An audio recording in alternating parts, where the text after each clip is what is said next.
You have been selected by the eerie erosion game and are about to enter a dungeon.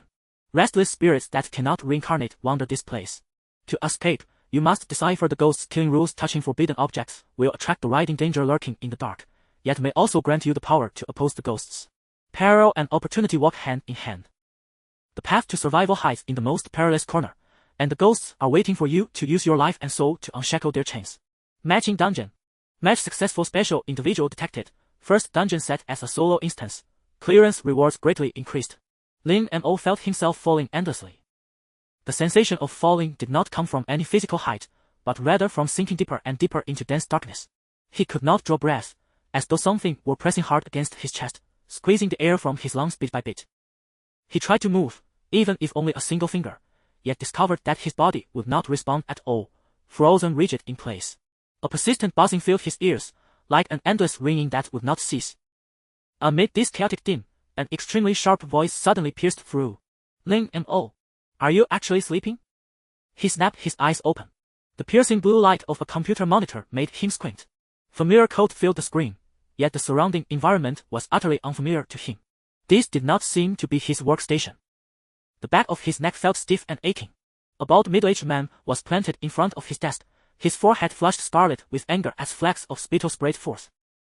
Is the company feeding a useless piece of trash like you for nothing? If you still can't finish this month's tasks, pack your things and get out immediately. Lin Mo instinctively lowered his head. His fingers were resting by the edge of the keyboard. A tightness seized his chest. He lifted his hand and saw a pair of unfamiliar hands. In the phone propped up on the desk, the dark screen reflected a face that did not belong to him. It seemed he had transmigrated, and this was his second transmigration. He had originally been an ordinary programmer on Blue Star. 3 months ago, he had experienced his first transmigration, arriving in what appeared to be a parallel world, where his identity was also that of a programmer. Just now, he seemed to have heard a chime by his ear, informing him that he had been chosen by the eerie erosion game. Then, he had awakened and found himself here. Here, one glance at the familiar code before him made it immediately clear. His current identity also appeared to be that of a programmer. What an innate holy physique for typing code, Lin Mo mocked himself with a bitter smile. The bellowing of what seemed to be his superior at his side cut through his thoughts. Stop playing dead. Get up and get to work. The man suddenly snatched up the coffee cup at the edge of the desk. With a vicious swing, the cup slammed onto Lin Mo's keyboard with a clang, coffee splashing over the stack of documents by his hand.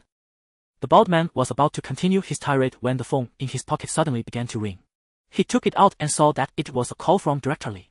His expression changed at once, a fawning smile creeping onto his face. No longer bothering with Lin Mo, he hurriedly answered the call and left, returning to his private office. Once the man was gone, Lin Mo drew in a deep breath and kneaded his throbbing temples. He first needed to make sense of his situation. In the reflection of the black screen of his phone, he could see that he was a fairly handsome young man. His eyes were deep-set, his hair slightly disheveled, but this was not his original body. He then slowly rose to his feet, surveying his surroundings. Bracing himself against the desk, he gradually stood. It was a large open-plan work area packed with people. Dozens of identical cubicles were crammed together so tightly that there was hardly room to breathe, and the only sound was the incessant clatter of keyboards. On Lin Mo's right was a shared printer, rapidly swallowing and spitting out a 4 paper. The strong smell of ink made his nose prickle uncomfortably. After roughly examining his environment, Lin Mo sat back down and casually glanced at the time in the bottom right corner of the computer screen. It showed Monday, November 3rd, 2025, 12:04. This seems to be an ordinary mid-sized game company, and although my appearance has changed greatly, my name appears to be the same, Lin Mo thought to himself. Because he had already experienced transmigration once, he remained remarkably composed. The key issue was, he did not possess the original owner's memories. Just then, the electronic voice he had heard before losing consciousness once again sounded in Lin Mo's ears. Detected, player entering dungeon for the first time, talent awakening in progress. Detected, player entering dungeon for the first time, talent awakening in progress. Awakening complete, summon the status panel to view mission issued, summon the mission panel to view player. Talent. Dungeon. Mission. Had he entered some kind of game? Right after the notification that his talent had awakened successfully, Lin Mo's body jolted violently. His sudden movement immediately drew the attention of the colleague in the neighboring cubicle. Lin Mo? A greasy-haired middle-aged man poked his head over, furtively glancing toward the area where the bald middle-aged man had disappeared, then asked, What's wrong? Did your code crash again? The metallic tang of blood in Lin Mo's throat suddenly grew stronger. He clapped a hand over his mouth and bent double, dry heaving. This motion conveniently concealed the twitching of his facial muscles. He waved a hand and said, "It's nothing. I just felt a bit unwell. Get back to your work." Old Zhang gave him a sympathetic look. After all, he had just been chewed out by their project leader Wu Chang. His mood was surely terrible. Settling back into his chair, Old Zhang consoled him, "Don't dwell on it. That Wu Chang doesn't have any real ability. He just likes to boss people around. Last year during the cloud platform bidding, that bastard read distributed architecture in the technical proposal as stepwise pricing. The client asked on the spot if we were planning some kind of installment payment scheme. And guess what happened? Later at the debriefing, he actually put on this pained expression and said certain colleagues lacked professional competence and had seriously damaged the company's image." Old Dong twisted open his faded thermos and went on, "Oh, by the way, did you know? Last month's attendance he had just begun, but Lin Mo no longer had the heart to listen." Hunched over, he pressed his convulsing right hand down hard against his thigh. Before Lin Mo's eyes, a bizarre semi-transparent screen appeared, blood-red lines of text surfacing one after another, forming his status panel. The blood-red words on the status panel flickered in and out at the edge of his vision. Lin Mo instinctively closed his eyes, and a semi-transparent panel suddenly appeared in his mind. Only then did his pain abate slightly. Clearance count, 0. Talent 1. Terminal time paradox of fate. Actively activating this talent can pause time for 9 seconds, 55. Talent 2. Authority of Code Silence. The fewer survivors upon clearance, the greater the increase in rewards. Clearing a dungeon without forming a party greatly amplifies rewards. You may designate one ability or item to immediately reset its cooldown or remaining uses. After use there is a very small chance this ability will refresh, 11. As the blood-red characters fully emerged, Lin Mo realized that the pain from before vanished in an instant. So this is the status bar. Why are there 2 talents? Could it be because I am a transmigrator? With over a decade of experience reading online novels and playing games, Lin Mo quickly reacted and slipped into the proper mindset. Talent 1 was the ability to pause time, a power whose effect was brutally simple yet overwhelmingly formidable. As the saying went, time is king, space is sovereign. When fate does not manifest, causality reigns, destruction is boundless, creation peerless, the 5 elements govern, yin and yang rise together, strength stands supreme, and reincarnation commands the field. No matter what, time-type abilities unquestionably belonged to the apex tier. Moreover, Lin Mo's intuition told him that this power was far more than mere time stoppage. The question marks below were the best proof. It seemed some condition had yet to be met, so the remaining abilities were still locked.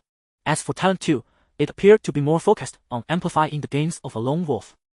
Furthermore, the field ability was extremely powerful and could be used in emergencies. As for the 55 and Shiyin, into the status bar, when he focused his attention on them, an explanation surfaced in his mind. These were the number of times each ability could be used in a single dungeon run. Once the limit was exceeded, that ability would enter a sealed cooldown state for the remainder of the run, becoming unusable. Of course, there were likely exceptions. For instance, the field ability of Lin Mo's Talent 2 could reset cooldown durations and usage counts. It was reasonable to assume that certain other talents or items could also negate the effects of cooldown. He opened his eyes to find that the status bar still lingered before him. Lin Mo took a brief moment to steady himself, then, following the prompts in his mind, closed the status bar and opened the quest log. Dungeon name, End Corridor of the Apocalypse, Level 1 Dungeon. Dungeon type, Solo, Role-playing, Survival. Dungeon introduction, in a silent forest of concrete and steel, an invisible plague quietly spreads. In a sealed room, doors and windows taped shut with duct tape seep dark red rust stains. From cracks in the walls ooze shadows that do not belong to any human form, devouring breath, memory, and warmth until you become the next erased afterimage. In, survive for 7 days. 2. Touch 3 traces of the living. 3. Conclude 1 transaction with the reflection in the mirror. So, seal 1 ghostly entity. 5. After triggering the echo loop, prevent your own existence from being completely erased across the 3 temporal dimensions of past, present, and future. After completing task 1, you may choose to exit the dungeon at any time. The remaining tasks are considerably more difficult, but completing them will greatly enhance your final evaluation. Novice hint, every ghostly entity in this dungeon follows a certain killing pattern or limitation. Their desire to kill and their abilities will gradually be unsealed as time passes. Lin Mo's pupils contracted slightly. He swiftly skimmed through the mission description, his gaze lingering a fraction longer on the final line stating that every ghost in this dungeon adhered to a killing pattern, a limitation. From the wording alone, It was clear that the difficulty of the 5 tasks increased step by step. The eerie game mandated completion of the first task, likely because it was the easiest to achieve, yet that did not mean it was without danger. If one foolishly stayed in place, they might die without ever understanding how their end had come. On this point, Lin Mo, an avid reader of online novels, was all too experienced. Surviving for 7 days may appear to be the simplest objective, he murmured, but the game will never allow players to clear it so easily. He rubbed the bridge of his nose. There is the mention of a plague, and of shadows devouring breath, memory, and worms. And more crucially, I seem to lack the original body's memories. That is another point requiring caution. If I reveal behavior too different from before, it could invite unnecessary trouble. The quest log also hints that this is not merely a solo survival type dungeon, but one that demands roleplaying as well. Having thought this through, Lin Mo decided that his first priority would be to familiarize himself with the identity he held within the dungeon and the environment around him. Next, he would rely on possible clues nearby and the dungeon's hints to trace everything back to its root and devise countermeasures. Without a doubt, the best way to learn about the original self was to start with a phone or a diary. If he rashly went to question people familiar with the original owner, it would almost certainly arouse suspicion. He had no leads on the diary for the moment after all. Hardly anyone serious kept one anymore. Fortunately, there was still the phone. He picked up the device resting beside the computer monitor. It was set to fingerprint unlock rather than a password. The lock screen wallpaper showed a long-haired lolly with white hair and red eyes. To be honest, the image fit quite well with his usual aesthetic preferences. It seemed the original owner was a kindred spirit. After unlocking the screen with his fingerprint, he was taken straight into a chat window in a messaging app, where a group chat had been pinned to the top, marked with the note, "Beware the red tape." Starting with something this major, huh? Lin Mo clearly remembered a line from the dungeon introduction, "Doors and windows taped shut with duct tape seep dark red rust stains." The red tape is definitely an important clue. Yet Lin Mo did not rush to tap into the chat. He hesitated for half a second and instead opened the call log. It was more important to first clarify the network of relationships.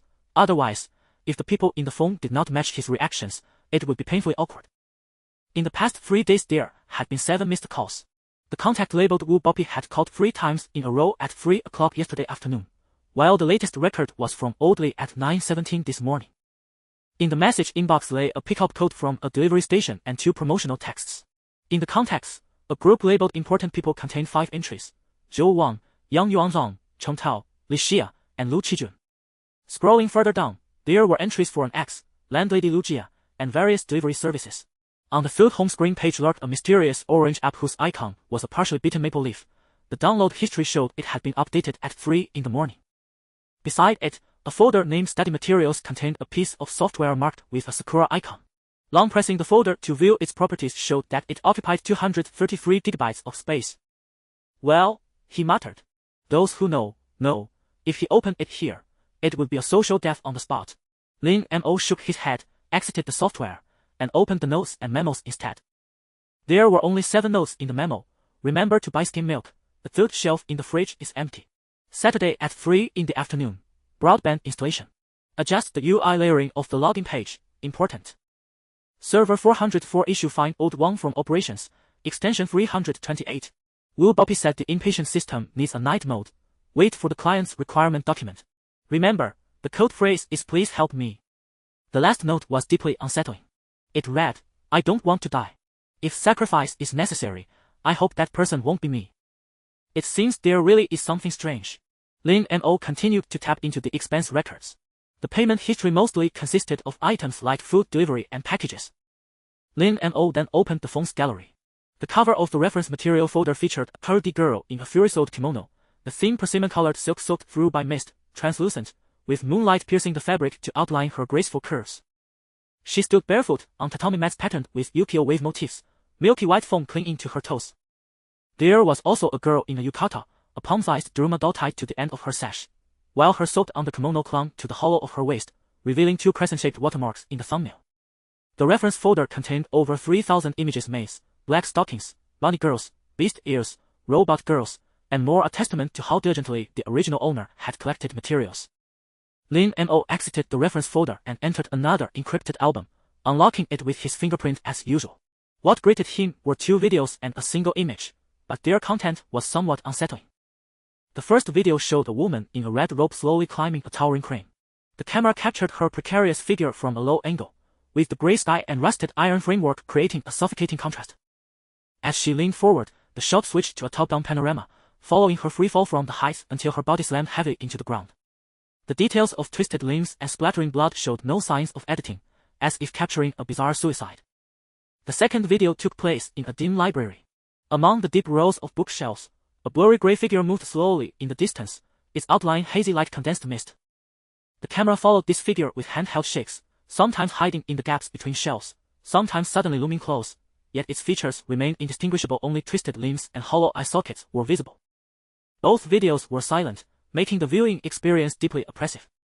The final image was simple, a scorched, human-shaped stain on the wall of a dim room, its outline clear like a burned silhouette, with a viscous, liquid-like texture seeping from the mark. Logically, the first two videos were more disturbing, yet Lin Mo felt that the last image carried a suffocating, breathless dread. It was as if that human-shaped stain was his future self. Checking the phone had taken considerable time, and during it, Lin Mo ordered delivery around 1 in the afternoon, following the original owner's habit. To avoid failing to impersonate the original owner and being discovered by those around him, Lin Mo browsed through nearly all the content on the phone. By the time he had seen enough, it was 2:30 in the afternoon. He took a deep breath, rubbed his aching temples, and entered the pinned group chat.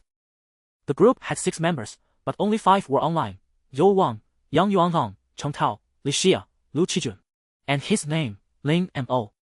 These appeared to be real names, matching the important people contact list one-to-one.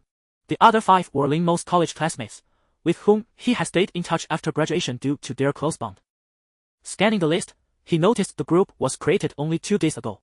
This pinned group isn't ordinary, it must hold crucial clues. With that thought, Lin Mo decided to review the group's chat history. He scrolled upward, finding the first message sent at 2:17 a.m. 2 days ago. Lin Mo's expression turned grave as he read on. Show Wang 2:17, anyone here? Yuan's Han's chat account just sent me a location showing his suicide apartment, and then I was pulled into this group. Cheng Tao 219, I got it too, with a blurred, mosaic-like photo attached. This group's admin is Yuan Song. Li Xia 219, is someone joking? He's already passed away, and they do this. Besides, Yuan's Han's chat account has been deactivated. Who the hell is playing a joke? Yang Yuanzhang 221, voice message, 217 just then, a 2-minute 17-second voice message appeared in the group, sent by the deactivated account of Yang Yuanzhang. Lin Mo hesitated for a few minutes. This Yang Yuanzhang was clearly highly suspicious. Was it safe to open and listen to what he sent? This chat app differed from both his past life and the world he had crossed into. It lacked a voice-to-text function. The quest hint mentioned the ghost's killing rule. If that rule was tied to this voice message, wouldn't listening to it be walking right into a trap? In the end, Lin Mo decided to listen. Regardless, he was already caught in the game and had to gather every piece of intelligence possible. Moreover, the original owner had likely heard it, so even if he didn't listen, he was already marked. When Lin Mo connected his phone to earphones and played the message, a grating sound like fingernails scraping across a blackboard filled the earpiece, mixed with a drowning person's muffled cries for help. The entire message seemed to consist of this sound, with no other discernible noise. Lin Mo frowned, continuing to listen while scrolling down. Lu Qijun 430, who the hell sends this in the middle of the night? Lin Mo 431, I remember I set it so no one could add me to a group without my permission. How did I get in? Cheng Tao 431, you don't think there's really a ghost? That place we went last time was seriously off. Zhou Wang 433, listen carefully at the 23-second mark. Seeing this, Lin Mo dragged the progress bar to that position. Amid the scratching, a distorted human voice, as if submerged in water, emerged. Cough, cough, be careful. The door sealed with red tape. Don't open it. Gurgle. Cheng Tao 437, what's going on? That really is Yuan's Han's voice. Lin Mo 512, I can't leave the group. What's this? What followed was a chaotic flurry of messages in the group, with little useful information. Everyone seemed to be deliberately avoiding a certain topic, creating a sense of disconnection. Finally, Zhou Wang seemed to make the decision. In terms of relationships, this 6-person circle usually revolved around her. She had a strong personality but was highly capable, so the others generally deferred to her. Zhou Wang 733, I can't leave this group, and I keep failing to contact any of you through other means. My private messages won't send. I've tried several networks. Show 1 age 21 even switching phones didn't help. Let's call the police first. I suspect our phones or accounts have been locked. More terrifyingly, when I show this chat log to others, they can't see or hear it. Don't reply in this group for now, in case we're being monitored. Let's meet at our usual spot tonight and figure something out. Before this message, group members were still replying. But after Zhou Wang spoke, neither she nor anyone else said another word in the group. The next day, in the early morning, Yang Yuanrang uploaded some files. Yang Yuanrang 4:32 file 404, JPG file Drowning 01, MP4 file Drowning 02, MP4. Lin Mo opened them and found they were exactly the encrypted photo and 2 videos from the gallery. The group chat records had arrived at the present day. Just before Lin Mo took over this body, Yang Yuan's account had sent another message. Yang Yuanrang 11:55. The stronger the Wi-Fi signal, the easier its meals can tear open reality. What does that mean? Is this ghost's ability related to network signals? Lin Mo squinted, trying to scroll further down, only to find the group chat had reached its end. Lin Mo attempted to send private messages to the other 4 members of the group, but each attempt resulted in a failure notification. A sinister red exclamation mark appeared beside the messages, indicating the send had failed. It seemed the group chat's description was accurate. Sending messages to unrelated people, however, worked without issue. From this, it was clear that the ghost in this instance was indeed connected to the network. But Yang Yuanzhang's stance is ambiguous. He might be a ghost too, luring and deceiving us. Lin Mo mused silently, turning off his phone and placing it face down on the desk, letting out a long, slow breath. It was obvious the problem lay with them. This form of communication disruption was indeed maddening for modern people. Without the ability to communicate via phone, it was easy to fall into a state of isolation and helplessness. Especially with such bizarre events unfolding, those in the know would be desperate to stay in constant contact. Yet, aside from meeting in person, there was no way to reach each other at any time, which could easily drive one to the brink. The fact that the original owner could still go to work so nonchalantly suggested a strong heart. However, Lin Mo quickly thought of 2 methods, having someone else relay messages or creating a new account. If this were the work of hackers or human interference, his approach might have some feasibility. But in a world plagued by the supernatural, Lin Mo didn't believe such an obvious loophole would be left unguarded. After a few attempts, as expected, he still couldn't get the message through to the others. Interestingly, the original owner seemed to have thought of this as well. While switching group chat accounts, Lin Mo discovered a secondary account, created around 9 a.m. the previous day. This new account had only 4 friends added, presumably Zhou Wang, Cheng Tao, Li Xia, and Lu Qijun. However, the chat interface still indicated that sending messages or making video calls had failed. It seems I need to find time to meet them and get the full story, Lin Mo thought to himself. He knew the so-called usual place. The original owner had often mentioned it in previous chat records. It was Zhou Wang's apartment. He used his phone to navigate and found it was convenient to get there by subway. Lin Mo slowly stood up. Pretending to adjust his clothes, he cast a sidelong glance at the frosted glass of Wu Chang's office. That bloated silhouette was pressed against the gaps in the blinds, quivering slightly like a slab of pork. It seemed he had just called a female employee in so blatant. He pondered for a moment and decided not to ask that fat bastard for leave on the spot. The guy didn't seem to be free at the moment. If he got delayed, it would be troublesome. Though this deviated from the original owner's habits, he could make it up later. Now, he had to seize the early stage of the instance to gather information. Stepping out of the office area into the corridor, he glanced at the sign on the wall and headed toward the emergency exit. In horror movies, taking the elevator is mostly a death wish. As an enthusiast of horror games and novels, Lin Mo knew this well even before his transmigration. The elevator, as a typical enclosed space, inherently possesses a physical sense of oppression.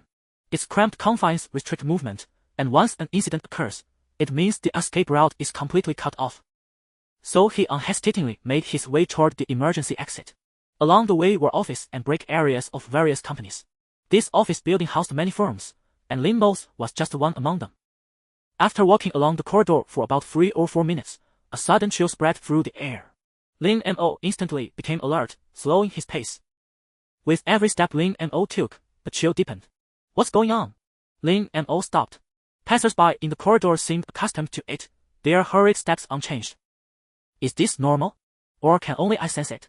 Lin Mo thought, rubbing his arms as he looked ahead. The green indicator light of the emergency exit hung abruptly 10 meters away, but where the metal door should have been, crisscrossing scarlet tape sealed it like a spiderweb. To the left front was a public restroom, with a sign at the men's entrance reading, "Under maintenance, temporarily unavailable."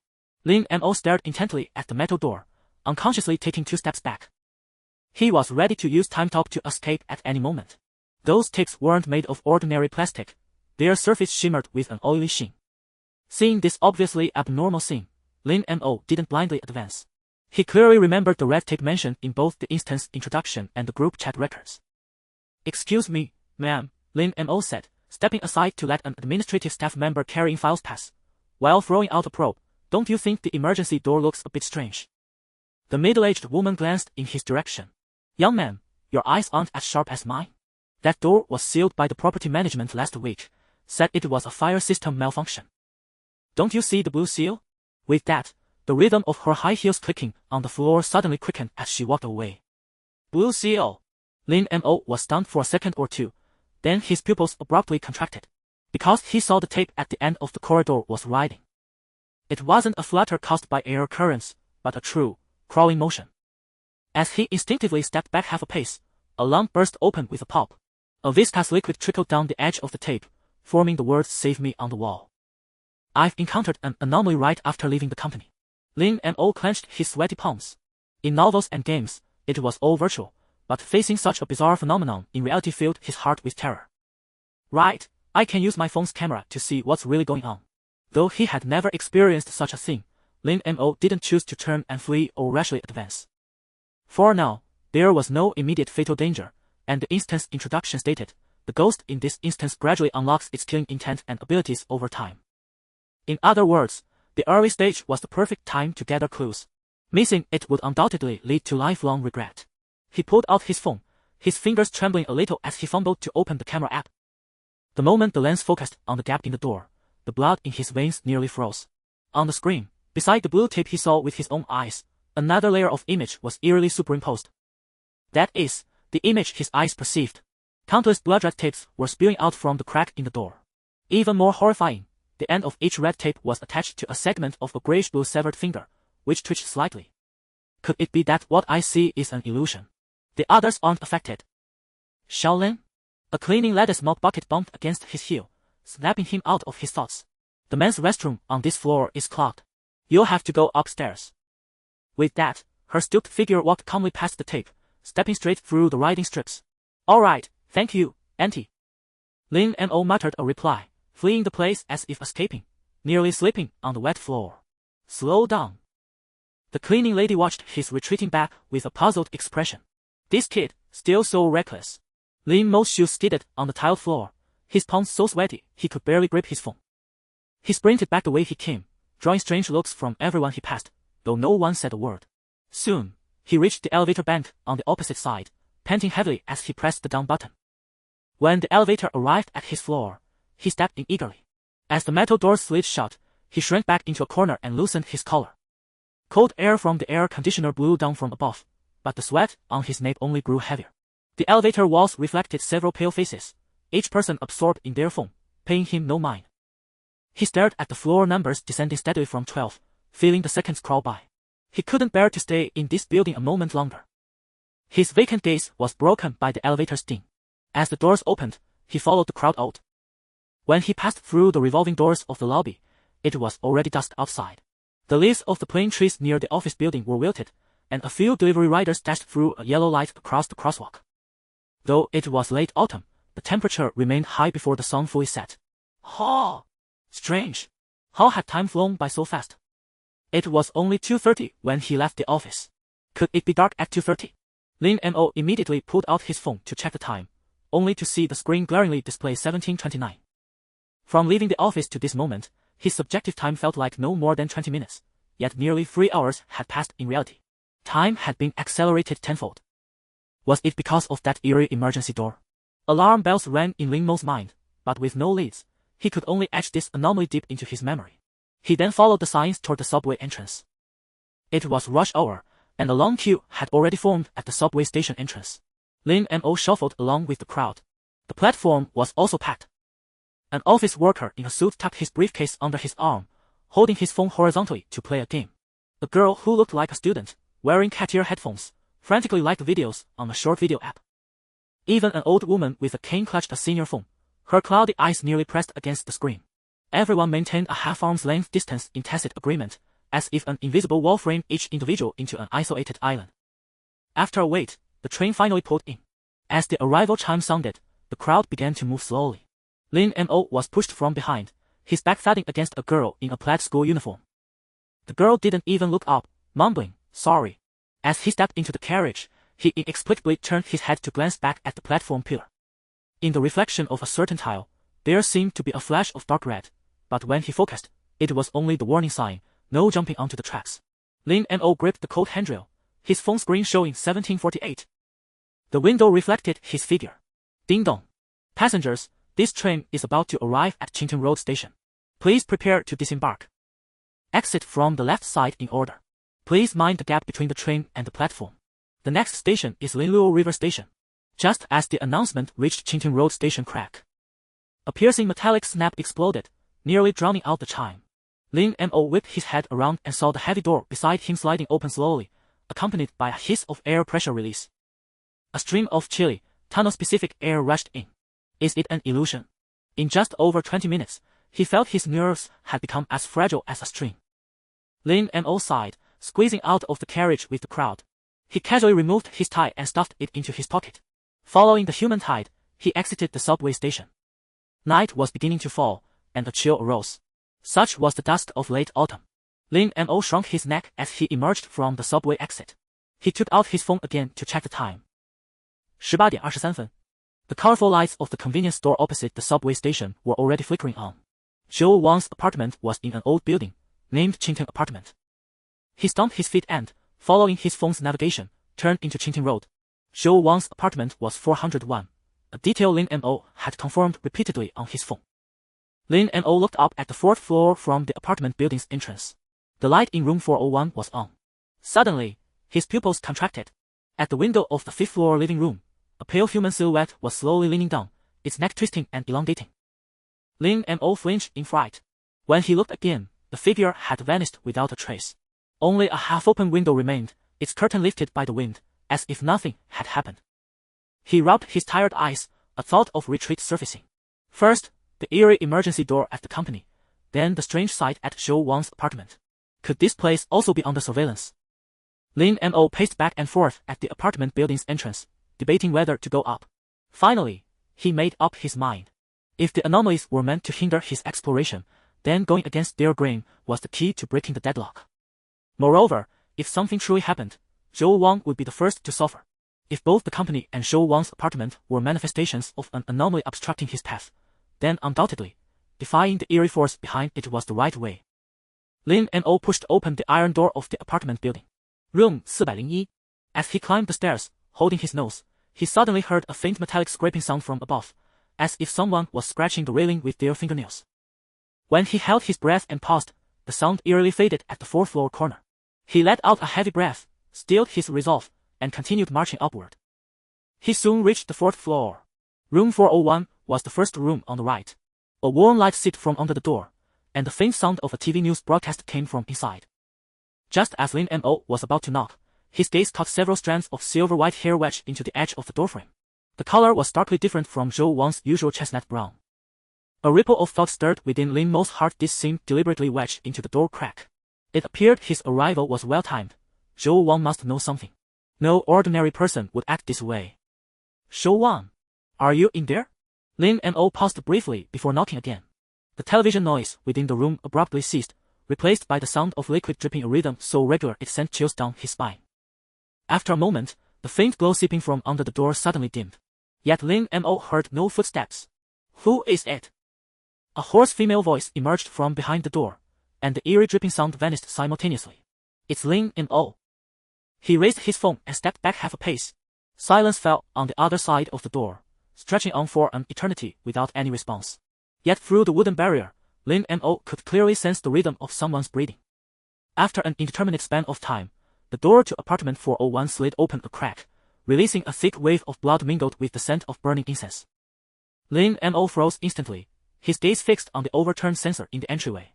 Half buried within the sandalwood ash lay a faded red cord knot, now slowly being soaked through by some kind of liquid, glistening with a dark crimson sheen under the light. This appeared to be some sort of ritual object meant for warding off evil or exorcising spirits. Aside from that, everything else seemed relatively normal. In stark contrast to the grimy state of the hallway, the room itself was meticulously clean, apparently recently renovated. The wallpaper, in particular, looked brand new. Zhou Wang, wrapped in a coral fleece robe, stepped aside to make way. Her straw-like, tangled hair hung down beside her hollow cheeks. As Lin Mo's leather shoes sank into the carpet's plush fibers, a bizarre sticky sensation rose through the soles as if he were treading upon the shed skin of some creature. He paused almost imperceptibly, then quickly regained his composure. Glancing down at the floor, he saw what appeared to be an ordinary red rug covering the tiles, betraying no visible abnormality on its surface. But lacking the original owner's memories, Lin Mo could only strive to act naturally, though a subtle furrow creased his brow as he stepped inside. You took your sweet time, Zhou Wang said with a faint smile. No need to change shoes, just come in. Couldn't be helped, ran into some trouble today. Are those things of yours actually useful? Lin Mo's heart stirred as he stepped further into the room, continuing his probing. You've asked that several times already. Whatever is just money spent for peace of mind. The elders say that Master Ku Wu of Jinlin Temple is quite formidable. Zhou Wang shrugged nonchalantly and sat down directly on the sofa. Old Yan's matter still hangs over us like a sword of Damocles. Better to make preparations early. Though she appeared indifferent, Lin Mo caught a flicker of bewilderment in her eyes. He took a seat on the sofa as well. On the coffee table sat 3 glass tumblers filled to the brim with water. Near Zhou Wang's side lay a pack of slim women's cigarettes and a white ashtray, already crammed full of cigarette butts. Have the others arrived yet? Lin Mo asked slowly, carefully weighing his words as he stared at the water glasses. Zhou Wang replied flatly, only Cheng Tao is here. He just went to the restroom. Old Lu stayed for a bit then left, said he'd figure things out on his own. She's already fled to Wagnoshire. Can't reach her anymore, no idea if she's alive or dead. Zhou Wang's tone was thick with resentment toward the two. So one chose to act alone, and the other opted to run away. Lin Mo calculated silently in his mind. Not having the original owner's memories was terribly inconvenient. But Zhou Wang suddenly shifted the topic, fixing him with a piercing stare as she demanded, by the way, why were you so late today? Did you encounter something on the way? And why didn't you use the code phrase? Why did you just take out your phone instead? That's... Lin Mo's mind raced at lightning speed. A sense of dread washed over him. He had considered the possibility of this happening. But he wasn't the real owner of this body, and he had none of the original's memories, a predicament that instantly put him at a disadvantage. Quickly recalling the note he had found earlier, he blurted out, the code phrase is please help me. I was just too nervous earlier and forgot. What are you nervous about? Zhou Wang asked, eyeing him suspiciously. Just as their standoff intensified, the roar of a flushing toilet shattered the tense atmosphere between them. A young man stumbled out, pushing open the frosted glass door, his face deathly pale. Lin Mo recognized him at once. It was Cheng Tao. The original owner had photos of him in the gallery. After emerging, Cheng Tao grabbed the nearest glass and downed half its contents in one gulp. Lin Mo glanced at Cheng Tao, then continued addressing Zhou Wang. Sorry, I ran into several very strange things today. I think I'm being watched, so I was a bit flustered when I arrived. What happened? Before Zhou Wang could respond, Cheng Tao blurted out, his voice taut with anxiety. Lin Mo's eyes flickered briefly as he recounted the day's events in full detail. First, he had discovered the emergency exit door at the company sealed shut with eerie red tape. Then, upon leaving the office, he realized time had somehow accelerated. 3 hours had slipped by without him accomplishing anything. He deliberately omitted the ghastly pale figure he had spotted downstairs just moments ago, intending to let them digest this information first. Perhaps he might also glean something useful in return. After hearing Lin Mo's account, Cheng Tao's face turned ashen. You said that red tape on the company's emergency door looked like it was alive. I saw something similar in the office hallway this morning. Zhou Wang showed no surprise, clearly already aware of this. Cheng Tao had just told her about it. But upon hearing Lin Mo's experience, her expression darkened even further. Honestly, you two, I don't get why you're still so keen on going to work. Isn't it better to just stay home like me and not move around carelessly? See? I haven't encountered any of those bizarre things. Lin Mo ignored Zhou Wang's remark, instead noticing the lingering terror still flickering in Cheng Tao's eyes. After a few seconds of hesitation, Cheng Tao tore open his shirt collar, revealing a patch of livid bruising just below his collarbone. I was stunned at the time and didn't run away immediately. That extending tape struck me, and I got so scared I bolted right after. I didn't feel anything at first, but by the time I got here, my shoulder suddenly started hurting badly. And then disappeared. Lin Mo carefully examined the bruise, noting that it did indeed resemble a mark left by a whip-like object. If I had been slower to escape, would I have ended up the same way? It was still unclear what consequences being struck by that tape might bring, but instinct told him it was nothing good. It might be more than just a simple bruise. Of course, there was no need to share that with Chengtao. Letting them test out this ghost's so-called killing rules was a fine idea as well. Lin Mo's fingers tapped almost imperceptibly against his knee, a habitual gesture he made whenever lost in thought. By the way, you mentioned old Liu left on his own. What did he plan to do? Lin Mo deliberately steered the conversation toward another person, partly to gather information and partly to dispel the oppressive atmosphere in the room. Zhou Wang let out a faint sigh and said, he said he wanted to uncover the truth. As you know, he and Yuan Zong were very close. He thought we were too cowardly to keep hiding here. She wore a look of disdain. That's not something human strength can contend with. Our current predicament speaks for itself. If you ask me, we should just follow Master Ku Wu's instructions, wait here every night until dawn. 2 days have passed, and we only need 7 more to shake off that vengeful spirit's entanglement. I told you this yesterday. Why won't you believe me? 7 days? Why 7 days? This time frame eerily mirrored the mission's requirement to survive for 7 days. Chengtao picked up the thread and asked, Sister Shou, does Master Ku Wu have any way to vanquish this vengeful spirit? In the movies I've watched, those exorcist masters always dispatch these ghastly things with a flick of their fingers. Zhou Wang shot him a glance, her tone laced with helplessness. You've been watching too much TV. I told you last time, in reality, anomalies can't be killed. They only follow certain killing rules. The terror of a ghost lies not in fangs and blood, but in its unknown nature, its inescapability, its uncommunicability, and the absolute rules that trample on the laws of physics. They might be demons in human form, or a distorted nightmare buried deep in your memory. I've stressed this many times. As long as we stay here at night, nothing will happen. Ghosts only come out at night. Chengtao seemed frightened and fell silent. Lin Mo sensed that Zhou Wang knew quite a bit, but she still seemed to be hiding something. Especially her claim that ghosts only moved at night. Then, what had he and Chengtao just encountered? And what she said bore a striking resemblance to the information from the mission prompt. With this in mind, Lin Mo decided to reveal what he had seen and heard outside the apartment. He asked with a hint of implication, are you sure this place is absolutely safe? Zhou Wang froze, her gaze turning icy as she demanded, what do you mean? Lin Mo's expression hardened.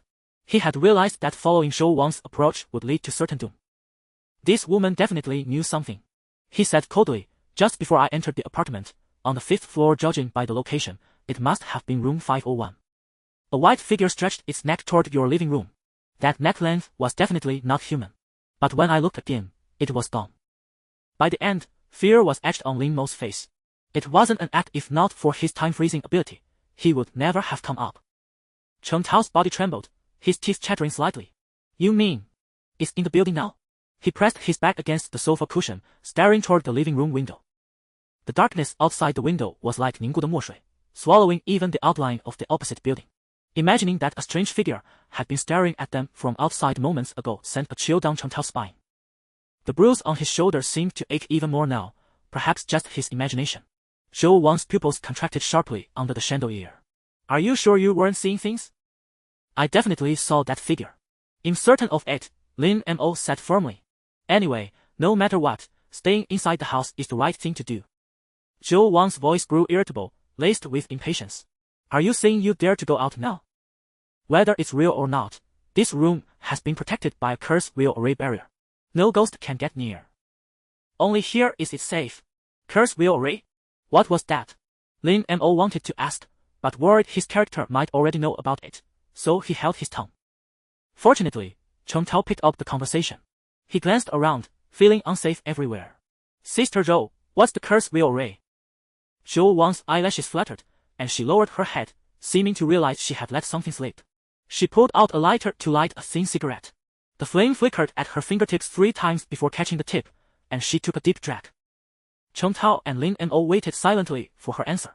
After another 10 seconds of hesitation, she slowly replied, it's a ritual specifically designed to block vengeful spirits. As Chengtao was about to press further, Zhou Wang suddenly stood up, bracing herself on her knees. She strode quickly to the bay window, where a few dry leaves were being whipped against the glass by the night wind. After confirming the window was shut tight, she drew the curtains. Don't ask too many questions. The specific arrangement and effects of this ritual can't be spoken aloud. If they are, it loses its power. The reason that ghost hasn't come in is definitely because of the curse wheel ray. Hearing this, Cheng Tao immediately chose to keep his mouth shut. Lin Mo frowned, acutely aware of the contradiction. Zhou Wang had earlier questioned the reality of the figure, yet now she tacitly acknowledged the array could block it, clearly hiding key information. However, Lin Mo chose not to press her. He knew that when someone truly wants to hide something, they can come up with countless excuses. Like a compulsive gambler, they weave layers of lies when trapped in quicksand. The analogy wasn't quite apt, but instinct told him this was Zhou Wang's current predicament. Silence fell over the room. Neither Cheng Tao nor Lin Mo had the courage to leave after all. A deadly ghost might be lurking outside. Lin Mo soon broke the silence. Staying here idle isn't going to help. How about we briefly review what happened these past few days? Maybe a fresh perspective will uncover new information. I believe the ghost's killing pattern must be hidden in there somewhere. Zhou Wang stopped out her cigarette in the ashtray and let out a long sigh. We've reviewed it several times already. No leads. Do you think rules are that easy to find? Unless you dig deep, even test the limits and risk your life, how else can you uncover those monsters' rules? Just talking about it won't do any good. Lin Mo naturally understood this reasoning, yet he remained unaware of the specific details of the incident, as the others had not mentioned it in the group chat either. He believed that the ghost must have a reason for targeting their group. Either they had done something, gone somewhere, or come into contact with something. This time, you two speak, and you record it. Writing it down on paper should make things clearer and easier to deduce. Many strange things happened today. I think it's a bad omen. Better not to put all our eggs in one basket. Cheng Tao nodded in agreement and chimed in. I think Brother Mo is right. Since we have nothing better to do, we might as well organize everything. If we can find the ghost's killing pattern, it'll be much easier to avoid. Zhou Wang said impatiently, then you two chat. I'm tired and going to sleep. You two can squeeze into the guest room again tonight. With old Lu gone, there's more space. With that, she tightened her pajamas and headed straight toward the bedroom down the hall. Cheng Tao opened his mouth, but recalling Zhou Wang's domineering nature, he ultimately said nothing. Lin Mo watched her disappear into the corridor, narrowing his eyes. I think the root of this all goes back to last week's trip to the data center. Cheng Tao's voice trembled slightly. Back then, our group of 6 hadn't disbanded yet. Yuanzhang sent a message saying he wanted to explore the abandoned data center in the east of the city. Lin Mo adjusted his posture subtly and nodded slightly, signaling him to continue. Yuanzhang said there was an old server from decades ago there, storing the electronic remnants of the first internet users. Cheng Tao swallowed hard. He said that if we activated it with electromagnetic waves of a specific frequency, we could see things we shouldn't. You know Yuanzhang always liked tinkering with odd gadgets. That day, the 5 of us were all intrigued. But none of us expected. That place wasn't far from here, and the trip went smoothly. We climbed in through a broken window. Then, led by Yuanzhang, we twisted and turned until we reached a control room in the equipment area. I think it was on the top floor. It was freezing in there, our breath misted in the air. Yuanzhang took out a modified Tesla coil from his backpack, saying it could generate electromagnetic waves at a specific hertz. He claimed that at this frequency, the server would reveal many eerie things. None of us took it seriously at first, but when blue light burst from the server array, old Lu suddenly shouted that something was moving on a nearby monitor. As he spoke, Cheng Tao's pupils dilated slightly, his face turning pale. We all saw it. Those old monitors connected to the server weren't even powered on, yet they all flickered with static snow. Amid the noise, countless blue-glowing faces emerged. We were terrified and fled the control room in a panic. Nothing happened on the way back, but we were all shaken. Sister Xiaoshou asked if it was Yuanzhang's prank. He suddenly smiled and said he did want to scare us. Afterward, he treated us to a meal, and that was that. But 3 days ago, the police suddenly informed us that Yuanzhang had drowned in his own bathtub. It was ruled a suicide, no signs of struggle. I was stunned. We'd just seen him a few days ago. How could he be gone? Then, that very night, we were pulled into that group chat we couldn't leave, and strange things started happening to everyone one after another. At this point, Cheng Tao scratched his head frantically, as if trying to tear his scalp off. I'm sure it's connected to that data center. I remember when we were driving back in Yuan Zhang's car right after escaping. His expression was strange, not like someone who had planned it. It didn't seem fake. Aside from that, I can't think of any other common thread among us lately. Everyone's been busy with work, we don't have much time together. But I won't have those worries anymore. After today's strange events, I've quit my job. Lin Mo listened silently, imagining young Yuan Zhang slowly sinking into the bathtub, burying his mouth and nose in the water, gazing up at the ceiling through the surface, without struggling, quietly suffocating to death. The thought sent a chilling dread through him. After Cheng Tao finished, Lin Mo snapped back to reality and asked, "Have you been back to that data center since?" How could I dare go alone? And I doubt I'd find anything. I looked it up online. It just shows up as an ordinary company data center, abandoned years ago. Lin Mo took a deep breath and analyzed calmly. Don't you find it strange? Whether for a government or a company, servers are major assets. Even if no longer in use, they should be relocated or scrapped, not left behind. There's a risk of data leaks. Cheng Tao looked bewildered, as if not catching on. What's strange about that? Lin Mo rubbed his forehead in exasperation. Didn't you say earlier? No matter how you search, it's just an ordinary abandoned data center. Have you ever seen an abandoned data center leave its old servers in the control room? If those servers still have hard drives, that's even more suspicious. It means the server was deliberately left there or had to be left there. Cheng Tao suddenly had an epiphany. You mean there's something wrong with that server? From your experience, the most suspicious thing is that server. Lin Mo didn't say this aloud, since the original host was also a participant. Exactly. We can start by looking into the company's name, focusing on the server's purpose and origin. Even if someone tried to hide it, there should be some clues. And I suspect this vengeful spirit is connected to the internet. Maybe it's the one that erased that information. Lin Mo's calm words gave Cheng Tao a sense of direction. You're right, old Mo. I never knew you were this reliable in a crisis. But then Cheng Tao deflated again. But we've already checked what we could. Even though Xiao Shou and I didn't think of this angle, we did look up that company. The company was called Guangyu Technology Co. Ltd. Mainly making anime-style games. They had several hit games but went bankrupt due to poor management. There's very little information about this company. I couldn't find anything. Lin Mo patted his shoulder and said, "It's okay. I think you should gather more info related to this company. Don't just rely on the internet. As I said, the ghost might be tampering with online data, like that unlivable group chat. Once we pinpoint the ghost's origin, we might find its killing pattern. And don't you find it strange?" Lin Mo's expression turned serious. The fact that there's so little information about this company online is another contradiction. With several hit games, even after bankruptcy, there should be plenty of discussion.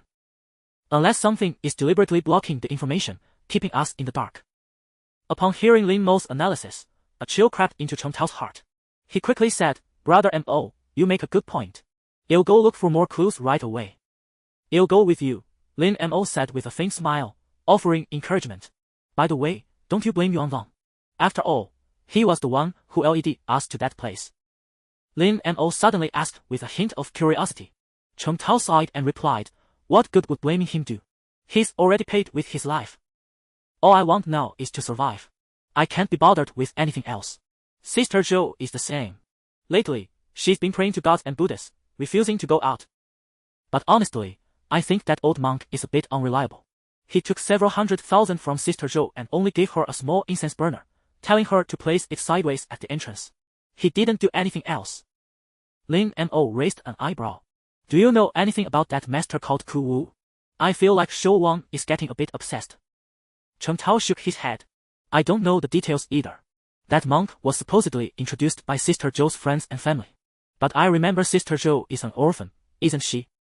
Besides us, she doesn't seem to socialize with anyone. Forget it, let's not worry about that. Let's go into the room first and use the computer to thoroughly look into this company called Guangyu." With that, he got up and walked to another room. Lin Mo followed without objection. A few minutes earlier, in the bedroom at the end of the hallway, Shou Wang's room. Thick velvet curtains blocked out the outside light. Only a dim desk lamp was on, its faint glow barely outlining the contours of the dressing table. The air was thick with a pungent, almost acrid scent of sandalwood, mixed with an indescribable, sweetish blood-like odor reminiscent of old rest. Shou Wang sat upright before the dressing mirror. The glass reflected her face, pale and drained of all color. Her eyes, usually gentle, were now like two bottomless, icy pools, cold and sharp. In her hand, she gripped a strangely shaped silver comb. Its teeth were fine and sharp, glinting with a cold, eerie light in the dimness. I've kept a sliver of light for you. Come out soon. Tell me, when will the deal truly be fulfilled? Zhou Wang's voice was an extremely low whisper, her expression utterly unlike the panicked front she showed Lin Mo and Chen Tao. I feel there's something off about Lin Mo. He's too calm, his observation too keen. Could he discover something? In the mirror, Zhou Wang's reflection suddenly blurred. Then, a line of viscous, dark red blood characters, like living things, slowly emerged from the depths of the mirror's surface, their script crooked and distorted. 48 hours at the latest, a barely perceptible twitch pulled at the corner of Zhou Wang's mouth, forming a relieved smile. 48 hours, is it? She murmured, a gleam of fanaticism and resolve flashing in her icy eyes. Wait for me. You'll be going in soon, too. She enunciated the words going in with particular clarity, carrying a strange excitement and impatience. She reached out her other hand and gently brushed over the blood characters, which were slowly seeping back into the mirror, as if being absorbed by the world within. Just then, the faint sound of Chen Tao and Lin Mo's conversation drifted in from outside the bedroom, mentioning Huang Yu Corporation and checking on the computer.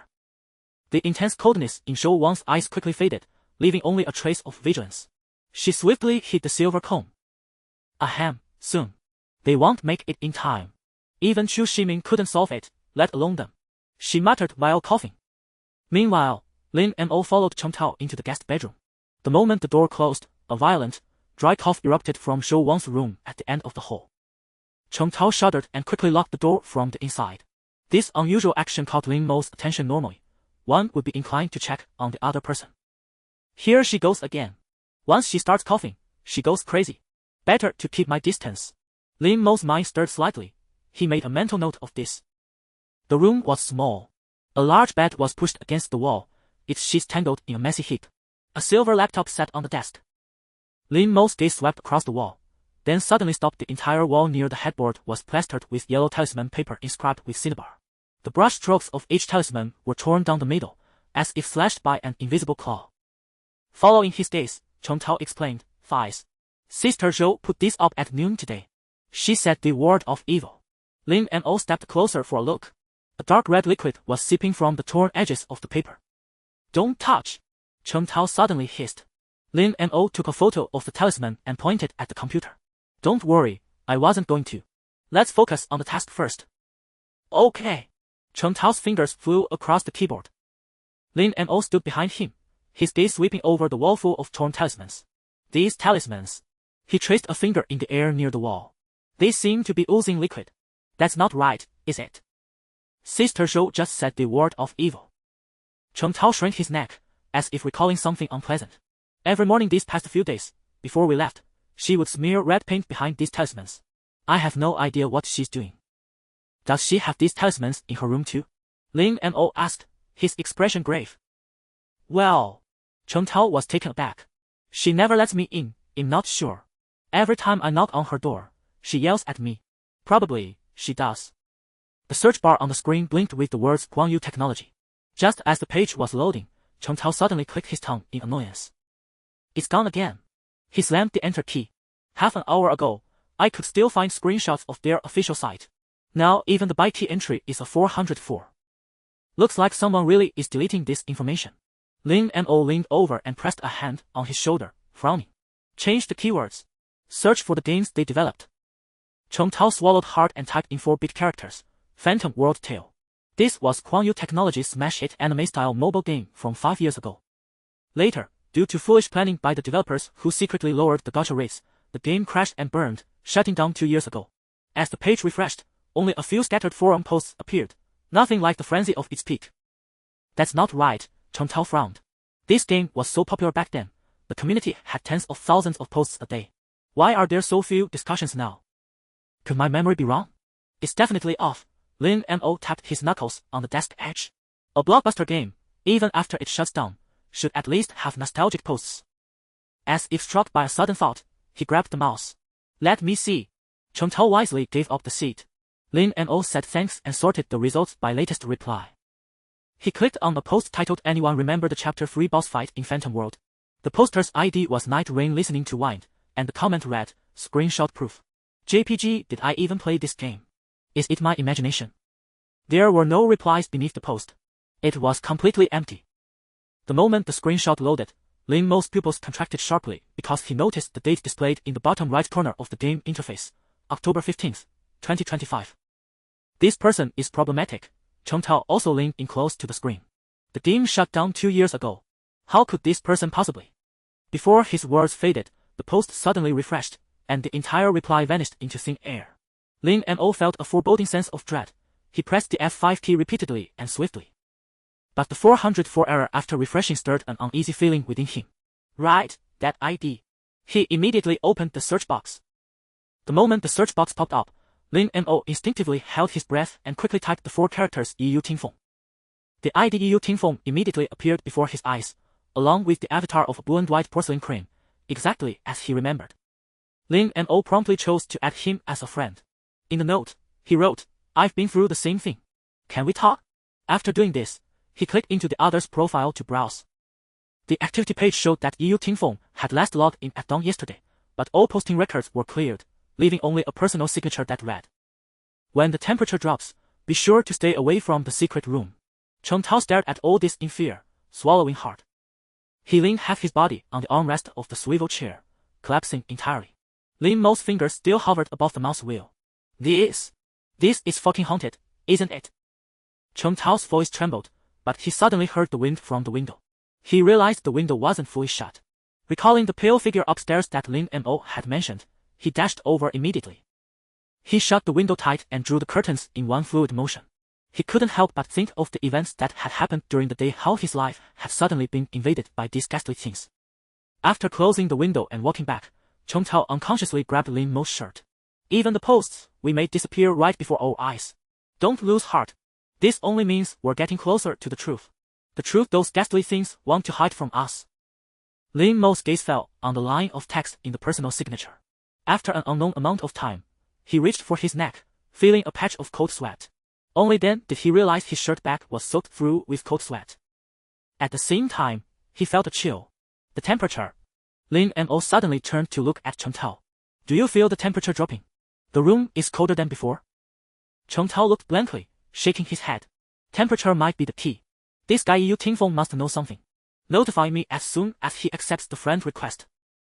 Lin Mo's gaze was stern as he instructed. Since he had used Chen Tao's account to send the request, he needed to make sure Chen Tao understood. "Don't worry, Mo Gu." Chen Tao patted his chest and nodded firmly. The next morning, Lin Mo opened his eyes in bed. He glanced at Chen Tao, who was sleeping soundly beside him, and shook his head. The other had refused to sleep earlier in the night, terrified that a monster from upstairs would crawl through the window. But by the latter half of the night, he was snoring away. Fortunately, years of being a programmer had instilled in him the excellent quality of falling asleep as soon as his head hit the pillow, so it wasn't too disruptive. Lin Mo slowly got up and changed his clothes, moving with extreme caution. It wasn't that he was afraid of waking Chen Tao, but rather he didn't want Zhou Wang to hear him stir. The soundproofing in this room was far from good. He keenly sensed that Zhou Wang was hiding something very important. Yesterday, he and Chen Tao had tinkered on the computer for a while longer, but in the end, they hadn't gathered much useful information. Today, they decided to investigate Yang Yuanzhan's home to see if they could find anything. From the current situation, Yang Yuanzhan was the most unique. He was both the first known victim and the origin of this paranormal incident. Thinking this, Lin Mo glanced at the door. Actually, what he most wanted to explore was Zhou Wang's room. Her refusal to let anyone in surely meant she was hiding some secret. He had originally planned to have Chen Tao distract Zhou Wang while he investigated the room. But the other was terrified of Zhou Wang and absolutely refused, leaving Lin Mo deeply frustrated. Forcing his way in would definitely alert her, so this plan had to be shelved for the time being, awaiting the right moment. After getting dressed, he vigorously shook the still sleeping Chen Tao awake, suspecting that a lighter touch wouldn't have roused him at all. "Tao, get up." "Ha! What for? So early?" MMPH Lin Mo quickly covered his mouth. "SHH, keep your voice down. If you wake Zhou Wang, she'll definitely sort you out." Chen Tao shuddered and quickly woke up. Seeing him calm down, Lin Mo whispered, "Forget what we planned yesterday. We're going to Yuanzhan's place today to see if there are any clues." Chen Tao slapped his face haphazardly, and as he hooked his sneakers from under the bed with his toes, he kicked over a half-empty bottle of water lying on the floor. The sound of the plastic bottle rolling across the wooden floor made Lin Mo's temple twitch. He cast a sidelong glance toward the hallway. Zhou Wang's bedroom door remained tightly shut. As the two crept through the living room, the incense burner at the entrance suddenly cracked open with a crack. Lin Mo stared at the dark red liquid slowly seeping out from inside, then turned his head to look at Cheng Tao behind him. Cheng Tao glanced at it, showing a look of disgust but also one of habitual acceptance. Lin Mo understood that this phenomenon had become the norm. Morning mist, mingled with the scent of pancakes from downstairs, drifted into the stairwell.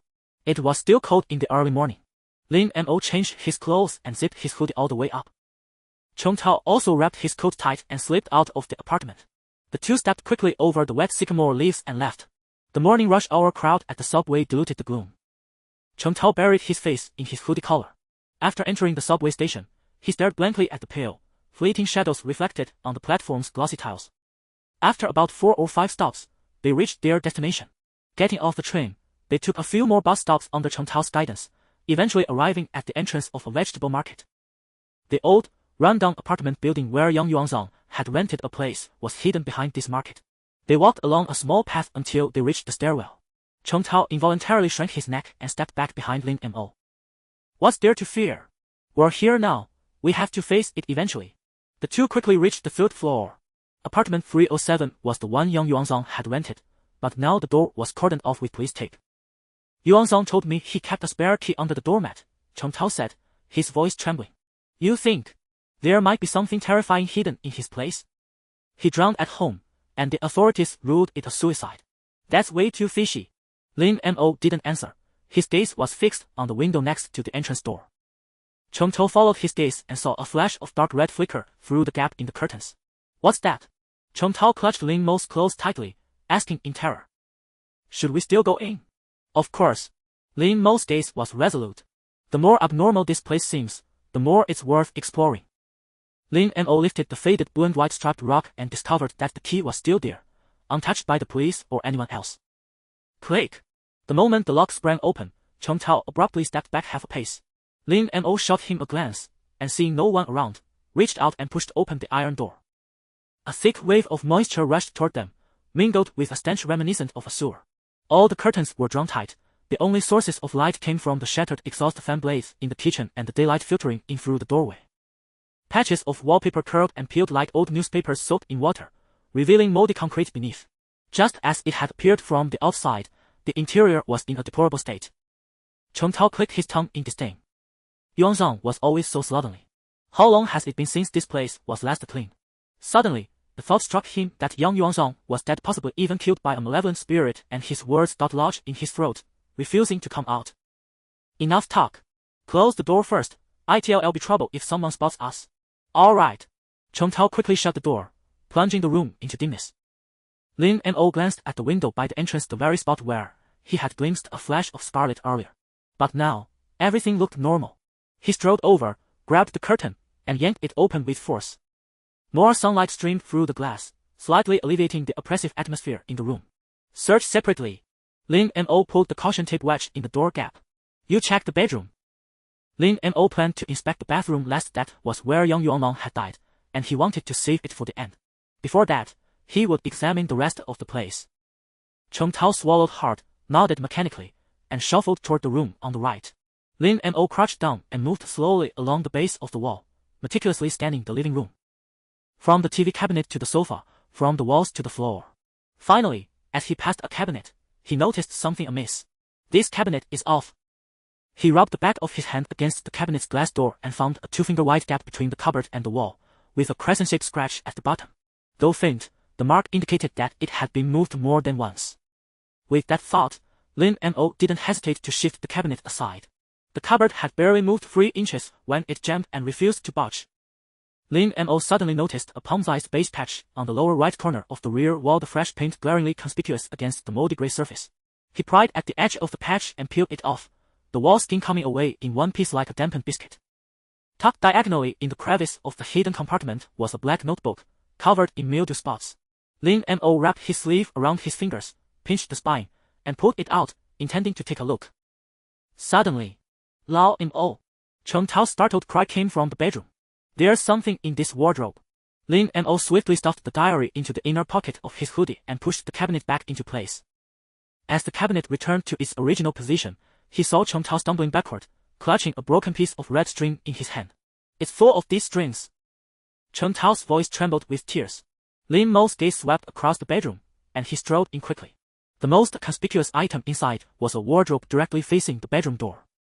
The wardrobe doors were wide open, its inner walls crawling with dense red strings like blood vessels, and at the deepest part hung a crumpled white lab coat.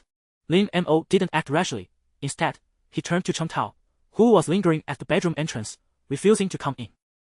"What's going on?" "I have no idea. After I checked under the bed, I was about to open the wardrobe, and then all this was inside." Lin Mo raised his eyes and, seeing no unusual signs, stepped closer to observe. The red strings seemed unremarkable, so Lin Mo focused his attention on the white lab coat. He didn't touch it directly with his hands. Instead, after a quick scan, he picked up a hanger from the bed and carefully parted the garment. The moment Lin Mo lifted the lab coat with the hanger, a crisp sound like tearing paper suddenly came from deep within the wardrobe. He instinctively stepped back half a pace and used the tip of the hanger to poke the fabric aside, revealing a metal nameplate sewn into the lining. Universal Technologies Data Department, Yang Yuanzhang. Universal Technologies again. This company is definitely suspicious. Lin Mo turned the hanger so Chen Tao could see the inscription on the nameplate. Did Yuanzhang work at Universal Technologies before the incident? Chen Tao shook his head. Impossible. He clearly said it was his first time at the data center. Lin Mo gently placed the hanger back in its original position. Chen Tao muttered to himself. Why would Yuanzhang lie to us? The bathroom. Let's check the bathroom first. Lin Mo's gaze swept over the metal nameplate once more as he spoke in a low, firm voice. Chen Tao swallowed hard and followed behind him. As they pushed open the door, an old-fashioned bathtub came into view, still holding a considerable amount of water. But the water looked rather murky. Brother Mo, don't you think? Chen Tao suddenly hugged his arms. This damn place is way colder than the living room. Lin Mo didn't need Chen Tao to point it out. He could feel it too. His breath condensed into white mist in the air. At the same time, he noticed several strands of long black hair clinging to the edge of the bathtub, a stark contrast to Yang Yuan's crew cut in life. Just as he leaned down to examine it, Chen Tao suddenly grabbed his shoulder. Brother Mo. The drain just now. I think a bubble came up. A murky bubble burst at the drain, and the cloying, metallic scent of rust instantly filled the air. Bam! The bathroom's glass door slammed shut without warning, producing a thunderous noise. Lin Mo's pupils contracted sharply. He saw the unmopped water stains at the bottom of the bathtub eerily coalescing into a whirlpool. And in the mirror, his own reflection now bore a livid, purple bruise around the neck. The temperature in the bathroom plummeted, and he suddenly recalled the personal signature of Night Wind listens to rain from yesterday. When the temperature drops, you must stay away from enclosed spaces. He immediately grabbed Chen Tao's hand and rushed toward the glass door, trying to force it open and escape. The moment Lin Mo's fingers touched the bathroom door handle, a bone-chilling cold seeped through. Chen Tao scrambled over in a few quick strides, and together they desperately pressed down on the handle. The door's locked. Chen Tao pounded on the glass door like a madman. It wasn't locked just a moment ago. Despite their frantic pounding, the glass door remained utterly immovable. By all logic, a glass door like this couldn't possibly be that sturdy. This was undoubtedly a supernatural phenomenon. And at that very moment, from the bathtub drain behind them, a half-length, ghastly pale arm slowly emerged through the murky water. Though Lin Mo and Chen Tao heard the sound, they had no strength left to look in that direction. In his panic, Chen Tao dropped his phone and instinctively bent down to retrieve it. Lin Mo, however, grabbed Chen Tao's arm just as he was about to pick up the phone. Open the door first. Suddenly, the mirror beside them exploded into a web of cracks, each fissure oozing a dark red liquid. Lin Mo's temples throbbed violently as he saw the reflection in the mirror clawing at its own throat with rotting fingers, while in reality, he could not utter a single sound. Brother Mo. Your neck. Chen Tao stumbled back in terror, his lower back hitting the sink. Something is crawling on you. Out of the corner of his eye, Lin Mo caught a glimpse in the mirror. The ligature mark had materialized, coiling around his neck like vines. The icy suffocation reminded him of the moment a drowning victim's lungs burst. Time freeze. He roared inwardly, activating his first talent's ability to pause time. A 9-second countdown began. The world instantly plunged into a grey stillness. Chen Tao's open mouth froze in a horrified expression, and the ghostly figure in the mirror, tearing at its throat, became a twisted silhouette. Lin Mo touched the ligature mark on his neck. With time suspended, the suffocating grip no longer plagued him. His heart calmed as the first talent activated. There must be a way out. If brute force couldn't open the door, then they were using the wrong method. He scrutinized the door but still found nothing unusual. Then, he suddenly noticed a few strips of red tape clinging to the edge of the doorframe. He had missed it earlier due to sheer tension. Could the escape route not be through this door? Lin Mo whirled around, his gaze landing on the bathtub, where a pale, severed arm was partially visible. The earlier thread had come from the mirror, making that half-arm seem out of place. Perhaps they needed to leave through the window. Lin Mo dashed around the edge of the bathtub. Remaining time, 5 seconds. He lunged toward the tightly shut frosted window, but the moment his palm touched the glass, an equally piercing cold emanated from it. The supposedly fragile glass was as solid as welded steel, and crimson tape seeped from the window frame's gaps as well. It was identical to the tape on the company's security door and the glass door they had just encountered. This path was also blocked. 3 seconds left. He spun around, his eyes locking onto the half-arm. Crouching down, he saw that the arm was not floating on the water's surface but was tightly bound by countless strands of hair to the iron grate over the drain. The coldest source is here. He reached out, his hand hovering over the water. Even in the frozen time, a bone-chilling cold pierced his palm. Ding! Touched item traces of the living, 16, a familiar system notification rang in his ears. In the suspended time, only he and the system could produce sound. Lin Mo suddenly realized this arm was not a ghost but a trace of the living. The second task in his mission log required him to touch 3 such items, and this was one of them.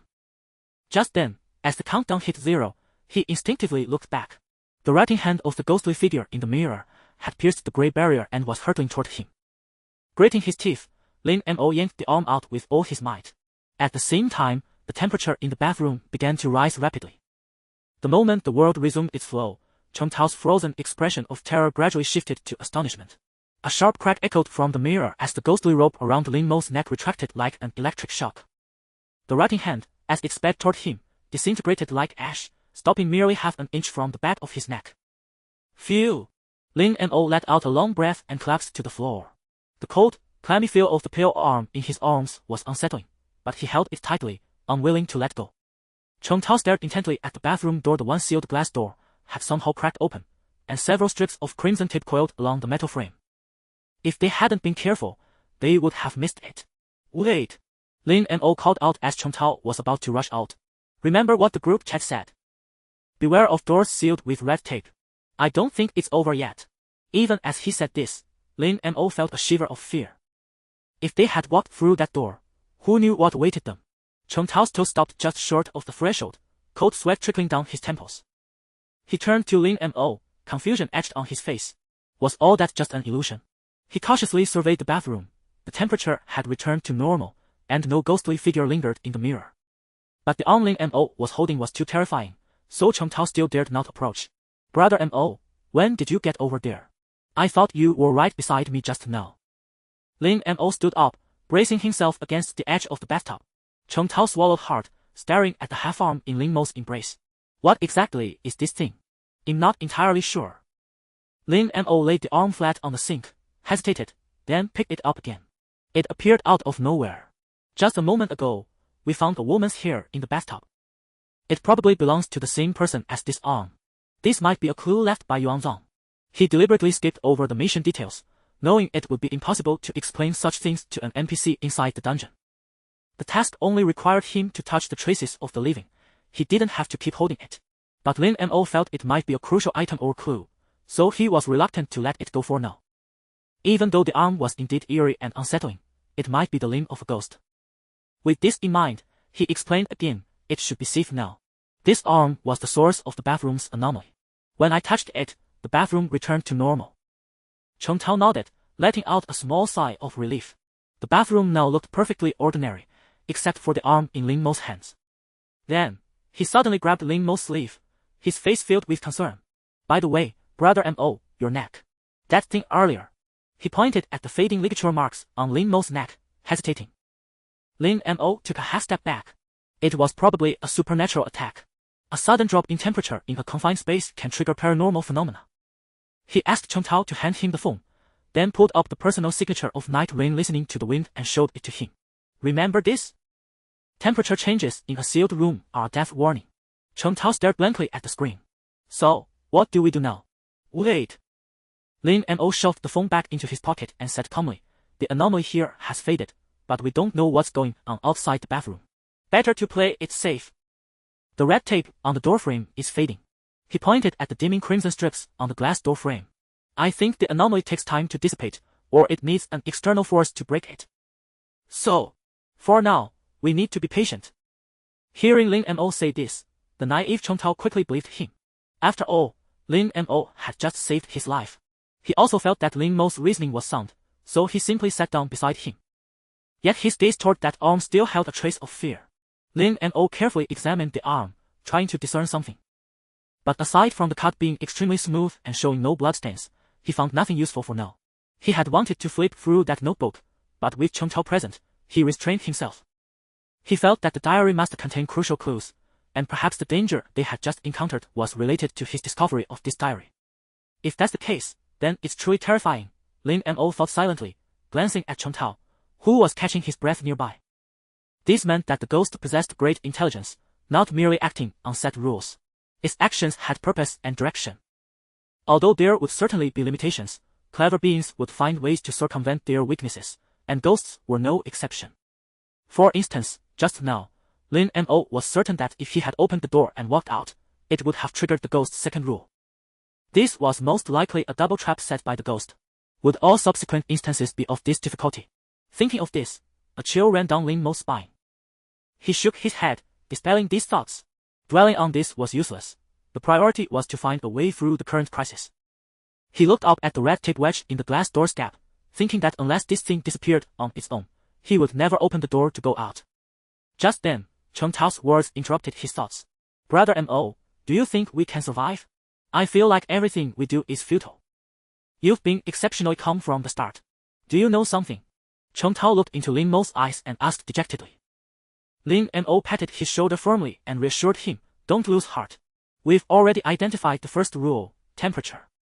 When the temperature inside a sealed room drops below a certain point, we must find the source of the drop to survive. As for the second rule, I have a rough idea. Don't approach doors sealed with red tape, and never open them. It's just that I'm not yet sure how to break it." However, Lin Mo held Chong Tao's trembling shoulders, his gaze sharp as a blade. "Remember, the more the ghost tries to erase traces, the more likely it hides the cracks to tear the rules apart. We're closer to the truth than it thinks." Chong Tao wasn't encouraged by Lin Mo's words. He stared at the fading marks on Lin Mo's neck. "Brother Mo." He licked his dry lips and asked, "Do you think the rules might update like antivirus software?" As soon as he spoke, he was amused by his own absurd analogy and twisted his lips, but the stiff smile hung on his face, looking more painful than a grimace. Clearly, Chong Tao was a pessimist. Lin Mo felt somewhat helpless and said nothing more. As time passed, Lin Mo began to chat with Chong Tao, hoping to learn more about the original owner's 6-person group. Since it was inconvenient to go out anyway, he might as well make good use of the time. From Chong Tao, he learned that the 6 of them were originally college classmates. But they were from different departments. Lin Mo and Chong Tao were in computer science, Zhou Wang and Li Xiao were in art, while Lu Qijun and Yang Yuanzhang were in mathematics. They had come together because of Zhou Wang. 5 of the 6 loved adventure and had met through a certain activity. All of the above was what Lin Mo had learned from the original owner's phone. What followed involved privacy, and there was no record on the phone.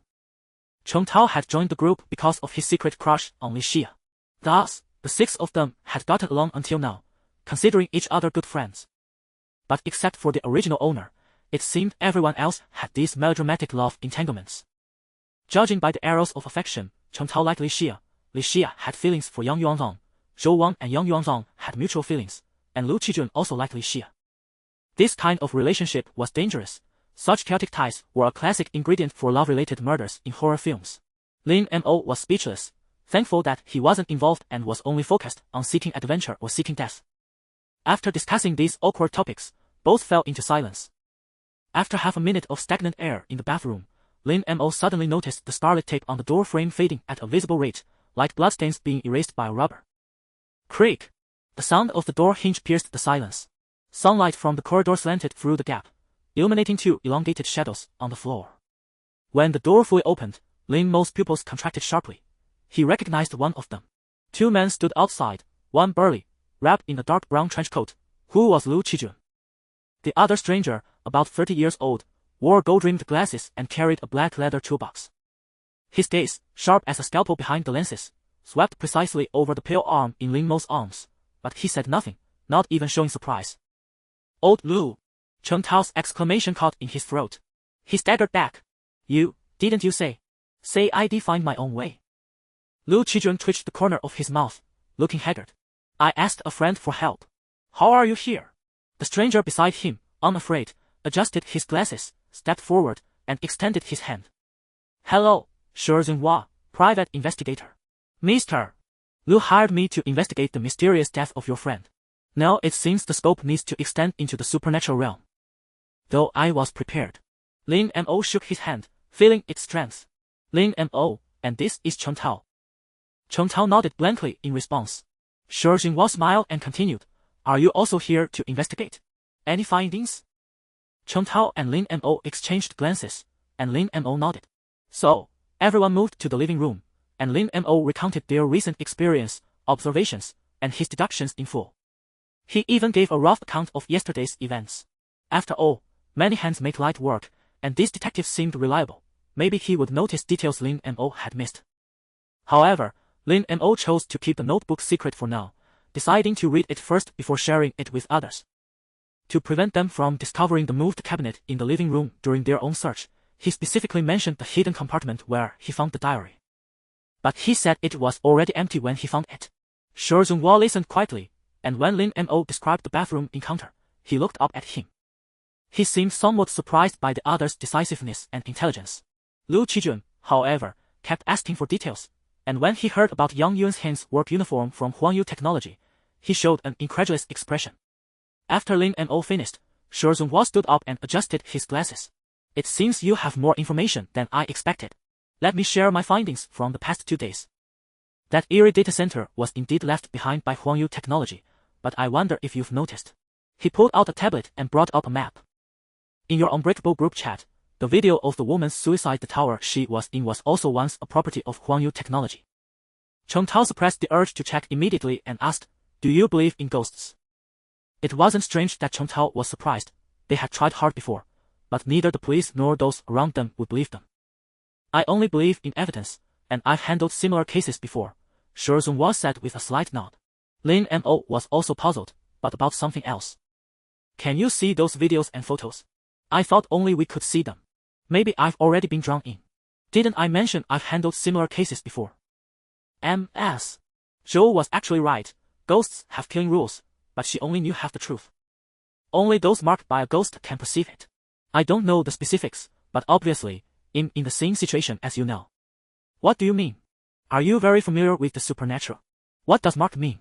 Chen Tao quickly asked, eager to meet someone who seemed knowledgeable about the eerie. Lin Mo gave a mental thumbs up. This was exactly what he wanted to ask. Shi Zhenhua glanced at him and said slowly, "I wouldn't say unfamiliar. No one dares claim to fully understand ghosts. But having encountered similar incidents a few times, I'm somewhat aware of the basic patterns. I can't explain in detail. It might help you understand. It will be beneficial for our next steps." Shi Zhenhua raised 3 fingers and continued, "A ghost's killing rules can also be called its killing logic. They can be broken down into 3 components, the marking rule, the execution rule, and the hidden rule. These 3 types of rules form the complete logical chain of a ghost's killing behavior, marking as the starting point, execution as the process, and hiding as the boundary. The marking rule refers to the triggering condition for a ghost to lock on or identify a target. It is the initiating link in the chain of a ghost's killing. The execution rule refers to the method of attack and the lethal mechanism activated after the ghost marks its target. The hidden rule refers to the weaknesses or conditions that restrict the ghost's killing ability, or it could be a concealment mechanism. For anomalies, it might be a limitation or an amplifier, depending on the situation. Specifically, marking rules can be further divided into perception-triggered, behavior-triggered, psychological-triggered, spatial-triggered, and so on. Execution rules may involve direct physical attacks, or they could be rule-based curses and spiritual attacks. Hidden rules are even more diverse. The most important among them is the restriction on the ghost, which runs throughout the entire killing process. That is what we should focus on the most. Elaborating on this could take an entire afternoon, but you must remember, when facing a ghost, try not to confront it hidden. Focus on escaping and uncovering its killing patterns." Lin Mo and Chen Tao absorbed this knowledge voraciously. As for Lu Qijun, seeing his relatively composed demeanor, it was clear he had known about this earlier than they had. Without giving them more time to think, Shi Zhongguo finished speaking and opened his phone. He pulled up the first suicide video and began analyzing it frame by frame. The red high heels worn by the woman who jumped are commemorative items from the Universal Technology annual meeting 5 years ago. You can zoom in on the screen to see the logo. These are limited editions, only available to internal staff and those connected to Universal Technology. Finally, he added, however, the woman's identity has not been found yet. All information related to her on the internet seems to have vanished. All evidence now seemed to point to this peculiar game company, which closely aligned with Lin Mo's deductions. Lin Mo's heart stirred slightly, further confirming he had made the right decision. What about the other video and that picture? Found anything? Lin Mo asked. Shi Zhongguo shook his head. No relevant information has been found for now, but it might just not have been retrieved yet. We can wait a bit longer. By the way, Shi Zhongguo stared at the severed arm in Lin Mo's hand and asked, can I take a look at that paranormal item you have? Lin Mo nodded in agreement. He had examined it for a while in the bathroom, but hadn't found any useful clues. Fortunately, the task only required touching it. Regardless, the progress on the second task had at least advanced a bit. Of course, Lin Mo said, handing the cold arm to the other. What is a paranormal item? Shi Zhongguo took the arm, feeling its seemingly eternal chill, and replied, paranormal items are objects connected to ghosts. They might be some kind of medium or possess various incredible abilities. Most paranormal items are mediums because they have only been briefly touched by a malicious ghost and are not core items. That means their abnormality is bestowed by the ghost, and once separated from the ghost's control, they will gradually return to normal. Shi Zhongguo examined it carefully but also shook his head. Clearly, although this arm looks extraordinary, it is merely a medium. However, he shared the same thought as Lin Mo. Since it was a paranormal item, keeping it might prove unexpectedly useful. Since he was already marked by the ghost, taking one of its possessions wasn't too much to ask.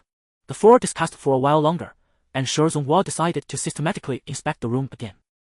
Lin Mo and Chen Tao naturally had no objections. Yang Yunhan's room was not large to begin with, just one bedroom, one living room, and one bathroom. Learning from Lin Mo and Chen Tao's earlier lesson, Shi Zhongguo decided to use tools to prop open the entrance door, the bathroom glass door, and the wooden door to the bedroom, to prevent them from suddenly closing.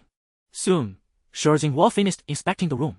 His fingertip traced a curve through the dust along the edge of the cupboard, his gaze behind his lenses as sharp as a blade. Mr. Lin, did you move this cabinet? Lin Mo leaned back against the wall, the diary in his hoodie's inner pocket pressing against his ribs. I found a hidden compartment behind it during the search, so I pushed it open to look, but it was empty. Why did you put it back to its original state? Shi Zhongguo crouched down, pointing at the scratches. The depth of the scratches doesn't match the rust marks on the cabinet's feet. This cabinet has been moved at least 3 times in the short term. He suddenly looked up. During the last move, did Mr. Lin see anything? Lin Mo frowned, his tone turning cold. Are you interrogating a suspect? Shi Zhongguo smiled awkwardly and apologized. Sorry, occupational habit. Lin Mo nodded and still answered the previous question. I didn't see anything. I put it back because I thought since we sneaked in, we should leave things as they were. Shi Zhongguo nodded and said nothing more. To be honest, the clues are a bit messy. My suggestion is that we all go to the crane tower later to see if we can find anything. Do we have to go there? Won't we encounter new dangers? Chen Tao stammered, his voice filled with reluctance. Shi Zhongguo said without hesitation, understanding the ghost's origin is crucial. Most ghosts don't appear out of thin air. Their killing logic is often closely tied to the conditions of their birth. If we stay put, we'll probably have to slowly test the rules with our lives. Is that the outcome you want to see? Lin Mo shared the same thought. He didn't believe running away could solve everything. That would only put them in a completely passive position. But Chen Tao seemed to have his own persistence. He had been utterly terrified just now. The deadly threat they had just faced was beyond anything from the previous eerie incidents. But Sister Zhou said we could just stay in her room. There's a barrier that can keep ghosts out. Lin Mo was also curious about this, still unsure if the so-called barrier was effective. However, nothing strange seemed to have happened last night. He probed Shi Zhongguo. Is this so-called barrier really useful? The other shook his head and said, I'm not sure. There are indeed masters who can drive away ghosts through rituals or setting up barriers, but such people are rare, and barriers have a time limit. Yesterday afternoon, I went to Shou Wang's house with Mr. Liu to check it out. You weren't there at the time. I don't think that incense burner is useful. I can sense its purpose probably isn't to block ghosts from entering. Even if it works, can we outlast the ghost? Cheng Tao's face flushed with agitation as he retorted loudly. What do you mean by sense? This is a matter of life and death. What do you mean by sense? Shi Zhenhua glanced at him coolly, wearing an expression of believe it or not, and did not respond. Hearing this, Lin Mo made up his mind.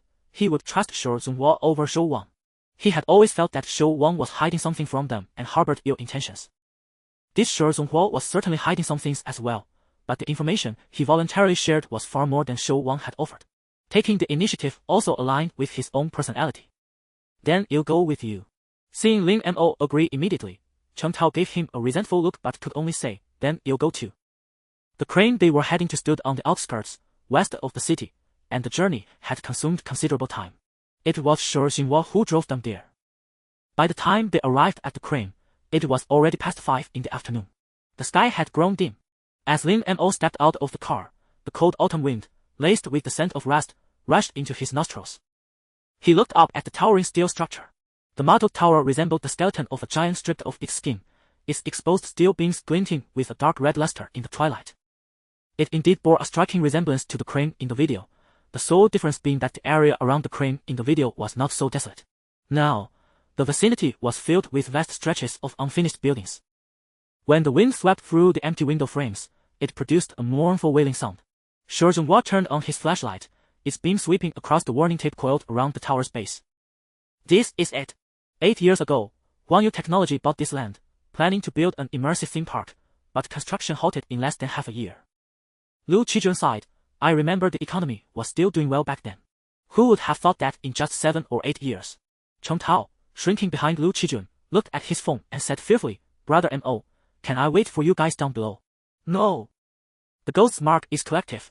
Splitting up is more dangerous, Shi Zhenhua interjected. He finished speaking, leaving no room for argument, and pointed to the upper section of the tower. The platform where the woman fell in the video is on the 15th floor. The elevator has long been out of service. We'll have to climb. Shi Zhenhua took the lead, his flashlight beam occasionally sweeping over the graffiti on the wall's twisted shapes, scrawled red characters, and phrases like justice for me, repeatedly painted in red. Shi Zhenhua's hand slowly brushed over those characters, as if lost in thought. The group soon reached the top of the crane, the very spot where the woman had jumped. The platform at the crane's top was slightly tilted. Shi Zhenhua's flashlight beam swept across the platform's edge, where a broken safety rope remained. The frayed ends of the nylon fibers were jagged, as if gnawed through by some sharp teeth. Shi Zhenhua crouched down, pointing at the rusted railing. Here. In the video, she grabbed this spot at the end. He also noticed countless faded red strings tied to the railing on the inner side of the safety net, with yellowed cardstock at the knots. Shi Zhenhua randomly picked a card and examined it, but it was completely blank. He chose another, only to find it empty as well. What was the purpose of this? Liu Qijun also came over, crouching down and pointing at the red strings. This is made of the same material as the rope in Yuanzang's wardrobe. Cheng Tao held his phone, the lens trembling slightly as he aimed it at the red strings. In the video, that woman seemed to have this on her wrist too. Lin Mo pulled up the suicide video from the group files and paused it on the upward shot taken just before the fall. Though the enlarged pixels were blurry, one could vaguely make out a dark red string wrapped around the deceased's right wrist. Shi Zhenhua nodded, looking at the collapsed scaffolding on the east side of the platform, and said coldly, this place is perfect for hiding certain things. Perhaps something we never expected happened back then. Didn't we mention earlier that ghosts require conditions to be born? One of the most common types is the emotion-driven ghost, which arises when a soul suffers intensely in life, causing it to linger in the mortal world. Without a doubt, the ghost we're dealing with is of this type. Lin Mo frowned and asked, how can you be so certain? There doesn't seem to be any evidence here to support your claim. Shi Zhenhua closed his eyes and took a deep breath. Because I can feel it. The resentment here is profound. The others found it hard to understand. Shi Zhenhua sighed and continued to explain, because I have a psychic constitution that allows me to perceive supernatural presences nearby. The resentment here is beyond imagination. Earlier, I said Zhou Wang's barrier was unreliable because I could sense the immense resentment there even greater than in Mr. Yan's room. That's why I believed the barrier wouldn't hold. I didn't want to say it, but there's no need to hide it now. because we probably don't have much time left. Zhenhua's flashlight beam suddenly shook violently, and he seemed visibly shaken. You might not understand what I'm saying. Let me compare it to a supernatural event, and you'll grasp the severity. He paused, then recounted an unforgettable experience.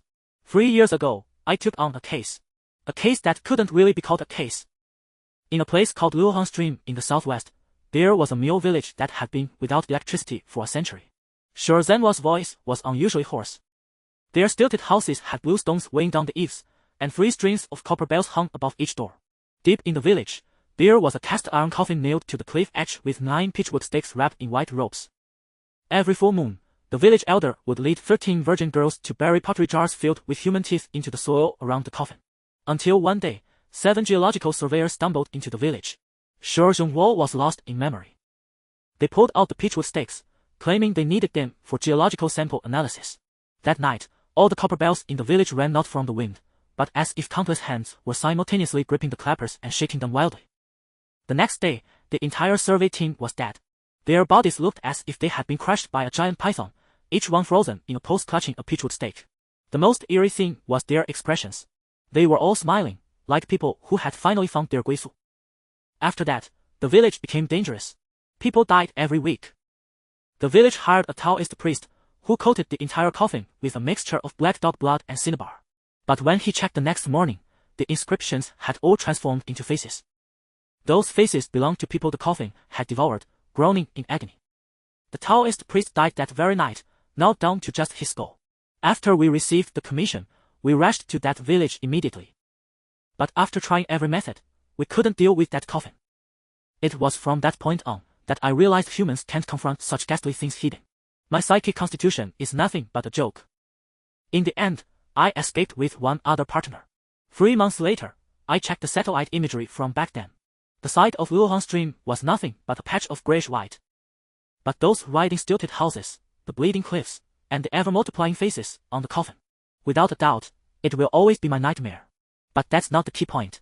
The key is that the resentment here is more than 10 times denser than that coffin, which devoured 300 lives. It's truly hard to imagine what happened here at this crane back then. If we measure resentment simply by the number of deaths, this place must have claimed at least several thousand lives. Upon hearing this story, everyone couldn't help but feel a chill run down their spines. From the gaps between the steel beams around them, a black tide resembling asphalt seemed to surge forth, with countless pale arms waving within it. Each hand clutched faded red ropes that glowed with a corpse-like green hue under the moonlight. Everyone gasped for breath. If this were merely a story, it might be bearable, but if Zhenhua had spoken the truth, their situation was undoubtedly perilous to the extreme. Lin Mo was the first to recover, speaking calmly. If so many people had died, it would have become a hot topic long ago. Yet, there have been no reports of such a massive death incident in recent years. Regardless, we are already entangled in this mess. We can't just wait for death. He turned to Zhenhua and continued, Are there any other clues here? I feel the appearance of these red ropes is no coincidence. They likely carry a deeper meaning. Do you have any insights? Lin Mo used his sleeve to wrap around his fingers as he parted the layers of nylon knots, steering the conversation back to the incident itself. These red ropes. Each one is tied to a blank card, as if part of some ritual. Zhenhua also steadied his nerves somewhat. He took tweezers from his toolbox and picked up a yellowed card. Perhaps they are not blank. He rotated the tweezers, and under the moonlight, the card revealed watermark-like patterns, the maple leaf logo of Universal Technology, with tiny digital codes embedded in the leaf veins. Such concealed numbering implied that the company harbored some unspeakable secrets. After all, no legitimate company would hide its employee IDs so well. Liu Qijun suddenly spoke up, his voice hoarse but managing to maintain composure. This resembles an employee badge. Yuan Zhang's lab coat nameplate had a similar coding format. He pulled out his phone and zoomed in on a photo he had just taken. The magnified metal nameplate indeed bore similar hidden patterns. And look at the way the knots are tied. Liu Kaijin's fingertips hovered half an inch from the red rope as he continued. In my hometown, during funerals, the rebirth knot tied on coffins uses this exact technique, 3 strands intertwined, ending with a slip knot. Under the moonlight, thousands of knots swayed in the wind, resembling countless hanging nooses. The clues seemed to be falling into place. Back then, Universal Technology must have engaged in some horrific and shady dealings, ultimately giving rise to a ghost. Throughout this period, people had been drawn into the situation. This ghost possessed some ability to manipulate information and networks, forcing most investigations to rely on offline methods. No relevant clues could be found online. Now, they had identified two killing patterns. First, when the temperature inside an enclosed room drops below a certain point, it triggers a fatal threat. The source of the temperature drop must be found to evade it. Second, when the doors or windows of a sealed space are sealed with red tape, one must not open them to leave. They can only be opened by someone on the other side. However, they might not have fully grasped these two rules, as variations could occur. The wind atop the crane tower carried the scent of rust, and silence fell among the group. Lin Mo twisted the card at the end of the red rope, the metal coat gleaming coldly under the moonlight. At that moment, Shizunwa suddenly spoke, his flashlight beam sweeping across their pale faces. Time to head back. We need to integrate the clues. No one objected, so they all returned in Shizunwa's car. In the minivan on the way back, Cheng Tao huddled in the back corner, scrolling through his phone. The blue light from the screen illuminated his dark, sunken eyes. He hadn't had a good night's sleep in days. Liu Qijun gripped his seatbelt tightly, a conflicted expression flickering across his face as if he wanted to say something but held back. Lin Mo glanced at the others and reminded them, roll down the windows. It might be cold, but we shouldn't let the car become a sealed space. Shizunwa nodded, a hint of admiration in his voice. That's a thoughtful consideration, it never occurred to me. With that, he lowered all four windows slightly. The minivan drove through the twilight. On board, Liu Kaijin's face remained troubled. After an indeterminate time, he finally spoke. Actually, Shou Wang and Yang Yuanlang might have been together for several months. The compartment fell into dead silence. Cheng Tao's phone froze midair, disbelief flashing across his face. Lin Mo seemed taken aback. What did you say? Shizunhua cast a scrutinizing glance from the rearview mirror. How is this related to the paranormal incident? Lin Mo noticed Liu Kaijin's hands trembling slightly. His voice choked with emotion. Remember the class reunion half a year ago? I saw them kissing in a secluded corner outside. Later, Yuan Zhang begged me not to tell anyone. He said he didn't want to hurt Xiaoye or break up our little group. After all, Xiaoye truly loved him, and I. Lin Mo felt a wave of exasperation at this revelation. It wasn't the melodrama that bothered him, but the sudden recollection of the incense burner in Zhou Wang's hallway. He vaguely remembered the rope not half buried in the sandalwood ash of that overturned burner. It was identical to the one in Yang Yuanxin's wardrobe and those hanging on the crane tower. A cold glint flashed in Shizunhua's eyes as the minivan screeched to a halt at a red light. I see your point. Given how close Shou Wang and Yang Yuanzhang were, she must know something. No wonder she was evasive and even impatient when I questioned her yesterday, eventually kicking us out.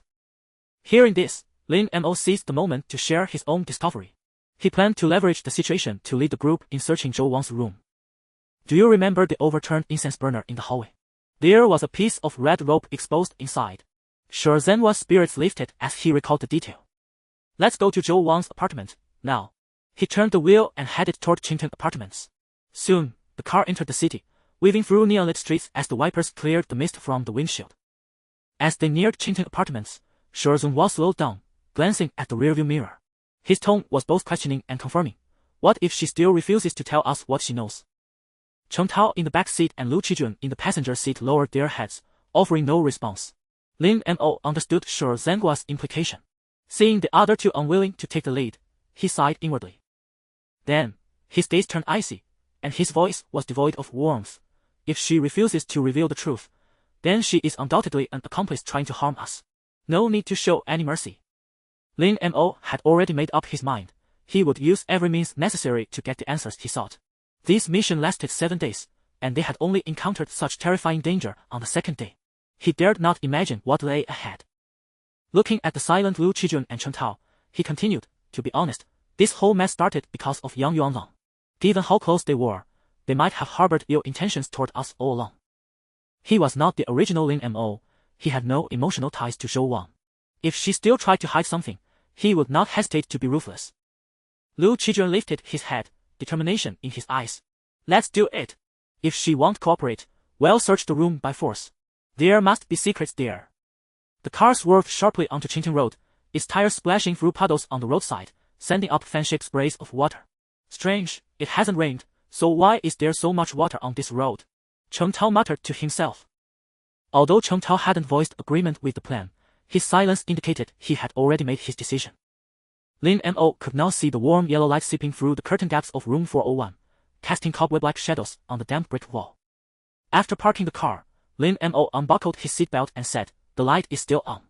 She must be home, and from what she said earlier, she won't easily leave that place." He didn't bring the eerie woman's arm but left it in the car under Shu Zhenhua's care. After all, it would be troublesome if others saw it. If discovered, spending a few days in jail would be the least of their worries. At that point, forget gathering clues, even ghosts wouldn't be able to escape the cell. Liu Qijun, who had been gripping the car door handle since getting out, murmured, "If she really has something to do with Yuan Zhang's death, don't jump to conclusions yet." Shu Xinhua tucked the toolbox inside his trench coat. "But tonight, we must force her to talk. And we shouldn't rush up there yet. Let's discuss tactics first. If she catches a swarm of us, it'll only raise her suspicions. I suggest Cheng Tao knock first. Let Zhou Wang open the door. Don't alert the enemy." Cheng Tao swallowed hard and nodded slightly. Though somewhat afraid of Zhou Wang, he understood this wasn't the time to be squeamish. This task was indeed most suitable for him. The group discussed tactics further, considering all possibilities, before entering the apartment building. The musty smell in the stairwell was thicker than during the day. Cheng Tao's canvas shoe slipped on the steps, and Lin Mo suddenly grabbed his shoulder. He noticed the light flickering from under the crack of the 401 door, as if someone was pacing behind it with a candle. Lin Mo squinted. This was similar to what he had seen yesterday. It felt as if someone had been waiting at the door, quietly observing. He pointed at the door, gesturing for the others to be silent, then signaled Cheng Tao to approach and knock. The rest hid on either side of the door. "Knock, knock. Sister Zhou. It's Xiao Cheng, in back. Can you open the door?" When Cheng Tao knocked a third time, the door suddenly trembled violently, as if something heavy had slammed against it. Everyone instinctively stepped back. "Get lost!" Zhou Wang's hoarse roar echoed. "Who allowed you to bring strangers here?" A dark red liquid began seeping from under the door. Liu Qijun was startled, but Shu Zhenhua remained remarkably calm. Seeing they were exposed, he stopped hiding. He crouched down, used a towel from his pocket to dab the liquid, sniffed it, and explained to the group, "It's not blood. It's cinnabar mixed with incense ash, probably from the incense burner by the door." Cheng Tao, shaken by the shout, became flustered. "Sister Zhou, let me explain. We found Yuan Zhang's work uniform at Universe Technology." Bam! "Shut up."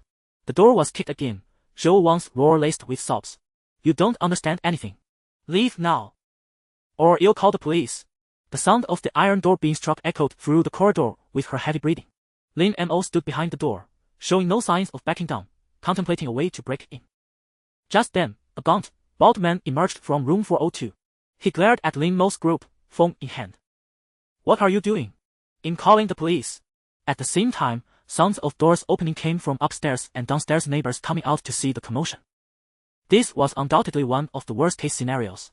Shu Zhenhua straightened up and said in a low voice, "Cinnabar mixed with black dog blood, an ancient method said to ward off evil, but it's been proven useless. Unless the ghost's weakness or limitation involves such things." His voice dropped to a whisper. "Miss Xiu." Shu Zhenhua suddenly raised his voice, his gaze behind gold-rimmed glasses sweeping over the dark red liquid seeping from the door crack. "We're leaving now, but please reconsider cooperating." "Well, take our leave and not disturb your rest, Ms. Zhou." Cheng Tao opened his mouth to speak but was dragged by Lin Mo toward the stairs.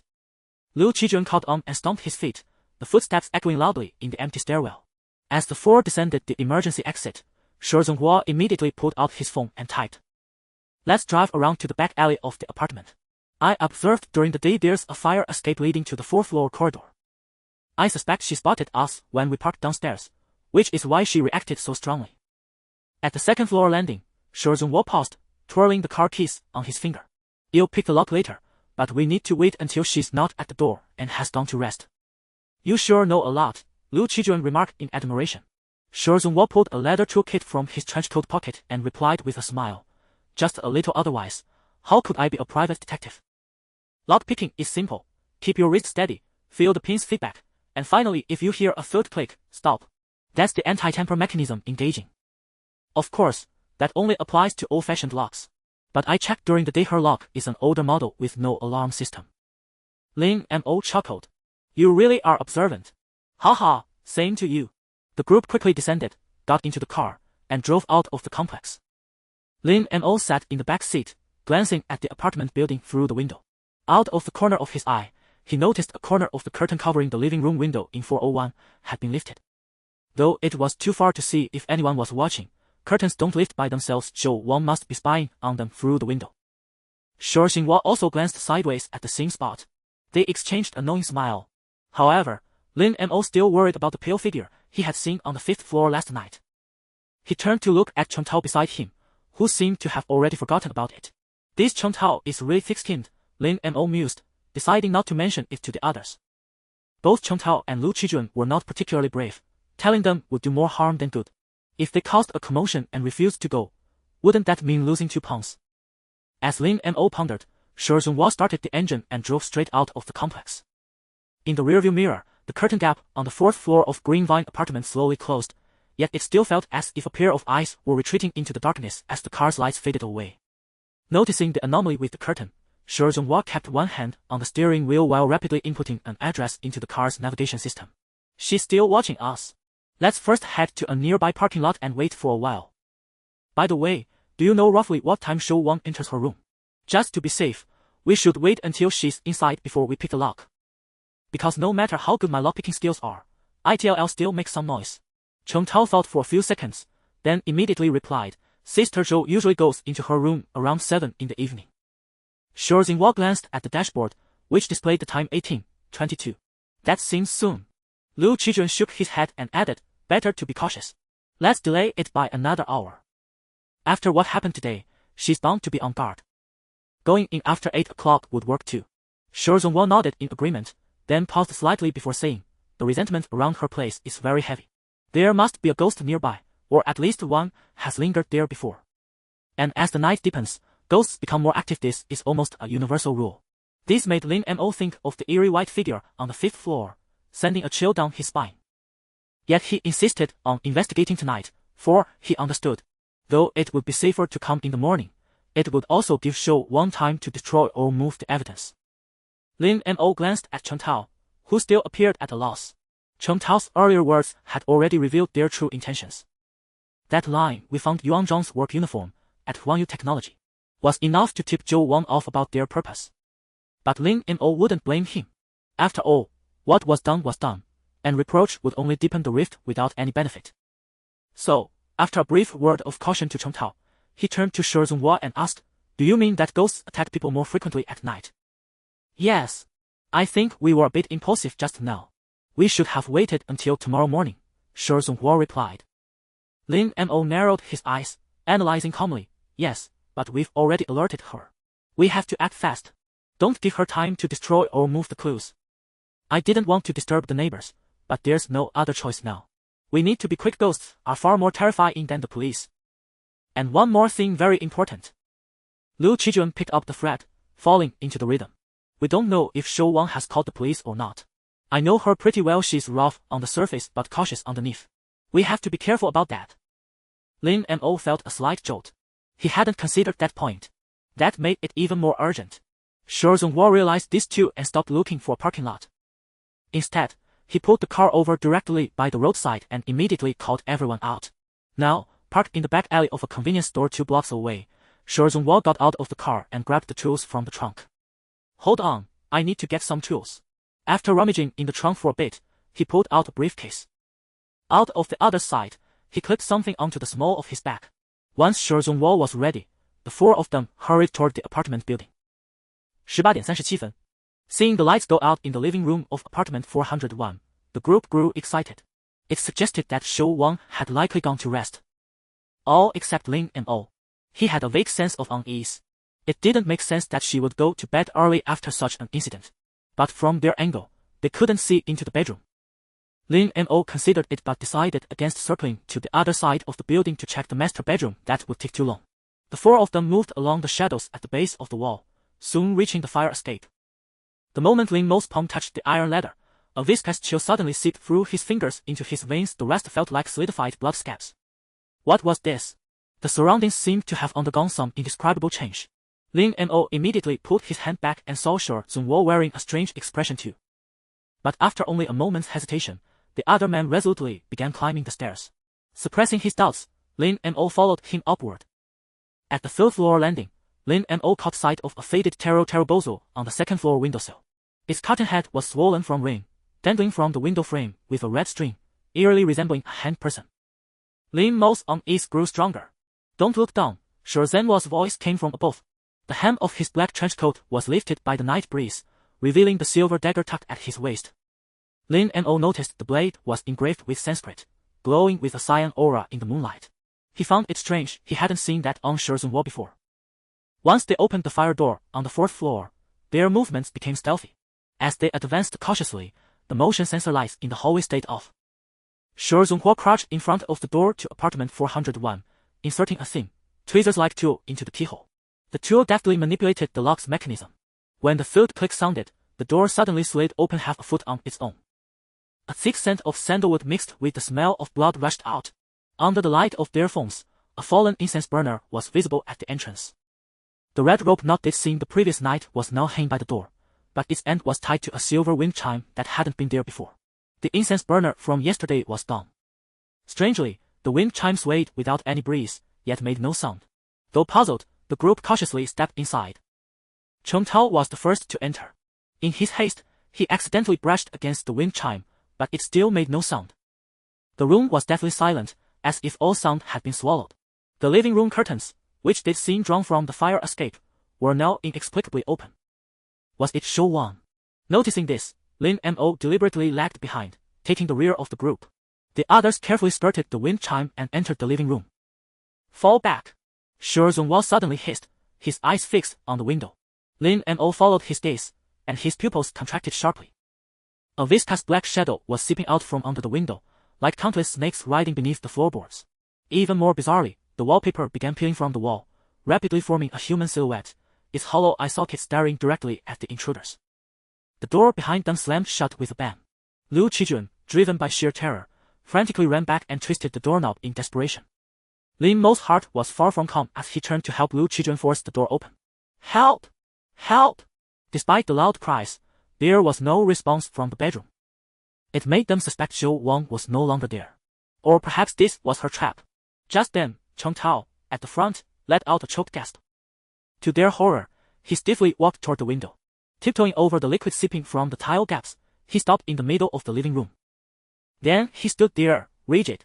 A pale figure was hanging upside down from the ceiling, its back to Lin Mo and the others, its rotting fingers mere half an inch from the top of Cheng Tao's head. When Lin Mo discerned the inverted figure, his sweat-soaked shirt clung abruptly to his back. The pale figure's body was riddled with honeycomb-like cavities, evoking a visceral unease.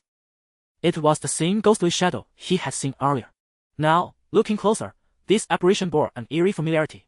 At that moment, Cheng Tao slowly turned to face the others, then suddenly craned his neck to stare at the inverted figure above. His pupils dilated into two pit-like points, reflecting the pale figure suspended from the ceiling. From its decayed, horrid body oozed a pitch-black liquid, dripping 1 drop, 2 drops onto the crown of his head. Daisy!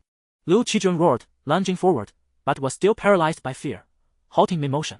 He saw the skin on Cheng Tao's neck suddenly bulge with web-like veins, as if countless earthworms were burrowing beneath the dermis. Liu Qijun's hand hung in midair, cold sweat trickling down his temple into his collar. After observing the horrifying figure overhead at close range, his fleeting surge of courage and rage seemed doused by a bucket of ice water. Lin Mo was also pondering. These were entirely different rules from before. How many rules did this ghost have? Why had Cheng Tao fallen victim? What action had he taken that violated the rules? Such a brief moment left them no time to think. A flicker of regret rose in Lin Mo's heart. This operation seemed far too reckless. Shi Zhenhua shared the same sentiment, though he still had a backup plan to counter this ghost. He swiftly drew the Sanskrit-inscribed dagger concealed at his lower back. As the blade sliced his palm, dark red blood droplets hung suspended in midair, congealing into fine crystals. Then, he charged forward, driving the dagger fiercely toward the pale figure.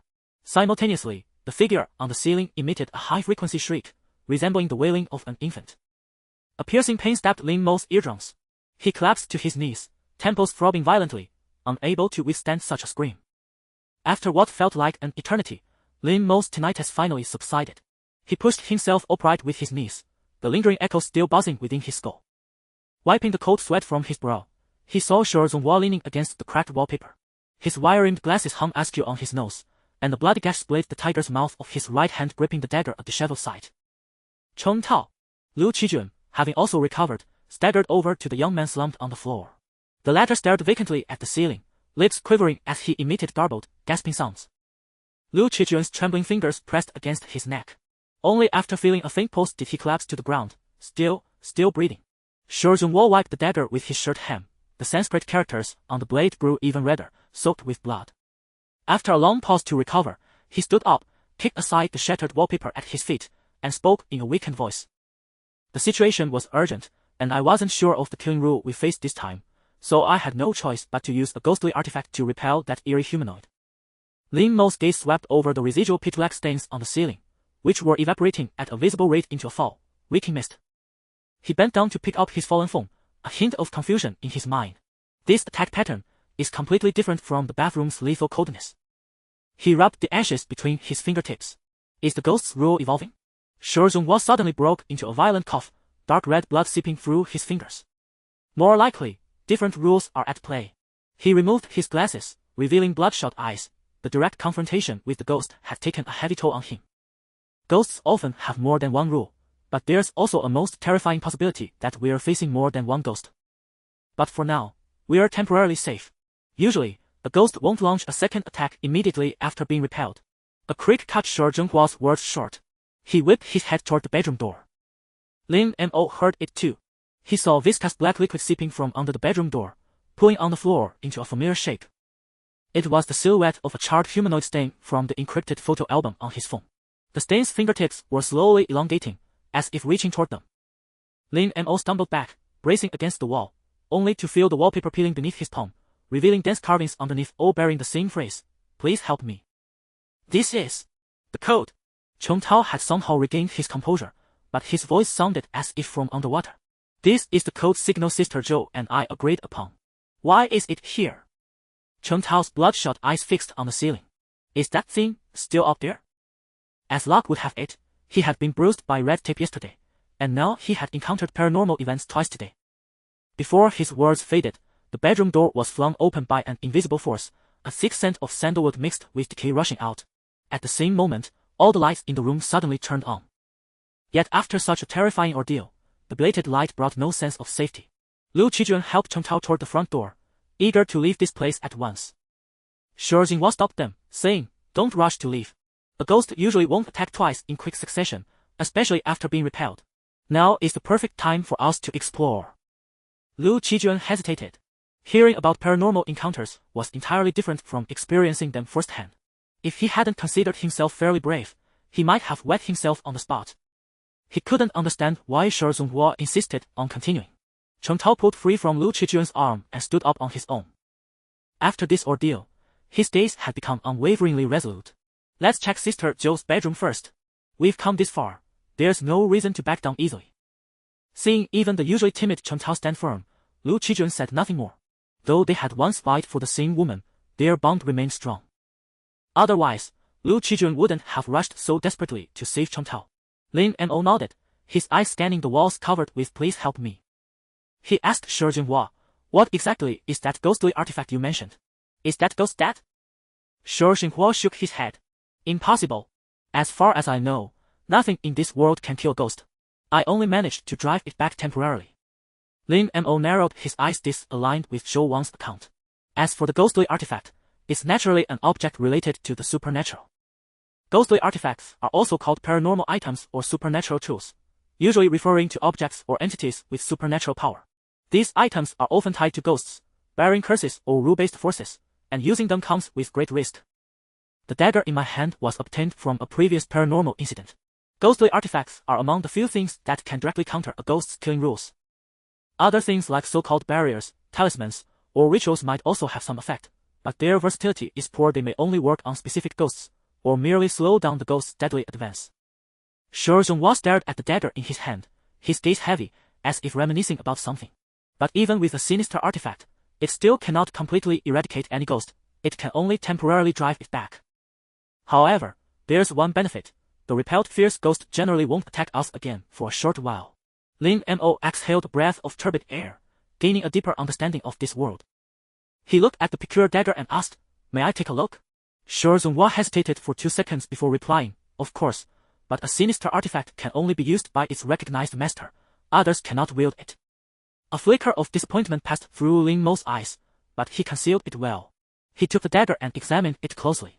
The moment he grasped it, the system's chime sounded again. Obtain permanent sinister artifact. Expand for details. Malevolent dagger. Permanent sinister artifact. Cannot be removed from instance. Cannot be used. Ability 1. Consume stamina to activate. Soak the blade in the user's fresh blood to briefly suppress a single entity's actions. Cooldown 24 hours. Ability 2. Strike a fierce ghost's body. Upon hit, repels the entity. Note, each time it is soaked in blood, the blade glows with an eerie crimson light, as if reliving the warmth of the souls it has claimed. After a thorough inspection, Lin Mo returned the dagger to its owner. Then, the group slowly moved toward the indoor hallway leading to the master bedroom. When they reached the bedroom door, they saw Shou Wang kneeling with her back to the door in front of the dressing table, the hem of her coral fleece robe soaked in a pool of blood. Except for the area beneath her feet, everything else appeared normal. The room's light was bright, almost glaringly so. They could clearly see Shou Wang's right hand holding a silver comb, slowly combing through the air in front of her, one stroke at a time.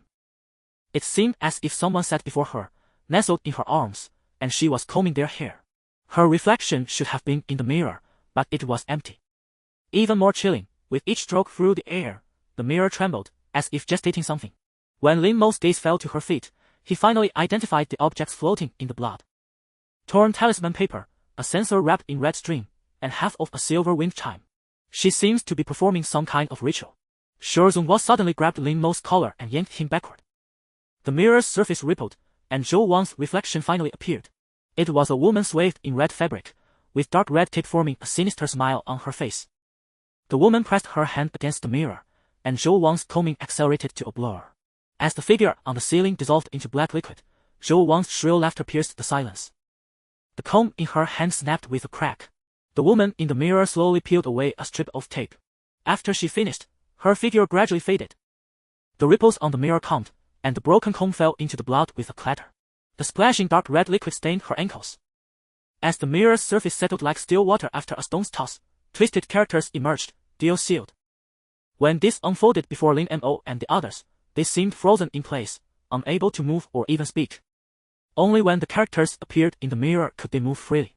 Lin Mo caught a glimpse of Shou Wang slowly turning. Her eye sockets were now empty, filled only with writhing gelatinous masses.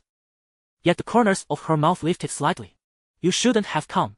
Her voice echoed as if from a deep well, layered with reverberations. Her blood-stained fingers suddenly plunged into the dressing table drawer, retrieving a silver hairpin. Shou Zhongguo watched her warily, gripping the runic dagger tightly. But what followed defied their expectations. After taking out the hairpin, Shou Wang did not attack them. Instead, she smiled eerily and slit her own throat with the hairpin. Zzz, a sharp sound burst in the ears of the four. Then, to their astonishment, Shou Wang dissolved into a silver light before the dressing table, leaving only her robe behind. Though his eardrums rang, Lin Mo was the first to react. He took a deep breath and stepped forward, ready to explore the area thoroughly. Chen Tao's breathing was heavy, his grip on Lu Kaizhen's wrist tight. The successive horrors had terrified him, rendering him hesitant to move.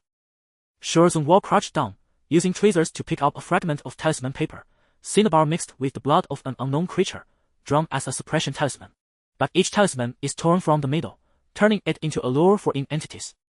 Using this method almost guarantees attracting unclean things, especially when already marked, because it enrages the fierce ghost. Every ghost has its own killing rules, but they also share certain commonalities. Luring in. Chen Tao's voice trembled as his eyes swept over the winding bloodstains along the baseboard. Did Sister Zhou put this up to harm us? Lu Qijun suddenly snatched aside the pile of talisman ash under the bed with his shoe. Look, there's something in the ashes. He picked up a half-burned piece of yellow paper, the charred edges faintly revealing blood-red characters. Please help me. Shou Zhenhua's glasses glinted coldly. The message is written on the talisman paper, and the same text is scrawled behind the living room wallpaper. This is no coincidence. It likely carries a special meaning. Lin Mo had already reached the edge of the dressing table, the sticky sensation of the blood pool making him frown. As his gaze swept across the surface, he spotted a copper pendant wedge in the drawer's gap, its mandala pattern stained with dark brown residue. What's this? Lu Qijun approached cautiously and said, This looks like Yuan Zhong's. He always wore it, said it was passed down from his ancestors. Shou Zhongguo also came over, using tweezers to pick up the pendant and examine it closely. The mandala symbolizes the cycle of life and death in esoteric Buddhism, but the carving here is far too crude. Lin Mo yanked open the wardrobe door. He recalled discovering a piece of clothing in Yang Yun's wardrobe earlier that morning. After rummaging for a while, Lin Mo found something at the very bottom, a sandalwood box wrapped in yellow silk. He opened it to reveal a vintage wooden comb carved with twin lotus flowers. As he took it out, the system's chime echoed in his ears. Ding! Touched item traces of the living. 26. 2 traces of the living so quickly. This pace felt unreal. Lin Mo silently called up the task list and saw that task 2 was 2/3 complete. He felt the trip hadn't been in vain. He handed the vintage comb to Shi Zonghua, who was examining a sensor nearby. Mister. Sure, take a look at this. Shi Zonghua nodded, but his expression turned grave as he took the comb. This is also a supernatural item, and it carries even heavier in energy than the arm. How did you find it? He asked half-jokingly. Do you have a spiritual physique too? And stronger than mine? I probably wouldn't have identified it without direct contact. Lin Mo smiled wryly. I don't have such a thing. If I could, I'd want it. After all, it counts as a supernatural ability, right? I just thought it must be important because Shou Wang had it so well stored. Shi Jinhua sighed. You wouldn't want such a physique. Although it lets you sense vengeful spirits and in energy, it also attracts unclean things. Much like the Inurin talisman, and at specific times, the body endures unimaginable torment. I've heard of even more powerful physiques, but they often come with greater limitations. Lin Mo nodded after hearing this, feeling that it was essential to maintain a good relationship with Shi Zonghua. After all, he knew a great deal, and perhaps he could still benefit after clearing this dungeon. Of course, the prerequisite was that he could clear it. I digress, Shi Zonghua said, gently rubbing the comb in his hand. Although this comb is heavy within energy, it is still not the core. Core? Another obscure term. Lin Mo frowned. What is the core? Does it help us find the rules to locate the vengeful spirit? Of course it helps. In fact, it provides decisive assistance. The so-called core is the essence of the vengeful spirit, the central object in the entire supernatural event. Shi Zhenhua's eyes sparkled slightly.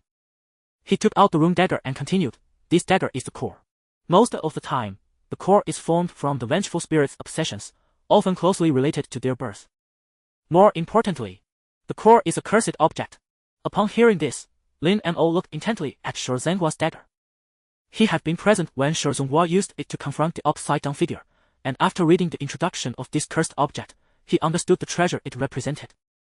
Cough, what are you looking at? Shi Zonghua noticed Lin Mo's fervent gaze and quickly put the rune dagger away. You're about to drool. Lin Mo also realized he had lost his composure and smiled awkwardly. It's nothing, just a bit curious since it's my first time seeing it. Let's thoroughly search the entire house first and see if there are any new clues. Shi Zonghua looked at him with some skepticism but nodded. You're right. I'll go check the guest room where you stayed before. If Shou Wang wants to play tricks, there might be some arrangements in your room as well. After searching for a long time, no other useful items or clues were found. Shi Zonghua glanced at his watch. The fluorescent display showed 10:39 p.m. on his tense jaw. Let's leave. The in energy here is too strong. Back at the office, well planned again in the morning. In the returning carriage, Chen Tao wrapped himself in Shi Zhenhua's spare windbreaker, huddled in the back seat. Lin Mo stared at the retreating street scene in the rearview mirror, the neon signs twisting into blooded ghostly faces under the moonlight. Shi Zhenhua's office was hidden on the 3rd floor of an office building. Since it was in a more remote area, the rent was quite cheap. Upon entering the office, Lin Mo's eyes scanned the wall covered with case clippings missing pregnant women, bizarre suicides of wealthy businessmen, and a crew that had collectively gone mad, each photo etched with extensive notes in red ink. Shi Jinhua heavily placed the toolbox on the coffee table. Liu Qijun filled half a cup of warm water from the water dispenser and drank it, appearing somewhat familiar with this place. Lin Mo crouched down to pick up a fallen clipping, which recorded a marriage case in the mountain city. The man's appeal upheld the original verdict. Shi Zonghua glanced around at everyone and said wearily, let's rest early. The night is not suitable for action. The sofa should be given to the injured, and the others can make do on the chairs. I agree we should rest well, but we need to pay attention to the doors and windows, so they don't suddenly close while we're sleeping. Also, we need to monitor the temperature. Do you have a temperature alarm here?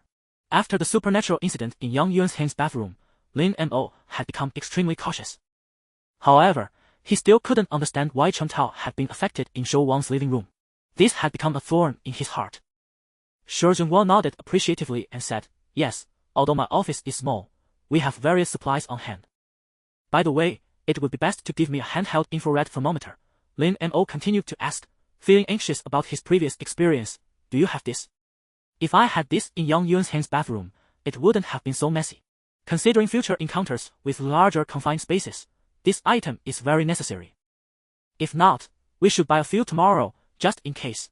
Lin Mo emphasized once again. Yes, Mr. Lin, we have some. Shi Zhenhua entered his operation room, retrieved those 2 items, and handed them to Lin Mo. He also brought out a toolbox the size of a human head and set it aside. Shi Zhenhua fiddled with the toolbox for a while and then handed each person a small backpack, saying, inside are some commonly used tools. You can carry them and take whatever you need at any time. He then checked his watch and noticed it was already 11:28 p.m., so he said, I suggest everyone take turns keeping watch, 2 hours each until dawn. Everyone opened all the windows and doors to connect with the outside and propped them open with hard objects to prevent them from being blown shut by the wind. After all, it was late autumn, and there was a good chance of this happening. Shi Zhenhua placed the Sanskrit dagger horizontally in the center of the coffee table. What was he doing? Gu, what are you doing? Cheng Tao curiously watched the dagger. He had just learned during the room search that it was this dagger that had saved him. Shi Zhenhua had no intention of hiding it. After all, they were all in the same boat. This is my personal habit. I placed it here for easy access without injuring myself. However, even though it is placed here, I can still feel it even in my dreams. This can be considered a form of binding to the item. As he said the last sentence, there was a hint of warning in Shi Zhenhua's tone. The 3 of them waved their hands repeatedly, indicating that they had no other thoughts. Lin Mo silently noted these words. Although he couldn't fully trust Shi Zhenhua, they were still quite valuable as references. Understood, you'll take the first watch. Lin Mo had many considerations, but the most crucial was that he wanted to avoid everyone and take a good look at that diary. It definitely held important clues. Shi Zhenhua slightly nodded. Alright, then you'll take the last watch. We'll get up around 7:30. His thought was simple. He and Lin Mo were more contemplative and needed to maintain a good state. The continuity of sleep was also very important. Now was not the time for modesty. At midnight, the clock struck 12, and Cheng Tao's snoring had already begun. Shi Zhenhua and Lu Qijun also fell into a state of sleep. After a whole day of running around, everyone was tired. At this moment, Lin Mo quietly moved to the bathroom, half closing the door and propping it with one foot. He kept his breathing very light, the beam of his phone's flashlight shrinking to the size of a soybean. The diary began recording from March 12th of this year, but it wasn't written every day. Lin Mo held his breath and carefully opened the cover of the diary. The yellowed pages displayed Yang Yuan's hands scrawled yet forceful handwriting, as if driven by some urgent emotion. March 12th, my sister's condition has worsened. The doctor said a bone marrow transplant is needed, but a matching donor has not yet been found. The family's savings have run out, and my parents can't sleep at night. Today, a man in a black trench coat came to me and said he could help, but the price was to join their society. I originally didn't believe in these supernatural things, but he said he could let me see the reflection in the mirror that can grant wishes. Lin Mo's brow furrowed. Reflection in the mirror. Wasn't this exactly the third task mentioned in the mission panel? Strike a deal with the reflection in the mirror. Moreover, he had never heard of Yang Yuanzhang having a sister, at least not in the original owner's phone. Who exactly was this sister? Filled with doubt, he continued flipping through the pages, the paper rustling softly. March 15th attended the society's gathering for the first time. The meeting was in an abandoned hospital on the outskirts of town. Everyone wore masks. There were only 4 people in total, but their voices sounded as if they came from underwater, muffled and indistinct. The leader had me sign a contract, written in blood. When my finger was cut, the drops of blood fell onto the paper and wriggled into words on their own. The others said this was a spirit contract, and once signed, it could never be broken. March 20th, my sister's condition suddenly improved. The doctors called it a miracle, but I knew it wasn't. Last night, I followed the society's method, applied a special potion to the mirror, and recited the incantation. It actually appeared in the mirror, a blurry silhouette, its voice coming from a great distance. It asked what I wanted, and I said I wanted my sister to recover. It laughed and said, "Are you willing to pay as the price?" I agreed, and about 3 days later, I felt as though I had lost something. By this morning, my sister's fever had broken. Lin Mo's fingers trembled slightly. Yang Yuanzhang had indeed come into contact with the reflection in the mirror and had even struck a deal. But what was the price? The diary didn't say. He quickly flipped to the later entries. April 2nd, the society gave me my first mission to go to the data center of Universal Technology and activate a certain server. They said that machine contained the electronic remnants of the first users, and that as long as I awakened them with electromagnetic waves of a specific frequency, the mission would be complete. I didn't want to go, but they said it was for my sister. If I didn't, she would face the threat of death again, because it was her destiny. What exactly did destiny mean? Although I didn't understand, I didn't dare to defy them. Lin Mo's pupils contracted. So Yang Yuanzhang hadn't gone to the data center for the first time, nor was it a coincidence he had been ordered by that so-called society. But strangely, April was a long time ago. What had happened in between? April 5th, I went to the data center on the outskirts. It was very cold and eerie, and what was even stranger was that I remembered this place had been abandoned for a long time, so why were there still so many devices running inside? I followed the information provided by the society and started the equipment one by one. Then, I saw them. Countless faces floated up from the screens, staring at me. The most terrifying thing was that one of those faces was actually Zhou Wang. Wasn't she on a business trip? How could she be there? Lin Mo's breath caught in his throat. Zhou Wang's face had appeared inside the server. Was she already connected to this matter? Or had Zhou Wang long ceased to be Zhou Wang? April 6th, the society said I had completed my mission very well. One of them found me privately. Judging by the voice, it sounded like a woman. She taught me a sacrificial ritual: choose a room, fill the entire interior with specific incantations, and arrange the necessary tools and materials.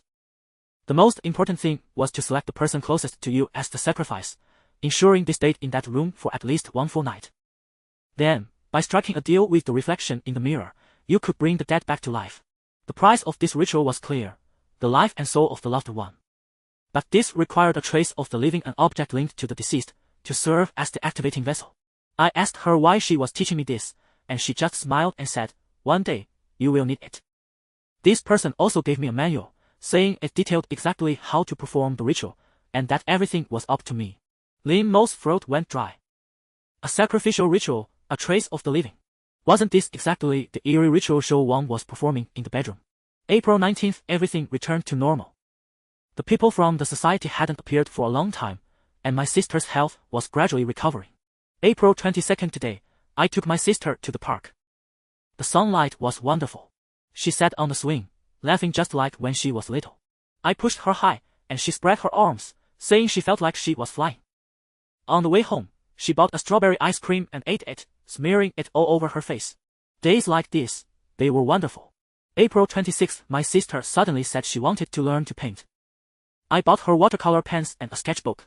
She sprawled over the coffee table, doodling, and drew a crooked cat, insisting it was a portrait of me. Then she drew a little dog, saying it was herself. That evening, she stopped the drawing on the refrigerator and called it our family portrait. Reading this, a chill crept up Lin Mo's spine. Because as far as he knew, Yang Yuanzhang's parents were still alive and they had a very good relationship. How could this possibly be called a family portrait? What exactly was this sister? Had Yang Yuanzhang's perception been altered? Or was his memory faulty? Lin Mo took a deep breath and continued reading. April 29th, my sister's appetite had improved, and she clamored for me to make braised spare ribs. Of course, I couldn't refuse. At dinner, she gnawed on the ribs, grease smeared on her cheeks, looking like a little kitten. I smiled and said, "Eat slowly, no one's going to take them from you." She blinked and said, "But they're so delicious." April 30th, I watched my sister's favorite animated movie with her. She wrapped herself in a small blanket and leaned against me, falling asleep halfway through. I gently carried her back to her room and tucked her in. Before turning off the light, she murmured sleepily, "Brother, can we watch it again tomorrow?" I nodded. May 2nd, we went for a picnic in the countryside. My sister ran around on the grass, chasing a butterfly, and eventually took a tumble. I rushed over, but she got up on her own, brushed off her dress, and said, "It doesn't hurt." Then she pulled a small wildflower from her pocket and handed it to me. "For you, brother." The sunlight shone on her smile. This smile, I would protect it for a lifetime. The following large stretches of the diary were filled with the warm, everyday life of Yang Yuanzhang and his sister, just like what the most ordinary brother-sister relationship would write. But to Lin Mo, it was utterly chilling.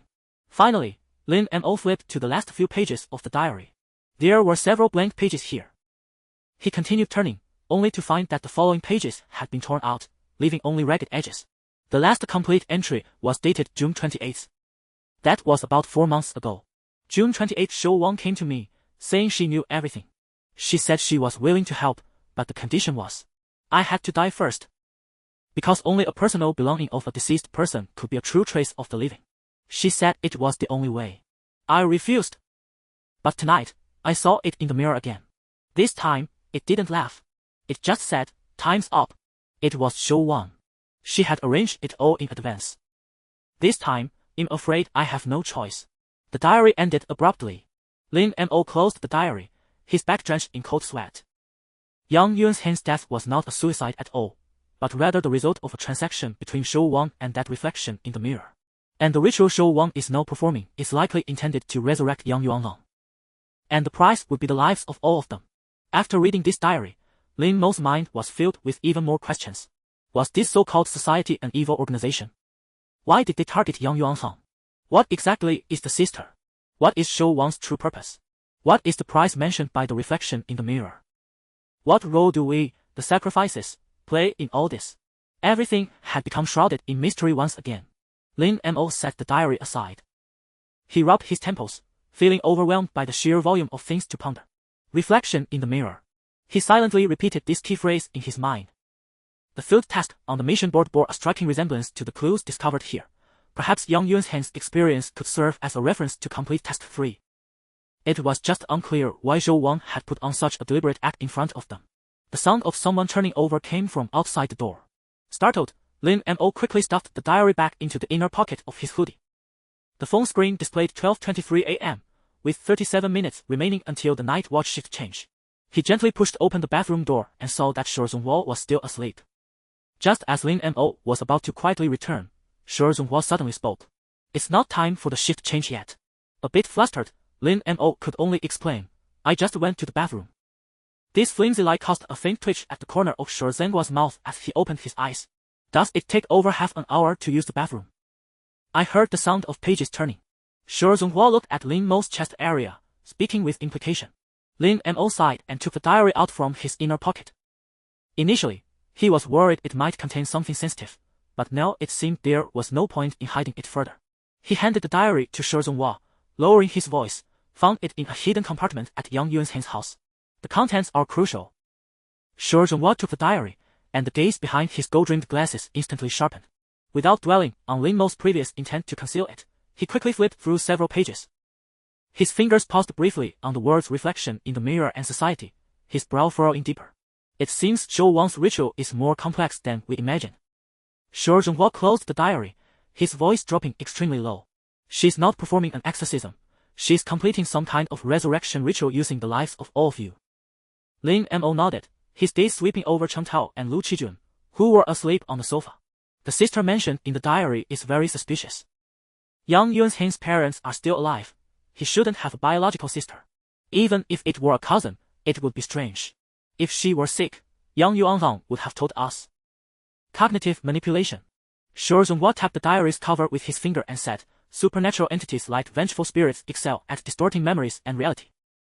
Otherwise, they wouldn't remain largely unknown to the public to this day. Lin Mo spoke, pointing to the entry for March 12th. And this society must have played a key role. Their behavior resembles a cult. Shi Zhonghua adjusted his glasses. You make a valid point. And the data center of universe technology should be the key. The diary mentioned an electronic afterimage hidden in the servers, and Yang Yuanzhang saw Show Wang's face on the screen on April 5th. Considering everything, I suspect the real Show Wang died long ago, and what we encountered was a replica created by a vengeful spirit. A chill ran down Lin Mo's spine. If that were true, the ritual in Show Wang's bedroom might not be for resurrecting Yang Yuanzhang, but for some other sinister scheme. He wasn't naive enough to believe this entity harbored good intentions towards them.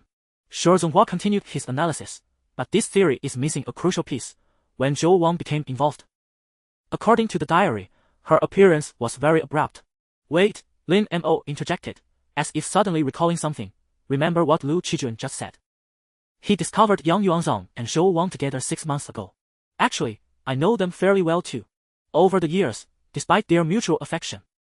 Perhaps to maintain our friendship, they never crossed that line. Could it be that this very incident was the catalyst for them getting together? Shi Zhonghua pondered for a moment before nodding. You might have a point. He returned the diary to Lin Mo and said, but let's not overthink it now. Get some rest. Feeling a strong wave of drowsiness, Lin Mo said nothing more.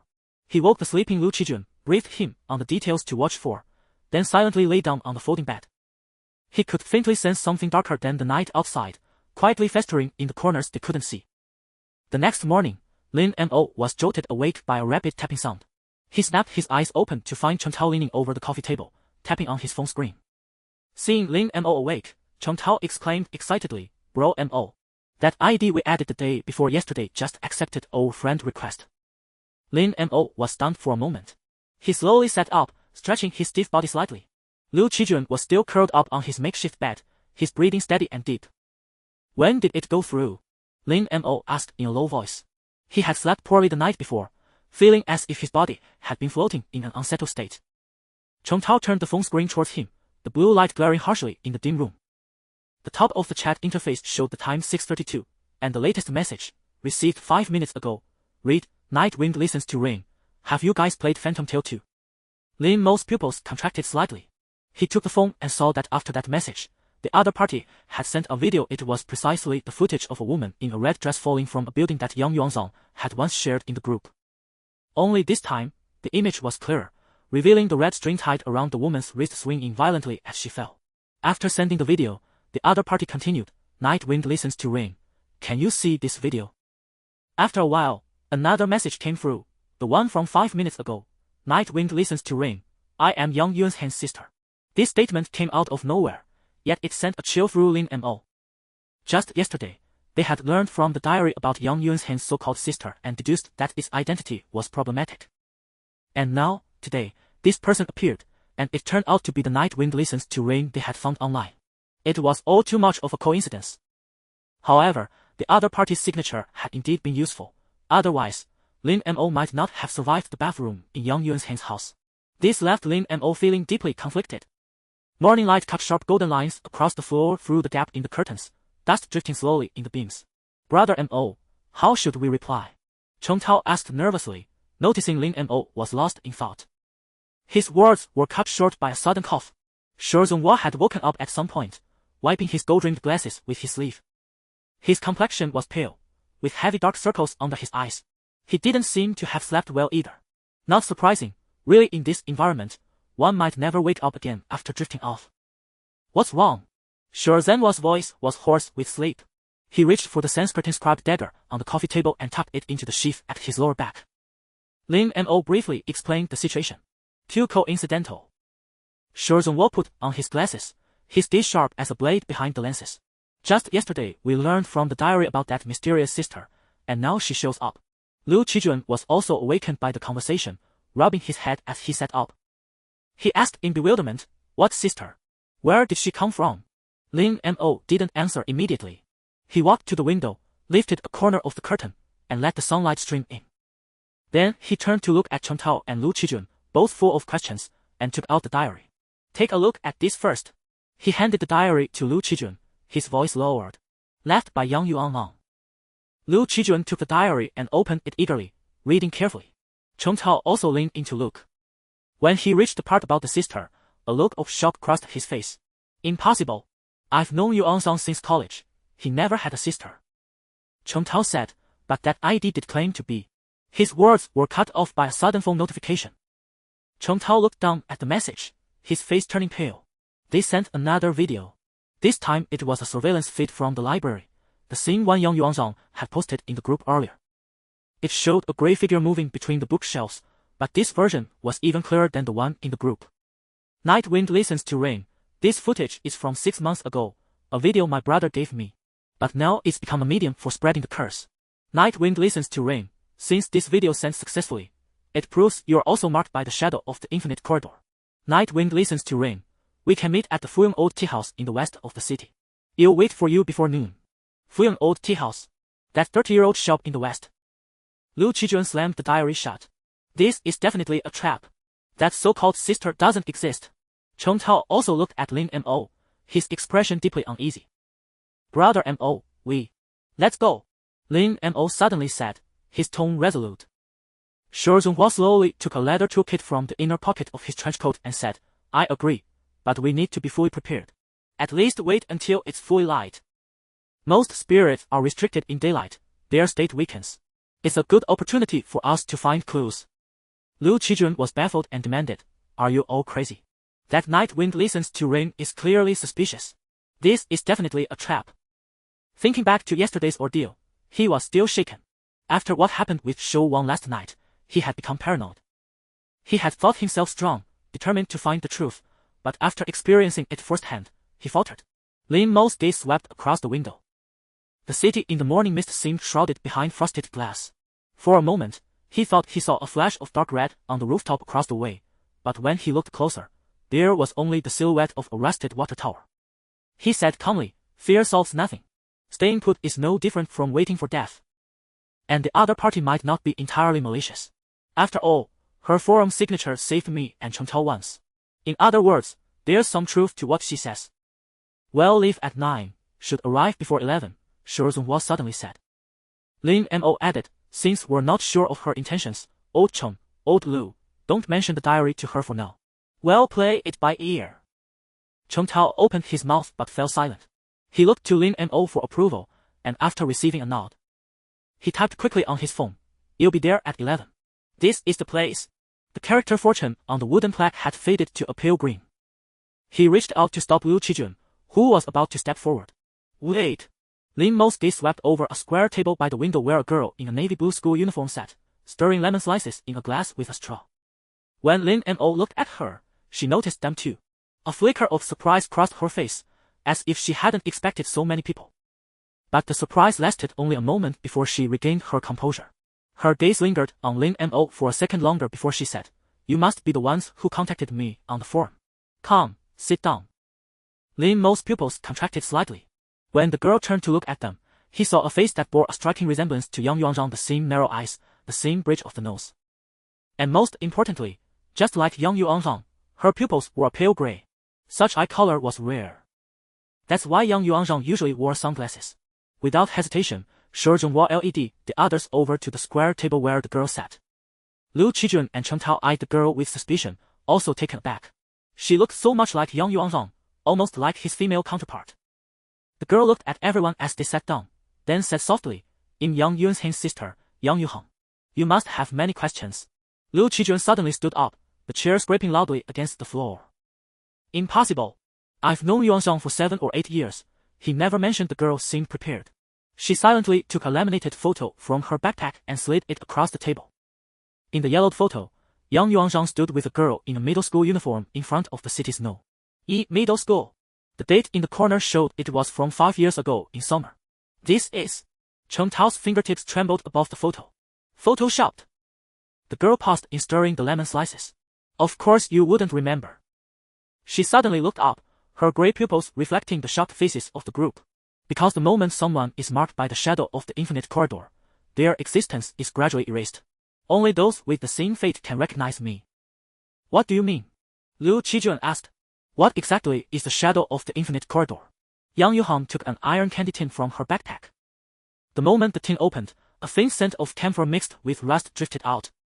Yang Yuheng's slender fingers gently peeled back the yellowed cotton paper inside, revealing 3 items: a faded copper school badge, its edges oxidized to a dark green, a crayon drawing folded into a square, its corners worn and frayed, and a letter with no envelope. They all seemed like relics from another era. "This is my brother's high school freshman badge." As she picked up the badge, the copper piece gleamed with a warm luster under the light. He always pinned it inside his school bag, saying it would never get lost that way. When the crayon drawing was unfolded, crooked lines outlined 2 stick figures. The taller one wore exaggerated black-rimmed glasses, while the shorter one had pigtails. They stood hand in hand on grass represented by wavy green lines. In the bottom left corner of the paper, "Brother" and Hanin was written in pencil, the strokes as immature as a child just learning to write. I was 6 that year and insisted he join me in the kindergarten parent-child drawing competition. Yang Yuheng traced the tears along the paper's edge, where traces of tape had been repeatedly applied. He was furious, but in the end, he stayed up until 3 in the morning to help me finish it. Finally, there was the letter. It was slightly better preserved than the badge and the drawing. As Yang Yuheng unfolded it, the paper emitted a faint, crisp rustle. The letter was brief, only a few lines. "Yuheng, next week is your birthday. I'll take you to the amusement park. I won't work overtime this time. You and Zhang." Yang Yuheng refolded the letter, her voice low and calm. "The shadow of the infinite corridor. That is its name." She lifted her pale pupils, scanning the group. It started as an anomalous piece of data in Universal Technologies servers. After that incident 5 years ago, it came alive. She slowly placed the letter back into the candy box and continued. Anyone who comes into contact with it has their memories fade away like pages of a photo album eaten by moths. Including me. My brother was the first to discover the truth. Yang Yuhan's voice suddenly faltered. She took a deep breath and continued. This vengeful spirit's core ability is to construct data mazes through electronic devices, trapping victims' consciousness in an infinitely recursive virtual space. It can also tamper with human memory and cognition, gradually erasing all traces of a person's existence including physical records. Its true form is that server. She raised 3 fingers. It hunts its prey in 2 ways. First, visual resonance, staring at a specific image on an electronic screen for over 7 seconds. Second, data contamination, sharing or viewing designated images, videos, or code snippets. Once marked, the victim sees endless looping projections of their own daily actions. Stirring her straw, Yang Yuhan added, simultaneously, they are forcibly dragged into the virtual space at intervals. Upon waking, they find time has inexplicably passed, yet they cannot recall what happened. After 4 times, her voice dropped to a whisper. After 4 times, the physical body begins to deteriorate, eventually leading to death through a fabricated accident. The departed soul becomes a data vessel for the spirit, turning into a face within the blue light, helping spread more curses. Liu Kaijian's face turned pale as he gripped the table edge, recalling the information from the diary. We encountered Zhou Wang's blue light face before, so she. Yang Yuhan paused for a moment before speaking slowly. I'm not sure. I don't know the person you're talking about. She then continued, let's get back to the topic. The shadow of the infinite corridor is not without countermeasures. Maintaining contact with others can prevent being pulled into the virtual space. The most crucial step is to find and delete the initial contaminated file that was spread. Also, she arranged the 3 items neatly and added, try not to look at any cursed audio or video. But judging by the situation, you've all already heard that audio, haven't you? Hearing this, Lin Mo and the others wore grim expressions. They had confirmed that they were targeted by the vengeful spirit simply because they had browsed the content in the group chat. Yang Yuanzhang had lured them into that group with ill intentions. However, Lin Mo found it strange. Yang Yuhan only mentioned audio but hadn't sent that audio file. What did that mean? After she finished speaking in one breath, Lin Mo asked, the rules you mentioned don't seem to include sealed rooms or temperature changes. And we haven't seen the projections you described. Instead, we keep encountering rooms sealed with red tape. Your forum signature also mentions temperature. What's going on? For a fleeting moment, a hint of ferocity flickered in Yang Yuhan's eyes. Just as Lin Mo grew puzzled, she quickly regained her composure. Please. I'm not sure about this either. Do you know any other information about this entity? Do you mean? Lin Mo chose his words carefully. The ghost we encountered is not the same as the shadow of the infinite corridor you mentioned. Yang Yuhan nodded. My friend, the owner of this account, the rules of the entity she encountered are completely different from what you've described. The last piece of information she left behind was a warning about dropping temperatures.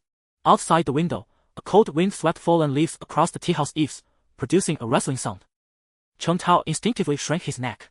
That forum signature. Lin Mo frowned. I didn't change it. Yang Yuhan said softly, because it was her final clue. It took me a long time to confirm your identities, since it can interfere with electronic records and even alter people's memories. Lin Mo's gaze swept across everyone's face before settling on Yang Yuhan. If we truly are dealing with 2 different ghosts, he murmured, would their rules conflict with each other? Or cooperate? Yang Yuhan's pupils contracted slightly, as if she had never considered this possibility. After staring intently at Lin Mo, she shook her head. I don't know. But since they have both appeared around you, there must be some connection. I've never encountered the situations you've described. Throughout this, Shu Zhonghua had been silently observing the young girl, squinting as if lost in thought. So, your friend's account. Chen Tao ventured, is she now? Yang Yuhan's body trembled slightly but quickly steadied. She disappeared. Not death disappearance. As if she never existed. Her social media accounts, photos, even the records on her family's phones all erased. Only this forum account, for some reason, still retains a few traces. This is very much like what happens after being killed by the shadow of the infinite corridor, but she clearly encountered a different ghost. The temperature inside the teahouse seemed to drop a few degrees, and a chill ran down Lin Mo's neck. He instinctively looked out the window and noticed that the once thin morning mist had inexplicably thickened, as if some invisible presence was slowly drawing near. No! Lin Mo's wariness toward Yang Yuhang reached its peak. This Yang Yuhang was highly suspicious, not because of discrepancies with the diary's content, but because of another fatal issue. Before Lin Mo could continue his train of thought, Shi Zhongguo suddenly spoke, his voice low. What did you mean earlier by tracing the source? How exactly did you confirm our identities? Instead of answering, Yang Yuhang countered, why don't you first tell me about the ghost you encountered? How much do you know about it? It can't always be you asking the questions while I do all the answering. Shi Zhongguo furrowed his brow. Lin Mo was the first to speak up, replying, from what we know, when encountering that ghost, you must never let the room's temperature drop. If it does, you need to take measures to warm it up. Or else, flee the room immediately. In any case, you can't just let the temperature keep falling. Lin Mo chose not to tell the truth. If they followed his actual method, they wouldn't even know how they died. But Yang Yuhang nodded, seemingly satisfied with the answer. I just wanted to understand more. After all, my friend likely died because of this ghost. If I encounter it in the future, you'll know how to deal with it. After saying this, she took a smartphone from her backpack. The phone's screen had several cracks. Lu Qijun felt a pang of guilt seeing Yang Yuhang believe Lin Mo's words. But Lin Mo stopped him with a stern glare. Yang Yuhang, head down, operated her phone, seemingly oblivious to the exchange. She deftly opened an encrypted folder, as if prepared in advance. Inside were several screenshots, logging records from the forum's backend. Although most of the data is hidden, the physical location of the IP addresses can't be completely falsified. Following these clues, I traced them to Brother Cheng Tao's device, and finally identified the individual. The person who contacted me must be Brother Cheng Tao, right? This is his forum account. I don't have a computer with me now, so I can't demonstrate it to you. Lin Mo's gaze stopped on one of the photos. It was a group photo of Yang Yuanzhang and a few others, the background seemingly a riverside on a summer day. Everyone in the photo was smiling brightly, showing no signs of discord. This photo? Cheng Tao's eyes widened. I have no memory of taking this. That's because it's erasing your memories. Yang Yuhang's voice was barely a whisper. As I said earlier, as time passes, your existence will be gradually weakened. Until, in the end, even your closest loved ones will forget you. Although our experiences are not the same, the final outcome should be consistent. From this perspective, it doesn't necessarily mean there are two ghosts. It's also possible that this single ghost has two completely different killing rules and manifestations. Shi Zhongguo glanced at Yang Yuhang and said calmly, if what you say is true, then judging by the outcome, the second hypothesis is correct. It's one ghost with two rules. I just don't understand. How do you know so much? Shi Zhongguo looked at the girl before him with a scrutinizing gaze, full of distrust. My brother told me, of course. Have you ever heard of an organization called the Society? She carefully observed everyone's facial expressions. Seeing the slightly unnatural looks on Cheng Tao and Lu Kaijun's faces, she already had her answer in mind. So you do know about it. You know more than I expected. This organization specializes in sealing ghosts. It's a semi-official organization. My brother was recruited into this organization a few years ago and started working for them. That same year, the Society discovered the existence of the Shadow of the Infinite Corridor and began trying to seal it. This is all stuff my brother told me. A few years ago. Lin Mo's heart stirred. That didn't match the timeline recorded in the diary. Moreover, from Yang Yuhang's words, this organization seemed to be on the side of good, which contradicted what was in the diary. But he didn't want to tip her off. He stopped Shi Zhongguo, who was about to interrogate her, and said, why would your brother tell you all this? Because he wanted me to join the organization too. My brother discovered that I possess a very rare aptitude, which allows me to resist a ghost's killing rules to a certain extent. I think that's also the reason I've managed to survive until now. So, did you end up joining? Yang Yuhang shook her head. No. My brother mentioned the organization to me a few times, but never brought me to meet anyone else from it. Except for the owner of the forum account I'm using now, Chu Shiqing. She was my brother's most important partner, but she disappeared 3 weeks before my brother passed away. I have one more question. Lin Mo intended to continue asking. A flicker of impatience crossed Yang Yuhang's face, and she clenched her fist slightly. At that moment, the fog outside the window grew even denser, almost obscuring the entire street. The lights inside the tea house appeared hazy and fragile in the fog, as if they could be swallowed up at any moment. Didn't the fog already dissipate?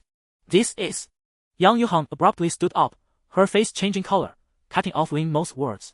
The glass door of the tea house was suddenly blown open by a gust of wind, and the cold, damp fog rushed in, carrying a putrid scent. Quick, run! They've found this place. This is the precursor to the shadow of the infinite corridor constructing a virtual maze.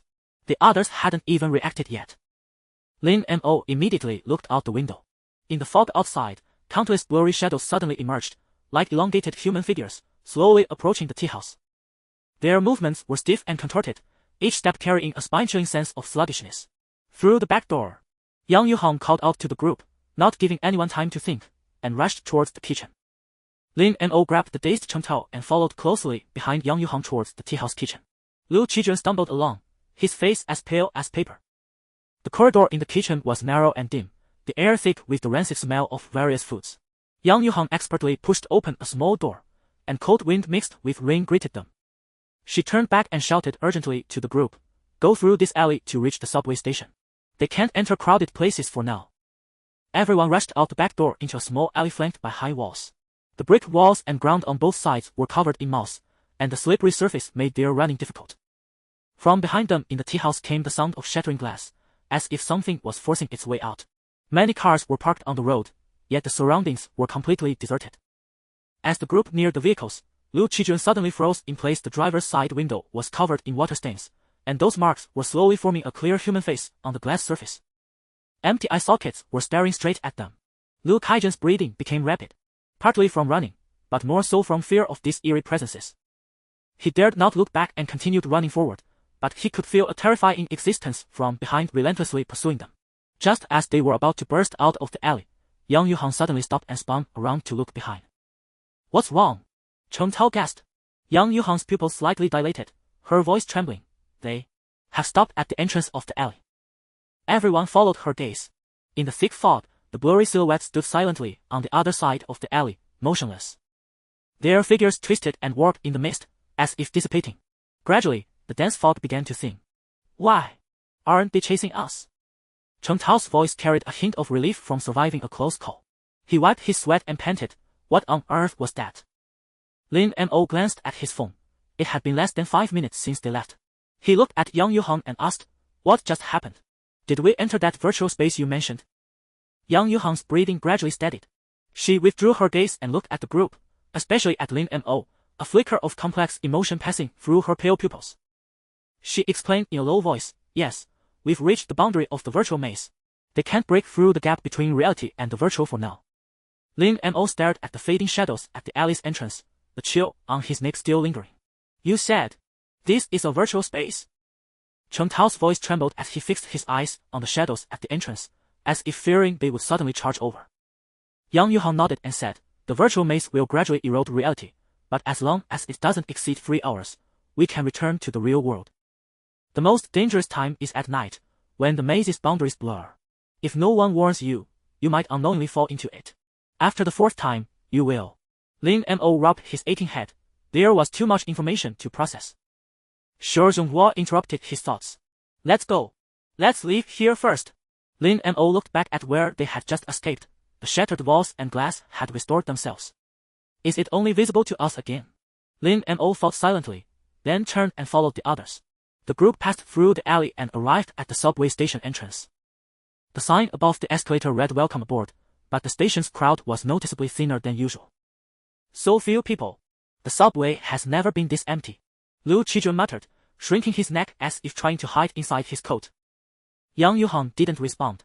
She quickly walked to the ticket machine, her pale pupils scanning the platform.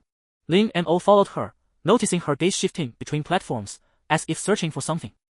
After buying tickets and entering the station, they chose a less crowded carriage. Lin Mo sat near the door, observing Yang Yuhong through the glass reflection. The girl stared at the darkness rushing past the window, her eyes slightly vacant. "Tell me about your experiences these past few days," Yang Yuhong suddenly spoke, her voice soft yet freezing the air in the carriage. Lin Mo exchanged a glance with Shou Zhonghua. Over the next 20 minutes, Lin Mo cautiously described the events from the company's eerie incident to the bathroom horror, but deliberately omitted the diary hidden in the wall. When he mentioned the sandalwood burner and talismans in Zhou Wang's home, Yang Yuhong's fingers suddenly stopped tapping. Her tone carried a hint of subtle sarcasm. She actually believes those things can protect her. "Master Ku Wu. I've heard of him. My brother mentioned him." He was jailed for fraud 3 years ago and now he's out causing trouble again. She was deceived. Or rather, she'd rather believe in such lies. Yang Yuhan's tone was somewhat exasperated. Her gaze shifted to Lin Mo. Her room is plastered with talismans. It can't be that simple. She's not to be trusted. Lin Mo nodded, noting that Yang Yuhan used the word plastered. He had never mentioned the number of talismans. This woman is becoming more suspicious. Remember, those marked by ghostly entities cannot communicate via electronic devices. Yet this woman managed to pass their friend request on the forum and communicate there. That must be wrong. Perhaps she could be used. Lin Mo thought coldly.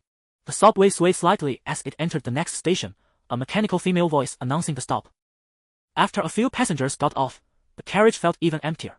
Lin Mo nodded in agreement with Yang Yuhan. You're right. And Zhou Wang mentioned resurrecting Yang Yuanzong. She said those talismans, besides exorcism, could also revive people.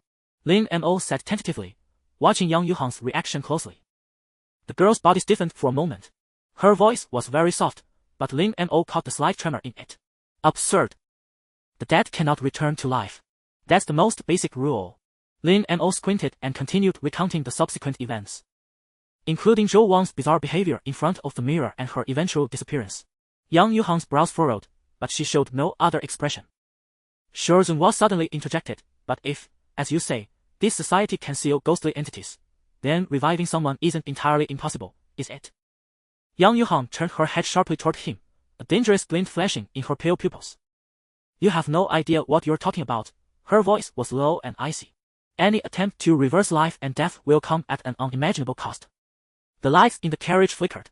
Lin Mo noticed that Yang Yuhan's shadow, for an instant, grew abnormally large, almost covering the entire carriage wall. But when he blinked and looked again, everything was normal. By then, Yang Yuhan's tone had returned to calm. We need to go to Zhou Wang's place. That pale figure. I've never heard of such a form of ghostly entity. The subway began to slow down. The next stop was the transfer point. Lin Mo saw a familiar figure on the platform through the window. It was a chubby man in a culture t-shirt, looking down at his phone. His boss, Old Wu. When the train stopped, the figure disappeared into the crowd. Come to think of it, he hadn't been to the company for days and hadn't asked for leave, yet no one seemed to care. Not even a single call. Was it the ghost's influence? Lin Mo shook his head and stopped pondering. Seeing no reaction, Yang Yuhan added, and Zhou Wang is too strange. My brother never mentioned her. She must have ulterior motives. Shorzun Hua and Lin Mo exchanged a look, then agreed with Yang Yuhan's idea. After over 2 hours, the subway's arrival chime finally sounded. When they left the subway station, dusk was approaching. Lin Mo glanced at his phone and was surprised to see it was already 15:13. The day had slipped away without notice, and the onset of dusk felt strangely premature. Lin Mo led the way, his hoodie's brim casting a shadow over most of his face. He deliberately slowed his pace, allowing Yang Yuhan and Chen Tao to catch up. Shorzun Hua lingered at the rear, frequently glancing back over his shoulder as if to ensure their safety. It's just around the corner, Ivy Apartments, Chen Tao said, his voice trembling slightly as he pointed to an old building covered in withered vines. Zhou Wang lives on the 4th floor. Lin Mo looked up. The window on the 4th floor was sealed tight, its curtains drawn firmly, a stark contrast to the open, airy windows of the other apartments. As they approached the apartment building, a piercing siren wailed. 2 police cars were parked at the entrance. Officers in uniform had set up a cordon, and a dozen or so residents had gathered to watch. What's going on? Liu Qijun instinctively stepped back, his face turning pale. Lin Mo stopped a middle-aged woman who was about to leave and asked in a low voice, Ma'am, what happened here? The woman, carrying a vegetable basket, wore a look of lingering shock. She sized up Lin Mo before leaning in mysteriously. Something happened to the girl in apartment 401. Antley from across the hall smelled a strange odor at noon today, like something rotting, almost like the stench of a corpse. She knocked, but no one answered. The more she thought about it, the more uneasy she felt, so she called the police in the afternoon. Her voice dropped lower, her murky eyes flickering with a mix of gossip and fear. I was just out buying groceries when the police arrived. When they broke in, the whole place was covered in this dark red slime on the walls, the floor, everywhere. And it was bubbling, gurgling. Who knows what that girl was up to in there? Lin Mo was shocked. He hadn't expected such a bizarre turn of events. And Xiao Xiu, ahem, the resident. Chen Tao's voice was barely a whisper. The woman shook her head, her wrinkles deepening in the twilight. No one saw her. The police carried out several big black bags, who knows what was inside. I heard that girl had been acting strange lately, bringing all sorts of weird stuff home. A cold wind swept by. The woman shivered and pulled her cardigan tighter. I'd better go, this weather gives me the creeps. She hurried away, the celery leaves in her basket swaying gently in the breeze. Lin Mo turned his gaze to the apartment entrance. 2 forensic doctors in white coats stood by the cordon, speaking in hushed tones. One of them pulled off a rubber glove and tossed it into a yellow medical waste bag. The glove was stained with a dark red substance, exactly as the woman had described. We need to find a way in, Shurzenwa's voice whispered in Lin Mo's ear. Lin Mo shook his head, scanning the alert officers at the door. Too risky. Going over there now would only raise suspicion. Yang Yuhan stood a few steps away, her pale pupils fixed on the 4th-floor window. Her lips moved slightly, as if silently murmuring something. Lin Mo noticed her fingers tapping rhythmically against her thigh, a steady, deliberate pattern like a secret code. Was she communicating with someone? Look at the 5th floor, Chong Tao suddenly whispered, his finger trembling as he pointed upward. Lin Mo looked up. Behind the half-open window on the 5th floor, the curtains swayed gently. For a moment, he thought he saw a pale shadow flicker past, but when he focused, there was only the wind-blown curtain. Let's get out of here first. We need to regroup. Lin Mo averted his gaze, his voice low and resolute. Yang Yuhan was silent for 2 seconds, offering no objection. She cast one last reluctant glance at the apartment building. The group silently retreated through the alley as the sirens faded into the distance. Streetlights flickered on, one by one. A black cat darted out from behind a trash can, its green eyes gleaming in the shadows. Something dangled from its mouth, and as it scurried past Lin Mo's feet, a drop of dark red liquid splattered onto the ground. Lin Mo stared at the droplet. Suddenly, he recalled the strange fluid seeping from Zhou Wang's home, the dark red slime the woman described, and the eerie sheen on the forensic doctor's glove. Let's find a place to talk. We need to piece together all the clues.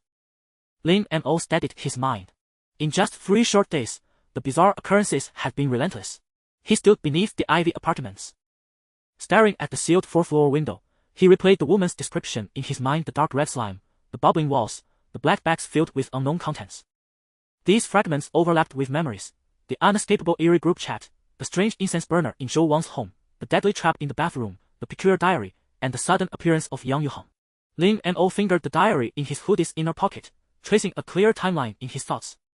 March-May. In March 2025, Yang Yuanzhang, due to his sister's severe illness, signed a contract with the society, gaining the chance to trade with the reflection in the mirror at an unknown cost. In April, he carried out the society's task, activating the servers at the Universal Technology Data Center to awaken the electronic residual, within which appeared Zhou Wang's face. 3. Zhou Wang seemingly struck a deal with Yang Yuanzhang, requiring his death before she could be resurrected. October 27. Yang Yuanzhang led Lin Mo, Zhou Wang, Cheng Tao, Li Xia, and Lu Qijun into the abandoned Universal Technology Data Center.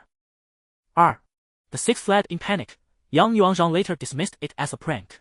November Yang Yuanzhang was found drowned in his own bathtub, ruled a suicide with no signs of struggle. In the early hours, Yang Yuan's account added the 5 into a group chat called Beware of Red Tape, sending eerie voice messages, mentioning doors sealed with red tape. 3. An encrypted file was uploaded to the group, containing images, videos, and a drowning audio clip. Lin Mo and the others found they couldn't leave the group or contact the outside world. November 2. Zhou Wang sought help from Master Ku Wu, setting up a curse wheel array barrier in her home and placing a sandalwood burner and talismans in the entryway. Yang Yuan's account continued sending eerie messages in the group. These events occurred before he entered the instance, and what followed was what happened after. November 3. Officially entered the instance. Discovered the safety door sealed with red tape. Ordinary people saw blue seals instead. 3. Discovered time was accelerating abnormally.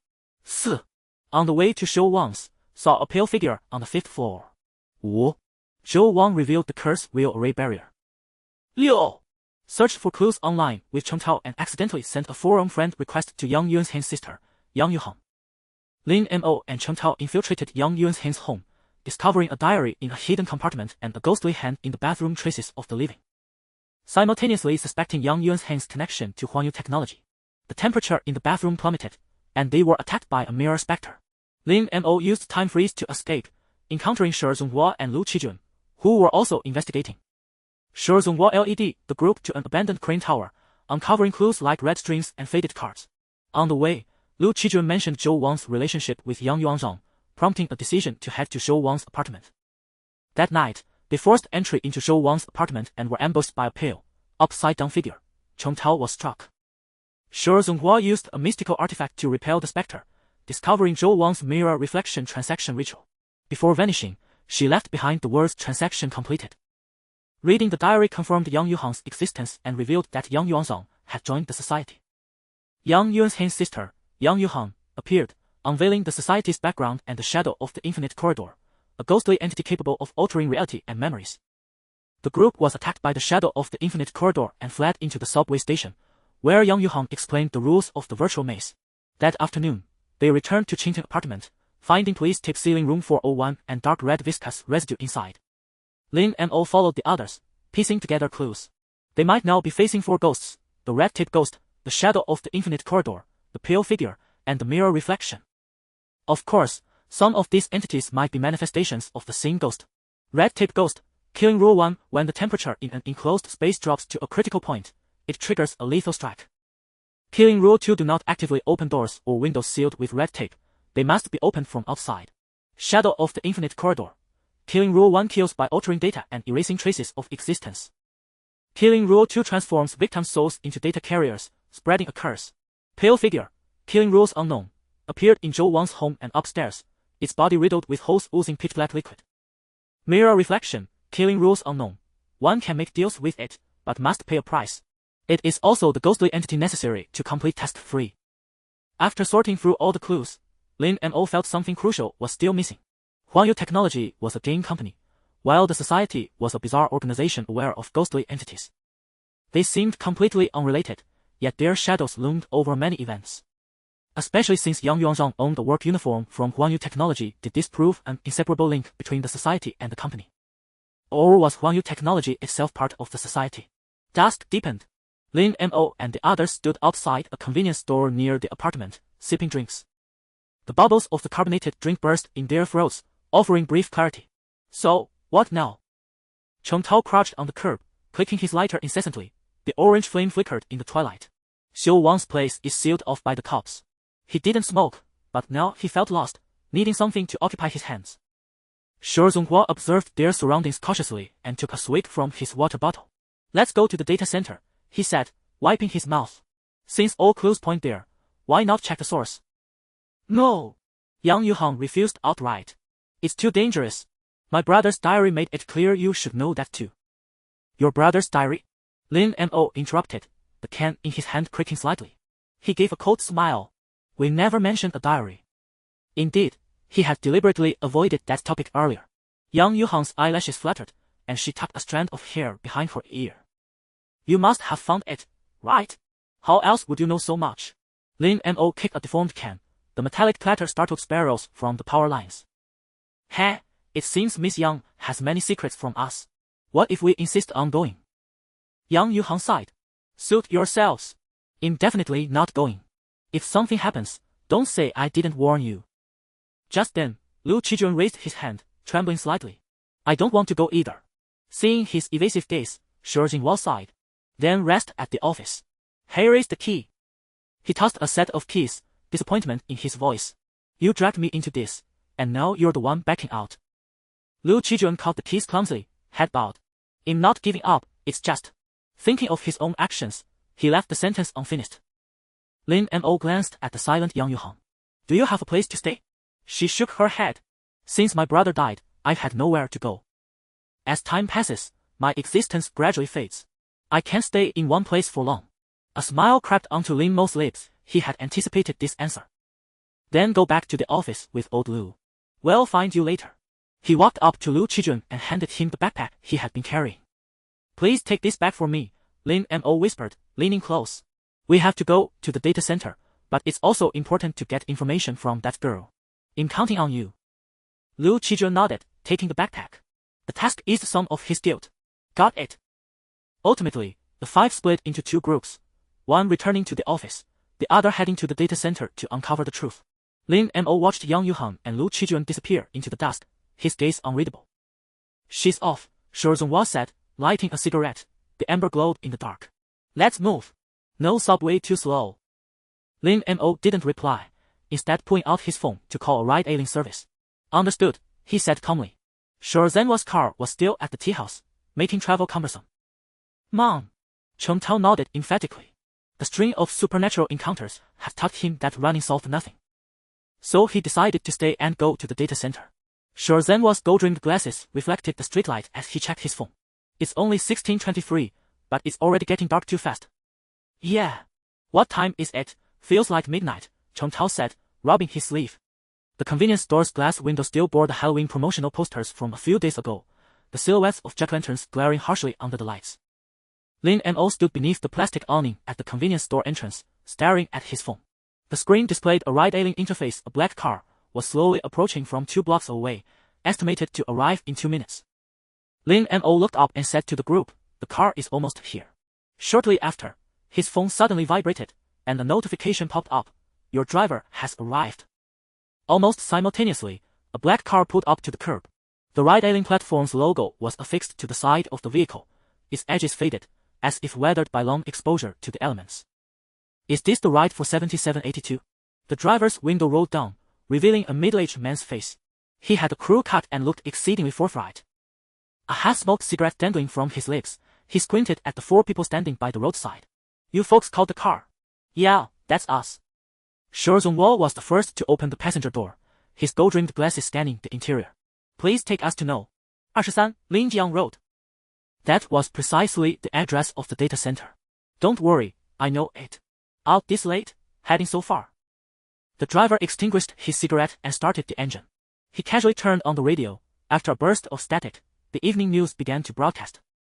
The weather's been getting colder lately, folks. Remember to bundle up, the driver remarked offhandedly, tapping a rhythm on the steering wheel. Seeing you young people dressed so lightly, don't catch a cold. It's fine, thanks. Lin Mo leaned against the window, his gaze drifting lazily over the rapidly receding street scenes outside. Things have been pretty unsettled around Linjiang Road lately, the driver suddenly spoke, breaking the silence inside the car. Last week, a homeless guy went missing near there. The cops searched for days and never found him. He paused, glancing at the passengers in the back seat through the rearview mirror. What are you folks doing out there so late? Work stuff. Zhonghuo adjusted his glasses, his tone flat.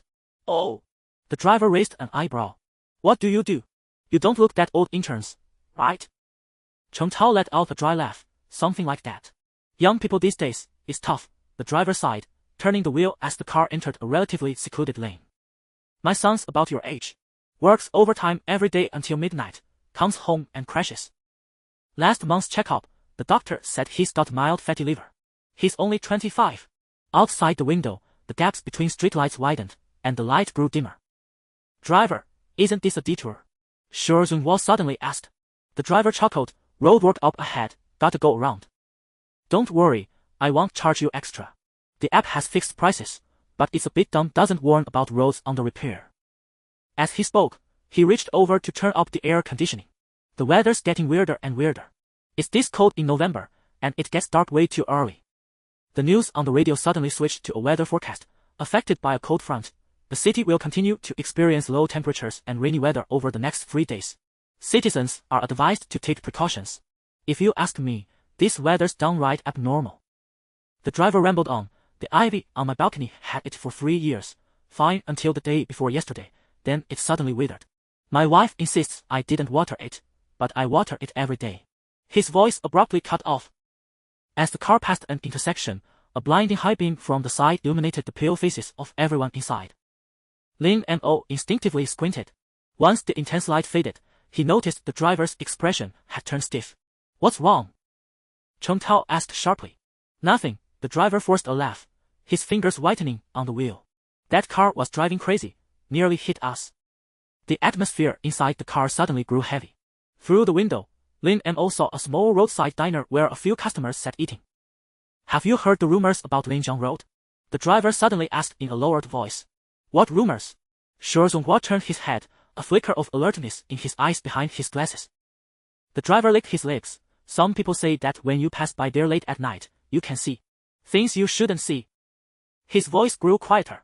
I've got a friend who drives the night shift. He said last month he picked up a passenger over there. The guy didn't say a word the whole ride. When they got to the destination, he turned around, and the back seat was empty. A cold draft seeped through the window gap, and Cheng Tao couldn't help but shiver.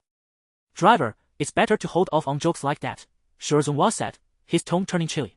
Oh, I'm just making conversation. The driver waved his hand with an awkward smile. It's normal for you young folks not to believe in this stuff. But I've been in this line of work for over a decade, seeing plenty of strange things. Last year, there was this passenger. He was interrupted by a piercing phone ring. The driver fumbled for his phone, his expression shifting slightly as he glanced at the caller ID. It's my wife, gotta take this. He pressed the answer button, and a woman's shrill crying voice came through, clear in the quiet car. Where are you? Our son has a high fever. 39.5 degrees.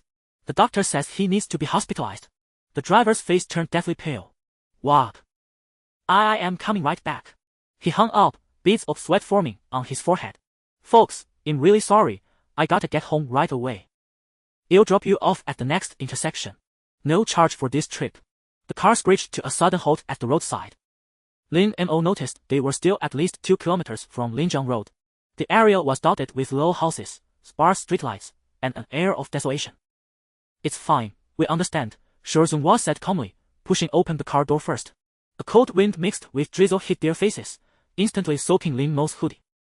He stood by the roadside, watching the black car make a sharp turn, tires screeching against the asphalt, before it vanished swiftly into the night. What now? Cheng Tao asked, rubbing his arms. There isn't even a taxi in sight. Zhezhonghua pulled out his phone and checked. It's about a 20-minute walk from here. He looked up into the distance. Through the misty rain and darkness, the faint outline of a tall building could be seen. That's the direction of the data center. Lin Mo's gaze, however, fell on a bus stop sign by the roadside. The glass was shattered, the schedule inside soaked by rain, its text blurred. A trash can beside the sign lay overturned, its contents scattered across the ground. Let's go, Lin Mo finally said, pulling his hood over his head. Before the rain gets heavier. The three walked silently along the sidewalk, their footsteps echoing clearly in the quiet night. Most of the houses along the road were dark, with only a few windows emitting dim yellow light. A gust of wind brought the faint sound of a dog barking from afar. That driver. Lin Mo suddenly spoke. Did you notice? When he answered the phone, his screen never lit up. Cheng Tao's footsteps faltered slightly. Brother Mo, don't scare me. Lin Mo shook his head, gazing toward where the car had just driven off. Haven't you noticed? His wife's voice sounded incredibly strange, like a tape recorder stuck on repeat, not a natural human voice. Zhezhonghua sighed and said, don't dwell on it. As long as it doesn't make a move against us, just leave it be. The key now is to thoroughly search the data center. Lin Mo looked up at the sky. The leaden clouds hung low, as if they might collapse at any moment. A cold raindrop landed on the tip of his nose, followed by a second, a third. You're right, Lin Mo murmured. The rain's about to get heavier. Let's hurry. The rain intensified, fine threads weaving a silver-gray net beneath the streetlights. Lin Mo and his two companions quickened their pace. The sound of their souls splashing through puddles was starkly clear on the deserted street. The outlines of buildings on Linjiang Road grew increasingly blurred in the curtain of rain. Only the gray-white square building of the data center stood abruptly in the night, like a tombstone washed by the rain. That should be the building up ahead. Zhezhonghua pointed to the complex surrounded by iron railings not far away.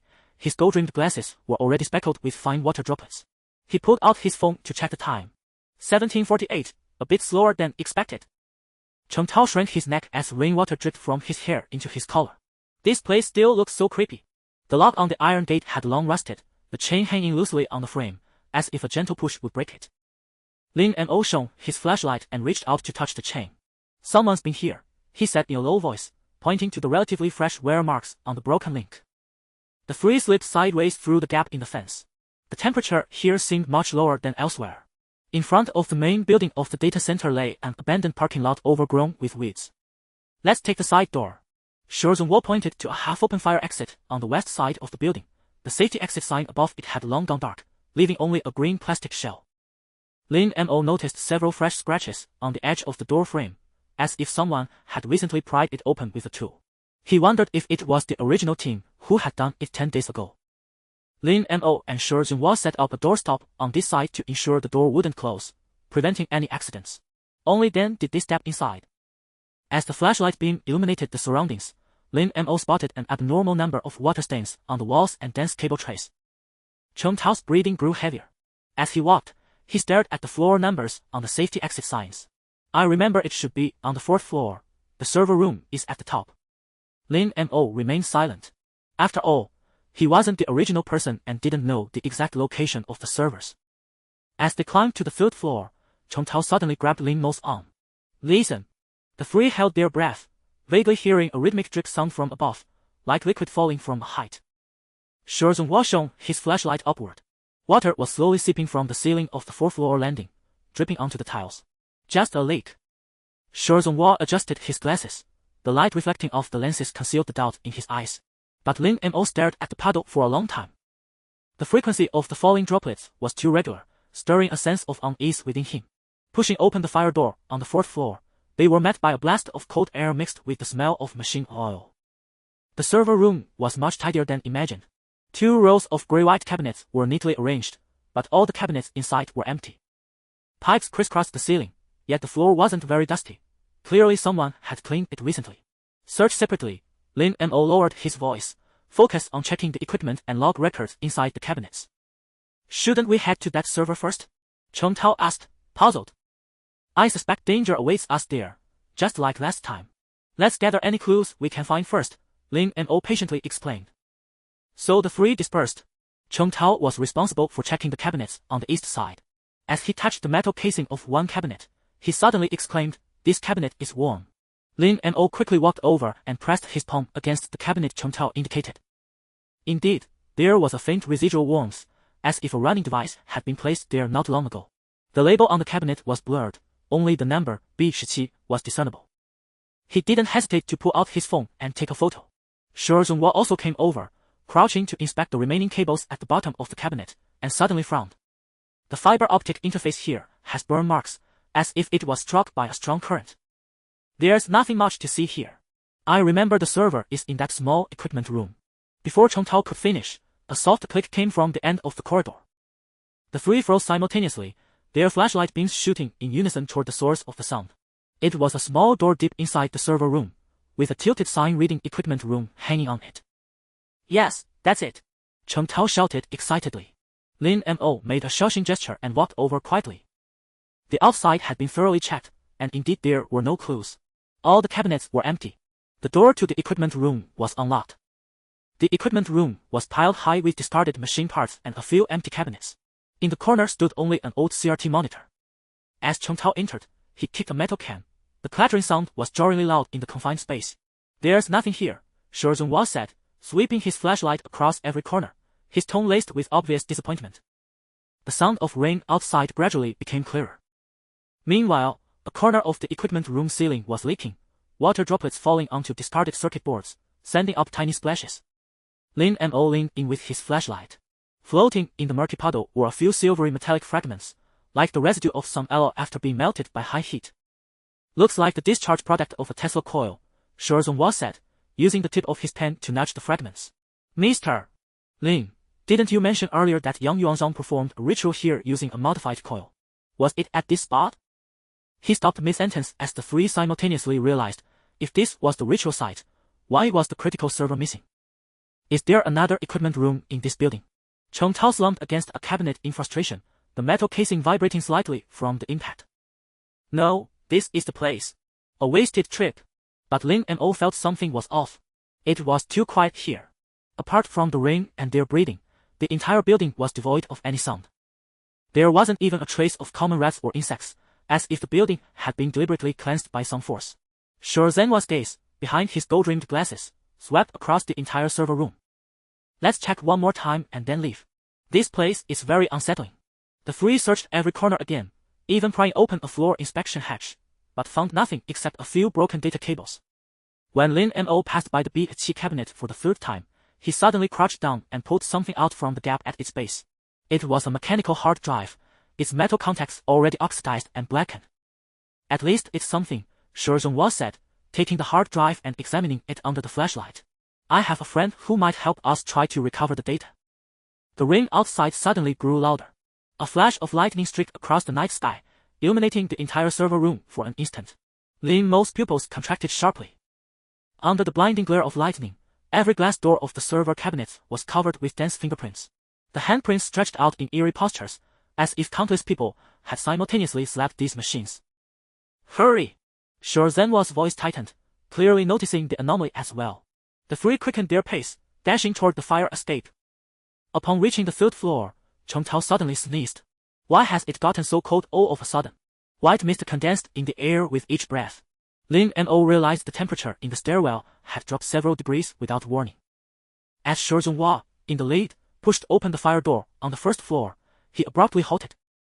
Lin Mo followed his gaze. The originally half-open side door was now tightly shut. The doorstop they had placed earlier was gone, and what was even more hair-raising was a strip of bright red tape was plastered along the door crack. Impossible! Cheng Tao's voice began to tremble. Lin Mo had already rushed toward the main entrance at the other end of the hall, but he too saw the glaring red tape. All the exits of the entire building, including the freight elevator lobby and basement passages they hadn't visited, every door and window was sealed tightly with that eerie tape. Zhenhua pulled out his phone, but it showed no service, not even a single bar of signal. Lin Mo felt the hairs on the back of his neck stand on end. This was almost identical to the encounter in Yang Yuan's bathroom. At the same time, a tremendous vibration came from upstairs, causing Lin Mo's eardrums to ache.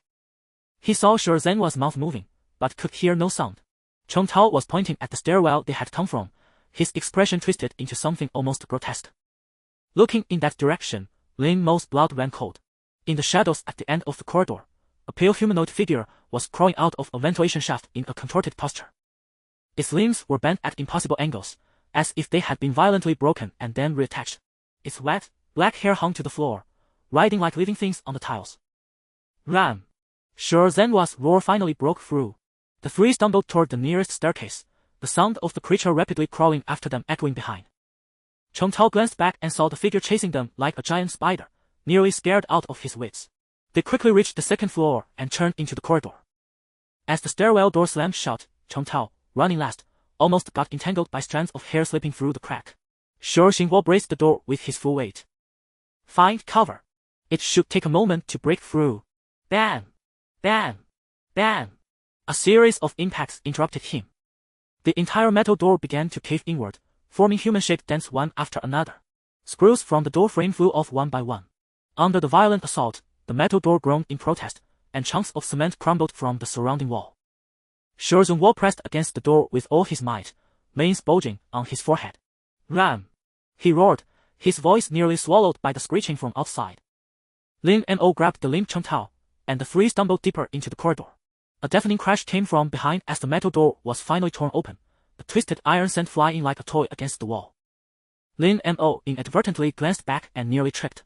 The pale figure was crawling onto the ceiling in a grotesque manner, its wet black hair spreading like living things, instantly covering half the corridor's walls.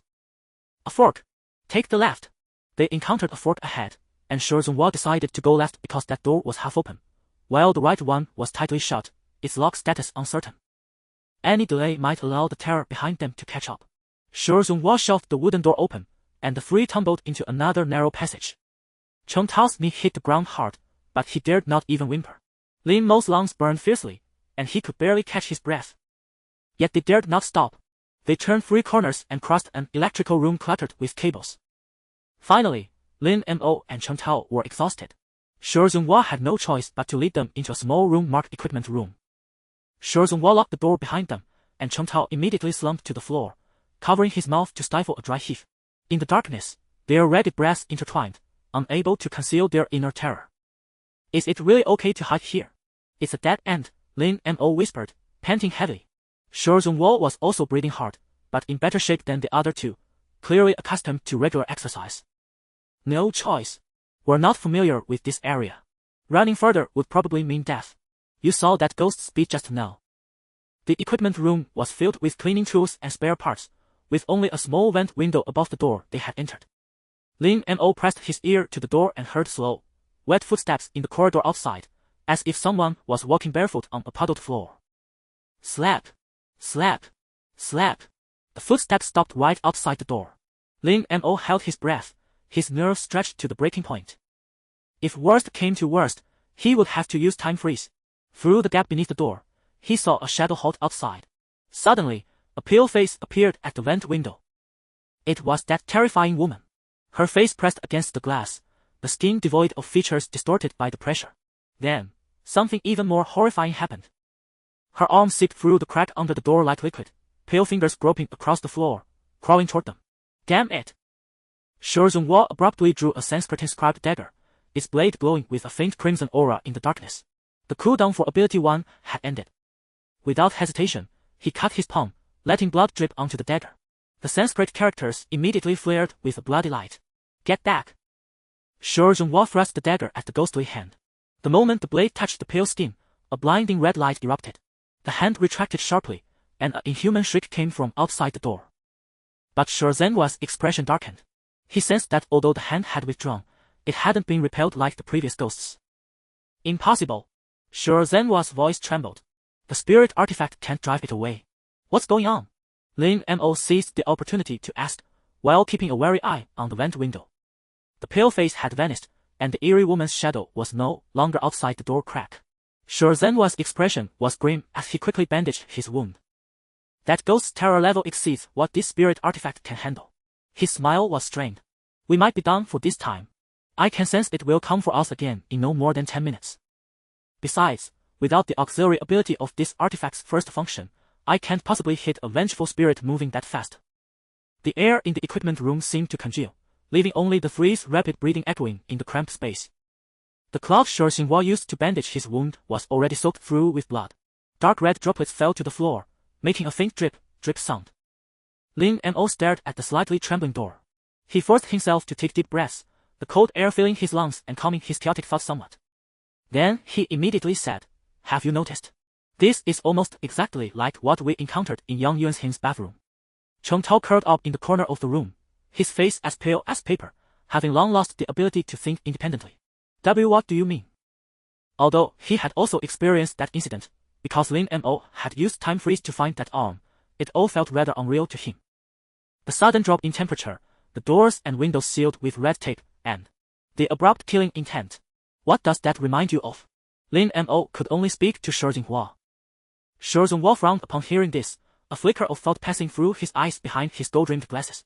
He too recalled Lin Mo's earlier description, but having just been fleeing in panic, he hadn't had time to ponder it. You mean, it's the same ghost? It's almost certain. Lin Mo nodded, pulling his phone from his pocket. The battery showed 37, but the signal bar remained empty. Earlier in the bathroom, we only escaped by finding the source of the temperature drop. And we concluded initially that this ghost's killing rule is related to temperature and enclosed spaces. The key is to find the source of the temperature drop within the enclosed space, or the medium. That medium must be inside this data center. A flash of lightning streaked across the window outside, illuminating the entire equipment room for an instant.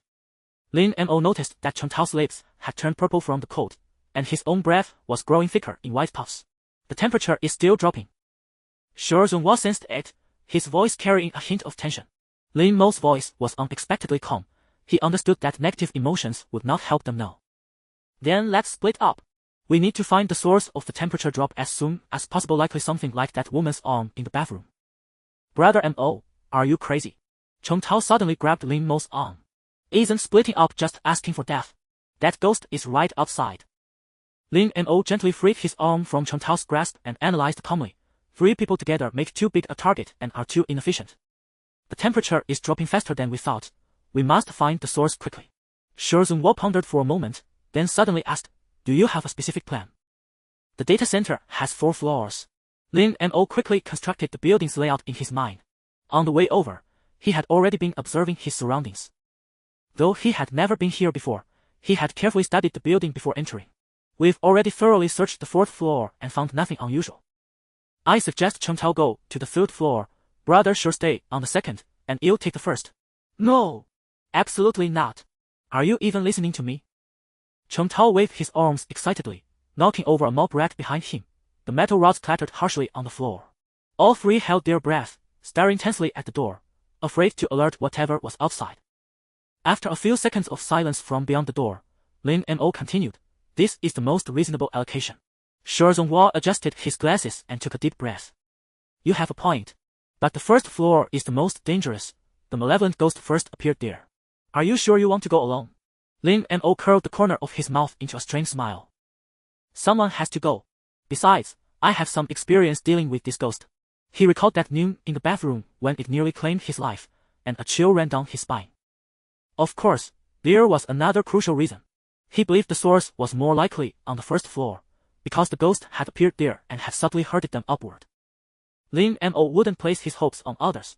Wherever the most likely path to survival lay, he had to go there himself. I don't agree. Chen Tao's voice was now tinged with tears. This is too risky. What if? Shu Zhenhua cut him off. There was no time for hesitation now. There is no what if. Lin Mo's plan is the most feasible. Chen Tao, calm down. Chen Tao's lips trembled, and he finally lowered his head in defeat, his hands gripping the hem of his clothes tightly. All right. Fine. Seeing that Chen Tao had accepted, Lin Mo nodded slightly. He gently turned the doorknob and pulled the door open a crack. I'm heading downstairs now. You two should move as well. The corridor was pitch black. The malevolent ghost shouldn't be able to act yet. Shu Zhenhua glanced at his watch and said gravely, understood. There are 5 minutes before the ghost becomes active. My cursed artifact's passive effect is still working. You'll try to delay it to buy you time, and also see if I can use the terrain to hit it again. Although hitting the same malevolent ghost repeatedly with my cursed artifact greatly diminishes its effect, it should still buy us some time. Chen Tao tremblingly gave an okay gesture, passed by Lin Mo, and dashed toward the stairwell. Be careful! Shu Zhenhua gave a final warning, his voice barely audible. Lin Mo nodded, sidled out the door, and also ran toward the stairwell. The temperature in the corridor was even lower than in the equipment room. His breath condensed into frost before him. The stairwell leading to the first floor seemed farther than expected. As he rounded the corner, he suddenly stopped. There was a puddle of water on the floor, glowing with an eerie dark red under the light. Lin Mo crouched down and touched it lightly with his finger. The liquid was viscous and icy cold. When he brought it close, there was a faint metallic smell. It wasn't water, it was blood. His heartbeat accelerated sharply, and the beam of his flashlight trembled uncontrollably. Calm down, he muttered to himself, forcing himself to move forward. The stairwell door was half open. This was a different stairwell entrance, so the door here was still intact. Lin Mo listened carefully, and only after confirming there was no anomaly did he slip inside. The temperature in the stairwell was lower than in the corridor, with fine bits of moisture condensing on the walls. When he reached the landing between the first and second floors, a piercing chill suddenly shot up from the soles of his feet. He looked down and saw a thin layer of ice had formed on the steps. The first floor is clearly much colder than the upper floors. I must be in the right place. Lin Mo quickly stepped back 2 paces, shining his flashlight directly onto the ice. For some reason, a terrifying thought flashed through his mind. Why had the red tape ghost appeared on the territory of the infinite corridor shadow? What connection, if any, existed between these two entities? Shu Zhenhua stood in the middle of the second floor corridor, a thin mist of water droplets on his gold-rimmed glasses. He took off his glasses and wiped them with his sleeve. The cold metal frame against his skin made him involuntarily shiver. The temperature is dropping too fast, he muttered to himself. Even with his decent constitution, he was having trouble enduring it. I wonder if there's a critical limit to this temperature drop. If it keeps going like this, we'll freeze to death before the ghost even gets us.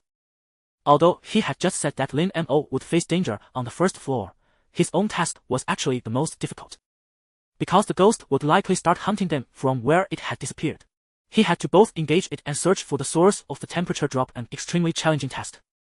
Most office doors along the corridor were wide open, their pitch-black door frames deepening Shu Zhenhua's unease, as if malevolent spirits might burst forth from the darkness at any moment.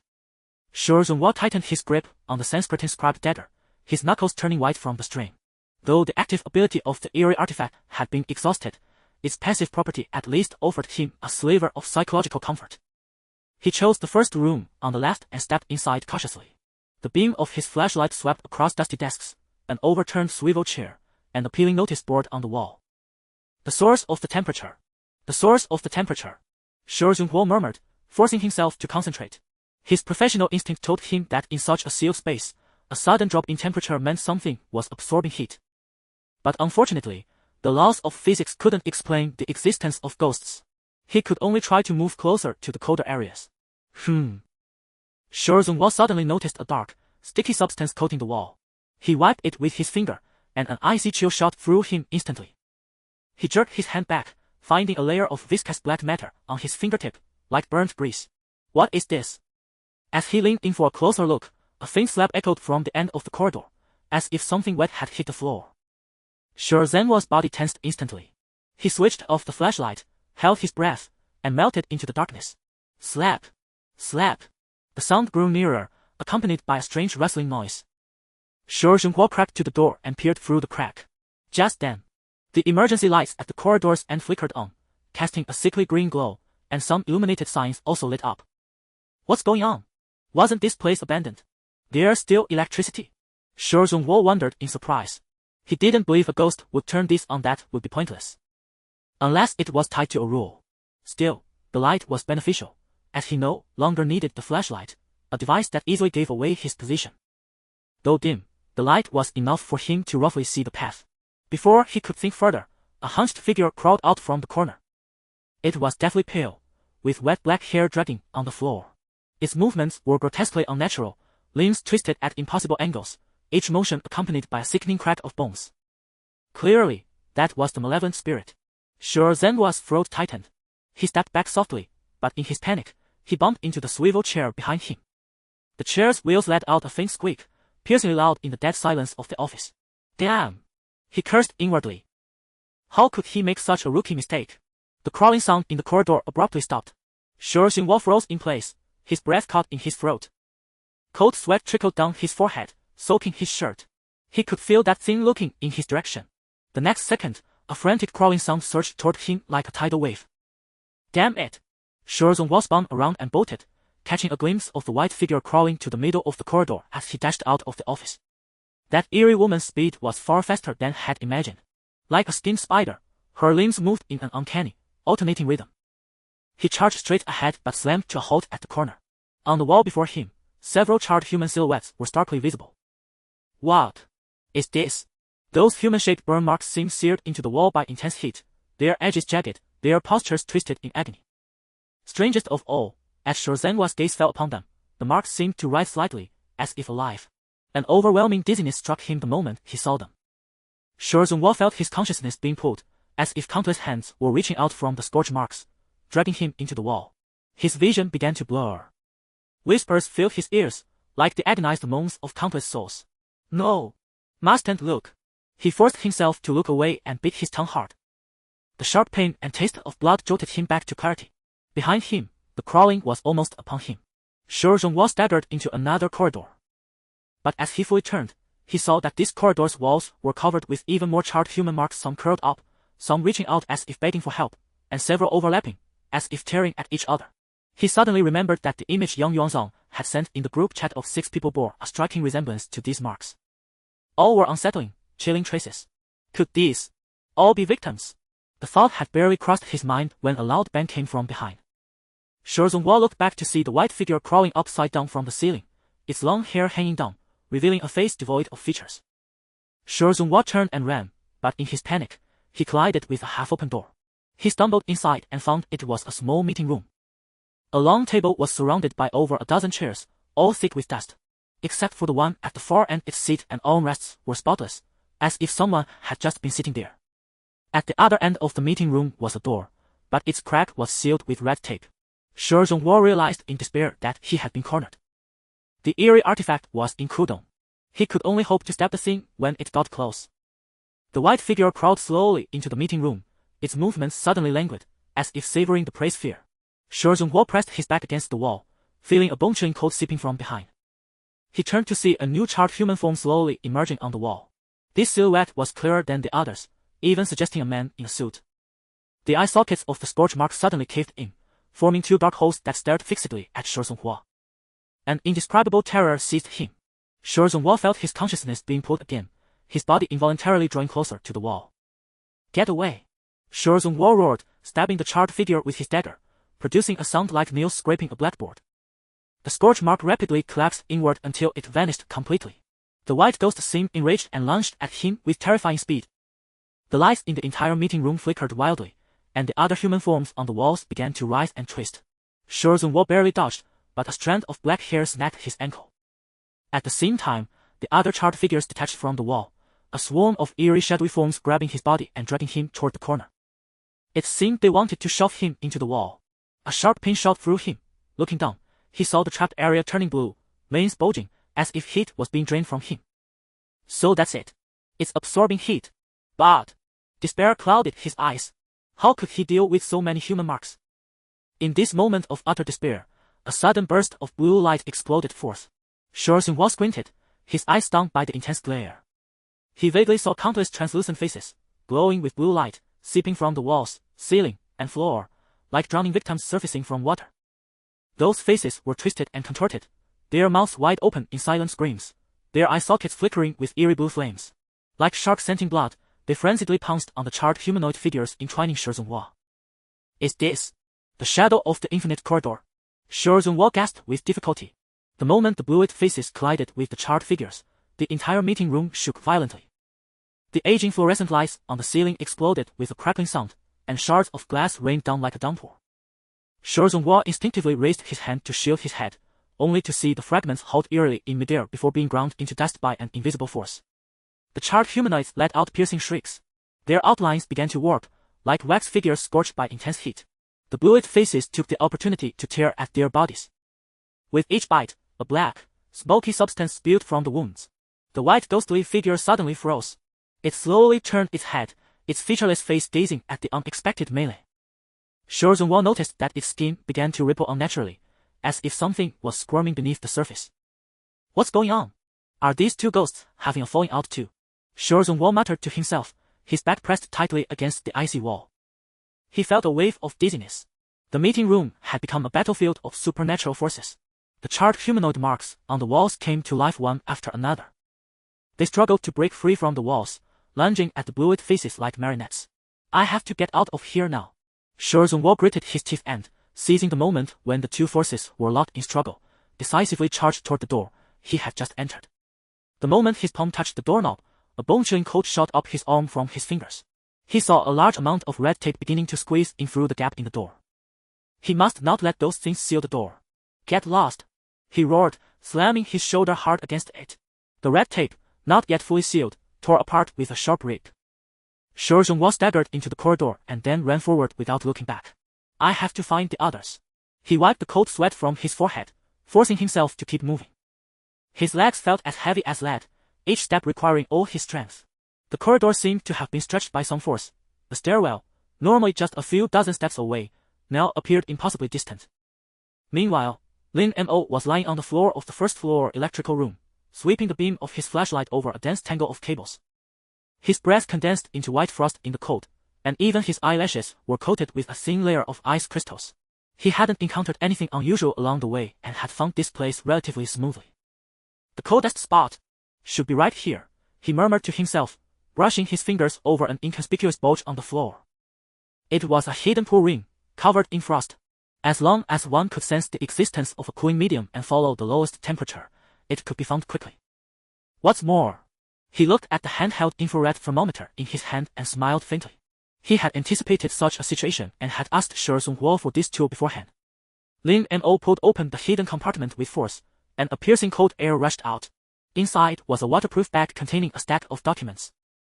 On top of the pile was a file labeled Society Experiment Records, its cover stamped with a red top secret seal.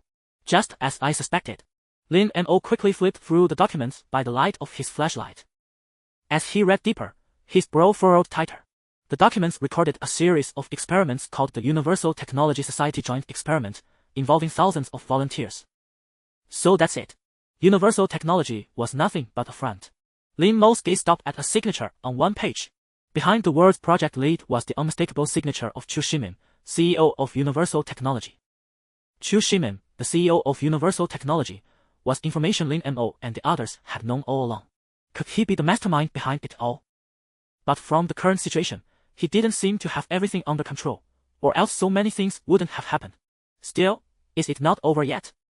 Lin Mo looked up at the window and saw that the red tape was still firmly stuck to the door, and the temperature around him showed no sign of rising. Could this not be the source? Lin Mo recalled the moment in the bathroom when he had lifted the woman's arm from the bathtub. The surrounding environment had quickly returned to normal. Although the red tape hadn't disappeared, the temperature had recovered rapidly. Suddenly, a loud crash came from above, and the entire building shook violently. Lin Mo quickly stuffed the documents into his jacket, and only then did he notice a photograph at the very bottom of the compartment. The photo showed 4 people in white lab coats standing in front of an iron door. He recognized two of them. One was Chu Shimin, the CEO of Universal Technology, and the other was Zhou Wan. Lin Mo's fingers trembled slightly as he picked up the yellowed photograph. The edges were already a bit curled. A piercing cold seeped through his fingertips, but he was oblivious, his entire attention captivated by the scene in the image. The iron door in the photo dominated most of the frame. It was a heavy metal door, its surface covered in irregular bumps and dents, as if pounded from the inside by countless hands. The paint had long since peeled off, revealing the rusted metal beneath. A few faded red ropes were wrapped around the door handle, with a small copper bell attached to the knot, appearing as an eerie dark gray in the photo. Most striking was the seal pasted in the center of the door, bright red tape crossed in an X, glaringly conspicuous in the photograph. Lin Mo's breathing involuntarily quickened. He felt he was on the verge of touching the truth. In the photo, 4 people stood before the iron door. On the far left, Zhou Wan, in a white lab coat, her long hair neatly tied back, wore a formulaic smile. Her posture was slightly stiff, her right hand hanging unnaturally at her side. Chu Shimin, standing in the middle, was much shorter than Lin Mo had imagined. The CEO of Universal Technology, dressed in a clean white lab coat, had his eyes narrowed into slits behind black-rimmed glasses, a smug smile on his lips. His right hand rested on the shoulder of a strange man, a tall, burly young man with a cheerful grin at the camera. But what caught Lin Mo's attention most was the man on the far right. He wore the same white lab coat as the other 3 but stood slightly apart, as if deliberately keeping his distance. The man's face was somewhat blurred in the shadows, but his eyes were exceptionally clear. His pale pupils glowed eerily in the photo, staring straight at Lin Mo from outside the frame. This is... Lin Mo's throat tightened. Lin Mo had never seen this man before, yet those eyes stirred a strange familiarity within him. Suddenly, a bone-chilling cold erupted from the photograph. Lin Mo's fingers went numb instantly, and the photograph slipped from his grasp, fluttering softly to the ground. To his horror, he saw a thin layer of frost forming on his palm. Damn it! He stumbled back 2 steps, crashing into the electrical cabinet behind him. The metallic thud echoed through the empty basement. The cold came and went with startling speed. The moment the photograph left his hand, the surrounding temperature began to rise. Lin Mo rubbed his stiff fingers, watching the frost melt away before his eyes. Stranger still, when he looked at the photograph on the floor again, every trace of frost had vanished without a trace, as if the chill had been nothing but an illusion. But the mechanical voice ringing in his ears confirmed what had just happened. Third trace of the living touched, task 2 complete. Taking a moment to recover, Lin Mo instinctively opened his task panel. Instance name, The Endless Corridor, Tier 1 instance, instance type, solo, roleplay, survival instance brief. In the silent forest of steel and concrete, an invisible plate creaks silently. In sealed rooms, the doors and windows taped shut ooze dark red rust, while from the cracks in the walls seep shadows that do not belong to humanity. They devour breath, memory, and warmth, until you become the next erased afterimage. Survive for 7 days. Touch 3 traces of the living, completed, counted toward clearance evaluation. 3. Make a deal with the reflection in the mirror and escape. 4. Seal a ghostly entity once. 5. After triggering the echo loop, prevent your own existence from being completely erased across the 3 temporal dimensions of past, present, and future. Completing task 1 allows you to exit the instance at any time. Remaining tasks are more difficult but will significantly improve clearance evaluation. Novice tip: all ghosts in this instance have killing patterns, restrictions. The ghost's desire to kill and their abilities will gradually unlock over time. Seeing that task 2 was marked complete, Lin Mo felt a slight sense of relief. With the temperature back to normal, this crisis had been temporarily resolved. He wondered how Zhou and Cheng Tao were doing. The crashing sound from upstairs moments ago had left him feeling uneasy. Lin Mo glanced at the task panel again, focusing on the instance brief. He noticed something peculiar. The ghost described in the brief didn't seem to mention the shadow of the endless corridor. Yet the ghost the original group had encountered in the data center fit Yang Yuhang's description perfectly. This was strange. Could the shadow seeping from the wall cracks be the defining feature of the endless corridor's shadow? But the priority now was to regroup with the other 2. Since the red tape hadn't disappeared yet, they would probably need someone else to open the doors for them. He checked his phone. The signal was back to normal. That was at least some good news. He picked up the fallen photograph, tucked it into his inner pocket, and headed for the stairs to meet up with Zhou and Cheng Tao. Lin Mo hurried up the stairs. Just then, rapid footsteps echoed from the corner, and he came to an abrupt halt. "Who's there?" he whispered. "It's me." Zhou emerged from the shadows, his wire-rimmed glasses misted over, his eyes bloodshot behind the lenses. His suit jacket was torn, his tight hand askew around his neck, as if he had just been in a fierce struggle. Are you alright? Lin Mo breathed a sigh of relief, his gaze sweeping over the man's disheveled appearance. Zhonghua panted heavily, gesturing toward the deep corridor behind him. I almost didn't make it. That thing. It got into a fight with the blue-faced figure. Lin Mo frowned. Blue-faced figure? Yes, the data carrier of the endless corridor's shadow that Yang Yuhang mentioned. Zhonghua took off his glasses and wiped them with his shirt. It matched what you described earlier. He then recounted his recent experience to Lin Mo in full detail, holding nothing back. As Zhonghua spoke, Lin Mo noticed his hands trembling slightly. After hearing the account, Lin Mo's brow furrowed deeply. He didn't believe for a moment that these malevolent entities harbored any goodwill toward them. The conflict between the two ghosts likely had a much deeper cause. Lin Mo shook his head, deciding not to dwell on such thoughts. He patted Zhonghua on the shoulder in reassurance. I found some things. Universal Technology is indeed colluding with the society. The CEO of Universal Technology, Chu Shimen, is the head of a society project. Lin Mo paused, pulling out the bag of documents. But even though the temperature has risen, the red tape is still here, so we can't leave yet. Zhonghua looked up sharply. You touched the medium. When he had been halfway out of the meeting room, he had felt the temperature slowly rising. At that moment, he understood that someone had likely found the source of the code. Lin Mo nodded slightly. Yes, a photograph. The moment I touched it, my fingers nearly froze, but the temperature returned to normal once I let go. A photograph? Zhonghua frowned. What kind? 4 people standing in front of an iron door sealed with red tape. Among them are Shou Wang and Chu Shimen. And 2 other men I didn't recognize. Lin Mo hesitated, then took the photograph from his inner pocket and handed it to Zhonghua. He lifted the bag in his hand and added, the rest is in here. We can look at it later. Zhonghua agreed, then carefully took the photograph and examined it closely. Suddenly, his breath caught in his throat. What is it? Lin Mo caught the anomaly immediately. Nothing. Zhonghua adjusted his glasses. I think the man on the far right in this photo has eyes that look just like Yang Yuhang's. Of course. Lin Mo instantly understood why that face had seemed so familiar. People with eyes like that were rare. Aside from Yang Yuanzong, the only others he had encountered were Yang Yuhang and this stranger. This man was likely closely connected to both Yang Yuhang and Yang Yuanlong. The 2 of them fell into a brief silence. Where's Chong Tao? Lin Mo asked suddenly. I don't know. Zhonghua shook his head. I haven't seen him since we split up. The 3rd floor should be safe. Probably. His tone was laced with uncertainty. Let's find him first. Lin Mo turned to leave, but Zhonghua grabbed his arm. Wait. His voice dropped even lower. Those 2 ghosts. Why do you think they were fighting? Lin Mo pondered for a moment. Territorial instinct. No, Zhonghua shook his head. It felt more like they were fighting over something. Maybe they were fighting for the right to kill us, Lin Mo said with a faint smile, though his tone was anything but joking.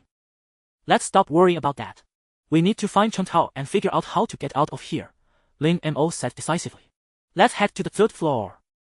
It should be safe for now. They crept up the stairs. The temperature on the 3rd floor was noticeably higher than below, and the air carried a faint musty odor. Chong Tao, Lin Mo called out in a low voice. Where are you? There was no response. Search separately. Zhonghua pointed to the left. Meet back here in 10 minutes. Lin Mo nodded and turned to the right. In the 3rd office, he finally found Chong Tao. The man was curled up on the desk, hands clamped tightly over his ears. It's me, Lin Mo said, crouching down to gently pat his shoulder. Chong Tao flinched violently, then let out a long sigh of relief upon recognizing Lin Mo. Brother Mo. Those sounds downstairs. Lin Mo brushed the dust from his hair and put him to his feet. It's okay. I found the medium. Can you walk now? Chong Tao nodded and crawled out, hands and feet scrambling. The knees of his jeans were torn, revealing scraped skin. Where's Zhonghua? He asked, looking around nervously. Looking for you too. Let's go meet up. At the other end of the corridor, Zhonghua was already waiting. He stood by the window, smoking, the ember flickering in the darkness. Seeing the 2 approaching, he took another deep drag and asked, You alright? Not too bad. Chong Tao forced a grim smile. I searched upstairs for a while earlier, didn't find what Brother Mo mentioned. When I heard noises downstairs, I hid. Good that you're okay. I just called someone to come open the door for us. Should be here in about an hour at most. Shu Zhenhua stopped out his cigarette and spoke slowly. Too bad I can't contact Lu Qijun. I'm in the same boat as you now can't use the network or electronics to reach anyone relevant. This might be another ability of the vengeful spirit, or rule. The wait for rescue stretched longer than expected. Lin Mo, Shu Zhenhua, and Chen Tao sat in a relatively clean meeting room on the first floor. It was near the parking lot by the entrance, with a floor-to-ceiling window offering a direct view of the lot. This was where Shu Zhenhua had pinned his friend's location. Let's take a look at these files now. Lin Mo pulled the document back from his chest and carefully extracted the papers inside. Though the edges of the paper were slightly curled, the handwriting remained clear and legible. Shu Zhenhua pushed up his glasses and leaned in closer. Chen Tao nervously rubbed his hands, glancing toward the door from time to time, fearing the sudden appearance of those terrifying things. Project number, MSRH 1145 codename, the Nightmare of Social Collapse Classification, Top Secret Project Lead, Chu Ximing Phase 1 Observation Report. This entity exhibits extreme sensitivity to human social relationships, particularly toward solitary individuals. Contact experiments show that when subjects are in a state of social isolation, the entity's activity significantly increases. See Appendix A. Initial manifestations included abnormal server overheating and network data packet loss. Later, specialized equipment captured its energy fluctuation frequency at 12.7 Hz, partially overlapping with human brainwave theta waves, 48 Hz, and alpha waves, 813 Hz. Notably, the entity can propagate through networks. Experiments must be conducted offline. Chen Tao's hands trembled slightly. The technical jargon was hard to grasp, but he could still understand the gist. So they were experimenting on a ghost. Chen Tao swallowed hard, his voice raspy. He couldn't imagine the audacity required to conduct experiments on such a terrifying existence. Shu Zhenhua nodded, signaling him to continue reading. Preliminary tests revealed the following characteristics of the entity. It feeds on negative emotions in human social relationships, especially loneliness and despair. It can propagate via networks and electronic devices as mediums. It actively seeks hosts with intense emotional fluctuations to attach to. Attached individuals exhibit symptoms such as memory confusion and loss of reality. Tucked between the papers were several photos showing people in white lab coats operating instruments. Lin Mo noticed one photo featuring a massive glass container filled with turbid black mist, within which a distorted human face seemed to float.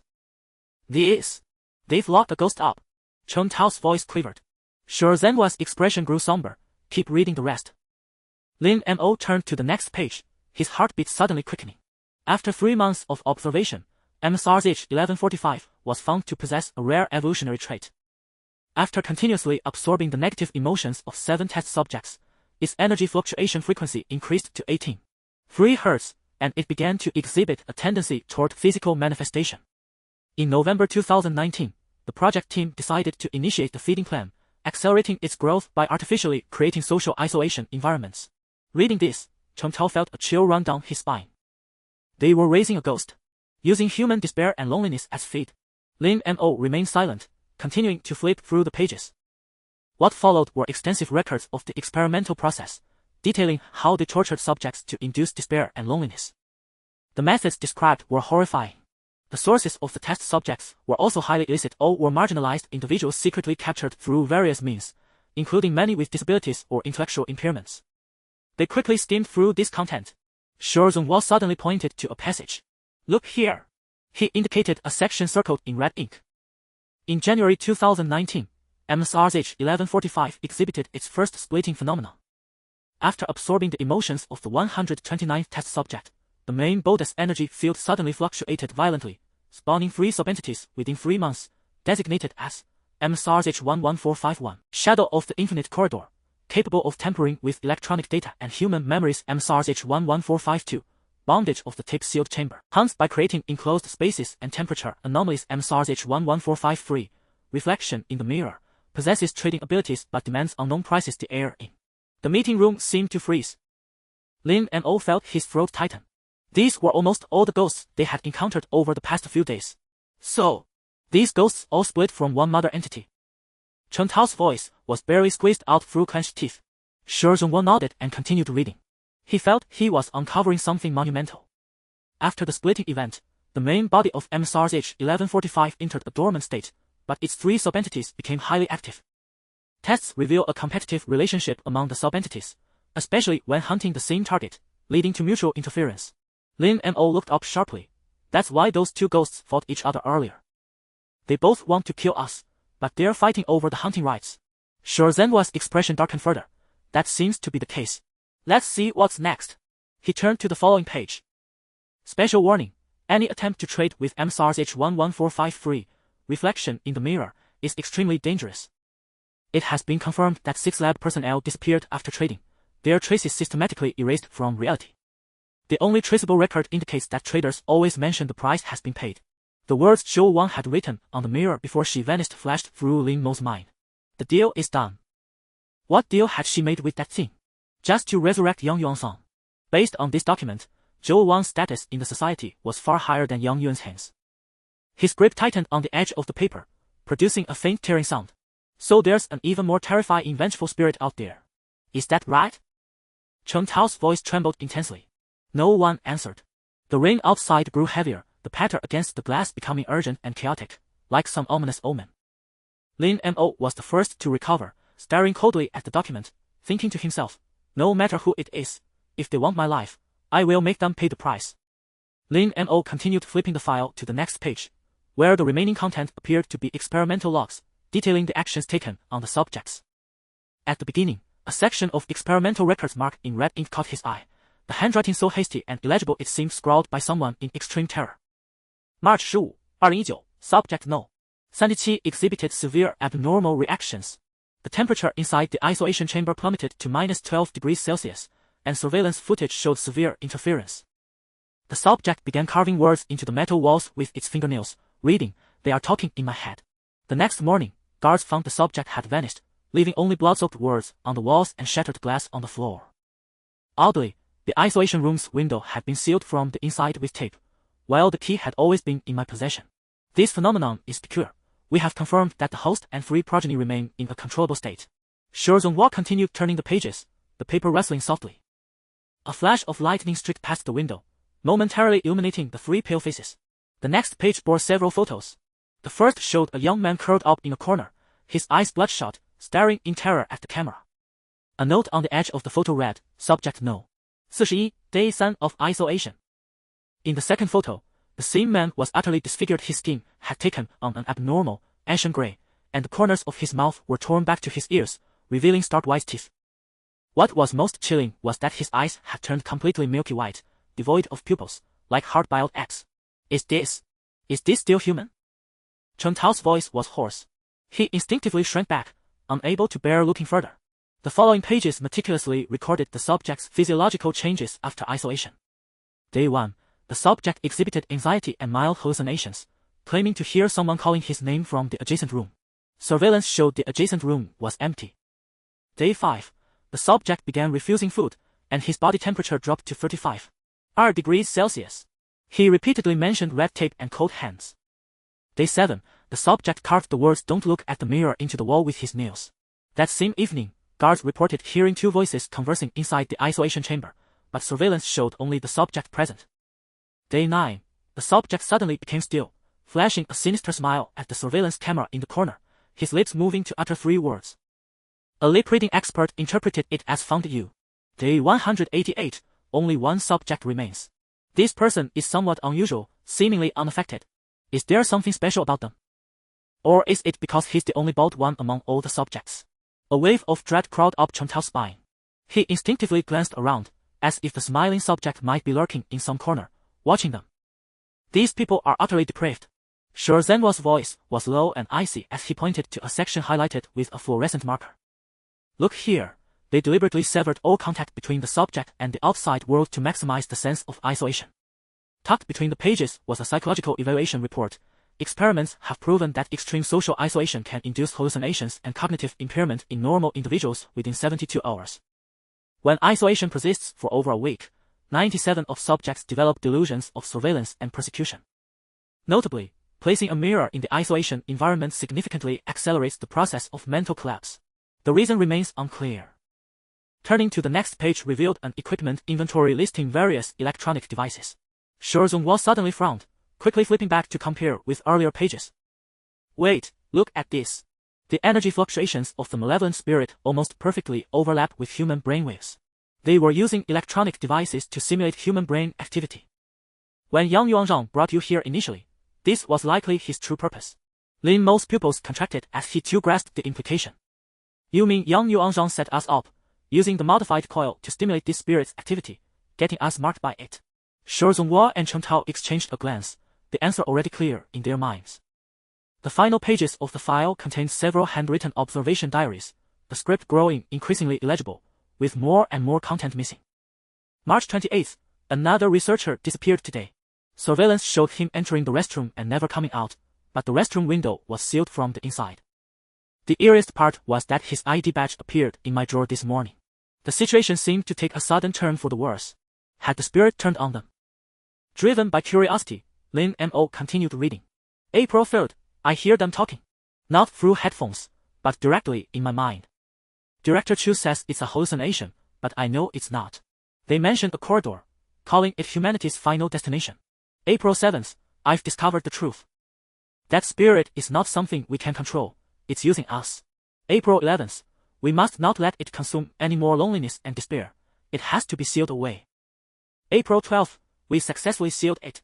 It's all over. But those three progeny are strange. We found that humans killed by the progeny also enhance the power of the social collapse nightmare to some extent. But it's over now, so it doesn't matter. April 11th, it's over, we were all wrong. This damn thing has been hiding itself. The last page bore only a single line of crooked handwriting. You cannot kill what cannot be killed, nor should you pick up what cannot be put down. The rain outside gradually subsided, but the air in the meeting room grew heavier. Lin Mo placed the documents into a file bag, then into his briefcase. Chen Tao swallowed hard, utterly stunned by the revelations. So, the spirits we've encountered these past few days were all spawned by that social collapse nightmare. Just how terrifying is that social collapse nightmare? Shi Zhonghua adjusted his wire-rimmed glasses. The documents say so. After the host was sealed, the three progeny remained active. He paused, then continued, and they seemed to be competing. Competing for what? Chen Tao's voice trembled. Pray, Lin Mo said coldly, his gaze sweeping across the darkening sky outside the window. Which means us. A moment of silence. Chen Tao unconsciously shrank his neck, as if icy fingers were crawling up his spine. Yang Yuanzhang brought you to the data center precisely to activate that spirit, Shi Zhonghua said in a low voice. Using a modified Tesla coil to stimulate its activity. It's all clearly stated in the documents. Suddenly reminded of something, Lin Mo pulled out his phone from his pocket. Do you remember those eerie messages Yang Yuanzhang sent in the group chat? Beware of red tape, the network. All of this is recorded in the chat history. Was he warning us? Chen Tao frowned in confusion. Or guiding us, making us follow the path he set, Lin Mo added.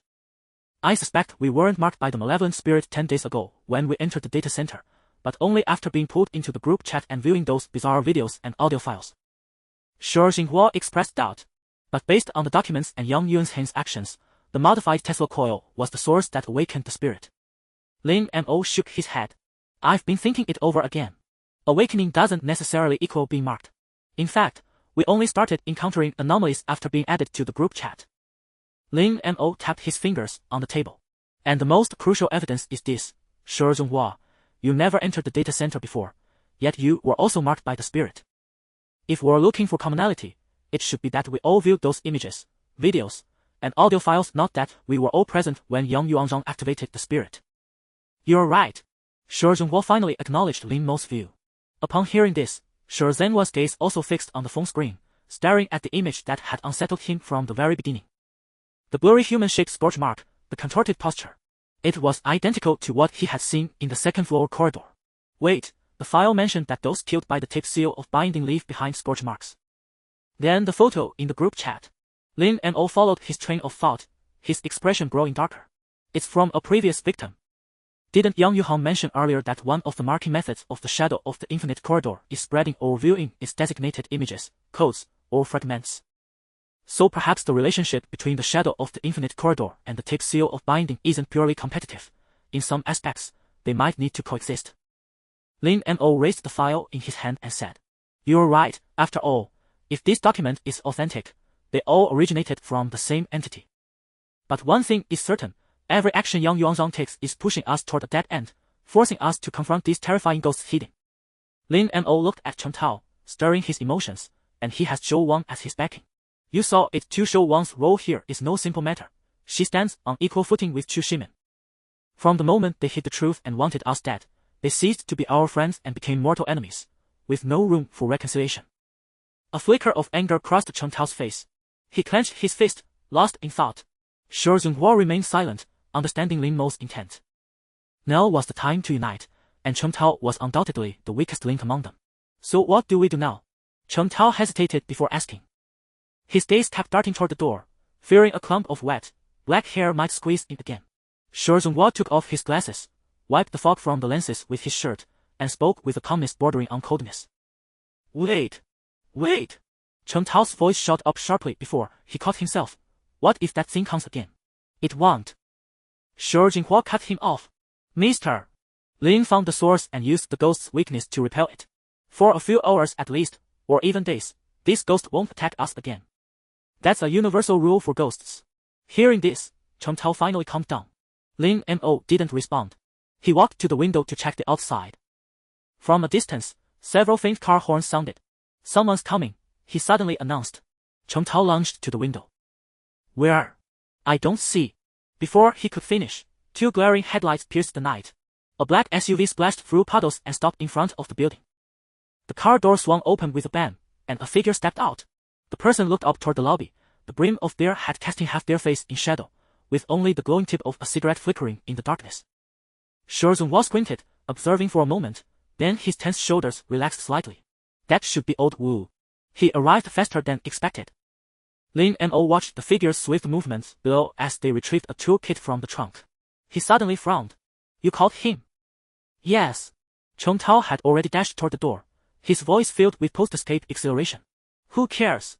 Let's get out of this godforsaken place first. Lin Mo grabbed him by the collar. Hold on. He turned to Sure Jinghua, lowering his voice. Are you sure he's old Wu? Sure Jinghua paused for 2 seconds, then strode to the window and shouted. What's the toolkit password? The figure below froze mid-motion, the cigarette butt tracing an arc in the dark. Are you senile or what? What password? Sure Jinghua smiled faintly. It's him. Several minutes later, in the first-floor lobby. Old Wu pried the door open with his tools and sneered at the 3 disheveled figures. Well, Detective Sure, even you have your off days. Sure Jinghua ignored the jab and walked straight out the door. Old Wu didn't seem to mind, knowing what Sure Jinghua did for a living. Some eerie matters were better left unknown. That was their unspoken understanding. Lin Mo withdrew his gaze and asked casually. Mr. Wu, how long have you and Brother Sure been working together? Old Wu followed, toolkit in hand, his leather shoes splashing through puddles. 6 years and 4 months. What, running a background check? Lin Mo smiled and said nothing. The car's heater was on full blast, quickly fogging up the windows. Chen Tao slumped in the back seat, his forehead pressed against the icy glass. Lin Mo quietly rolled down his own window. Though Sure Zhenhua's words were likely true, some precautions were still necessary. Head to the office first. Sure Zhenhua buckled his seatbelt in the passenger seat. Old Wu's hands paused on the steering wheel. Need my help this time? Sure Zhenhua hesitated. He glanced at Old Wu in the driver's seat. How's the kid doing lately? Sure Zhenhua's voice softened unexpectedly. Old Wu's grip on the wheel tightened slightly, and a smile tugged at his lips. Same as always, crying all night, me and my wife taking turns soothing him. He paused, glancing at Lin Mo and Chen Tao in the rearview mirror before adding, but watching the little one grow up, it's all worth it. The car was filled with a faint scent of tobacco mingled with the warm air from the heater, evoking a strange sense of drowsiness. Got a name yet? Sure Zhonghua adjusted his glasses. Yes, Wu Nianan. Old Wu's voice brimmed with unmistakable joy. My wife picked it hoping he'll live in peace and always remember the warmth of home. Sure Jinghua hummed softly, his gaze fixed on the fleeting street scenes outside. Business been steady? He changed the subject. Old Wu shrugged. So. These days, more and more people are fixing cars. Competition's tough. He yawned and smiled slightly, but thanks to you, that last job's enough to keep me going for half a month. Sure Zhonghua was silent for a long moment, as if choosing his words carefully. This time, don't get involved. Old Wu's expression froze for an instant, his hands tightening on the wheel. What, don't trust me? Sure Jinghua shook his head, his voice low. No. Nianan is still young, he needs you. I've always thought of him as my own son. The atmosphere in the car grew suddenly heavy. At the intersection ahead, the red light glowed, and Old Wu slowly braked, tires splashing through puddles with a whoosh. Old Wu finally sighed, reached into his pocket for a cigarette pack, then thought better of it and put it back. Alright. Call me if you need anything. But in the next moment, he teased, just don't say stuff like I've always thought of him as my own son again. I might get the wrong idea. Sure Xinhua nodded, his eyes half closed as if to rest. Still as humorless as ever. No wonder you can't find a wife. Old Wu muttered under his breath. Sure Zhenhua's eyelid twitched slightly, but he didn't retort. Lin Mo glanced at his phone again and stifled a yawn. Bro Mo, what are you looking at? You've checked it several times on the way, Cheng Tao asked curiously, though he didn't lean in to see. Lin Mo smiled faintly and said, Nothing much. Just seeing if I missed any clues. Oh, Cheng Tao responded, then pressed on, find anything? Lin Mo shook his head. No, but I know there's still a lot to do. This matter might be more complicated than we imagined. We've arrived. After an indeterminate stretch of time, Old Wu slammed on the brakes, halting before an office building. The building housing the firm was pitch black, save for a few scattered windows with lights still burning. After bidding Old Wu farewell, Lin Mo and the other two immediately took the elevator upstairs. With a soft ding, the doors slid open. The corridor was brightly lit, but chaotic mud footprints marked the carpet. Something's wrong, Shi Zhenhua suddenly said, a foreboding sensation gripping his heart. The office door was locked and intact, but the moment they pushed it open, everyone froze in place. Filing cabinets gaped open, papers scattered everywhere. The computer case had been violently pried open, the hard drive gone. Lin Mo said calmly, let's assess the situation first. After a thorough search, Shi Zhenhua confirmed that only items related to this paranormal incident were missing. Money and valuables were untouched. The woman's arm Lin Mo had found, the vintage wooden comb from Shou Wang's home, and the files Shi Zhenhua had compiled on the case. All had vanished. Shi Zhenhua relayed the news to Lin Mo and Cheng Tao. Looks like this incident brought them here, Lin Mo said, narrowing his eyes. Though he feigned surprise, he had anticipated this. But that wasn't the main issue. The real concern was that Yang Yuhan and Lu Qijun, who should have arrived long ago, were nowhere to be seen. Can you get in touch with Lu Qijun or Yang Yuhan? Cheng Tao asked nervously. Shi Zhenhua pulled out his phone, then paused and sighed. Have you forgotten? We can't contact Lu Qijun. Neither calls nor texts can reach each other. That must be the killing rule of the infinite corridor's shadow. I've been marked since I joined you. What? Then what do we do? Cheng Tao was dumbfounded, barely processing the information. At that moment, Shi Zhenhua's expression turned grim, as if a realization had dawned on him. Wait. If we can't contact each other through electronic devices, then how did we get in touch with Yang Yuhan? What do you mean? Cheng Tao was taken aback, then quickly caught on. How, brother Hua? You forgot? She didn't use her own account. No, Lin Mo interjected, analyzing coolly. I tried before. No matter the account or device, you can't reach someone else who's been marked through electronics. This ghost's ability isn't targeting the accounts or devices themselves, it's targeting us, the users. He looked at Shi Zhenhua and said, so, hearing that, we definitely missed this earlier. That woman is suspicious. Lin Mo had actually noticed this long ago but kept it to himself. On one hand, he wanted to glean information from her. On the other, he wanted to see her true intentions. Lu Qijun was bait, to see if she would take it. He had placed a phone with location tracking enabled in Lu Kaijun's bag. As long as Lu Qijun didn't return to the office with the bag, he could roughly pinpoint their location. But he decided not to tell Cheng Tao and Shi Zhenhua, it wouldn't be good for team cohesion. Lin Mo tapped his phone lightly, having already checked in Old Wu's car. The phone's location was now in Shou Wang's neighborhood, where it had been for a while. Unfortunately, trapped in the data center by the tape room seal earlier, his phone had no signal. Otherwise, he could have tracked Yang Yuhan and Lu Kaijun's movements the whole time. But on the way to the data center, he noticed Lu Qijun and the others weren't heading to the office, they were going to Shou Wang's home.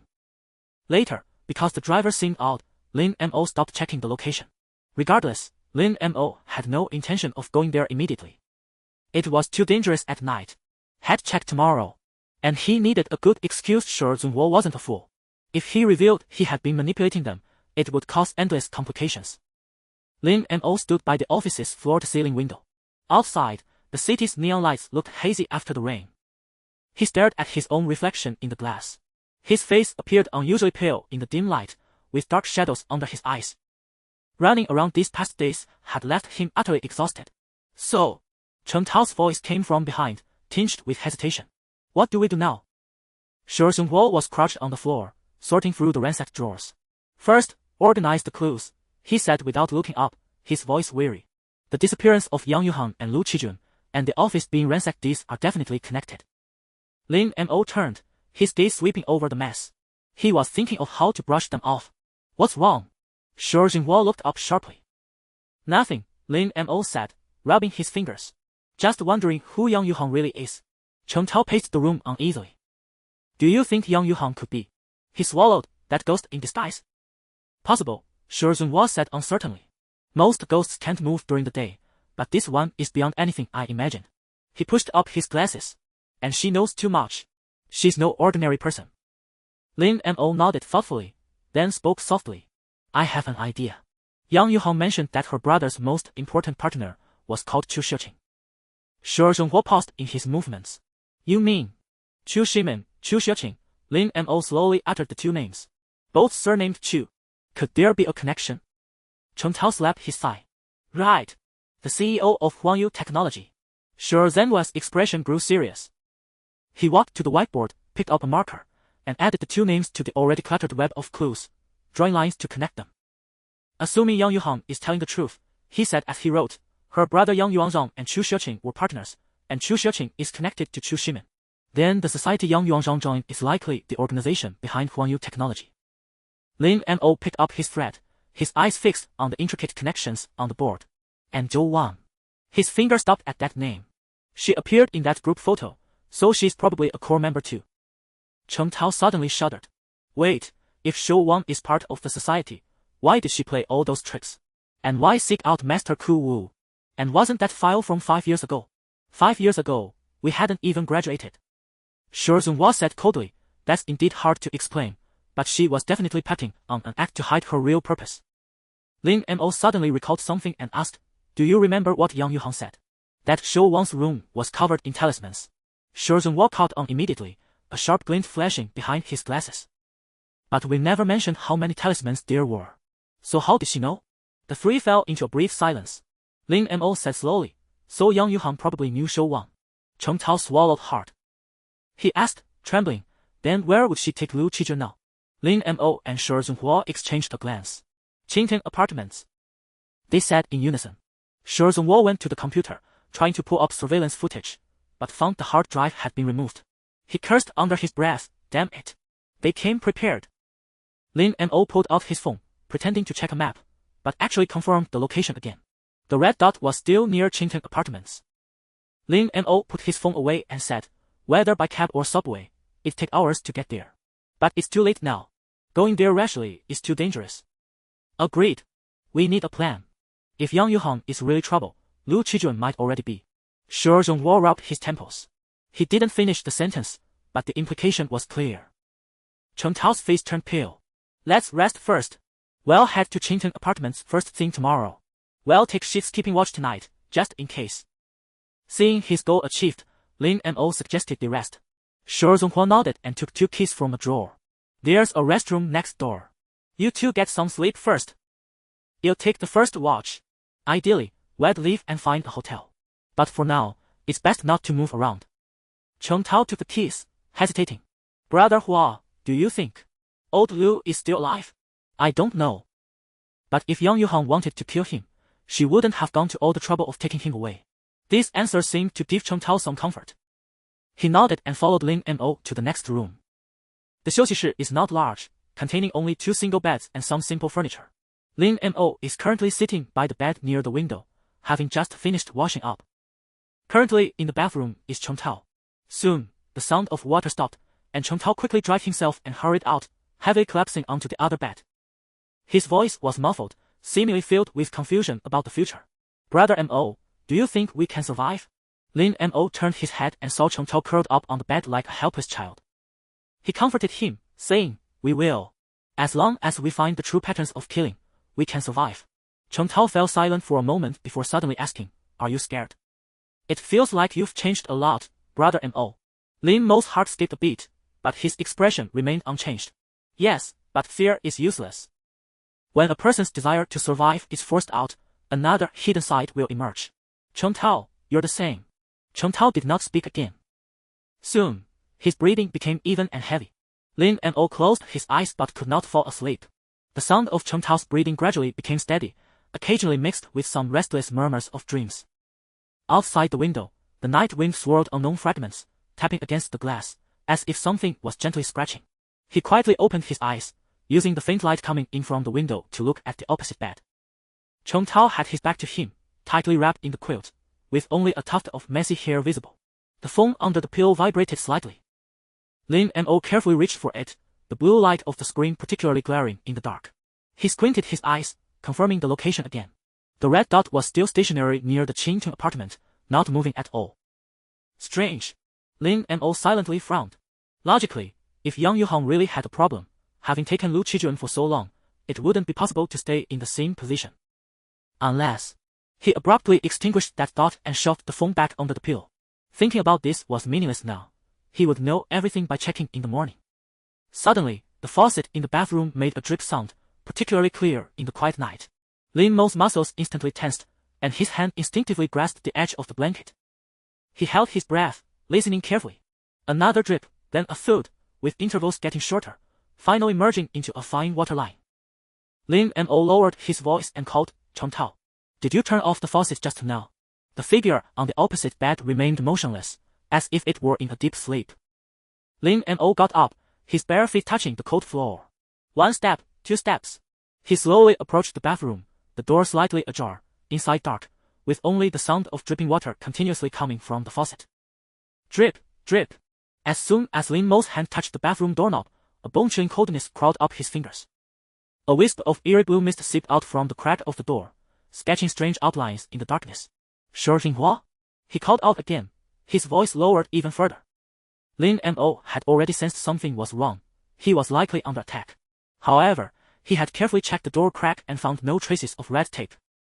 All he heard in response was the continuous sound of dripping water, and the rhythm gradually quickened. It was an unsettling rhythm. The bathroom door creaked open slowly, and Lin Mo's pupils suddenly contracted. In front of the mirror, a translucent shadow was mechanically repeating the action of brushing teeth. The figure was wearing the same checkered pajamas as him. This is... Lin Mo's back instantly broke out in a layer of cold sweat. He recognized it. It was clearly the scene of him washing up that morning. The shadow's movements suddenly froze, its neck twisting at an unnatural angle. On the face devoid of features, ripples like water began to appear, gradually revealing Lin Mo's own terrified expression. Save me. The shadow's mouth moved, producing his own voice, but with a harsh echo like metal grinding. Lin Mo's temples throbbed. He was all too familiar with this characteristic. It was precisely the infinite corridor shadow mentioned by Yang Yuhong and recorded in the documents. It could alter memories, replicate actions, and ultimately trap people in a digitized corridor, eternally looping. This was precisely the opponent's method of attack. The sound of dripping water suddenly became deafening. The mirror began to seep a viscous black liquid, resembling countless tiny insects crawling across the glass. The shadow's body gradually solidified, reaching out a pale hand towards Lin Mo. In a moment of crisis, Lin Mo suddenly lunged at the sink. He grabbed the toothbrush but deliberately held it with his left hand, awkwardly squeezing toothpaste onto it. Aren't you going to imitate me? He gritted his teeth, shoving the toothbrush into his mouth and brushing in a completely uncharacteristic manner. The black liquid in the mirror instantly solidified. The shadow's movements became distorted and uncoordinated, like a damaged videotape. It tried to mimic Lin Mo's left-hand actions, but caused its entire body to flicker violently like a poor signal image. The shadow emitted a piercing electronic noise, and its outline began to collapse. At the moment the shadow completely dissipated, the mirror rapidly returned to its original state. Brother Mo. What are you doing? Chen Tao's groggy voice came from behind. The bed wasn't far from the bathroom, but Chen Tao only heard it now, which was indeed very strange. Lin Mo quickly hid his left hand behind his back and snapped off the bathroom light with his right hand. The pipe is leaking a bit, let me check. In the darkness, he vaguely sensed Chen Tao's suspicious gaze. But the other party merely mumbled, go to sleep early, and burrowed back under the covers. It was only after confirming that Chen Tao lay down that Lin Mo opened his sweaty left hand. Currently, 2 points can be confirmed. The first is that when attacked by the infinite corridor shadow, the people nearby will be in a state where they cannot communicate with the attacked person. Just like what Chen Tao was experiencing earlier. The second point is that the method mentioned by Yang Yuhong is indeed effective, but Lin Mo recalled the shadow's final movement, his expression somewhat grim. This method should not be completely effective, as the shadow was also attempting to mimic his actions in the end, and it had already succeeded to a large extent. If the opponent had successfully mimicked him before dissipating, it would be much harder to crack this attack. Perhaps next, he would need to perform even more difficult actions, with movements that were even more contrary to his habits to make the shadow disappear. Yang Yuhang said that if the shadow is not cracked within a limited time, one would enter the virtual space and subsequently lose memory. To be honest, he didn't know how many times the original owner had entered the virtual space, so it would be best not to enter it again from now on. Although this infinite corridor shadow seems to be less aggressive than the tape-sealed room's attack, its emergence appears to have no warning, with greater concealment and eeriness. Lin Mo took a deep breath, walked to Cheng Tao's bed, and gently pushed his shoulder. Cheng Tao, wake up! His voice was low but clear enough. Cheng Tao groggily turned over, mumbling indistinctly, What's wrong? Something happened, get up quickly. Lin Mo pushed him again, this time with a bit more force. Only then did Cheng Tao reluctantly open his eyes, rubbing the sleep from them. Brother Mo, what's going on at this hour? Lin Mo replied directly, his voice tinged with tension, I was just attacked, it should be the infinite corridor shadow. Lin Mo's words struck Cheng Tao like a bucket of ice water, jolting him upright. What? Where? Lin Mo pointed at the half-open door. Over by the bathroom. It was fortunate I wasn't fully asleep then, or the consequences would have been unthinkable. Cheng Tao's face turned deathly pale. Is that thing still here now? It vanished for now, but I fear it will return. Cheng Tao swallowed hard. How did you get rid of it? Lin Mo walked over to the bed, sat down, and recounted the entire incident in detail. From noticing the dripping faucet to glimpsing the phantom in the mirror, to breaking its assault by brushing his teeth with his left hand, Lin Mo concluded Yang Yuhang's method was indeed effective, but its efficacy might be limited. That thing ultimately tried to mimic me, but it didn't have time to finish. Cheng Tao listened, utterly stunned. It took him a moment to squeeze out a sentence, so we could be attacked at any moment. Lin Mo nodded. Exactly. And what's more troublesome is that when someone is under attack, those around them fall into a state of obliviousness. I called out to you several times, but you didn't react. Cheng Tao's face grew even more ashen. This is too. Let's go, Lin Mo said, standing up. We need to tell Shi Dinghua. The two crept out of the rest lounge. Shi Zhongguo was sitting at his desk, several documents spread out before him. He raised his head alertly at the sound of footsteps. He adjusted his glasses and asked, Why is everyone up? It's not time for your shift change yet. I was attacked. Lin Mo repeated what had just happened, then described the entire process in detail. Shi Zhongguo listened, silent for a moment. Are you sure it was the shadow of the infinite corridor? Absolutely. That figure's behavior pattern was exactly as Yang Yuhang described. Shi Zhongguo stood up, walked to the bathroom door, and inspected it carefully. No red tape, and the temperature is normal. It doesn't fit the style of the tape room's bondage. And based on what you just said, there's no way we wouldn't have heard such a loud noise. Yang Yuhang concealed something. She never mentioned that it would be impossible to call out to others. Cheng Tao fidgeted uneasily. So what do we do? Still take turns keeping watch? Shi Xinguo nodded. Of course, but after this incident, we need to be more cautious from now on. From this moment on, never act alone, not even to use the restroom. And when keeping watch, we must patrol regularly. I suspect it can't stay away from the entity it's mimicking for too long, otherwise, it would be too inescapable. It will be arduous, but there's no choice. We don't yet know how long breaking these ghosts killing rule ones can buy us. Shi Zhongguo pinched his temples, sensing the situation growing increasingly complex. So how should we arrange the watch order from now on? Cheng Tao asked. Shi Zhongguo glanced at his watch. It's almost midnight now. Mr. Lin has just experienced an attack, so he should rest first. Cheng Tao, take my shift for now. We'll switch every 2 hours until dawn. From midnight to 2 a.m. is Mr. Cheng, 2 a.m. to 4 a.m. is Mr. Lin, and 4 a.m. to 6 a.m. is me. At 6, we'll set out for Zhou Wang's home. Lin Mo hesitated for a moment but ultimately nodded in agreement.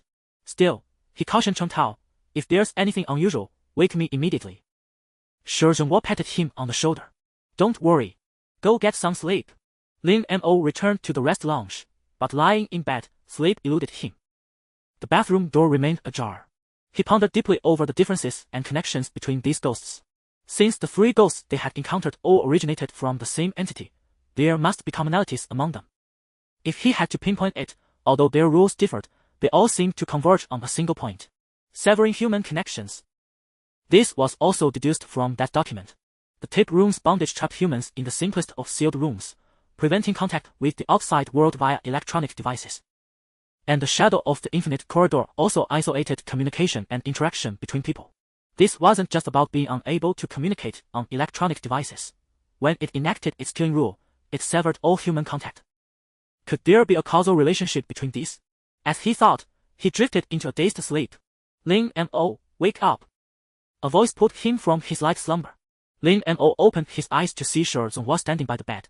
Outside the window, the sky was showing the pale hues of dawn. Is it 6 o'clock? He sat up, rubbing his temples.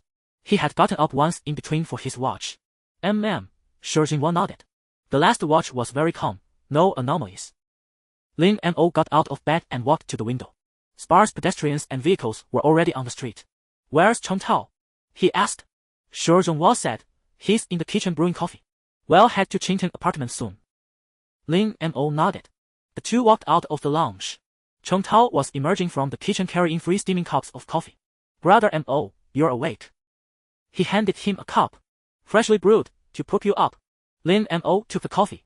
Thanks. The 3 sat around the coffee table, sipping coffee and eating bread. Shi Zhonghua set down his cup and said, I have a thought about last night's attack. Lin Mo and Cheng Tao both looked at him. Shi Zhonghua adjusted his glasses. That thing chose to attack you in the bathroom wasn't accidental. Bathrooms have mirrors, and the document mentioned that mirrors are a key factor in accelerating mental breakdown. Lin Mo mused, you mean, it deliberately chose a place with a mirror to launch its attack? Highly likely. Shi Zhonghua nodded. And it mimicked your washing up scene, which suggests it had been observing you for a long time.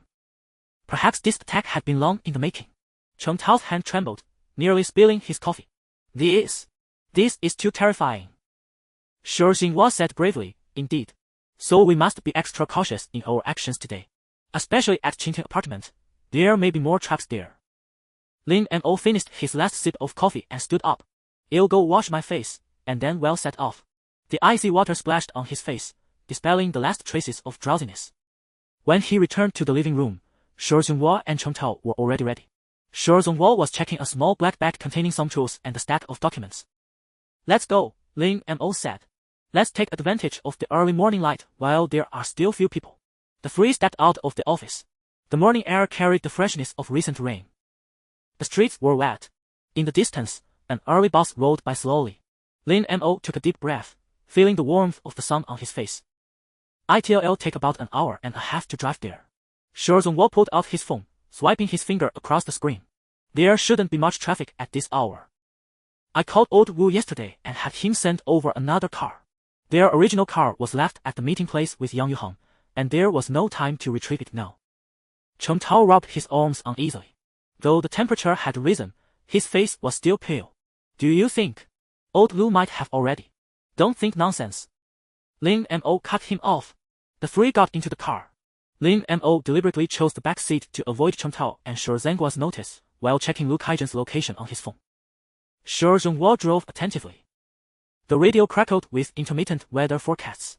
Cloudy today with light rain turning to temperature. Lin Mo kept his eyes fixed on the phone's location tracker.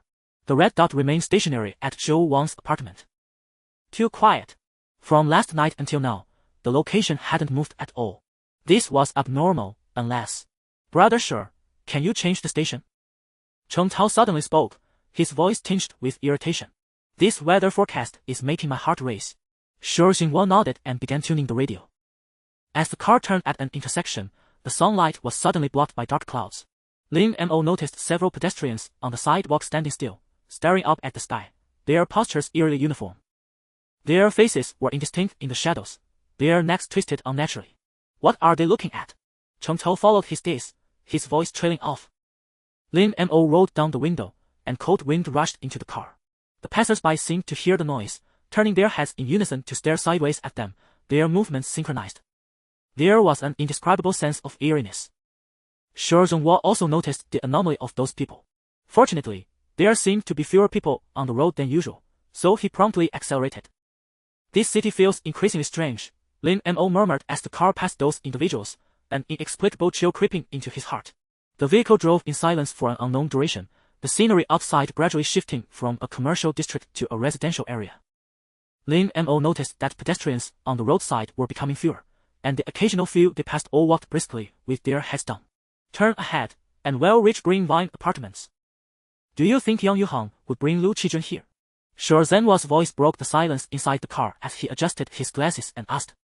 Unlike the previous visits, a foul, sour stench of decay now emanated from within the complex, as if something was quietly rotting in the shadows. Moreover, the entire complex was eerily quiet, with not a single pedestrian on the roads in broad daylight. Cheng Tao pinched his nose, his face turning pale. This smell. It's more pungent than the fish stall at the market. Sure Zhenhua's gold-rimmed glasses reflected a cold light. He stared at the tightly shut window on the 4th floor, while cautiously surveying the surroundings. It seems the police have already left. Now is the perfect time. Lin Mo pulled out his phone. The location of his other phone was still within this apartment building where Zhou Wang lived. If nothing unexpected happened, it should be inside Zhou Wang's room. We still need to be careful going in this time. I have a bad feeling about this. Do you even need to say that? Even Mr. Cheng can tell something's off about this complex, Sure Zhenhua replied, making a rare joke. He took a pair of rubber gloves from his pocket and put them on. Let's go. Don't use the main entrance. Well, take the fire escape. Cheng Tao shot him a look but said nothing, though his expression clearly showed defiance. The fire escape door was locked by someone. Sure Zhenhua pulled a set of slender metal tools from his bag and fiddled with the lock. With a click, the door swung open. Brother Hua, were you a detective or? Cheng Tao's words were cut off as a wave of putrid stench hit him, causing him to retch dry. Lin Mo's stomach also churned, a surge of acid rising in his throat. He gritted his teeth and suppressed the urge to vomit. Sure Zhenhua, relatively calm, handed them 2 medical masks before putting one on himself. Put on the masks. They quickly reached the 4th floor. Fragments of the police seal from the evidence collection still clung to the doorknob of room 401. A viscous, dark red liquid was seeping from the crack under the door, congealing into an unsettling gelatinous substance on the carpet. What the hell? Cheng Tao's voice trembled. Is that blood? Sure Zhenhua crouched down, using tweezers to lift a bit of the liquid. Too thick. It doesn't look like fresh blood. He leaned in to smell it, then immediately turned his head away. There's a stench of a corpse. Lin Mo's temples throbbed. Move aside. Sure Zhenhua switched to a sturdier tool and began picking the lock. The grating sound of metal echoed sharply in the silent corridor. Lin Mo and Sure Zhenhua's attention was fixed on the door. Meanwhile, Cheng Tao noticed that the door of room 402 was slightly ajar, a murky eye peering at them through the crack. Someone. He started to say, but the eye vanished in an instant, and the door closed silently. It happened so fast it felt like an illusion. The moment the lock clicked open, a thick, putrid stench hit the trio's faces like an invisible fist. The smell was most intense here. Even more so than in the fire escape. Cheng Tao dropped to his knees, retching dryly. Sure Zhenhua's face turned deathly pale. Grating his teeth against the nausea, Lin Mo was the first to step through the doorway. The floor of the entrance was covered in dried, blackish red stains, as if something heavy had been dragged across it. Old Lu! He called out, his voice echoing through the empty apartment. There was no response. A larger pool of stains extended from the living room into the depths of the hallway, as if something had been dragged toward the bathroom. Cheng Tao followed, covering his mouth. Damn! This is a murder scene, isn't it? A chill ran down Lin Mo's spine. He followed the drag marks toward the bathroom. The bathroom door was tightly shut, with more blackish red liquid seeping from the gap beneath it. Lin Mo took a deep breath and pushed the door open. The moment it opened, he clearly saw a long strip of red tape on the inside of the door dissolve into black smoke in the air. Curled up in the bathtub was a severely decomposed corpse, its bloated skin a sickly greenish black. Its chest was deeply caved in, as if struck by a heavy blow, a mess of blood and flesh. The corpse was wearing Lu Kaizhen's signature leather jacket, its right hand tightly clutching a phone. Cheng Tao's voice cracked with tears as he witnessed the scene. It's old Lu.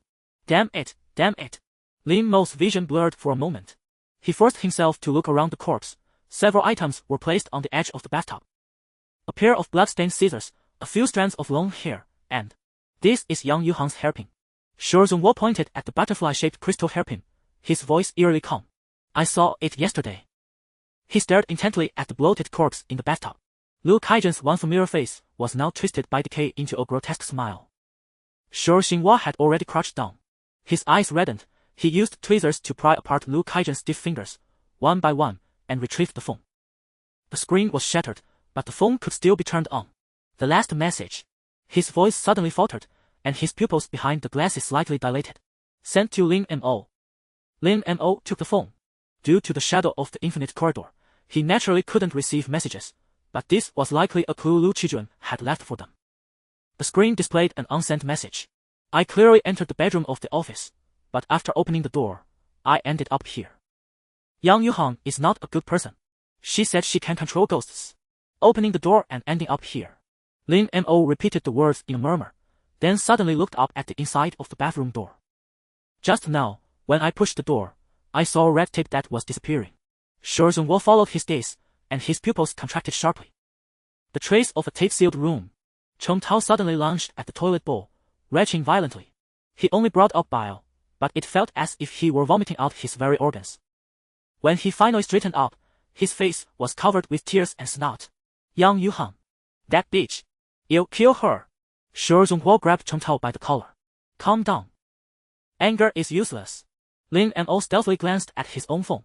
The red dot representing the tracker was still at the location of Shou Wang's apartment, and it almost overlapped with their current position. The phone's location wasn't extremely precise, but it was almost certain that his spare phone was nearby. If, as Liu Qijuan said, he had entered that room carrying his bag, there was no reason for the bag not to be here in the bathroom. He carefully scanned the surroundings again. The bathroom was small, and there was no sign of the bag. Had Yang Yuhang discovered it? No, that's not right. If she had found it, she would have turned off the phone's location. Unless this was a trap, and Yang Yuhang deliberately wanted to lure them here. Lin Mo shuddered, frantically scanning the area. But for now, he detected no immediate danger. He barely managed to calm himself. Yet his vigilance was at its peak, ready to activate Time Top and flee at any moment. Looking at the message on the phone, Shu Zhenhua's expression turned extremely grave. Yang Yuhang can manipulate ghosts. How did old Liu know that? That's not important anymore. We can't reconstruct the scene here. But Yang Yuhang has been deceiving us from the very beginning. Lin Mo's voice was as cold as ice. Her purpose in getting close to us was to lead us into a trap. Lin Mo took a deep breath, forcibly suppressing the bile churning in his stomach. He swept his gaze across the bathroom without moving a muscle. We need to search this room thoroughly. Lin Mo's voice was steady. Yang Yuhang might have left other clues. Shu Xingguo nodded. Let's split up. Watch your step. His voice was low, laced with suppressed fury. Lin Mo immediately said, Mr. Shi, please check the bedroom. Cheng Tao, the kitchen. You'll take the living room. Cheng Tao turned on the tap and splashed water on his face. His hands still bore the filth from his vomit. All right. All right. His voice quavered, but his gaze grew resolute. You'll make that bitch pay. Shu Xingguo nodded and strode out of the bathroom first. Lin Mo and Cheng Tao followed. Lin Mo crouched down, pretending to examine the coffee table in front of the sofa, but his peripheral vision constantly scanned the surroundings. He had to retrieve the phone from that bag before Shu Zhongguo and Cheng Tao discovered it. Lin Mo suspected the travel bag was likely in the living room. If it was indeed there, it could even confirm one of his conjectures. After searching for a while, his gaze suddenly halted behind the sofa. A black travel bag was half hidden in the shadows, the very one he had handed to Liu Qijuan yesterday. Lin Mo's heart raced, his throat tightening. He pretended to shift his position casually, using his body to block any possible line of sight from Cheng Tao. There are some strange marks in the kitchen. Cheng Tao's voice came from the hallway, accompanied by the sound of drawers opening. It looks like someone cooked something here. We didn't notice it before. Did someone come back here to cook after Sister Zhou disappeared? Lin Mo quickly reached out, carefully unzipping the bag. He saw the two small fragments still lodged in the zipper and felt a slight relief. Because that proved the bag's zipper hadn't been opened. The phone with location tracking was still in the inner pocket, but its battery was nearly dead. He swiftly slipped the phone into his inner pocket with a gentle motion. At the same time, he zipped the bag shut and removed the two small paper scraps. After finishing, he breathed a sigh of relief. He also confirmed one fact. Liu Qijuan had not entered Zhou Wang's bathroom through the office door directly. Otherwise, this travel bag wouldn't have appeared in the living room of Zhou Wang's home. He must have placed it here. That was the only way it could be here. In other words, Yang Yuhang had likely deceived Liu Kaijian's senses, leading him into Zhou Wang's apartment while making him think he had returned to the office. Otherwise, the bag would have been in the office or the bathroom. This proved that Liu Qijuan had never entered the office but had come directly here. This also matched the location information Lin Mo had seen earlier. It seemed that after Lin Mo and the others left, Yang Yuhang had immediately brought Liu Qijuan here. Of course, there was another possibility, that Yang Yuhang had placed the bag there. But she seemed to have no reason to do so. If she were interested in the bag, she would have opened it. But the two paper slips stuck in the zipper hadn't moved, meaning no one had opened it. Retrieving the phone calmed Lin Mo's mind a little. He took a deep breath, suppressed his surging emotions, and continued searching the living room for possible clues. Although his main goal was to recover the phone, he hadn't had a chance to search properly after encountering the pale figure last time. Perhaps there were important clues here, just like at Yang Yuan's place. After all, according to the documents, Zhou Wang held a much higher position in the organization than Yang Yuanzong. The sun was gradually rising. Lin Mo crouched down, checking every inch under the sofa, sifting through the clutter on the coffee table, and even opening the drawers of the TV cabinet one by one. However, aside from a few yellowed newspapers and a handful of loose coins, there was nothing else noteworthy. After the sun rose, the musty smell in the room dissipated slightly. Suddenly, as if struck by a thought, Lin Mo walked back to the travel bag and unzipped it again. Because finding the bag and not opening it for inspection would be too suspicious. Cheng Tao might not notice, but Shi Zhongguo was a sharp man. And if he said he had checked it but then zipped it back up, that would also seem unnatural, though he could explain it as a casual gesture. He now had a better idea. After unzipping it, he lifted the backpack from behind the sofa and placed it directly on the coffee table. That was a more natural behavior. After doing this, Cheng Tao's voice came from the hallway, tinged with fatigue and frustration. Nothing special in the kitchen. Just some food in the fridge, and it smells awful. Lin Mo looked up and saw Cheng Tao standing at the kitchen door, his face still pale. A patch of his collar was damp with sweat, clearly indicating the search had been taxing. Brother Mo, how can you stay so calm? The moment I think of old Liu dying in that bathroom, I just... He choked up and couldn't continue. I've finished checking the bedroom. Shi Zhenhua's voice came from the other end of the hallway, his footsteps steady and firm. He soon appeared at the living room door. His gold-rimmed glasses were slightly misted, but behind the lenses, his gaze was calm and sharp. There are a few women's clothes in the wardrobe, and a diary on the nightstand, but most of the pages have been torn out. The remaining ones don't contain anything useful. Lin Mo nodded and pointed at the travel bag on the coffee table. Look at this. I found it behind the sofa just now. Shi Zhenhua's attention was immediately drawn. He strode quickly to the coffee table, crouched down, and carefully examined the black travel bag. Is this the one you gave old Liu yesterday? Lin Mo's voice was low, carrying a hint of restrained anger. Yes. I have no idea why it ended up behind the sofa. It's very strange. We were so focused on those bloodstains when we came in that we didn't notice. Shi Zhenhua checked the inner pocket, his brow slightly furrowing. Was the zipper already open when you found it? Lin Mo remained impassive. No, it was zipped shut. I just opened it to see if anything was missing. Shi Zhenhua pondered for a moment, adjusting his glasses. That doesn't add up. If old Liu came here through the office door, the bag should be in the bathroom, not the living room. He didn't seem to consider that it might be Yang Yuhang's trap, but the reasoning was sound and indeed matched the facts. So Lin Mo followed his line of thought. I think so too. Old Liu's message said he opened the bedroom door and ended up here directly, but the bag is in Zhou Wang's living room. It suggests Yang Yuhang misled him into thinking he was at the office when he was actually taken to Zhou Wang's apartment. A cold glint flashed in Shi Zhenhua's eyes. Yang Yuhang is more dangerous than we thought. If old Liu's message is true, she can manipulate ghosts and deceive people's senses, leading them into traps without their knowledge. Cheng Tao stood to the side, his fists unconsciously clenching. So old Liu was set up by her from the very beginning. Lin Mo nodded silently, his gaze sweeping across every corner of the living room as if searching for some invisible threat. Outside the window, the sun was just obscured by clouds, and the light in the room dimmed accordingly. Shadows crept in, as if something was watching them from the darkness. Shi Zhenhua abruptly stood up, as if suddenly realizing something. We need to leave here as soon as possible. Since Yang Yuhang set this trap, she wouldn't just let us discover old Liu's body so easily. It's also possible that this backpack is her trap, deliberately placed here. He glanced out the window. The overcast sky seemed to herald an impending storm. Let's go. We'll head back to the office first and figure this out. Cheng Tao gritted his teeth, casting a reluctant glance toward the bathroom. Are we just going to let that bitch off? Zhenhua pressed a hand on his shoulder and said, "Calm down. Anger will only cloud our judgment. We will avenge old Lu, but not now." Chen Tao nodded, then suddenly seemed to remember something. His gaze kept darting toward the door, as if words were caught in his throat. "What's wrong?" Lin Mo noticed his anomaly and asked in a low voice. Chen Tao licked his chapped lips, his voice barely a whisper. "Just now. When we entered, I think I saw someone from the next apartment, 402, spying on us." Zhenhua's hand, which was inspecting the travel bag, suddenly froze. "Be more specific." Chen Tao swallowed hard and said, "It's like when we were picking the lock, the door of 402 cracked open a sliver, and there was an eye peeping at us. The moment I spoke, it shut. Are you sure you weren't seeing things?" "Under these circumstances, it's normal to have hallucinations from nerves," Zhenhua asked. Chen Tao shook his head.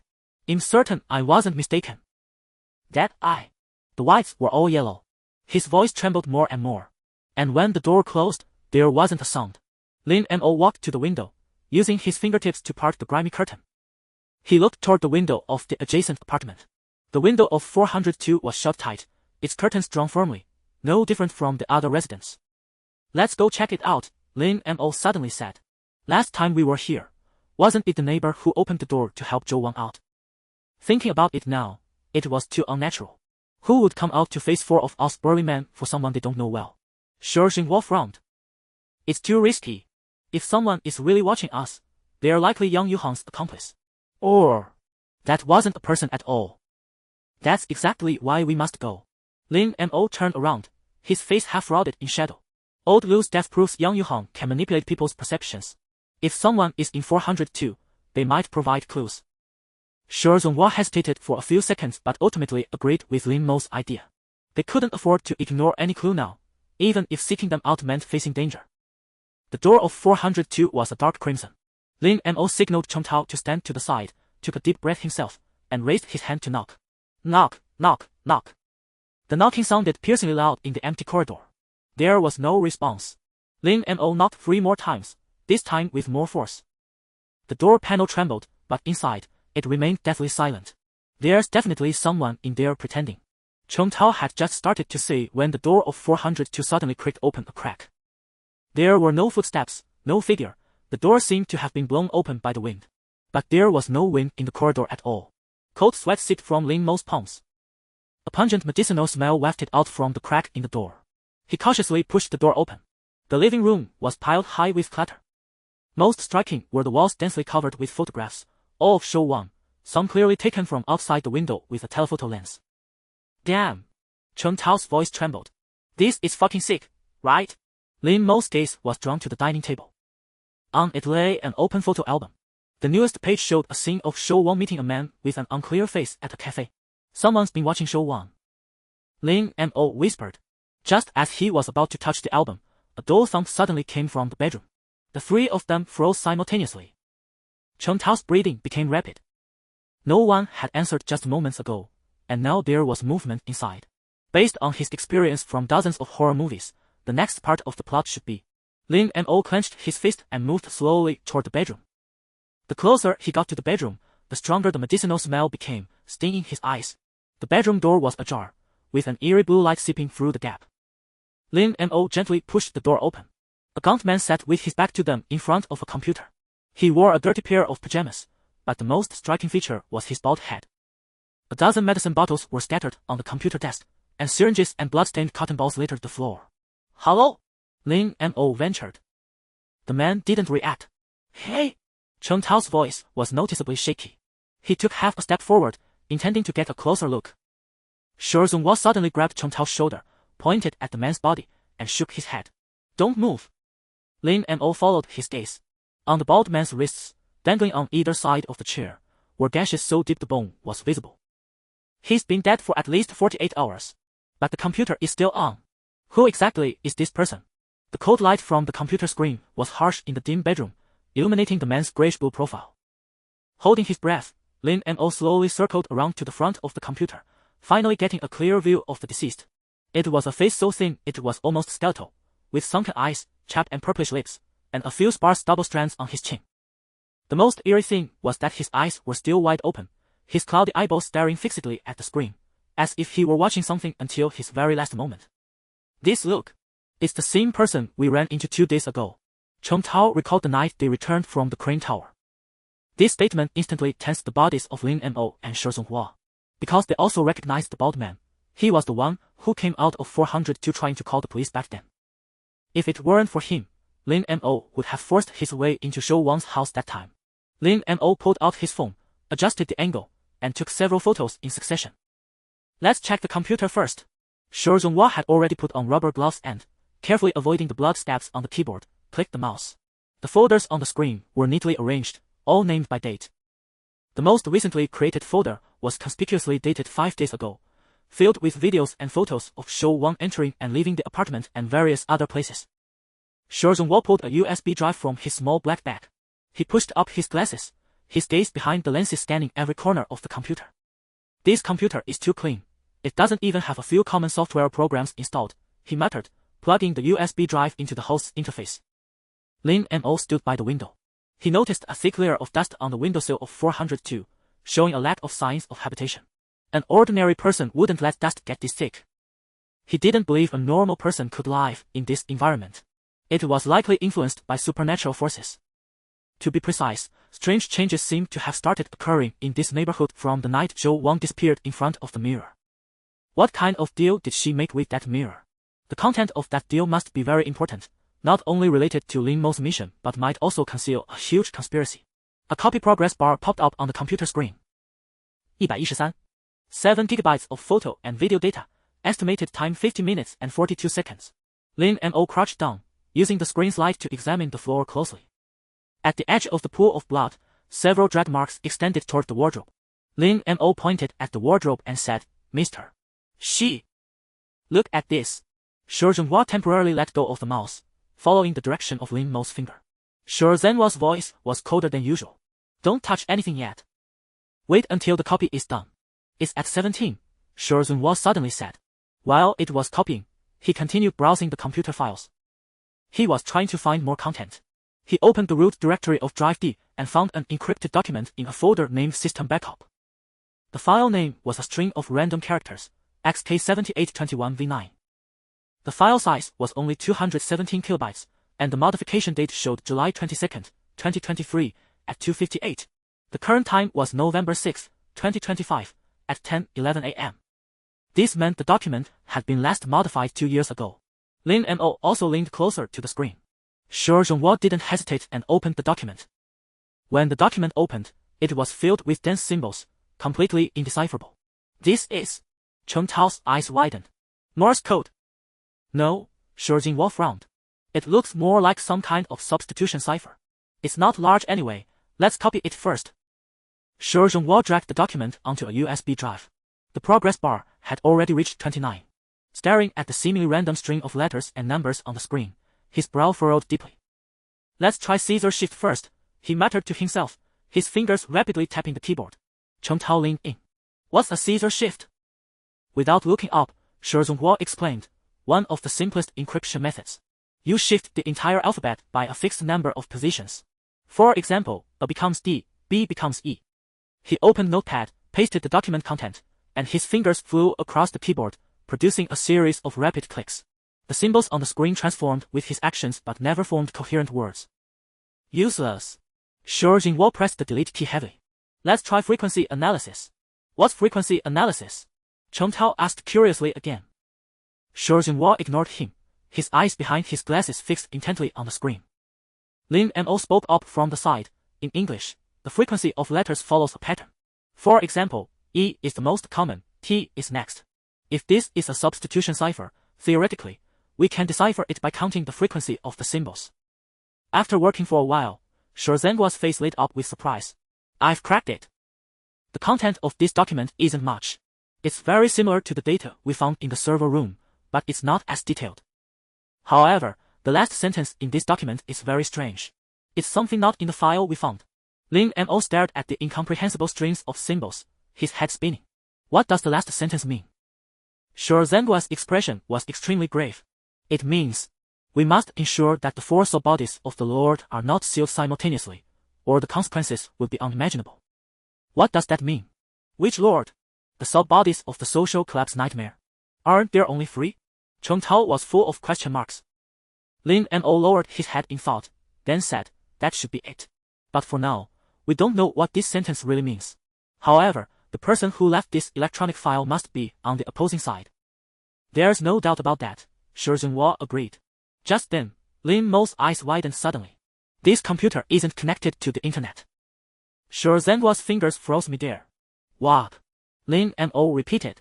This computer isn't connected to the internet. And its network port has been plugged up with something.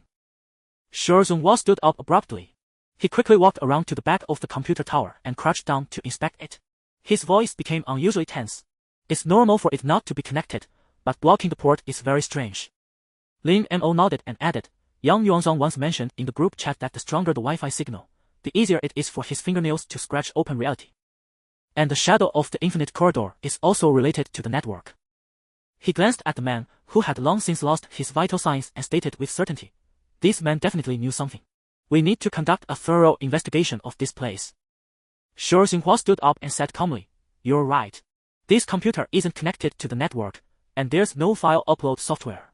He must have a portable storage device on him, which might contain more important clues. Let the file copy continue for now. Let's investigate the house first. But we still need to be careful. He looked up at the copy progress bar 43, still over 20 minutes to go. Let's split up and search. Focus on finding things like portable hard drives and USB sticks. Shi Zhenhua said. Cheng Tao was dumbfounded. This creepy place. We really have to search it. Scared, Shi Zhenhua pulled 3 pairs of rubber gloves from his small black bag. Then you guard the computer. Lin Mo and I will do it. Who's scared? Cheng Tao grabbed a pair of gloves. He pulled them on hastily, bloodstains from the bathroom still between his fingers. I just think. With that dead guy staring, it's creepy. Then why weren't you scared in the other room earlier? Having spent time together, Shi Zhenhua started to tease Cheng Tao. That's because the dead person was my good friend. I believe that even if he becomes a ghost, he won't harm me, Cheng Tao said firmly. Shi Zhenhua shook his head. Ghosts are only affected by rules. Even if it's your closest relative, that's only when they were alive. Ghosts harbor immense malice towards humans by nature.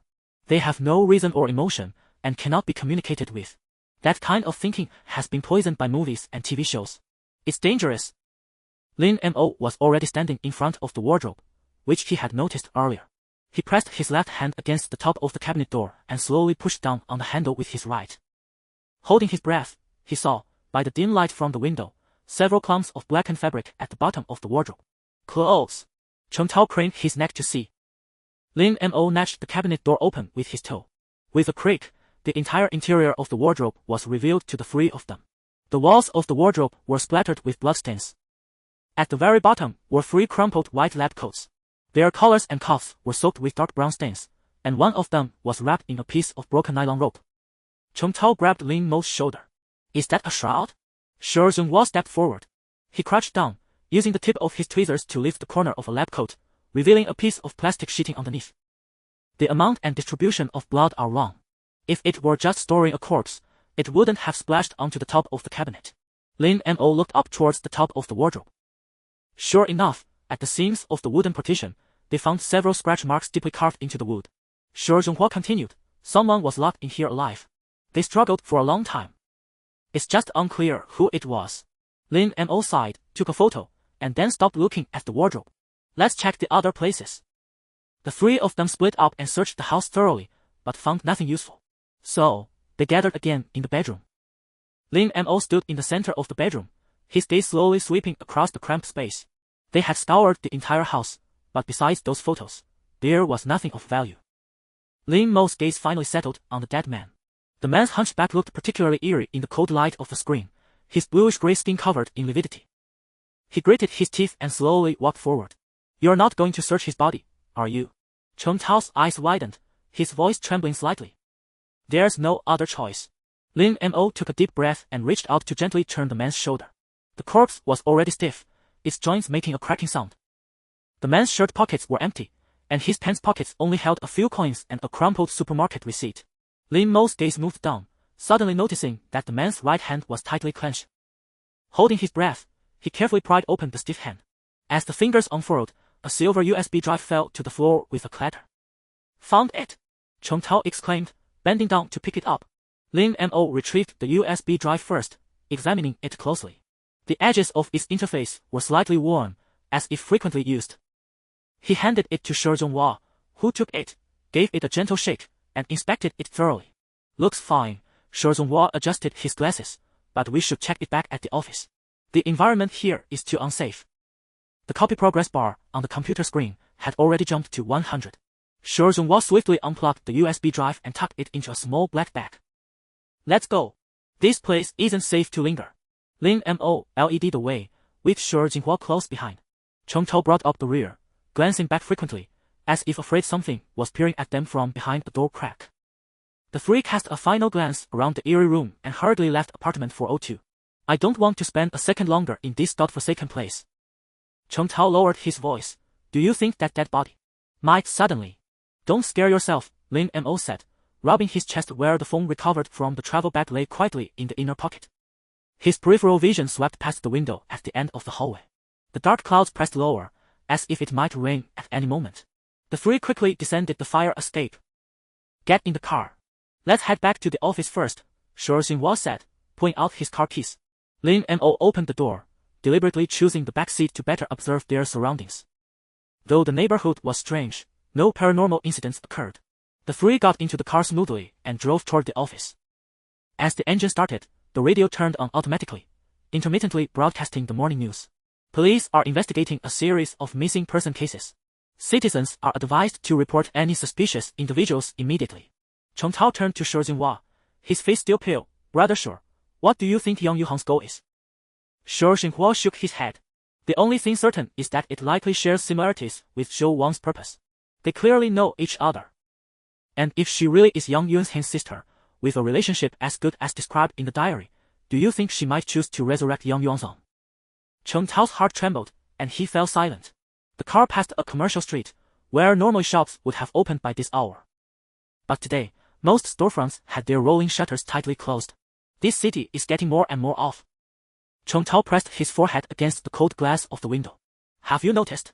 There are far fewer people on the streets, and they all move like zombies. Shi Zhonghua picked up his words, giving him a rare compliment. You've observed well. The changes have been growing more pronounced since the night Zhou Wang disappeared. As Shi Zhenhua's car rounded the last corner, his heart skipped a beat. 3 police cars were parked in front of the office building.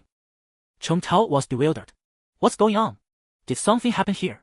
Without a second thought, Shi Zhenhua yanked the steering wheel, turning the car into a side alley. Enter through the back door. Wait. Lin Mo rose from the back seat and pressed his arm. Look at the upstairs window. The window on the 4th floor, where the office was, stood wide open, and a uniformed police officer leaned out to photograph the exterior. At the same window on the 3rd floor, a blurry figure was peering in their direction. Long hair tossed wildly by the wind. It's Yang Yuhan. Cheng Tao's voice shot out. How dare she? SHH. Shi Zhonghua raised a finger to his lips. Quiet, there are plainclothes officers in the back alley. Lin Mo followed his gaze. By the trash can at the alley's entrance stood a man in a jacket, seemingly smoking, but actually glancing at his watch every 10 seconds. His left hand remained in his pocket, the bulge unmistakably a gun holster. Shi Zhonghua gripped the steering wheel tightly, struggling to stay calm. Clearly, Yang Yuhan is framing us. These cops are definitely after us. Lin Mo's gaze was also heavy with concern. The timing of the police's arrival was too suspicious. Now they couldn't simply waltz in. Yes, we can't take the gamble. We're at a critical point in the investigation. If these cops are really after us, and mobilizing so many officers at once likely involves a homicide or a major threat to public safety. Even if we could eventually prove our innocence, getting entangled would waste a massive amount of time. Hearing this, Cheng Tao finally grasped the severity of the situation. So what do we do now? He asked. Lin Mo took a deep breath, quickly regaining his composure. He instantly realized this was dangerous, but also an opportunity. Lin Mo looked at Shi Zhonghua and Cheng Tao, his voice dropping to a whisper. You two go and lie low. You'll stay to figure out what's happening. Shi Zhonghua adjusted his glasses, his eyes flickering with uncertainty. It's too dangerous for you alone. 3 of us together make a bigger target. Lin Mo cut him off. You'll stay to gather intel. We need to know what happened. Cheng Tao clenched his fists. Brother Mo, what if those cops really are after us? That's exactly why we split up. Lin Mo patted his shoulder. Zhezhonghuo was silent for a few seconds before finally nodding. Be careful. If anything feels off, evacuate immediately. He then took out his phone, operated it, and marked a location on the electronic map. Let's meet at the abandoned machinery factory warehouse in the north of the city at 6 in the evening. Enter through the south gate, meet at warehouse 7. Understood. Do you have an interior floor plan of this building? Lin Mo nodded, memorizing the address before asking. Zhezhonghuo nodded, understanding Lin Mo's intention. But he didn't stop him. Instead, he continued operating his phone to pull up an electronic floor plan. Here. We can't message each other, but you can photograph this like you did with the address. Lin Mo gave a slight nod and quickly snapped pictures of all the images. Lin Mo forced a faint smile. Alright, you two go now. That plainclothes officer is looking this way. He got out of the car and waved them off. Zhezhonghuo gave him one last look, then decisively drove away. The car slid silently out of the alley, merging into the street traffic. Lin Mo stood still, watching the car vanish around the corner before turning and walking in the opposite direction. He deliberately slowed his pace, pretending to be an ordinary passerby. The streets were sparsely populated, and the few people who passed by hurried along with their heads down, not sparing a glance. He stopped several pedestrians to ask about the situation. But no one knew anything. After asking around and turning a corner, Lin Mo stopped in front of a 24-hour convenience store. A freshly posted promotional poster was stuck on the glass door. Behind the counter sat a young clerk with a weary face, idly scrolling through his phone. As he pushed the door open, a wind chime tinkled, and a pre-recorded electronic voice chimed, "Welcome." Lin Mo wandered through the aisles, casually grabbing a bottle of mineral water and a microwavable meal box. He had been busy with the investigation for days, surviving on bread and crackers, so he decided to treat himself. At the checkout, he asked nonchalantly, "What's up with that office building ahead?" "All those police cars." The clerk looked up, heavy dark circles under his eyes. He took the money Lin Mo handed over, his voice lazy. "You're lucky you asked me. I just heard someone died there, found this morning." Lin Mo's fingers paused slightly. "A death?" "Yeah, seems like a woman."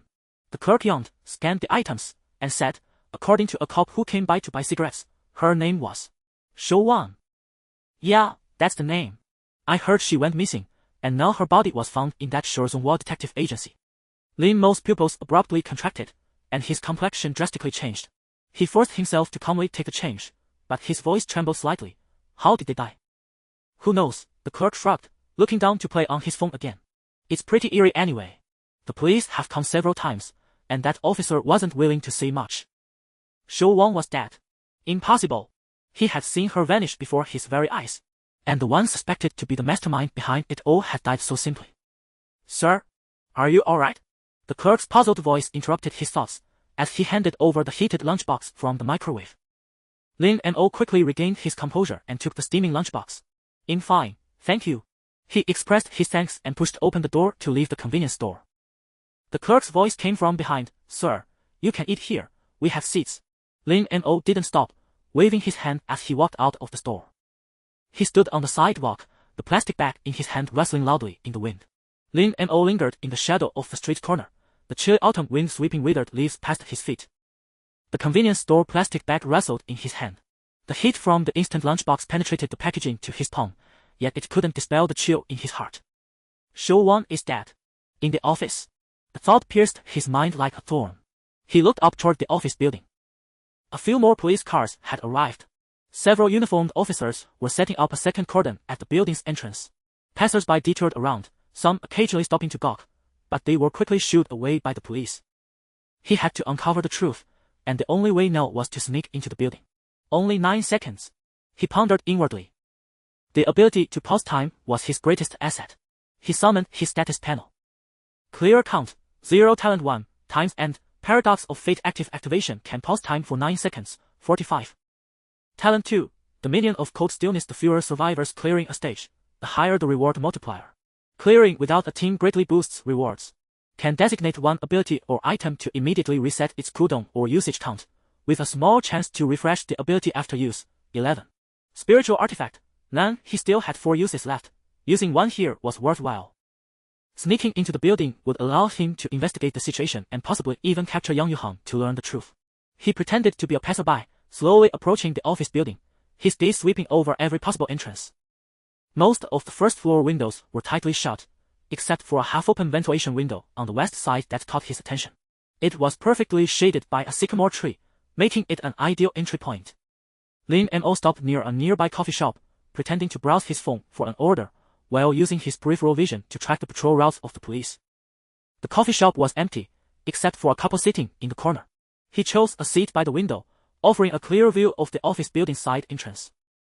He needed to get as close to that window as possible without alerting anyone, precisely when their attention was elsewhere.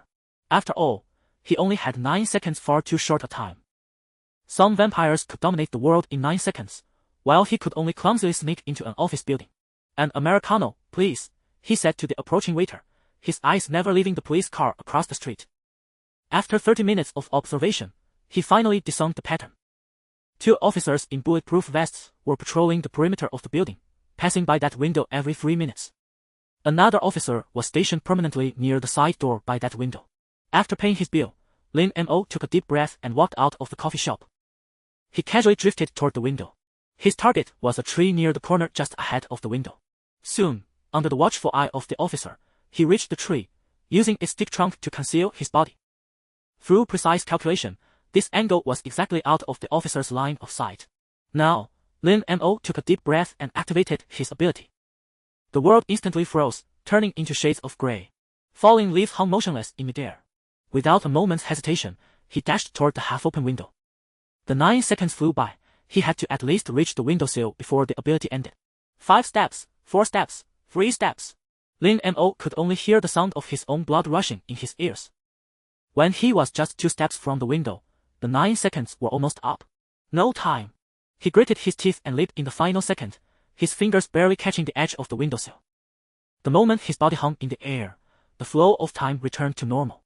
Whoosh! The sound of autumn wind rustling the leaves once again reached his ears. Lin Mo clung desperately to the windowsill, his knuckles white from the strain, his entire body suspended on the outer wall of the building, threatening to fall at any moment. Damn! He cursed under his breath, instantly drenched in sweat. The windowsill was higher than he had anticipated. Now completely exposed, if anyone so much as glanced his way. Fortunately, he quickly mustered his strength and flipped himself into the room in one swift motion. Once inside, he cautiously peered out, using the frosted glass of the window to shield himself, stealing a glance at the officer by the side door. Seeing no reaction from the officer, he finally breathed a sigh of relief. Lin Mo curled up in the shadow beneath the ventilation window, panting heavily. This small room was cluttered with cleaning tools, seemingly a janitor's storage closet. He stood up, held his breath, and listened intently for sounds from outside the door. Just then, intermittent footsteps echoed from the corridor. When the footsteps faded into the distance, Lin Mo dared to gently stretch his stiff neck. The sweat on his nape had already soaked his collar. 3rd floor. He murmured silently, recalling the fleeting figure he had glimpsed from the car earlier. The building was now locked down. He had no idea how she got in or what her purpose was. Could she be in collusion with the authorities? Lin Mo carefully pulled out his phone, swiping the screen to view the floor plan of the office. This had been prepared earlier by Shi Zhongguo for ease of movement. From the equipment room, turn right, 20 meters to the emergency staircase. He mentally memorized the route while pressing his ear against the door panel to confirm the corridor was temporarily empty. After confirming no sounds from the hallway, he slowly turned the handle. The door hinge let out an almost inaudible creak. Lin Mo moved swiftly, hugging the wall. Muffled voices came from afar, and he immediately slipped into a recessed electrical room, pressing his back against the meter box. The crowd has been evacuated. On-site forensics are mostly done. The coroner says the time of death was around 3 p.m. yesterday. And the surveillance footage. We've pulled all the footage, but nothing unusual was found. There's also no record of Show 1 entering or leaving here. Then we can only preliminarily assume the body was brought in through a blind spot. By the way, were you able to trace that tip-off call? Not yet. It seems to have an overseas prefix. We're still investigating. The officers' voices gradually faded as their footsteps receded. Lin Mo poked his head out of the room, and after confirming the corridor was empty, he quickened his pace toward the fire escape. Approaching the safety door, he gently pushed it open. A few seconds later, certain that his actions had gone unnoticed, he sidled through the crack. Lin Mo swiftly ascended along the wall, stopping only when he reached the 3rd floor. The emergency exit here was already open. He took 2 steps down, returning to the stairwell, and pulled up the floor plan he had photographed earlier. The blueprint clearly showed that upon entering the main building from the third floor emergency exit, passing through a corridor and turning left would lead directly to the room where he had just seen Yang Yuhang. That room, adjacent to the office, appeared to have been vacant for some time, unrented. Just then, a hoarse male voice came from the corridor. Are all the evidence bags sealed? All done, but that corpse. The younger voice hesitated. It's too eerie. The wounds don't look like they could have been caused by human force. Footsteps drew nearer, and Lin Mo held his breath. This voice seemed to be the same one he had heard in the electrical room. They must have taken the elevator up. Keep your voice down. Hurry up and get the stuff back. The higher-ups are keeping a close eye on this case. I heard it involves that kind of thing. The voices fell silent as the two seemed to pause at the stairwell landing. What's wrong? The younger officer asked. I feel like someone's watching us, the hoarse voice said wearily. Lin Mo's pupils constricted sharply. He slowly looked up and, through the gaps in the stair railing, saw a pair of eyes scanning the area suspiciously. The officer's right hand was already resting on his holstered gun. At that critical moment, a loud crash echoed from upstairs, as if a heavy object had slammed onto the floor. Both officers looked up at the ceiling at the same time. What was that? The younger officer's voice trembled. Fourth floor. Quick, go check it out. The footsteps hurried away. Only then did Lin Mo let out a long breath, his lungs burning. He stretched his stiff neck. However, the conversation between the two men piqued his curiosity. It seemed the authorities also had some knowledge of the situation. But on second thought, it made sense. After all, even Shi Zhongguo was privy to some inside information, let alone the government departments that controlled vast systems. They simply had no leverage to cooperate with them. Such critical information was undoubtedly deeply concealed by the authorities. Lin Mo had asked Shi Zhongguo similar questions before, and Shi had been extremely evasive about seeking help from the government. Lin Mo glanced again.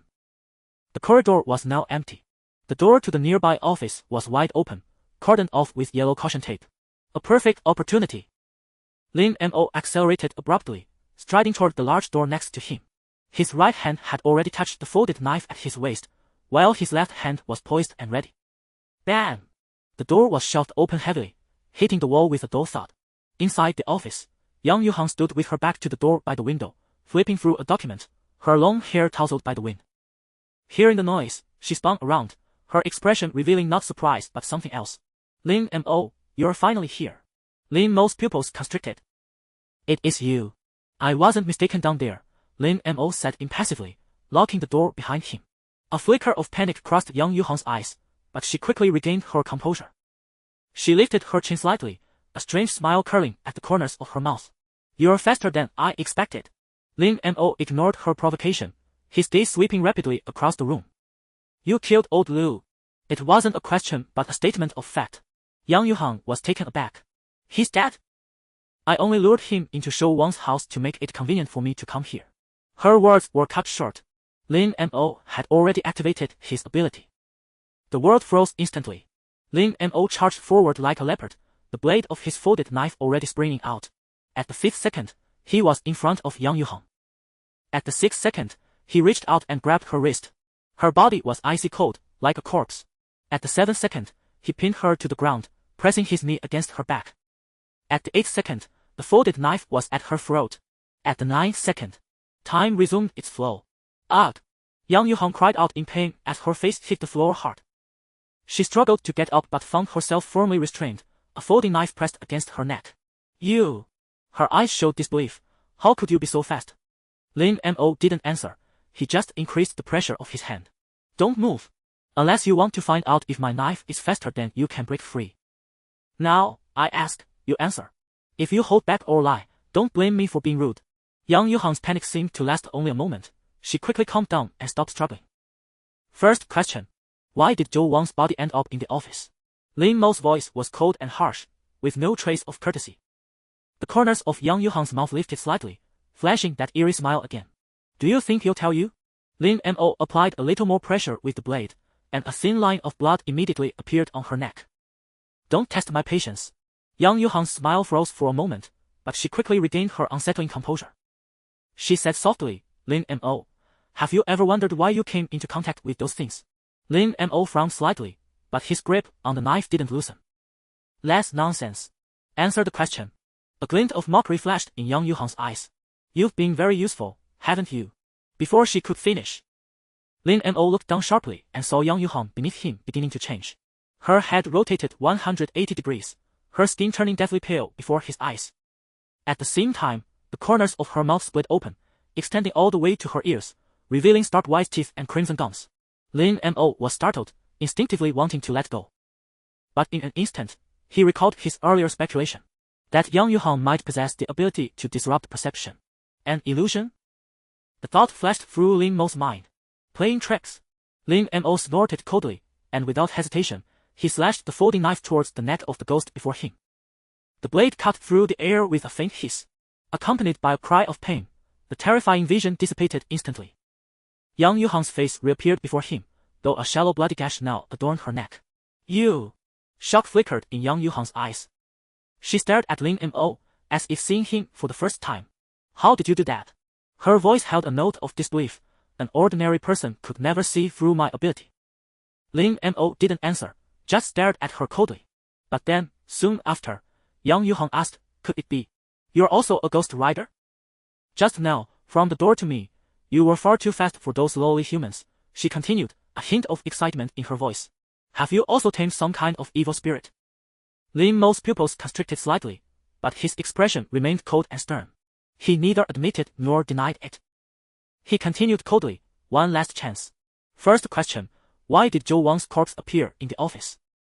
If the other party kept stalling, Lin Mo would not hesitate to finish them off. The opponent was too dangerous. The longer the delay, the more precarious his situation became. At this thought, his days turned dangerous. Yang Yuhang's breathing grew rapid, her chest heaving violently, and an unnatural flush spread across her pale cheeks from fear. Her voice trembled, but she finally spoke. Was forced to. I received orders from the leader of the society, saying Zhou Wang died here and telling me to investigate. Lin Mo's pupils contracted, but the blade remained utterly still. Go on. Who is this leader you speak of? Chu Shimin. Just as he expected. Yang Yuhang's answer didn't surprise him. The society? He repeated in a low voice, a hint of danger lacing his tone. Explain clearly. What exactly is this organization researching? Yang Yuhang tilted her head slightly, avoiding the folding knife in Lin Mo's hand. We study those things that shouldn't exist in this world, the anomalies. Lin Mo's brow furrowed almost imperceptibly. Continue, he said coldly. The core members of the society are all ghost controllers. Yang Yuhang licked her lips. Including me, there are 4 of us. Zhou Wang, Chu Shimin, Su Zugang, and me. I was the last to join. You're a new recruit? Lin Mo keenly caught the information in her words. Yang Yuhang forced a strange smile. 3 months ago, I was chosen. Lin Mo's gaze swept over her face, searching for signs of deception. Yang Yuhang's eyelashes fluttered slightly, showing no indication of lying. Why were you chosen? Lin Mo pressed. Her pupils abruptly contracted, as if he had struck a nerve. Her fingers suddenly clenched, the knuckles turning white from the strain. Because I can see them. I can perceive the existence of ghosts even before being marked by a killing rule. People like us are best suited to harbor malevolent spirits, with the highest success rate. After speaking, she turned her head to glance at Lin Mo, evidently assuming he was also one of them. What does Su Zugang look like? Lin Mo already knew 3 of the core figures in the society. Only this one remained unknown.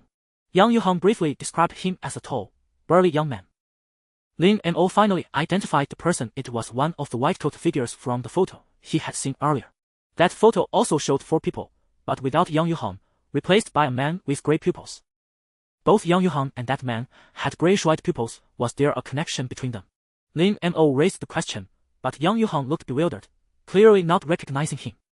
Tell me about the abilities of you 4. As ghost controllers, your powers must differ, right? Yang Yuhang nodded and said cautiously, I only know the leader's ability. As for the others, we rarely interact. Be more specific. Lin Mo pressed harder with his knee, forcing a muffled grunt from Yang Yuhang. Chu Shimin. He might have the ability to foresee the future. Yang Yuhang swallowed hard. Before every operation, he could accurately predict where paranormal events would occur. As if he could see the threads of fate, foresee the future. Such an ability was too overpowered. If true, Chu Shimin would be nearly invincible. Evidence?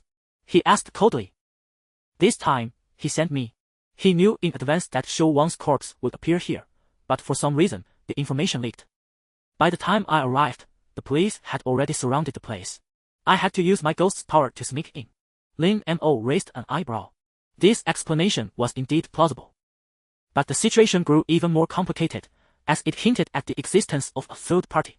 Adding these malevolent spirits into the mix made the scenario even more chaotic. What about the other two? Su Zugang and Shou Wan? Lin Mo pressed on, the blade in his hand still as stone.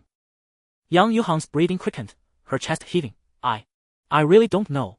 Su Zugang always stays by Chu Shimin's side, rarely speaking. And Zhou Wang is elusive. Her voice trembled. In these 3 months, I've barely interacted with them. A flicker of suspicion crossed Lin Mo's eyes. What is your ability? Don't tell me you're just good at playing tricks. Yang Yuhang hesitated for a long while before speaking. The malevolent spirit I harbor is called Mind Charming Pupil. I can distort people's perceptions, making them see what I want them to see, including touch, hearing, sight, smell, and taste.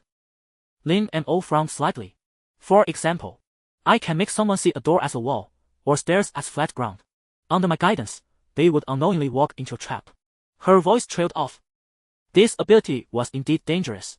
Even if one realized their perceptions were false, with all 5 senses disrupted, they might still make wrong decisions.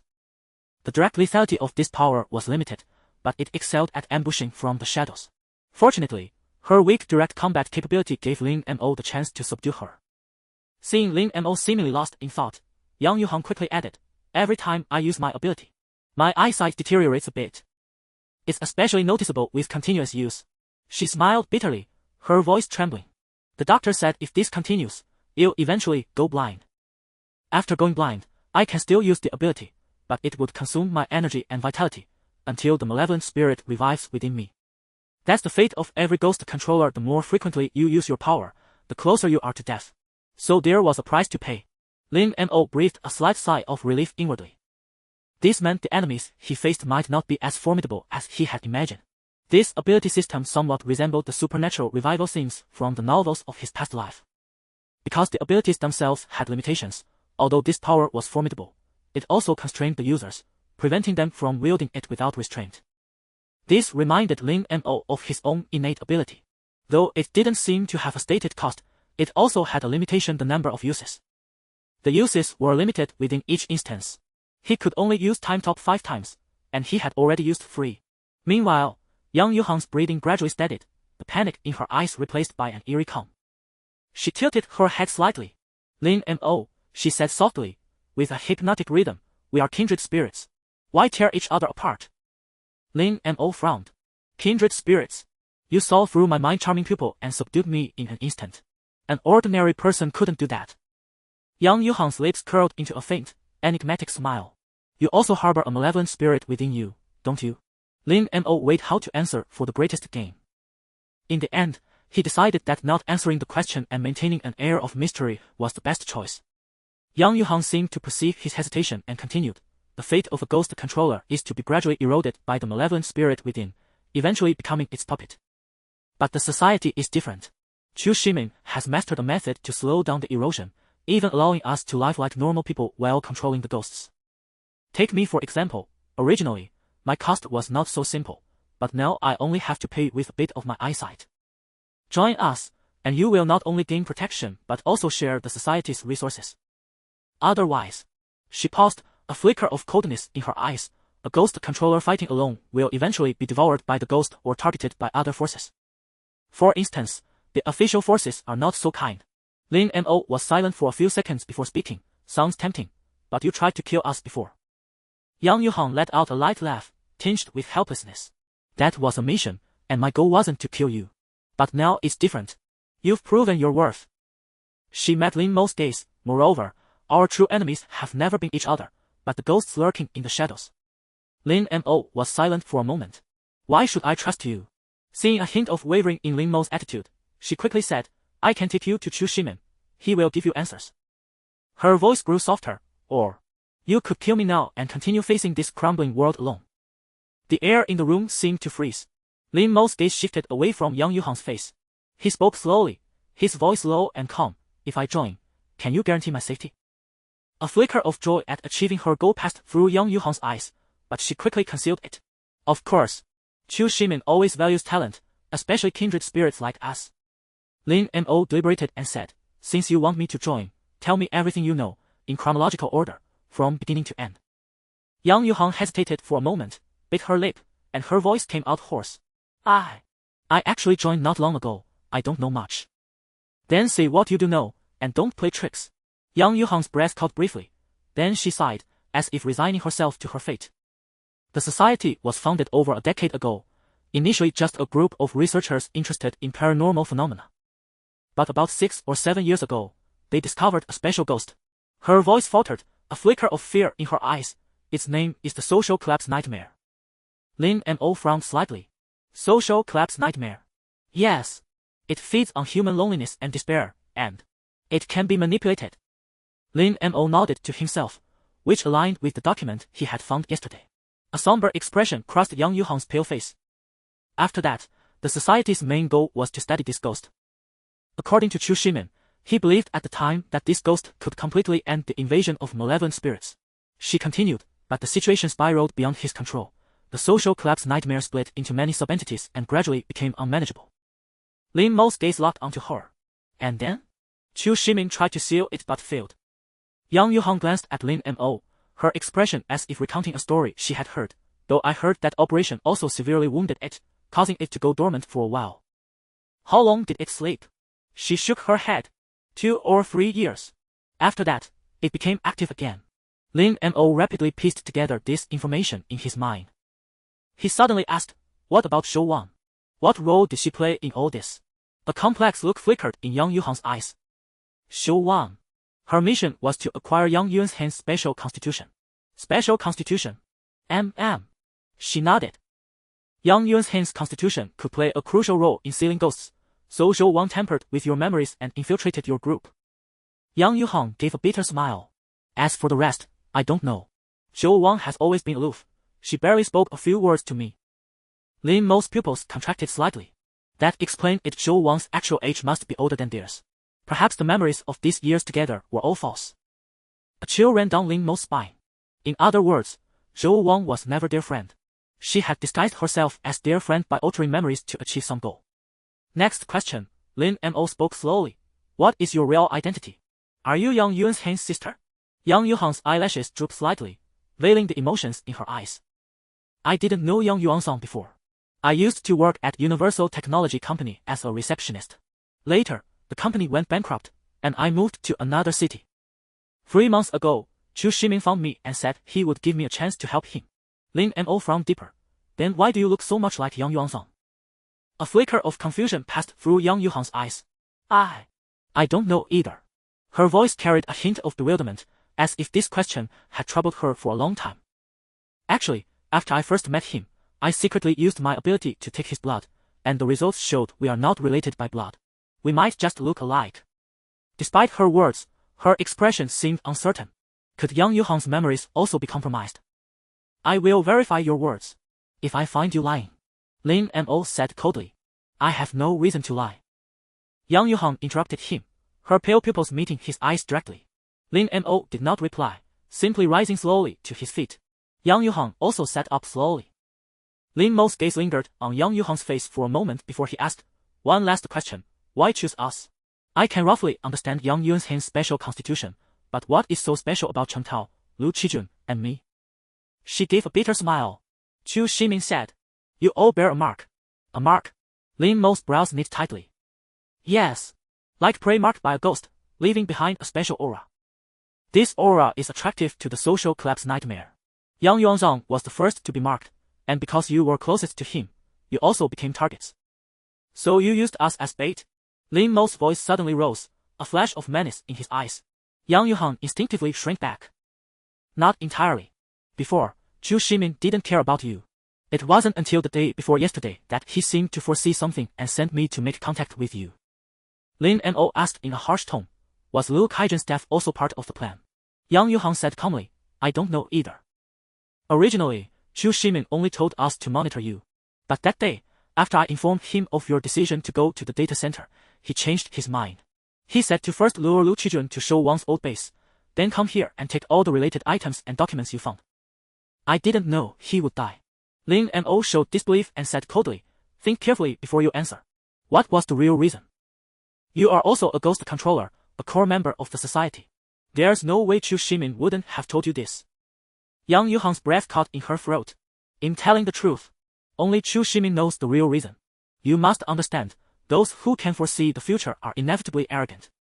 And to prevent his own words from influencing the future he has already foreseen, he has always been cryptic, refusing to tell me anything. Lin Mo's gaze turned ice cold. He grabbed Yang Yuhan by the collar. Take me to Chu Shimin. Now. Lin Mo had made his choice. Nothing ventured, nothing gained. To uncover the truth, he had to take some risks. If he shied away out of caution, he would undoubtedly miss a chance to find the truth. There was no logic in ruling out every possibility. A man must be decisive. His goal had always been singular: to survive this Fuban. No problem, just follow me. Lin Mo's blade remained pressed against her neck, unwavering. Don't try anything clever. Don't worry, my life is in your hands. Yang Yuhan let out a soft laugh, the corners of her mouth curving into an almost imperceptible arc.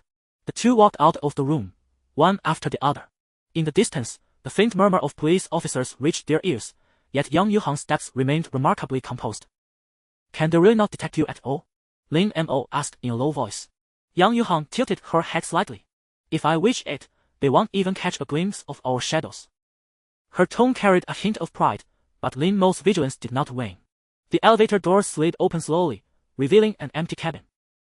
Yang Yuhan stepped inside first, with Lin Mo following close behind, his blade never straying from her vital point.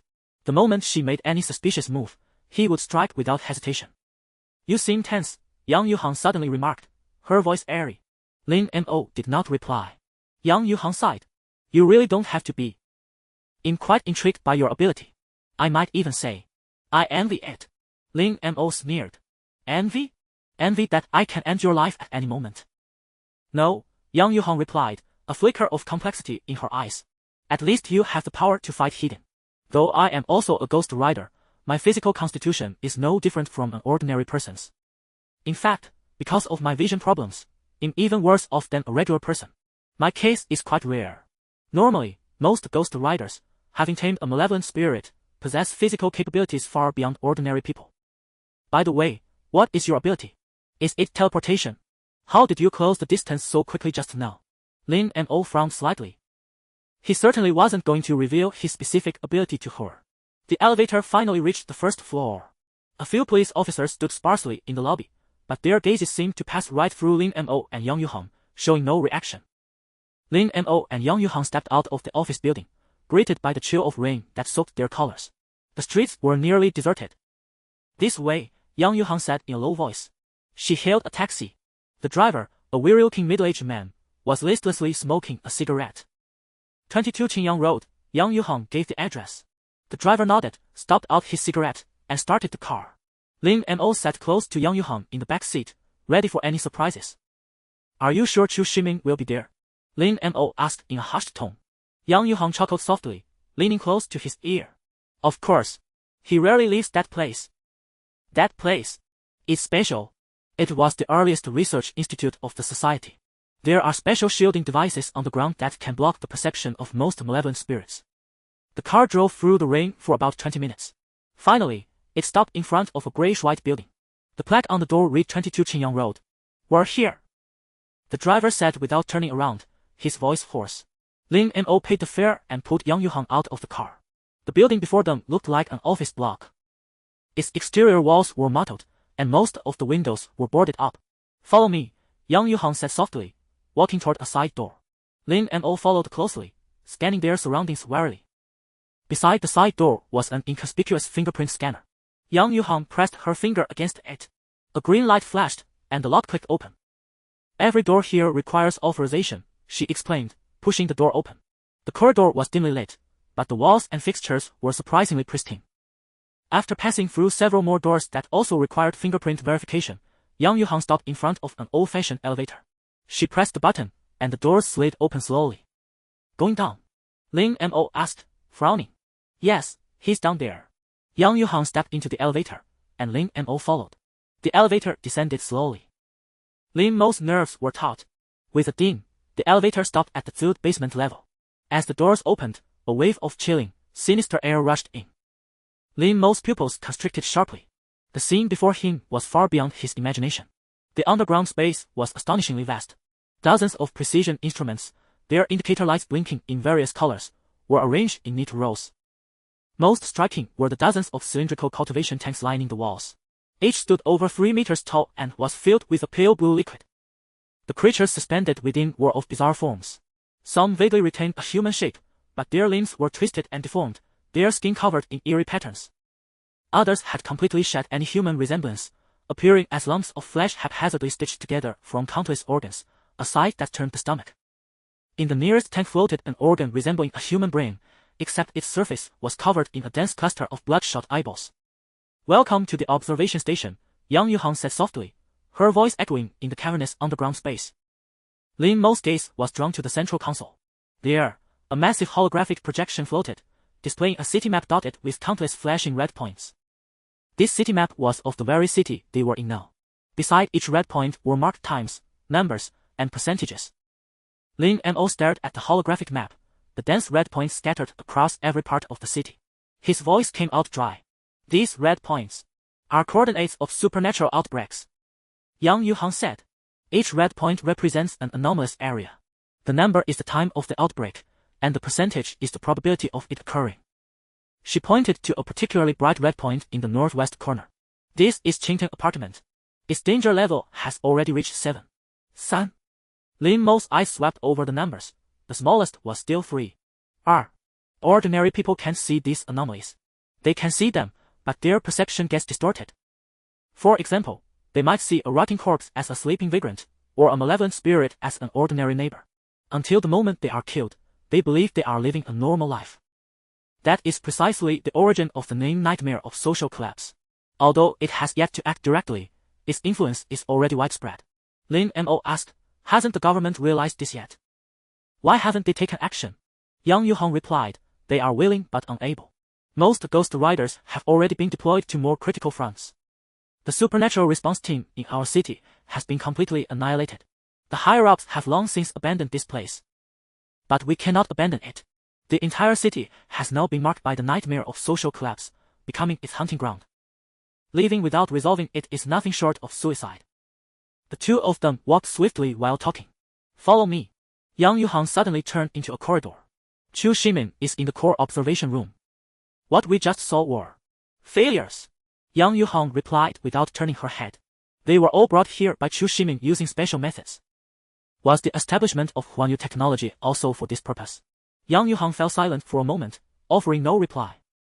Although Lin Mo had long known that the other party was not benevolent, their moral baseline still exceeded his expectations.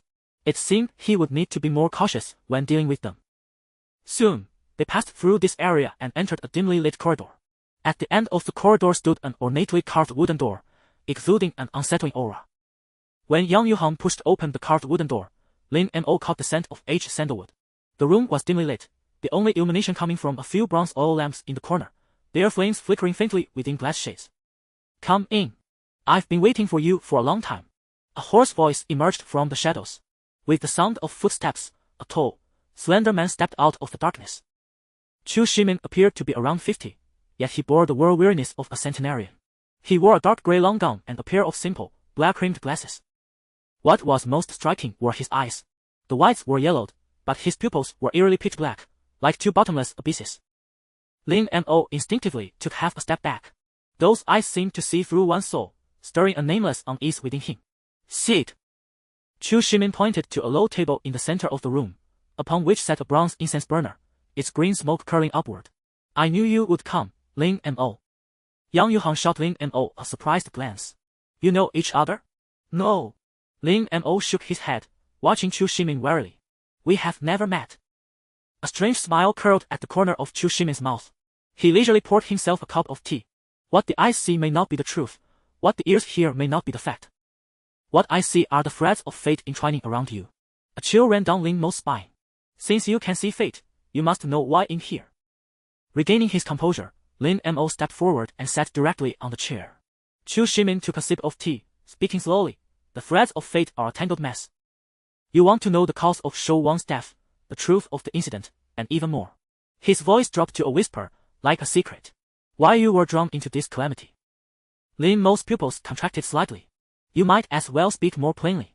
After all, these are things anyone would want to know. Lin Mo knew the confrontation and probing had begun. Facing someone who could potentially foresee the future, he had to remain calm. Chu Shimin suddenly laughed. 2 days ago, I predicted that someone's future had undergone a monumental shift, one that would bring immense upheaval to this world. That person is you. Lin Mo's gaze fixed on Chu Shimin's face. The flame of the oil lamp danced in Chu Shimin's eyes, casting flickering shadows in those eerie pupils. Lin Mo sneered. Prediction. I thought you claimed to see the future. Chu Shimin's expression remained unchanged as he picked up the teapot. The mysteries of heaven are profound. How can mortals fully grasp them? I merely glimpsed the most probable path among countless possibilities. Yang Yuhang stepped back, unwilling to intervene in their conversation. So why did Zhou Wang's body end up at the agency? Lin Mo abruptly changed the subject. Chu Shimin's hand, holding the teapot, paused almost imperceptibly. Since we last parted, her whereabouts became erratic, making it difficult for me to predict. It's conceivable that she must have fallen under the gaze of the social collapse nightmare. Speak plainly, Lin Mo said bluntly. Chu Shimin's gaze drifted past Lin Mo, as if staring into some distant place. The social collapse nightmare is awakening. It needs a vessel, and Zhou Wang was once the most suitable one. Once. Then the most suitable one now must be Yang Yuanlang. Had Zhou Wang approached them for this purpose? Then why did she die? What is a vessel? Chu Shimin suddenly began coughing violently, his gaunt shoulders trembling beneath his gown. He pulled out a dark red handkerchief to cover his mouth, his coughs echoing in the empty room. When he moved the handkerchief away, Lin Mo keenly noticed a dark trace on its edge. Was this the price of using his ability? After all, Yang Yuhang had just mentioned that every ghost rider had a price to pay. A vessel generally refers to an entity or object capable of containing, binding, or concealing spirits, ghosts, curses, or other supernatural existences. For ghosts, on one hand, vessels are tools that bind them, on the other, they are the medium through which they exert their true power. It mainly depends on the type of vessel. Lin Mo nodded. This was something he had never understood before. This man certainly possessed broader vision and experience than Shi Zonghua. Feigning curiosity, he asked, So, can you see my past and future? Chu Shimin smiled. Fate is like the incense smoke in this burner. It seems to rise straight, but it drifts with the wind. His gaze fell upon Lin Mo's face, pausing meaningfully. What I see are only the most probable paths. Your choices will change the direction of the wind. This is a variable I have never seen before. One capable of altering the course of history. And clearly, you did not possess this ability to change history before. Meaning, in this short span of time, your destiny has undergone an unexpected transformation. After predicting your anomaly, I carefully reviewed your past files and discovered that your personality has changed drastically compared to before, and you seem to have mastered some strange method. A means capable of changing the world's course. Lin Mo suddenly smiled, but the smile did not reach his eyes. He leaned forward slightly. Interesting. So what you see isn't a fixed future, but probability. So-called fate implies absolute certainty, but if probability is involved, there is significant room for change. Therefore, combining the percentages he saw on the observation deck with those futuristic devices and equipment, he made a bold inference. The air in the room seemed to solidify. Chu Shimin's pupils constricted sharply.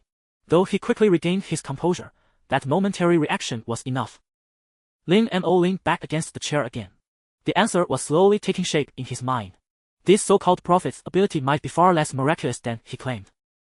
But there was still something to it, as the man had indeed indirectly pointed out his peculiarity.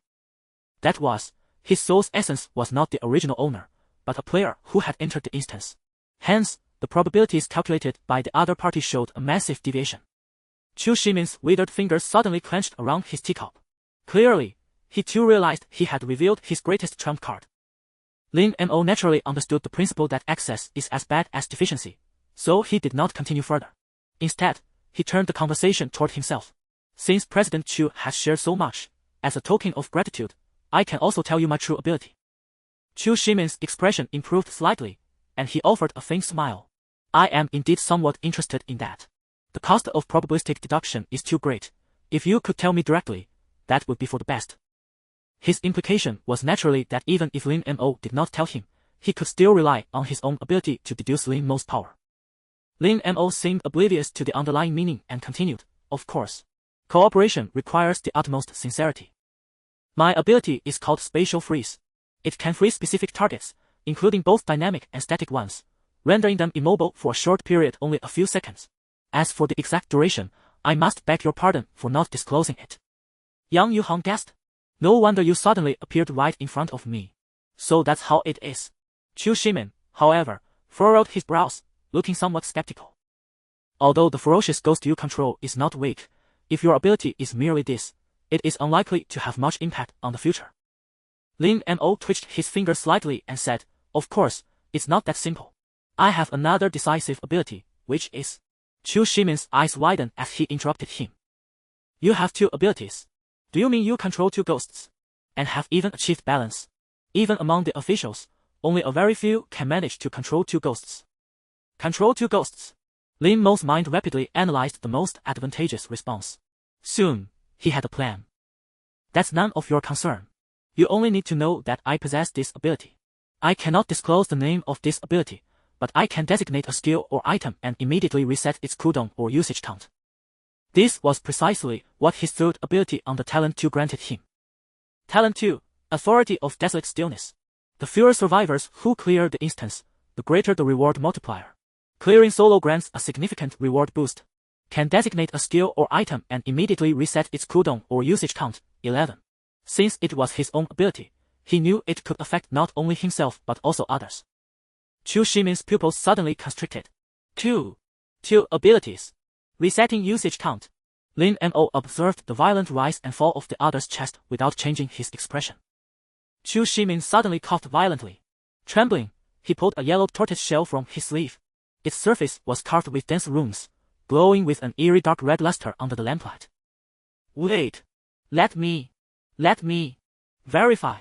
Lin Mo squinted and made a casual gesture, while silently thinking, could that tortoise shell be a ghost artifact? Chu Shimin's finger traced the edge of the shell, and a thin line of blood immediately seeped out. The blood dripped onto the center of the shell and spread along the patterns as if alive. He stared intently at the direction of the cracks. After a long while, he raised his head, revealing ecstasy. It's true. Heaven does not forsake me. Heaven does not forsake me. Lin Mo noticed that Chu Shimin's right pinky was missing a segment. The severed end was unnaturally smooth, as if not caused by an accident. He had kept his fingers hidden under the table until now, too agitated to conceal them. Wait. Chu Shimin abruptly stood up, the hem of his long robe stirring a gust of wind that nearly extinguished the nearest oil lamp. I'll go fetch it. His footsteps faded into the depths of the darkness. He has never been so out of control. Yang Yuhang murmured, a barely perceptible tremor in her voice. What exactly? Lin Mo raised his index finger to his lips, his gaze sweeping across every corner of the room. After about 10 minutes, Chu Shimin returned. His steps were much lighter than when he left, and he carried a pitch-black sandalwood box in his arms. This item is called the Soul Calming Stone. Chu Shimin carefully opened the box. It was the key to sealing it back then. Lying on the velvet lining inside the box was a fist-sized stone, dark red in color, its surface riddled with honeycomb-like holes. He gingerly took out the stone and handed it to Lin Mo. Unfortunately, it can only be used once. It was already employed to suppress a rampage 5 years ago. Chu Shimin's voice suddenly dropped low. The moment Lin Mo took the strange stone, a system prompt sounded in his ears. Key item Soul Calming Stone discovered. Obtained Talent Advancement Stone R. His pupils contracted almost imperceptibly. He quickly checked the status bar. Clears, 0 Talent 1, times and Paradox of Fate active activation can pause time for 9 seconds, 25. Talent 2, Authority of Desolate Stillness. The fewer survivors who clear the instance, the greater the reward multiplier. Clearing solo grants a significant reward boost. Can designate a skill or item and immediately reset its cooldown or usage count. After use, there is a small chance to refresh this ability. 11. Supernatural item, Talent Advancement Stone 2. He tapped on the supernatural item tab to view the details. Supernatural items granted or rewarded by the system could be temporarily stored in a pending claim space, awaiting the player to retrieve them. However, once retrieved, they could not be placed back. It detailed the item. Talent Advancement Stone 2 was a precious item obtainable only in a very few specific instances. For example, in the Novice instance, completing a specific hidden quest could potentially yield a Talent Advancement Stone as a reward. Its function was to enhance or unlock one's talent abilities. Of course, Talent Advancement Stones were also graded. The number suffixing the stone indicated its level. The higher the level, the stronger the talent ability it could unlock. Moreover, the use of a talent advancement stone was related to the player's own talent potential. If a player's talent had only one ability, then no matter the stone's level, it could only enhance that single ability and would not generate new ones. It merely meant that the larger the number, the greater the enhancement. For some players whose talent had 3 abilities but the system had only activated the first 2, they would have to rely on a stone of level 3 or above to unlock the 3rd ability. In other words, a talent advancement stone was only backward compatible, not forward compatible. There were other mysteries to be discovered by the players themselves. What do you want me to do? Lin Mo deliberately showed a hesitant expression, tapping his fingers lightly on the table. Chu Shimin's eyes blazed with an unsettling intensity. Use your ability to activate it. If you can truly reset its usage count, then there will be hope of sealing the nightmare of social collapse. Lin Mo rubbed the holes on the surface of the soul-calming stone. The touch was cold and sticky, yet strangely pleasant. He deliberately weighed the stone in his palm, and a faint rustling sound came from within, as if it contained sand. Upon touching the stone, he had a feeling that his talent to authority of desolate stillness could replenish the missing essence within it, thereby restoring its vitality. Mr. Chu, Lin Mo said with a grave expression, this ability of mine can only be used once in a lifetime. Chu Shimin's hand, which was tied in the sandalwood box, suddenly froze. Young man, do you know how many ghost controllers died vying for this stone back then? He tapped the box in front of him with his index finger and paused deliberately before saying, 8 in total, all of them figures with names. Chu Shimin's implication was that this artifact was extremely precious. Lin Mo was unimpressed. He placed the soul-suppressing stone on the table. The stone collided with the wooden surface, producing a muffled thud. Chu Shimin's eyelid twitched, as if pained by the stone. Lin Mo shook his head and said slowly, then you should understand even more the cost of resetting such a heaven-defying ability. He deliberately paused, his fingers tapping lightly on the table. The price must go up. Lin Mo did not bother to hide his meaning, speaking bluntly. Chu Shimin's mouth twitched slightly, as if he hadn't expected Lin Mo to be so direct. However, he also had his concerns. If I offer adequate compensation, will you activate it right now? He raised his eyes to look at Chu Shimin, a faint, ambiguous smile curling at the corner of his mouth. President Chu, do you think I would activate it right now? Young man, being overly suspicious is not a good thing. Chu Shimin's voice carried a hint of displeasure. Lin Mo let out a soft laugh. The man opposite was no pushover, and he would not let his guard down. When it concerns life and death, one must be cautious. He said unhurriedly, at the very least, I need to know the entire plan steps, and the timing of the activation must be decided by me. The room fell into a brief silence. Chu Shimin's gaze wavered between the soul-suppressing stone and Lin Mo, a flicker of struggle visible in his murky eyes. Yang Yuhang shifted uneasily. She opened her mouth as if to say something but was silenced by a look from Chu Shimin. Fine. After a long moment, Chu Shimin let out a long sigh. He extended a finger and drew 3 twisted symbols in the T-stains on the table. We need to seal its 3 avatars first to weaken its power. Only then can the main body possibly emerge and act. After saying this, he paused for a long time, as if burdened by something unspeakable. Seeing this, Lin Mo urged, and then? Chu Shimin smiled. We need to use Yang Yuan's hands remains as bait to lure out the nightmare of social collapse. Finally, we use the soul-suppressing stone to seal it. Lin Mo narrowed his eyes. Although he didn't fully trust Chu Shimin's words, the system had just indicated that this soul-suppressing stone was a key item. So, while the plan might not be exactly as stated, it likely revolved around this stone regardless. Thinking this, Lin Mo tilted his head in faint confusion and continued to probe. Yang Yuan's hands remains. Shouldn't they be with the police? I heard the criminal investigation team already. Heh. Chu Shimin let out a soft laugh, interrupting Lin Mo. He said slowly, Xiao Lin, your interrogation tactics might work on others. Lin Mo's heart skipped a beat, but his expression remained unchanged. We are both sensible people. You want to know the whereabouts of the remains. Of course. But you must first show me your sincerity. He paced over to Lin Mo, the musty aura of decay emanating from him. Without activating the soul-suppressing stone, everything else is meaningless. Chu Shimin pointed at the stone on the table. Activate it first, and I will naturally tell you where the remains are hidden. Lin Mo remained silent. A trade for a trade, very fair. What do you say? Chu Shimin took 2 steps back and said slowly. Lin Mo let out a turbid breath. He looked up at Chu Shimin, his gaze cautious. Lin Mo's voice was soft but exceptionally clear. Mr. Chu, in this situation, I am always the weaker party. He paused, his eyes scanning the surroundings. The dim light cast shadows on the walls, like countless eyes watching in the darkness. To be honest, I feel insecure. Lin Mo gave a wry smile. I hope you can understand. You didn't give me that feeling when you were bargaining just now, especially when you saw through my true ability. Chu Shimin shook his head. This old man certainly holds a grudge. Lin Mo was speechless but pretended not to hear this remark and continued, I think. I want a weapon for self-defense first. The soul-suppressing stone can stay with you. When the time is right, I will activate it. Don't worry about me running away. The ghost has already set its sights on me. I certainly hope to deal with it. As he spoke, he gently placed the soul-suppressing stone on the table. The stone's surface emitted an eerie glimmer under the light, and through the holes, one could vaguely see the swirling black mist within. Chu Shimin's gaze lingered on the soul-suppressing stone for a moment before shifting to Lin Mo. All right.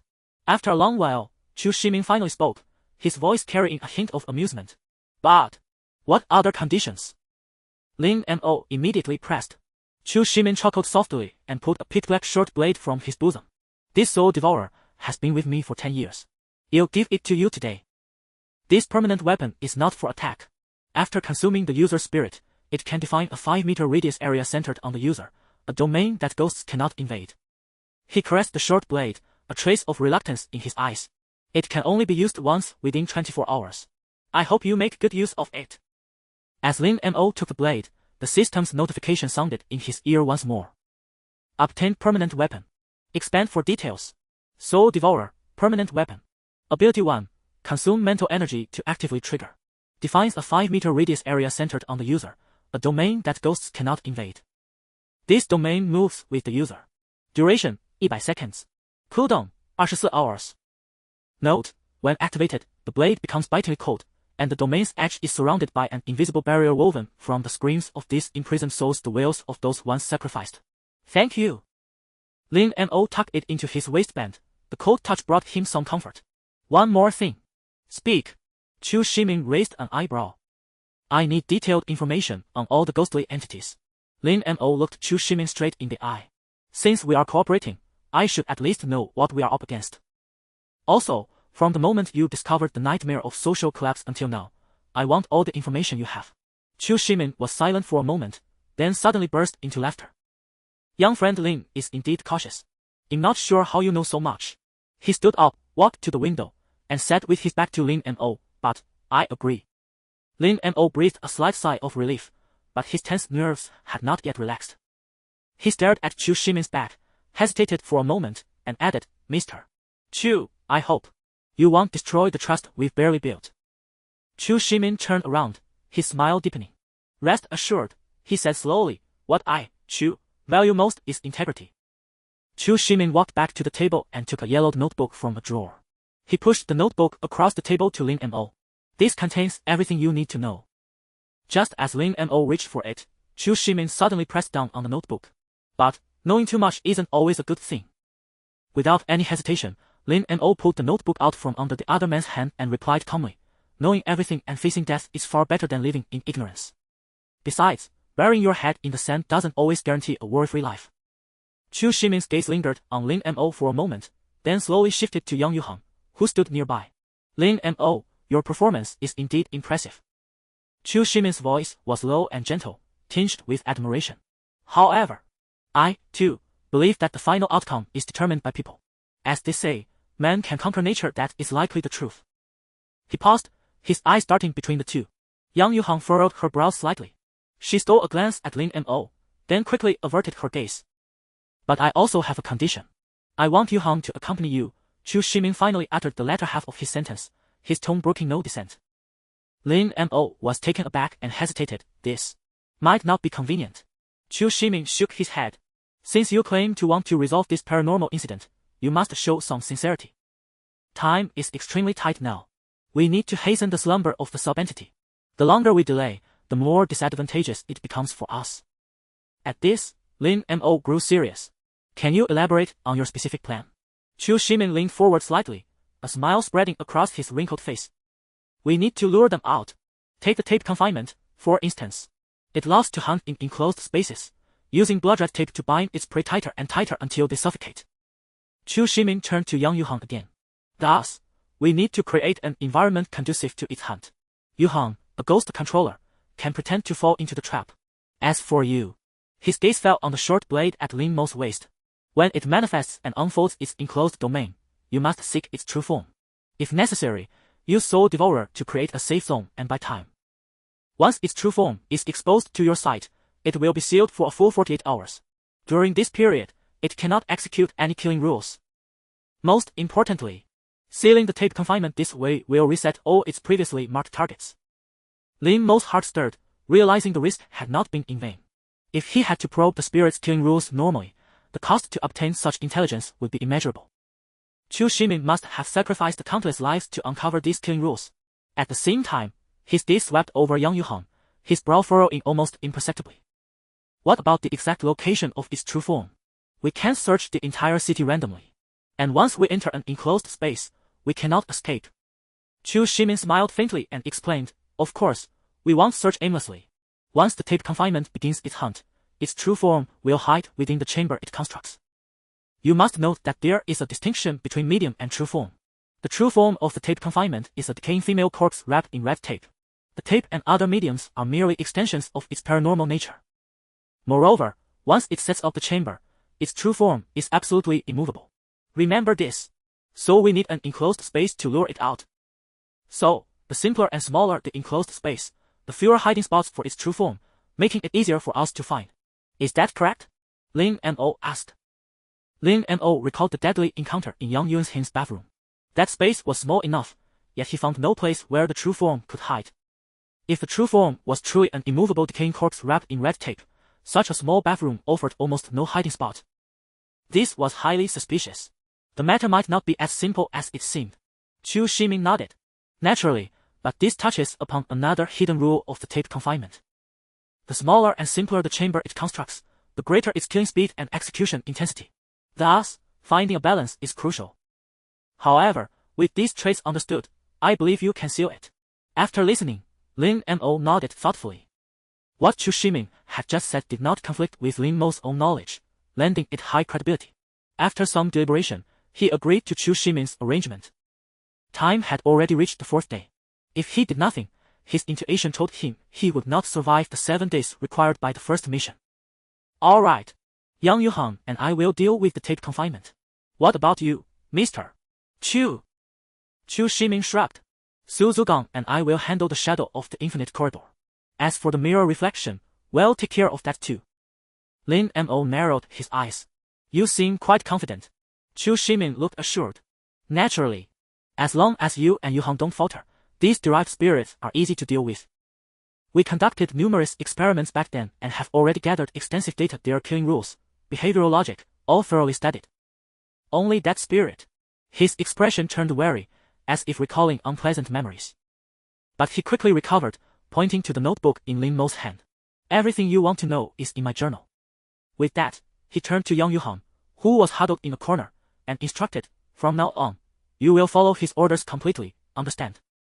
Yang Yuhan bit her lip and nodded in agreement. Then Chu Shimin looked back at Lin Mo. The action and method are yours to decide, but remember your life is paramount. Prioritize survival above all. Without giving Lin Mo a chance to ask further, Chu Shimin waved his hand, signaling dismissal. Go prepare. Once we break the marks of the shadow of the infinite corridor and the mirror reflection, we'll contact you directly. I hope everything goes smoothly. Lin Mo and Yang Yuhan stepped out of the carved wooden door. Their footsteps echoed in the empty corridor. How much do you think he's telling the truth? Lin Mo suddenly asked, his voice very low, as if he and Yang Yuhan were allies. Yang Yuhan's steps faltered slightly, a flicker in her eyes. Mr. Chu never lies, but he never tells the whole truth either, for the reason I mentioned before. He only says what he deems necessary. Lin Mo nodded thoughtfully, touching the short blade named Soul Devourer at his waist. After all, he had already obtained a ghost artifact and even completed a hidden quest, earning a talent advancement stone. It was a huge gain. This harvest was undoubtedly due to his proactive exploration and willingness to take risks. If fear had kept him from contacting Chu Shimin, acquiring so much information might have taken an unknown amount of time. At the end of the corridor, the old-style elevator awaited them in silence. Do you have your own car? Lin Mo suddenly asked as the elevator stopped on the first floor. Yang Yuhan nodded. Yes, it's parked by the side entrance. I didn't drive it to the 事务所 because I was afraid of being discovered. Pushing open the glass door of the office building, the evening wind, laden with dampness, rushed toward them. They quickly made their way to the side entrance, where a small parking lot lay. In the parking lot, a deep blue sedan sat alone, its body still adorned with undried raindrops. Yang Yuhang pulled out the keys, and a soft click echoed as the doors unlocked. Lin Mo didn't stand on ceremony. He directly pulled open the rear door. Fastening his seatbelt, his gaze swept over Yang Yuhang in the front, then he rolled down the window beside him. Where to? Yang Yuhang started the car, the engine emitting a low rumble. Lin Mo pulled out his phone, then tucked it back away. Let's head to the northern industrial zone first. I'll give you directions once we get there. He decided not to reveal the exact location to Yang Yuhang yet, to prevent her from taking any action that might harm Chen Tao and Shi Songhua. That abandoned building complex? Yang Yuhang asked. Lin Mo replied. Why do you think Mr. Chu let us go so easily? Lin Mo suddenly inquired. Yang Yuhang's fingers tightened slightly on the steering wheel. He never does anything without purpose. Lin Mo narrowed his eyes. In truth, he found Chu Shimin's attitude at the end rather peculiar. It shouldn't have been so simple for him to just leave. From the man's demeanor, he seemed to have a strong need for control, unlikely to permit too many things beyond his grasp. But with no leads for now, Lin Mo could only remain vigilant. The car soon merged onto the main road, and the surrounding traffic gradually thickened. An ambulance hauled past from the opposite lane, its piercing siren tearing through the night sky before swiftly fading into the distance. After driving a while longer, as if unable to bear the silence, Yang Yuhang asked, What are your plans next? Lin Mo wasn't asleep. He wouldn't doze off in such circumstances. He maintained his original posture, his voice clear as he answered, First, meet up with Shi Songhua and the others to discuss. Then, starting tomorrow, arrange a suitable place to seal the tape cell binding. Understood. Yang Yuhang let out a sigh of relief and focused on driving. Meanwhile, in a corner where Yang Yuhang couldn't see, Lin Mo retrieved the talent advancement stone 2 from his system backpack. It was a multifaceted crystal about the size of a pigeon egg, its surface displaying a translucent, deep blue base. Within it, liquid starlight seemed to flow, refracting gradient halos as the angle shifted from deep purple to cobalt blue, occasionally bursting with a thread of gold, like a miniature nebula. Most peculiar was the phantom text suspended at its core, both solid and illusory. Lin Mo couldn't recognize the characters, yet he could comprehend their meaning. Its meaning was simple, translating to the number 2. He observed it only briefly, then unhesitatingly chose to use it. A translucent panel appeared before him, talent advancement stone 2 used. Please select a talent ability to enhance or unlock. Talent 1, Temporal Finality Paradox of Fate Active Activation. Pause time for 9 seconds, 25, upgradable. Unlockable. Locked. Locked. Locked. Locked. Locked. Locked. Talent 2, Dominion of Desolate Stillness. The fewer survivors in a clearance, the greater the reward multiplier, upgradable. Clearing without a team greatly boosts rewards, upgradable. Designate one ability or item to immediately reset its cooldown or uses. Minimal chance to refresh that ability afterward, 11, not upgradable. This is. Lin Mo stared at the translucent panel, suppressing his excitement, and began to count. His talent 1 actually had a full 8 abilities. Though he hadn't compared with other players, the potential of this talent was undeniably immense. Lin Mo quickly calmed down. For now, he needed to choose a suitable ability to enhance. First, he directly ruled out the 2 abilities of talent 2. They offered little help in his current situation. Thus, his options were limited to enhancing time stop or unlocking a new talent. After a moment of contemplation, Lin Mo decided to unlock a new talent ability. From the description of the talent advancement stone, the larger the number following it, the rarer it likely was. Correspondingly, the further back a talent ability was, the more powerful it should be. This was evident from the 3 abilities of talent 2. So, it was more cost-effective to unlock a new talent ability. Focusing his mind slightly, Lin Mo unlocked the ability corresponding to the second slot. A new status panel materialized before him. Cleared instances, 0 talent 1, Temporal Finality Paradox of Fate Active Activation. Pause time for 9 seconds, 25, active activation. Rewind time by 60 minutes, 22. Talent 2, Dominion of Desolate Stillness. The fewer survivors in a clearance, the greater the reward multiplier. Clearing without a team greatly boosts rewards. Designate one ability or item to immediately reset its cooldown or uses. Slight chance to refresh that ability afterward, 11, supernatural item. Soul Devourer. Lin Mo's pupils contracted sharply. It was the ability to rewind time. It seemed he was venturing further down the path of manipulating time. Moreover, this ability provided him with immense room for error. In the face of an insurmountable situation, he could directly rewind time to avoid it.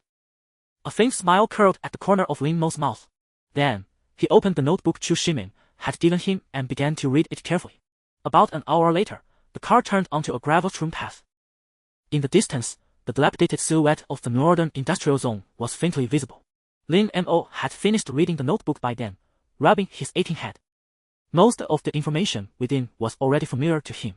In this notebook, Chu Shimin's purpose was elaborated in detail, granting him a deeper understanding of this instance world. About 20 years ago, a global catastrophe known as the Nightmare Dawn suddenly erupted, as malevolent spirits and eerie phenomena surged into the human realm from an unknown dimension. These spirits were not the traditional undead but the embodiment of collective human fear, obsessions, and karmic entanglements, their very existence warping the laws of physics. Fortunately, these spirits were few in number, and most strictly adhered to certain rules, causing limited harm to the human world. 15 years ago, Chu Shimin became entangled in a supernatural incident and accidentally fused with a spirit codenamed Probability I, becoming a spirit tamer who wielded eerie power. Probability I granted him a forbidden ability, causal probability calculation. In a deep calculation, he foresaw an ultimate catastrophe called final collapse occurring 20 years later. The so-called terminal collapse is a cataclysm where malevolent spirits from another dimension would flood into the mortal realm, causing the fabric of reality to annihilate like fragile foam.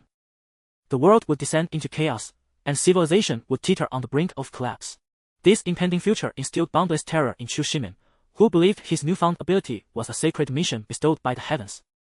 To combat this fate, Chu Shimin secretly established a research institute named Ash Beacon, gathering scientists and several spirit controllers on the verge of collapse, in a desperate attempt to find a way to save humanity.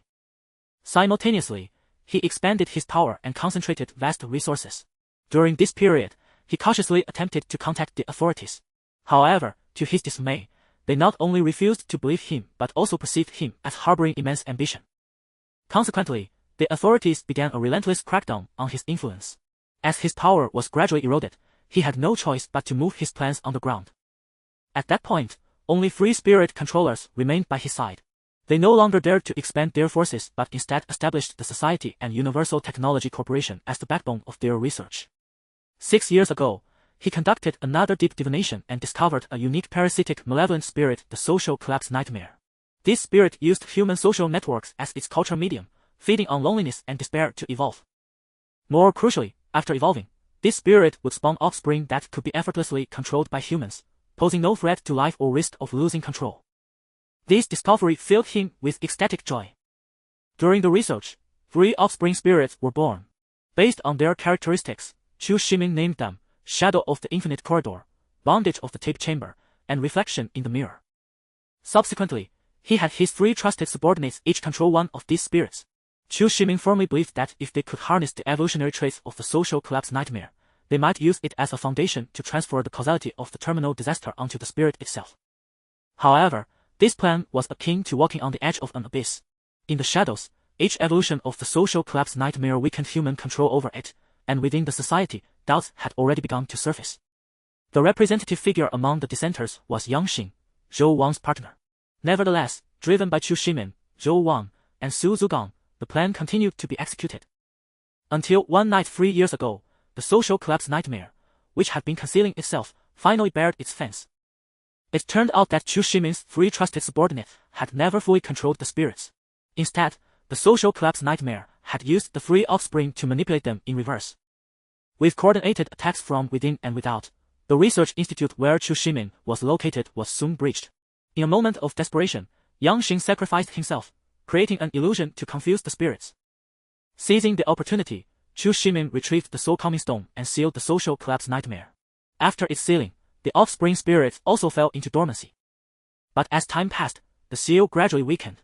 The above is the complete account of Chu Shimin's discovery of the social collapse nightmare. Over a year ago, he conducted another deep divination and identified the key to breaking the deadlock, Yang Yuanzong. Thus, Zhou Wang volunteered to approach Yang Yuanzong and his group. Using a one-time sinister artifact from Chu Shimin, she successfully integrated into Yang Yuanzhang's group of 5. Lin Mo slowly exhaled a turbid breath, closed the journal, and set it aside. He felt no resonance with Chu Shimin's so-called mission to save the world and humanity, After all, this was the man's own journal, likely laden with personal bias. Nevertheless, the content was still valuable, and it also resolved a doubt in his mind. The great man in the photo he discovered at the data center was named Yangxin. The numbers also matched. Since Shou Wang was Yangxin's partner, her approach to Yang Yuanzhang was undoubtedly driven by ulterior motives, not necessarily following Chu Ximin's orders. Upon entering the industrial park, Lin Mo guided Yang Yuhang based on his memory. He deliberately took a detour to prevent her from discerning their destination. After wasting over 20 minutes, he judged the timing was right and had Yang Yuhang turn in through the south gate of the abandoned machinery factory. They arrived at Warehouse 7, the meeting point agreed upon with Shi Zonghua. The car slowly came to a halt in front of the warehouse. Yang Yuhang killed the engine, and silence enveloped the surroundings. This place is really out of the way, Yang Yuhang frowned, her grey pupils scanning the dilapidated environment. The warehouse's iron door was half open, its rat-speckled surface glowing with a decadent orange hue in the twilight. Lin Mo did not reply, pushing the car door open and stepping out. Your friend sure has a taste for locations, Yang Yuhang followed. Safety first, Lin Mo responded indifferently, his eyes fixed on the pitch-black entrance of the warehouse.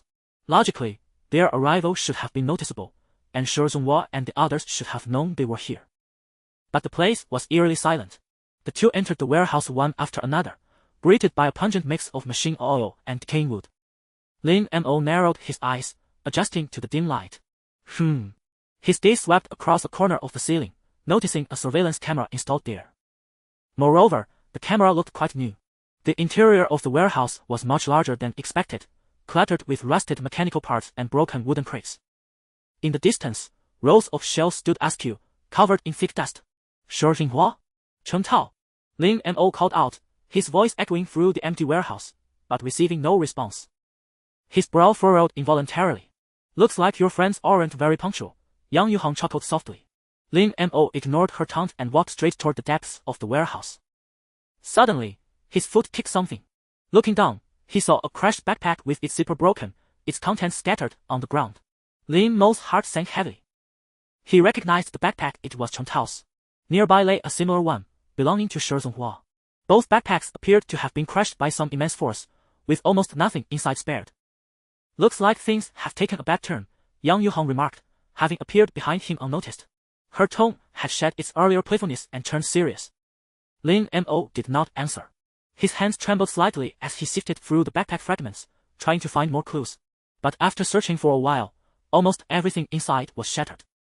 Not far from Shi Zonhua's backpack, Lin Mo also discovered the photo of 4 people, traces of the living free. The photo seemed to have been well preserved, without a single crease. Lin Mo tucked it into his chest, his heart heavy. What had happened here? Damn it! He slammed his fist against the ground. Calm down, Yang Yuhang crouched down. Getting angry now won't solve anything. Lin Mo took a deep breath, forcing himself to steady. He looked around, trying to find more clues. Just then, he noticed several strange marks on the ground, resembling the dried residue of some viscous liquid. His gaze followed the traces, eventually settling on a large hydraulic press not far away.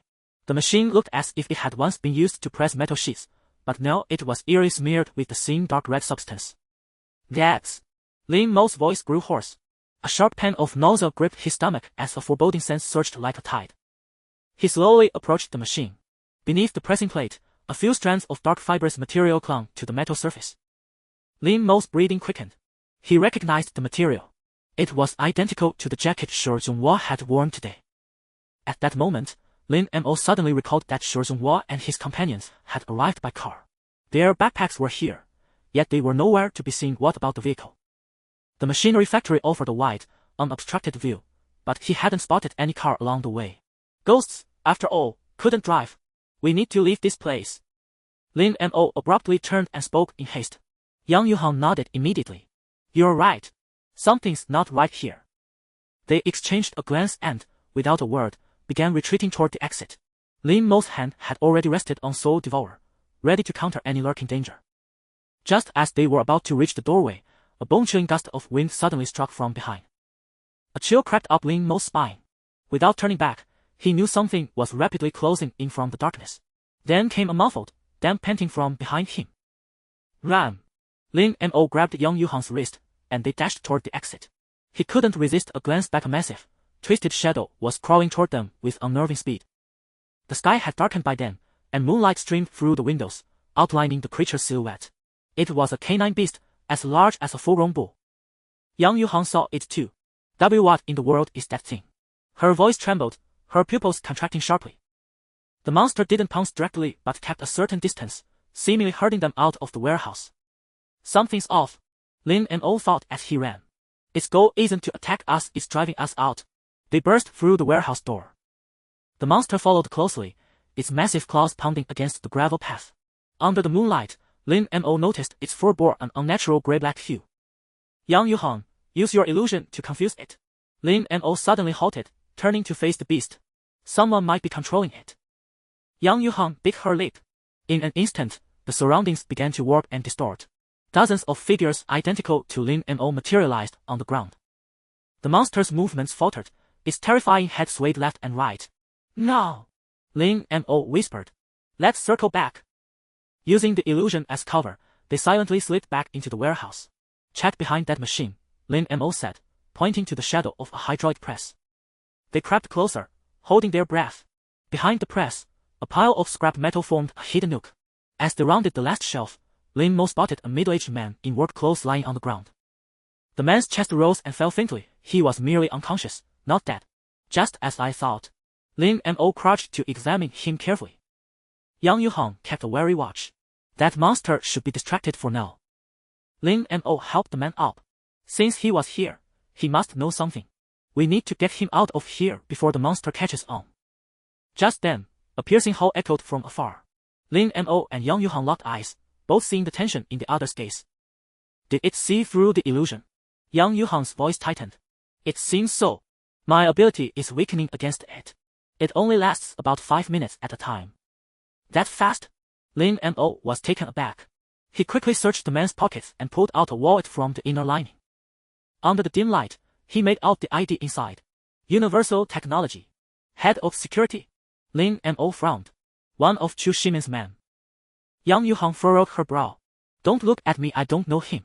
She suddenly gripped Lin Mo's arm. Listen. The patter-patter of footsteps resumed, growing closer. The monster had clearly locked onto them and was approaching with terrifying speed. Let's get out of here first. Lin Mo quickly tucked the ID back into the man's pocket. We need a safe place to question him. Struggling, they hoisted the unconscious man and moved toward the emergency exit at the back of the warehouse. Since the beast was at the front, they couldn't head that way. Just as they neared the exit, a thunderous crash erupted behind them. Shells toppled over as the twisted canine burst through the debris, its yellow eyes fixed on the trail. Lin Mo's hand tightened on the soul devourer at his waist. He quickly weighed the situation. Time stop could buy a brief respite but couldn't shake the creature's pursuit. Time reversal was too unpredictable, and he wasn't willing to lose contact with the middle-aged man he was supporting. For now, only the domain created by Soul Devourer offered a reliable escape, allowing him to take the strange man along. With that in mind, he hesitated no longer. With a low shout, he swiftly drew the short blade. Get ready to run. Yang Yuhang understood. Her gray pupils contracted as she pressed close to Lin Mo, ensuring the domain would cover them both. But just as Lin Mo was about to activate Soul Devourer, the monstrous canine halted. Its twisted head tilted, yellow eyes fixed on the unconscious man on Lin Mo's back. In the next moment, a series of crackling sounds emanated from its body. In the blink of an eye, it transformed into an ordinary, dirty-old puppy. Tail wagging gently, the terrifying monster was gone. This! Lin Mo's breath caught. The puppy let out a wolf, then scampered over to the man. Lin Mo quickly pulled Yang Yuhang back. The puppy extended its pink tongue, carefully licking the man's pale cheek. When he didn't respond, it turned to Lin Mo, its dark eyes pleading. Yang Yuhang hesitantly stepped closer, her gray pupils scrutinizing the dog. Something's off. It doesn't have the aura of a ghost. The puppy wagged its tail even faster, even nuzzling her pant leg ingratiatingly. You mean it's not a ghost? Lin Mo remained vigilant, his grip on the blade unyielding. It's likely a creature modified by a ghost controller's ability, inheriting their traits.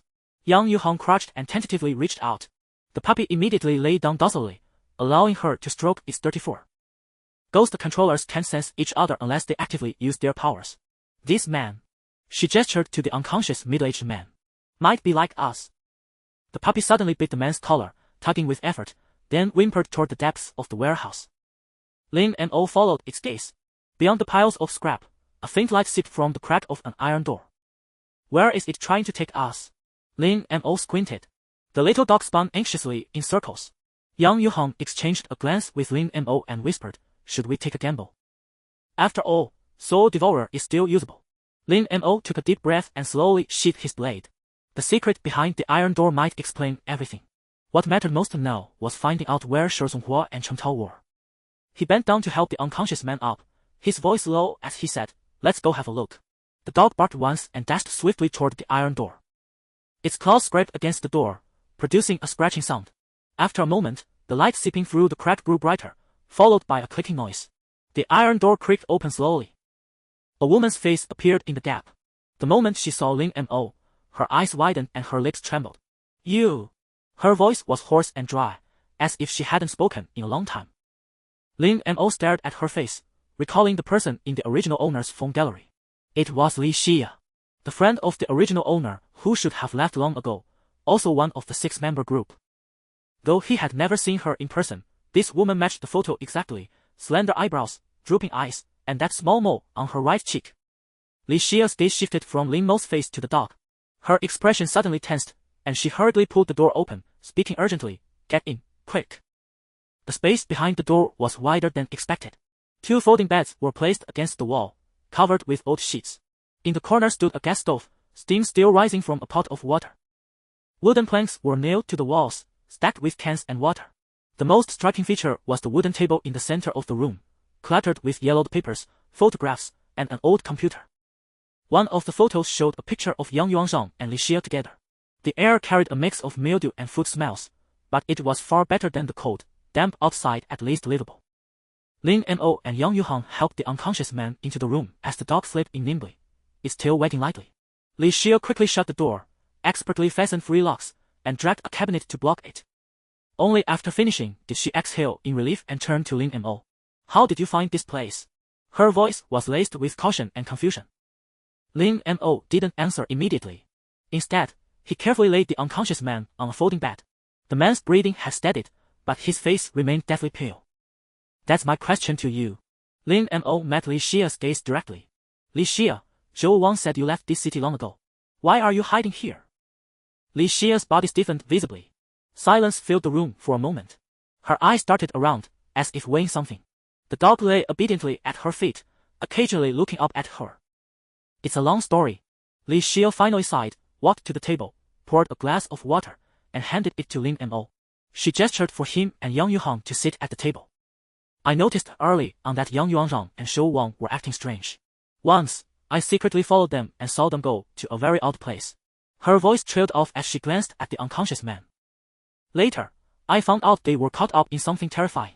And I saw them kill someone with my own eyes. After that, I kept trying to leave, but I realized I couldn't escape. No matter how I tried to get out, I'd end up back here the next day. As she spoke, she began to cry. Lin Mo suddenly recalled something. Right, why had he never thought of leaving this city to avoid it? That was odd. He seemed to have never considered escaping. The mission didn't require him to stay here either. Had his thoughts been altered? Or was he like Li Xia, simply unable to leave? Lin Mo didn't rush her. Instead, he took out his phone and tapped on it a few times. After crying for a while, Li Xia seemed to calm down and continued.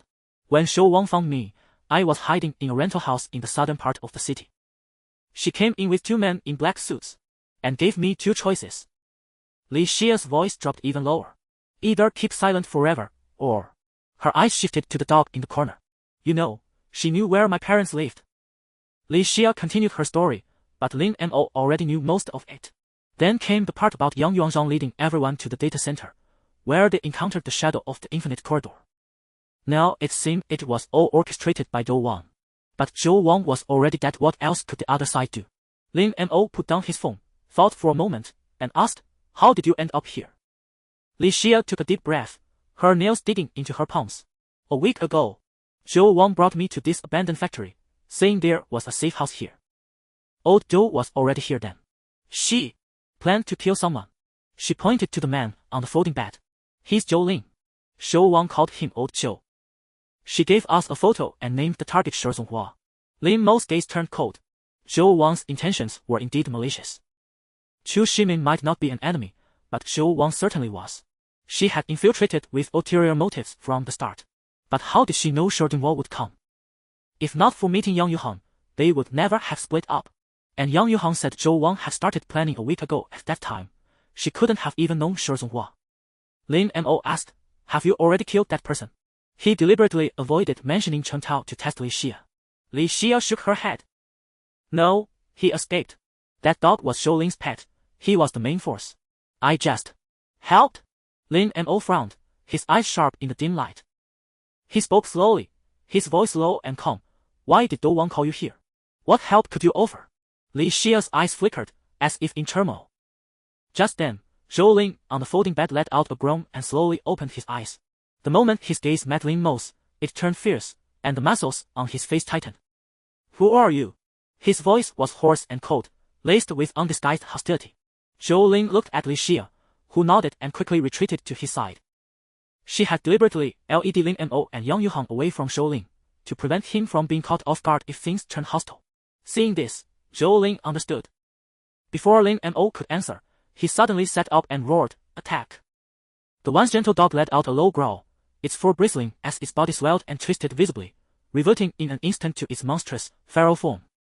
Its yellow eyes fixed on Lin Mo, dripping foul saliva from between its fangs. Li Xia quickly stepped back behind Zhou Lin, her earlier timidity vanishing, replaced by a cold, resolute expression. "I'm sorry," she said softly, but her tone carried no apology. "This is all Zhou Wang's doing. I had no choice." Zhou Lin sneered and flicked his fingers. "Kill them." The monster let out a deafening roar, lunged off its hind legs, and charged at Lin Mo. Its speed was astonishing, bringing a gust of foul wind as its sharp claws aimed straight for Lin Mo's throat. Yet, just as its claws were about to touch Lin Mo, the Lin Mo before it dissipated like a bubble. The monster lunged into empty air, its immense inertia sending it crashing heavily to the ground with a pained whimper. "What's going on?" Zhou Lin's expression shifted abruptly as he swept his gaze around.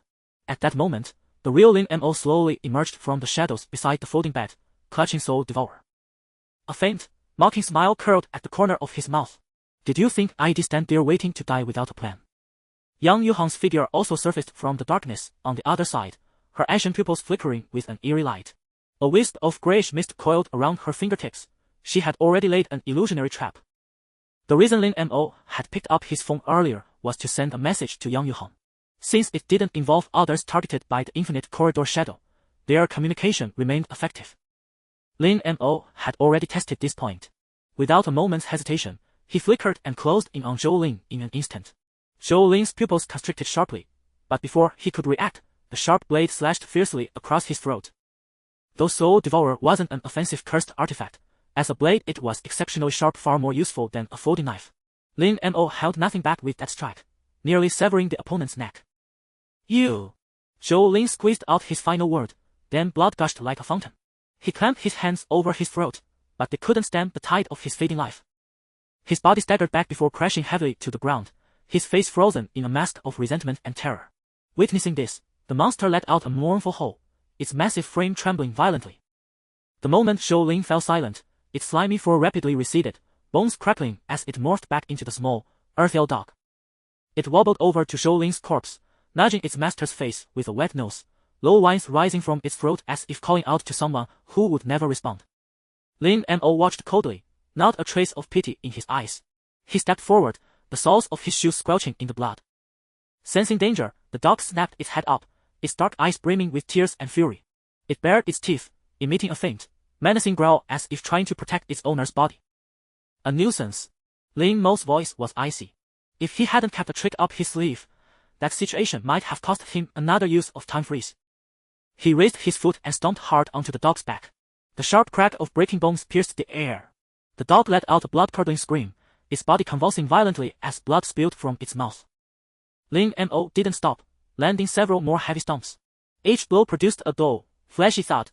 The dog's cries grew fainter until only a faint tremor remained. Its internal organs were crushed, blood and torn fur splattering the ground in a gruesome display. With both a man and a dog dead, the air grew thick with the stench of blood. Li Xia's face was deathly pale, her legs weak as she leaned against the wall, looking at a loss. Her lips trembled, but no sound escaped. As Lin Mo killed the dog, he had also been observing her. For now, she seemed to possess no extraordinary abilities. Yang Yuhang stood to the side, a flicker of complexity passing through her ashen pupils before she quickly regained her composure. She said softly, "It's done." After confirming the greatest threat was dead, Lin Mo shook the blood off his soles, his gaze coldly sweeping over Zhou Ling and the dog's corpses as if they were nothing but discarded trash. He turned to Li Xia and said flatly, "Now, it's your turn." Only then did Li Xia blatantly try to flee, but her legs gave way, and she collapsed after just one step. She struggled to get up, but Lin Mo grabbed her by the hair and yanked her back. The pain, nearly tearing her scalp, drew a piercing scream from her as she crashed heavily to the ground. "Ah!" Li Xia's shriek echoed in the sealed room. Yang Yuhang stood by without intervening, though she felt a phantom ache herself. She realized that Lin Mo had been relatively gentle with her that afternoon. What exactly happened to Shi Zhenhua? Lin Mo demanded coldly. He tightened his grip, forcing Li Xia to tilt her head back. Her lips quivered violently, teeth chattering. She swallowed hard. I was watching the surveillance on my laptop here. Cheng Tao escaped, and Shi Zhenhua. Her gaze involuntarily darted toward the door, her voice dropping. Fell into the machine. Got crushed to death. Lin Mo's fingers clenched suddenly. Li Xia gasped in pain, tears mixing with blood as they streamed down her face. But before he died, Shi Zhenhua fought back against Zhou Ling. She rushed out, as if clutching at a lifeline. He hit Zhou Ling's head with a wrench. That's why Zhou Ling passed out. Lin Mo's eyes darkened. What were you here to coordinate? Lin Mo leaned down, pressing further. He caught the scent of perfume mingled with blood on her, along with a bone-deep terror. Li Xia's chest heaved violently. Her gaze wandered before settling on a yellowed photo on the wall. I did it for Yang Yuanlong. Her voice suddenly took on an eerie tenderness. When Shou Wang found me, I realized they weren't in that kind of relationship. So you helped them kill? Killed your own good friend? Lin Mo's voice dripped with sarcasm. Li Xia gasped for air. No! She suddenly grew agitated, her blood-stained hands clutching Lin Mo's sleeve. I just wanted to help Yuanlong. Zhou Wang said if I completed this task, she'd let me join them. Her nails dug deep into the fabric. I wanted so badly to stand by his side. Do you understand? That feeling of longing unfulfilled. What I have with him is love. A love you'll probably never comprehend. Lin Mo's eyes flickered slightly. He straightened up slowly, looking down at the woman consumed by love, a cold smirk curling on his lips. Understand my ass. All I know is I nearly died at your hands. Is there anything else you know? I've got nothing more to say. Yet Li Xia's eyes gradually cleared. Lin Mo bent down to meet Li Xia's gaze, his voice suddenly softening. Yang Yuanzhang is already dead. What are you still struggling for? He's not dead. Li Xia jerked her head up, a glimmer of light crossing her pallid face. He's just faking his death.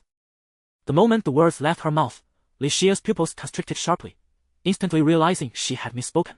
Her lips trembled as she pressed them tightly together. Lin Mo's breath hitched. He slowly straightened up. So that's it. It all makes sense now. His voice was soft, yet it sent an involuntary shiver down Li Xia's spine. Damn. Shou Wang is also in a faint death. Lin Mo suddenly let out a soft chuckle. He took a handkerchief from his pocket and leisurely wiped the bloodstains from his hands. Xia, I just want to survive too. Lin Mo's voice was surprisingly gentle. There's no major conflict between us. We can actually have a proper talk. If you can't make a decision, just tell me where Yang Yuanzhang is, and I guarantee you can leave safely. After wiping his hands, he tucked the handkerchief back into his pocket and said slowly, Yuanzhang is still waiting for you, isn't he? Li Xia's body convulsed violently, as if struck by lightning. Her pupils dilated and contracted rapidly as tears streamed down ceaselessly. But when she lifted her head again, the corners of her mouth twisted upward in a grimace. You think I believe that? Her gaze swept over Zhou Ling's mangled corpse, her voice hoarse. You wouldn't even spare a dog. I won't let Yuanzhang fall into your hands. Lin Mo suddenly reached out and gripped Li Xia's chin, forcing her to look at the group photo on the wall. In the picture, Yang Yuanzhang wore a gentle smile. At that moment, Li Xia's tears dripped one by one onto the glass of the photo frame. Look at him. Lin Mo's voice turned vicious. For a man like this, is it worth it? Li Xia stubbornly turned her face away, saying nothing. Lin Mo's patience finally ran out. He let out a cold laugh and released his grip. It seems you won't shed tears until you see the coffin. He slowly drew the blade called Soul Devourer from his waist. Li Xia's pupils contracted slightly, but quickly regained their calm, even tinged with a hint of mockery. You think this will scare me? She rasped, her voice laced with defiance. Yuanzhang will avenge me. Lin Mo's gaze darkened. You think this will protect young Yuan's secret? Li Xia's eyes held a challenge. You'll never find him. A cruel smile curled at the corner of Lin Mo's mouth. He abruptly grabbed Li Xia's wrist and twisted it with force. A crisp crack echoed from the bone.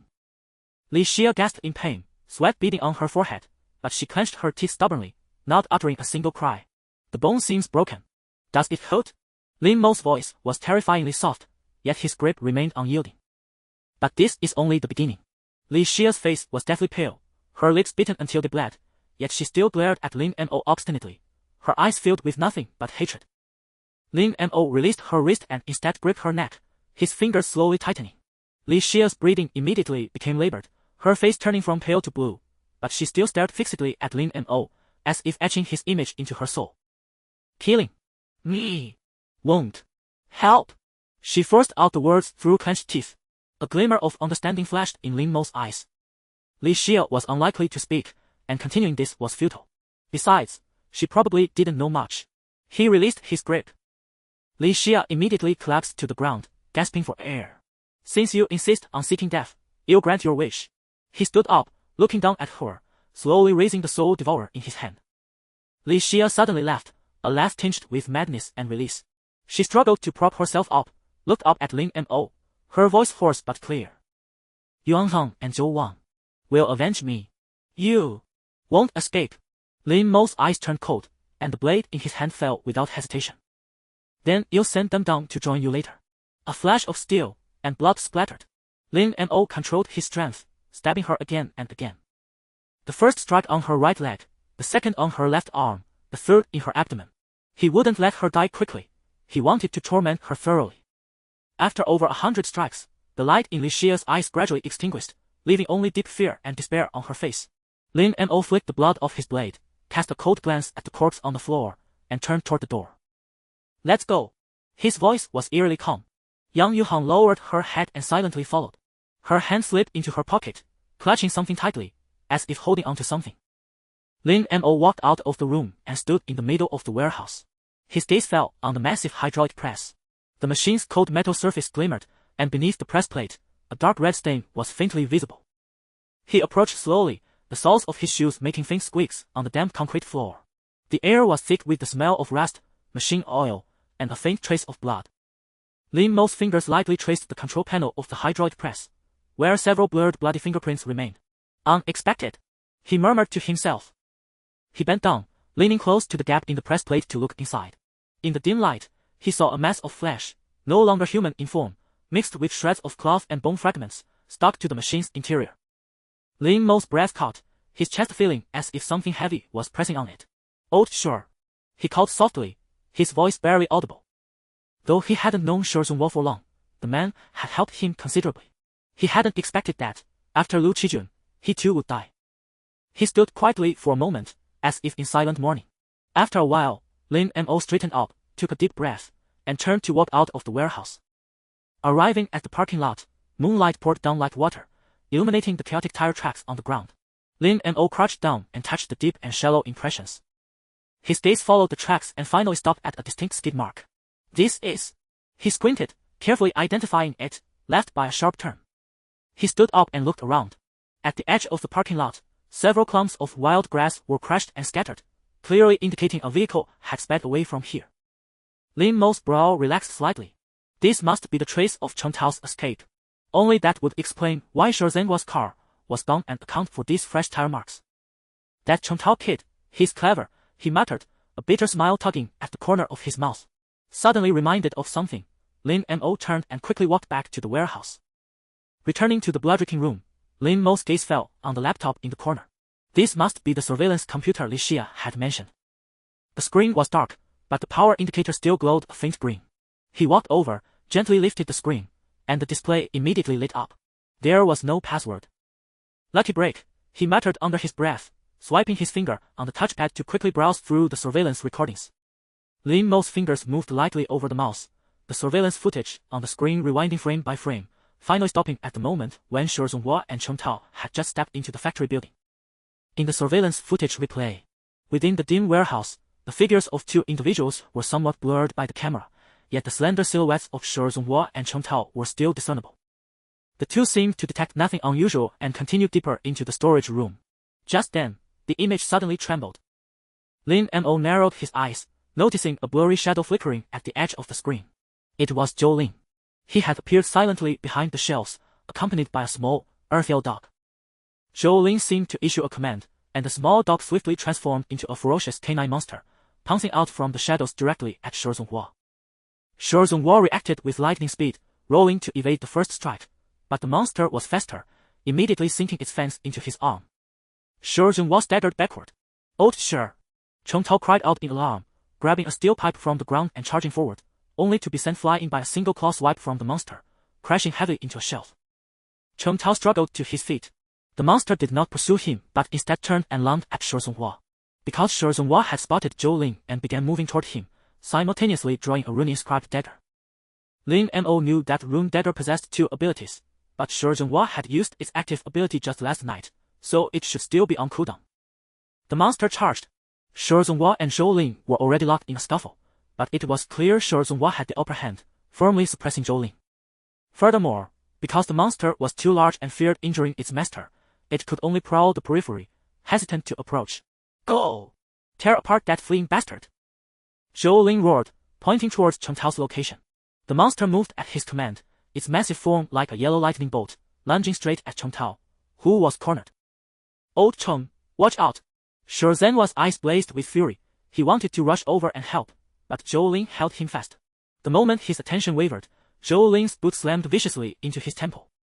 Shi Zhenhua felt a jolt, staggering back a few steps and shaking his head, seemingly nearly knocked unconscious.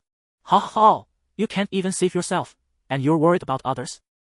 Zhou Lin sneered as he advanced. He casually picked up a broken steel pipe from the ground, weighing it in his palm. "Don't worry, once I'm done with you, you'll send that brat down to keep you company." Shi Zhenhua shook his dazed head. Gritting his teeth, his gaze swept across the nearby scene.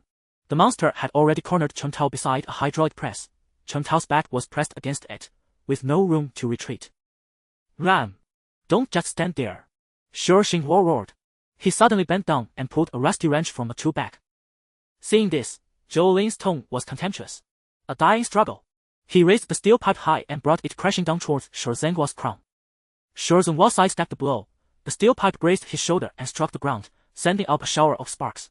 Seizing the opportunity, he swung the wrench with all his might at the back of Zhou Lin's head. A dull thud echoed, and Zhou Lin's expression instantly froze. His pupils dilated, his lips trembled as if he wanted to speak, but only a mouthful of blood foam emerged. His body swayed a few times before collapsing directly to the ground. The monster, sensing its master's peril, immediately abandoned its pursuit of Cheng Tao and turned to lunge at Shi Zhenhua. Its eyes burned with frenzied rage, each step leaving deep claw marks on the ground. "Oh sure!" Cheng Tao seized the chance to scramble up from beside the hydraulic press, his face ashen white. His trouser leg had been torn by the monster's sharp claws, but fortunately, he was unharmed. Shi Zhenhua, panting heavily, pulled a car key from his pocket and tossed it towards Cheng Tao. "Catch! Ram! Don't look back!" The key traced a silver arc through the air. Cheng Tao fumbled to catch it. "But you!" Cheng Tao clenched the key tightly, seeming at a loss. His gaze darted back and forth between Shi Zhenhua and the monster, unable to move a step. "No more talk! Go!" Shi Zhenhua shouted sternly. He bent down to pick up the steel pipe Zhou Lin had dropped, held it across his chest, and positioned himself between the monster and Cheng Tao. Cheng Tao's Adam's apple bobbed. Finally, he stamped his foot in resolve, turned, and sprinted towards the warehouse door. The monster pounced. Shi Zhenhua had no strength to resist. He only offered a token defense with the steel pipe before being overwhelmed, torn and bleeding profusely. Meanwhile, Zhou Lin, clutching his bloodied head, stood up, his eyes blazing with venomous hatred. "Useless!" Zhou Lin slowly walked over, signaling the monster to move aside. Then, grabbing Shi Zhenhua by the collar, he dragged the semi-conscious man over to the hydraulic press. A trail of blood smeared across the concrete floor. Shi Zhenhua twitched involuntarily, appearing to have lost consciousness. "You bastard!" Zhou Lin roughly yanked the man's hair, forcing his bloodied face towards the humming machine. "Go to hell, ha ha ha ha!" Shi Zhenhua's pupils suddenly contracted, his blood-stained lips seemed to want to form words. "Begging for mercy?" Zhou Lin ground his boot heel into Shi Zhenhua's fingers. "Weren't you so tough just now?" The metal platen of the hydraulic press slowly descended. Zhou Lin bent down, grabbed Shi Zhenhua by the hair, and hurled him into the machine like a discarded sack. Shi Zhonghua had no strength left to resist, helplessly subject to the other's actions. As the machine activated, a burst of scarlet exploded in the frame, a sight of extreme gore. Lin Mo's breathing abruptly quickened. He stared at the blood-misted ground on the monitor, his thoughts unreadable. What a cheap death for that wretch, he thought coldly, glancing at Zhou Lin, who lay sprawled on the cot. He raised his hand to turn off the monitor. Yang Yuhang, holding a photo, looked up at his words. Should we pursue Chen Tao? The tire tracks are still fresh. Not yet. We have more important matters. He closed his eyes, replaying in his mind every detail of the struggle between Shi Zhonghua and Zhou Lin from the surveillance footage. That rune dagger, he murmured softly, walking out of the room, his gaze sweeping towards a corner of the warehouse. It was piled high with rusty shelves and scattered parts, details nearly indiscernible in the dim light. He walked over slowly, crouched down, and pushed aside a few broken crate boards with his hand, revealing a dagger partially hidden from view. Found it? He said softly, his fingertips touching the cold metal. A chime echoed in his mind at the opportune moment. Permanent anomalous artifact acquired. Expand for details. Malice dagger, permanent anomalous artifact, cannot be removed from the instance. Ability 1, can be actively triggered by consuming stamina. Dipping the dagger in the user's fresh blood can briefly suppress a single anomalous entity. Cooldown, 24 hours.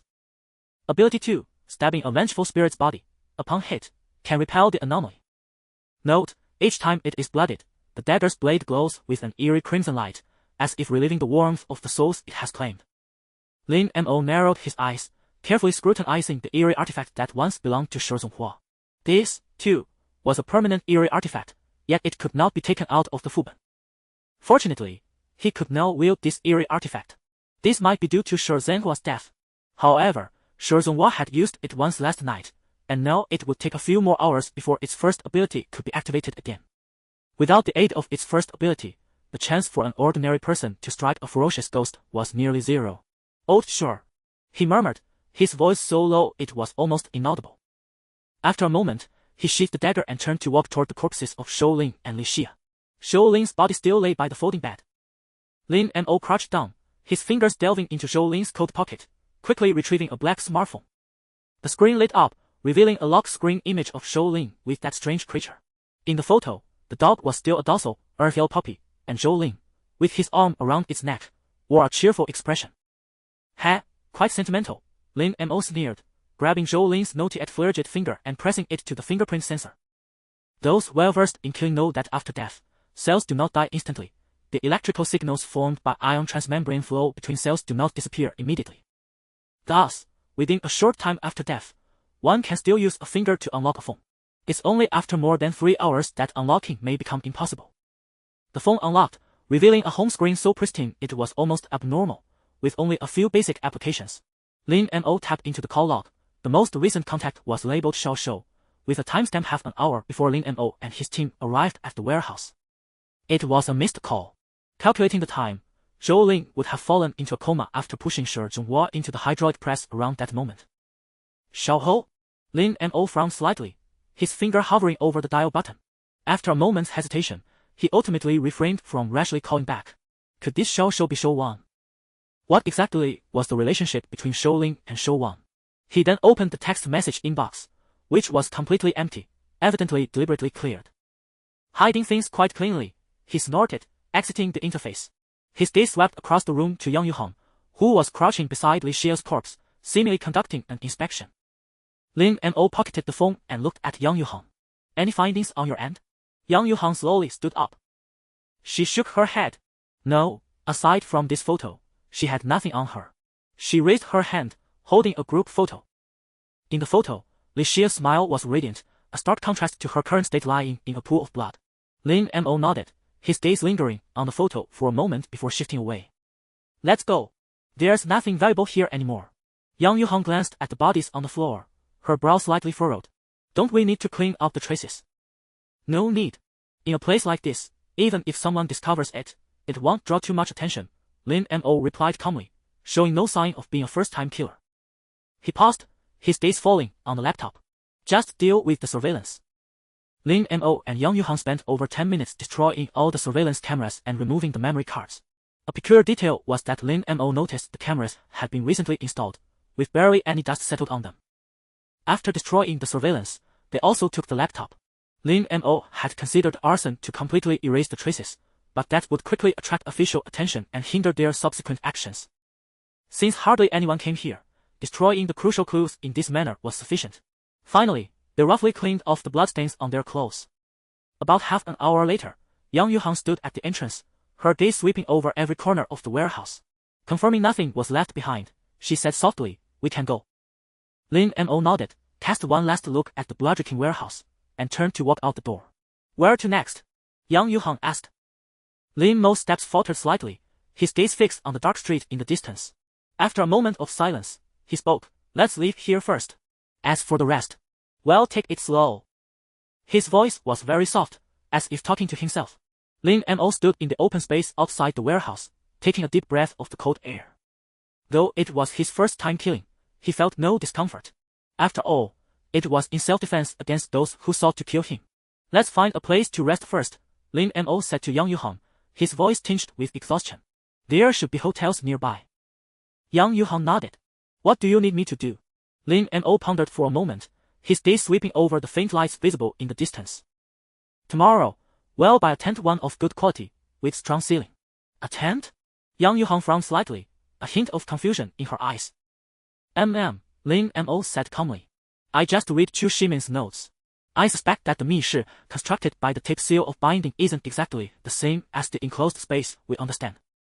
Earlier, I encountered it in a very small bathroom, but couldn't find any trace of its main body. It's likely because it was hiding in a place we couldn't see. And that space is also part of the Mi-shi." Yang Yuhang seemed slow to catch on, asking blankly, "So where was it hiding?" Lin Mo narrowed his eyes and said, "On the ground. Or inside the walls." Recalling every detail of the bathroom in Yang Yuan's house, Lin Mo added, "That's the only explanation. The Mi-shi it constructs includes the space beneath the bathroom floor or within the side walls, and it hides there. In other words, it can designate solid walls or concrete as part of the Mi-shi, effectively hiding itself within the wall. Of course, it probably hollows out the concrete and hides inside. Take a simple example. You buy a house. Its registered area, gross floor area, and net internal area are all different. Say the registered area is 100 square meters, but the gross floor area is only 85 square meters, and the net internal area is just 78 square meters. But the Mi-shi constructed by the tip seal of binding doesn't encompass the net internal area, it encompasses the gross floor area." Lin Mo thought to himself that with this trait, facing it in a building full of reinforced concrete was practically suicide. Moreover, Shi Zhonghua had mentioned earlier at the data center that scorched humanoid figures appeared on the walls, likely minions of the tip seal of binding. Those scorched humanoids might serve not only to confuse prey but also to protect the main body. And then there was the Fuben introduction. In the silent forest of steel, an invisible plague spreads quietly. In sealed rooms, doors and windows taped shut ooze dark red rust, and shadows not of this world seep from the cracks in the walls, devouring breath, memory, and warmth, until you become the next erased afterimage. It mentioned the forest of steel, hinting that buildings are precisely the home ground of the tip seal of binding. After hearing Lin Mo's analysis, Yang Yuhang's ashen pupils slightly dilated, and then the corner of her mouth twitched. "I understand the logic, but why must you use a house as an example?" She let out a faint sigh. "Back when I was at the company for 3 years, I couldn't even save up for a down payment on a toilet." Lin Mo glanced at her and asked with curiosity, "And after you became a ghost controller? You should be able to make good money, right?" A shadow flickered in Yang Yuhang's eyes as she kicked aside a piece of rubble. "Not at all. After becoming a ghost controller, I never had time to earn extra income." She paused for a moment, as if recalling something painful. "Every mission was like dancing on the edge of a blade. One misstep and you'd be plunged into irredeemable ruin. Like last time when I faced you if you hadn't already pre-coughed. And do you think becoming a ghost controller is easy?"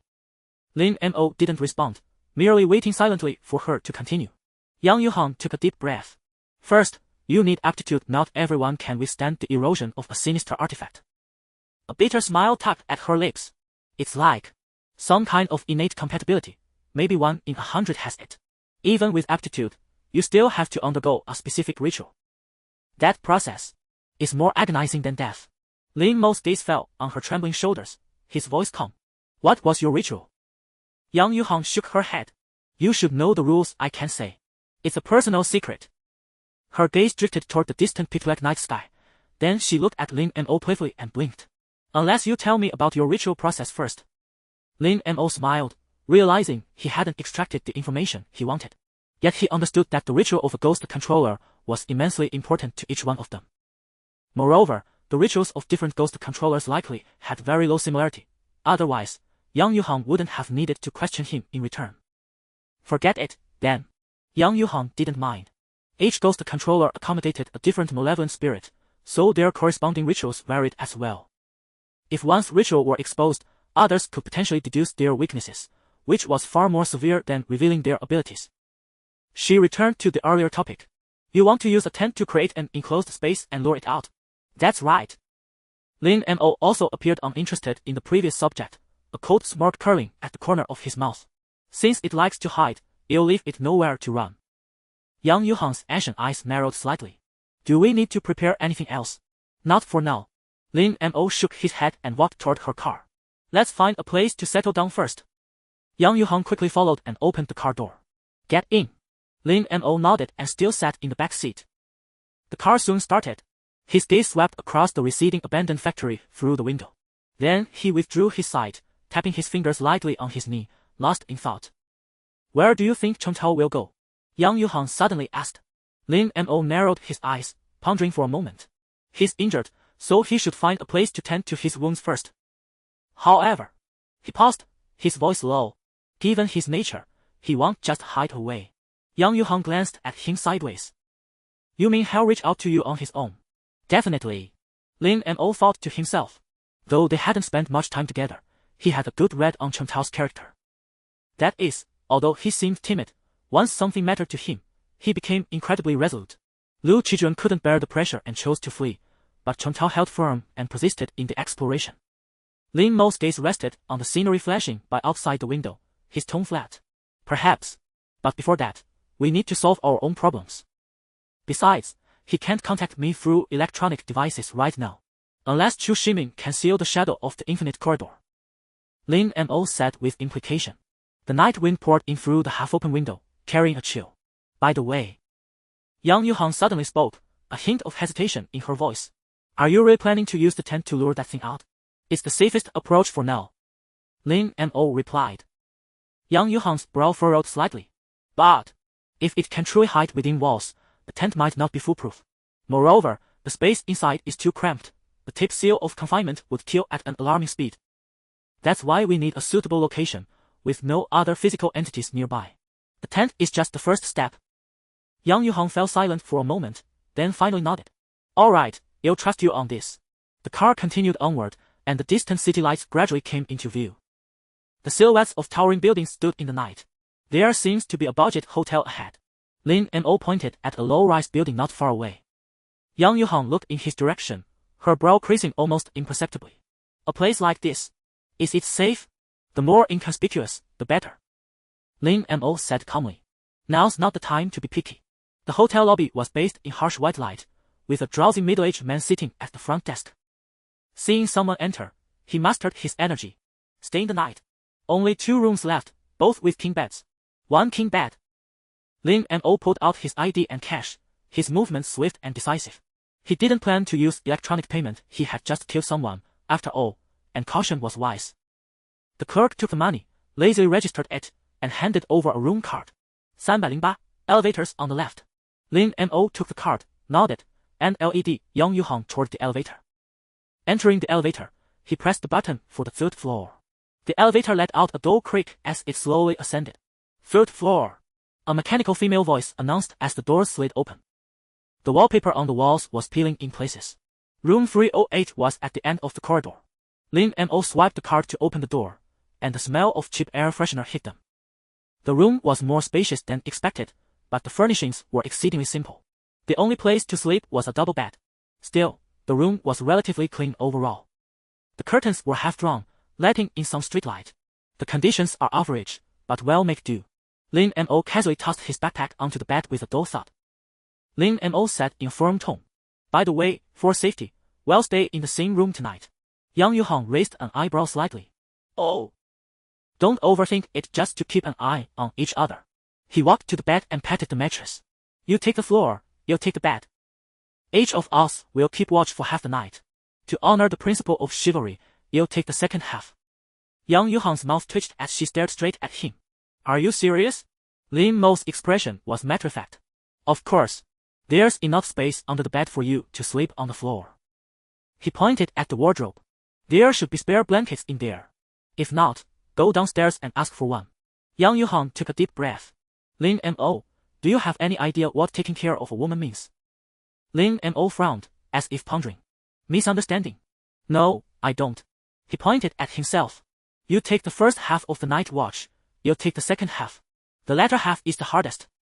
Young Yuhan pressed her forehead and sighed in exasperation. Forget it. It's useless talking to you, you blockhead.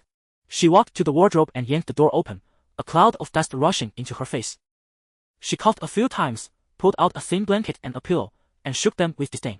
When was the last time this stuff was washed? Can't tell from the outside, but it's filthy inside. Lin Mo thought to himself that she was hinting at something, but he pretended not to hear.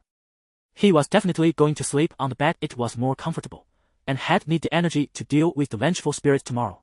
Lin Mo was already sitting on the edge of the bed taking off his shoes, not even looking up as he spoke. Make do with it. It's just one night. Young Yuhan pursed her lips, spread the blanket on the floor beside the bed, patted the pillow, and said nothing more. She understood that he was not one to show chivalry. According to previous intelligence, Lin Mo and Li Xia had been friends for 7 or 8 years, yet he killed her without hesitation. Like Chu Shimin, he was the type who would turn against even his own king. Young Yuhan nodded and said no more. She curled up on the makeshift bed on the floor. Lin Mo leaned against the headboard, placed the soul devourer by his pillow, and swept his gaze warily across the room. Occasionally, the sound of a car passing by drifted up from downstairs, accentuating the silence. The night was still long. Lin Mo lay down and slowly closed his eyes. He hoped the night would pass without incident. Wake up! Lin Mo! Lin Mo! Lin Mo hadn't been asleep, and upon hearing Young Yuhan's voice, he snapped his eyes open. Young Yuhan had climbed onto the bed and was frantically shaking his shoulder. Her voice was barely a whisper, trembling with an imperceptible fear. Outside the window. There's something. The air in the room seemed to solidify, leaving only the faint sounds of their breathing. Lin Mo slowly turned his head, following the direction of Young Yuhan's finger. The curtain swayed slightly in the night breeze. Through the sheer fabric, Lin Mo saw a twisted, pale humanoid form hanging upside down there, its back to them.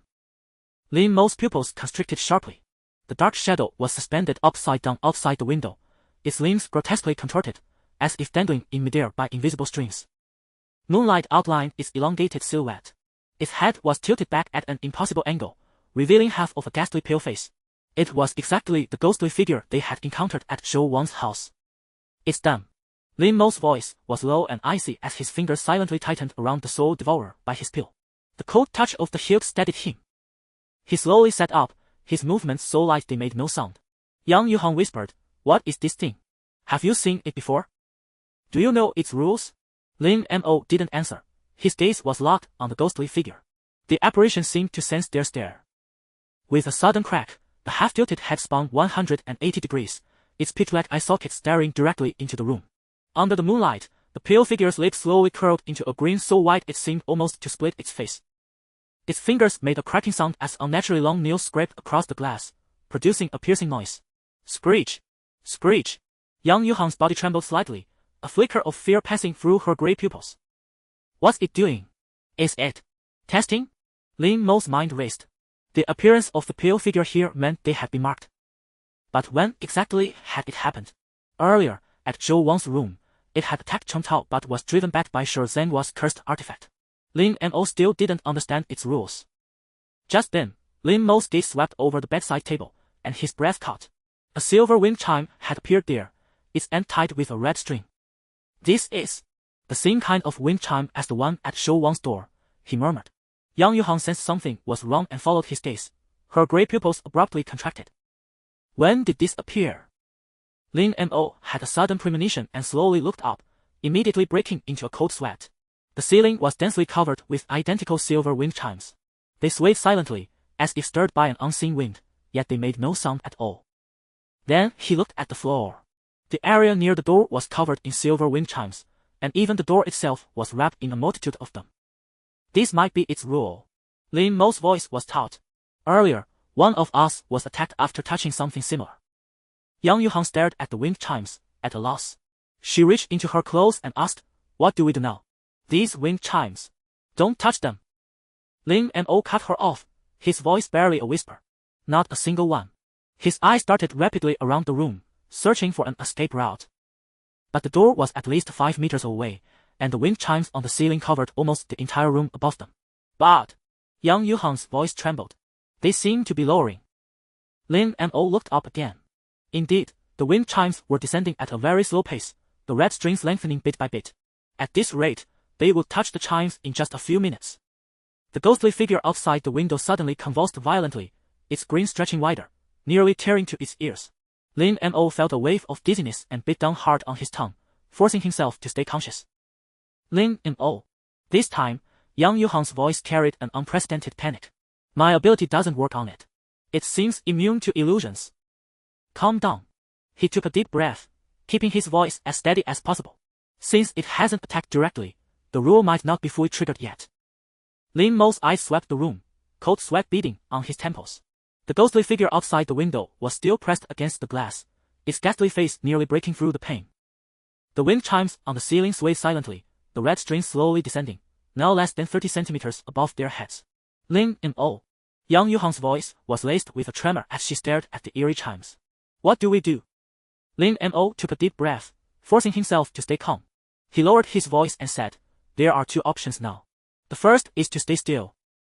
His gaze swept over the slowly descending wind chimes. "These chimes are descending very slowly, and..." He paused. "I suspect its killing rule is triggered by actively touching the chimes, not by being passively touched by them." Yang Yuhang frowned slightly. "You mean, as long as we don't move, we won't trigger its rule?" "Possibly." Lin Mo's voice was very soft. "But the risk is, if my judgment is wrong." He didn't finish the sentence, but Yang Yuhang understood his meaning.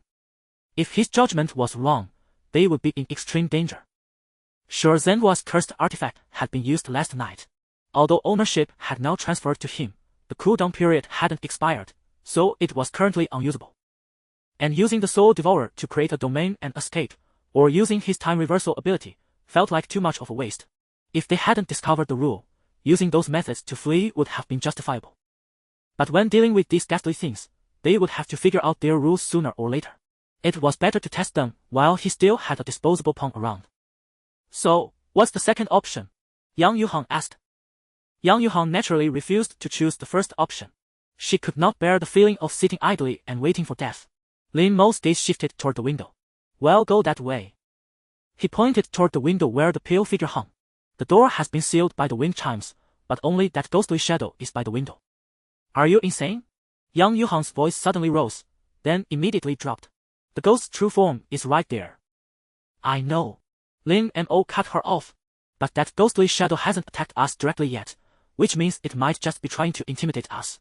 The real danger is these wind chimes." Yang Yuhang's face grew even paler. "Are you sure?" Lin Mo admitted honestly, "Not sure, but staying here will only increase the risks." "How about you use Soul Devourer?" "Let's escape from here first," Yang Yuhang suggested. Lin Mo shook his head. The cooldown for Soul Devourer was too long. What would they do after using it? The wind chimes on the ceiling descended further. One nearly touched Yang Yuhang's head. She instinctively ducked, a flicker of fear flashing in her pale pupils. Lin Mo made a quick calculation in his mind and decided to escape through the window. He took a deep breath, his gaze carefully scanning the floor. Good. There were no hidden silver wind chimes. He tightened his grip on Soul Devourer, ready to activate its power at any moment. "Let's go," he said to Yang Yuhang in a low, taut voice. Yang Yuhang still hesitated. Lin Mo's gaze swept toward the ceiling. The red strings of the wind chimes now hung less than a foot above their heads. All the wind chimes swayed without any wind, yet they made no sound. This silent pressure was even more suffocating. "We're out of time." Lin Mo slowly stood up. He slung his backpack over one shoulder and clutched Soul Devourer in his other hand. 1 step, 2 steps. His gaze was locked onto the window. The pale figure still hung upside down outside the window, its hollow eye socket staring straight at him, its eerie smile growing more grotesque. As he drew closer, a wave of chilling aura rushed toward him, as if countless tiny ice needles were piercing his skin. But he did not stop.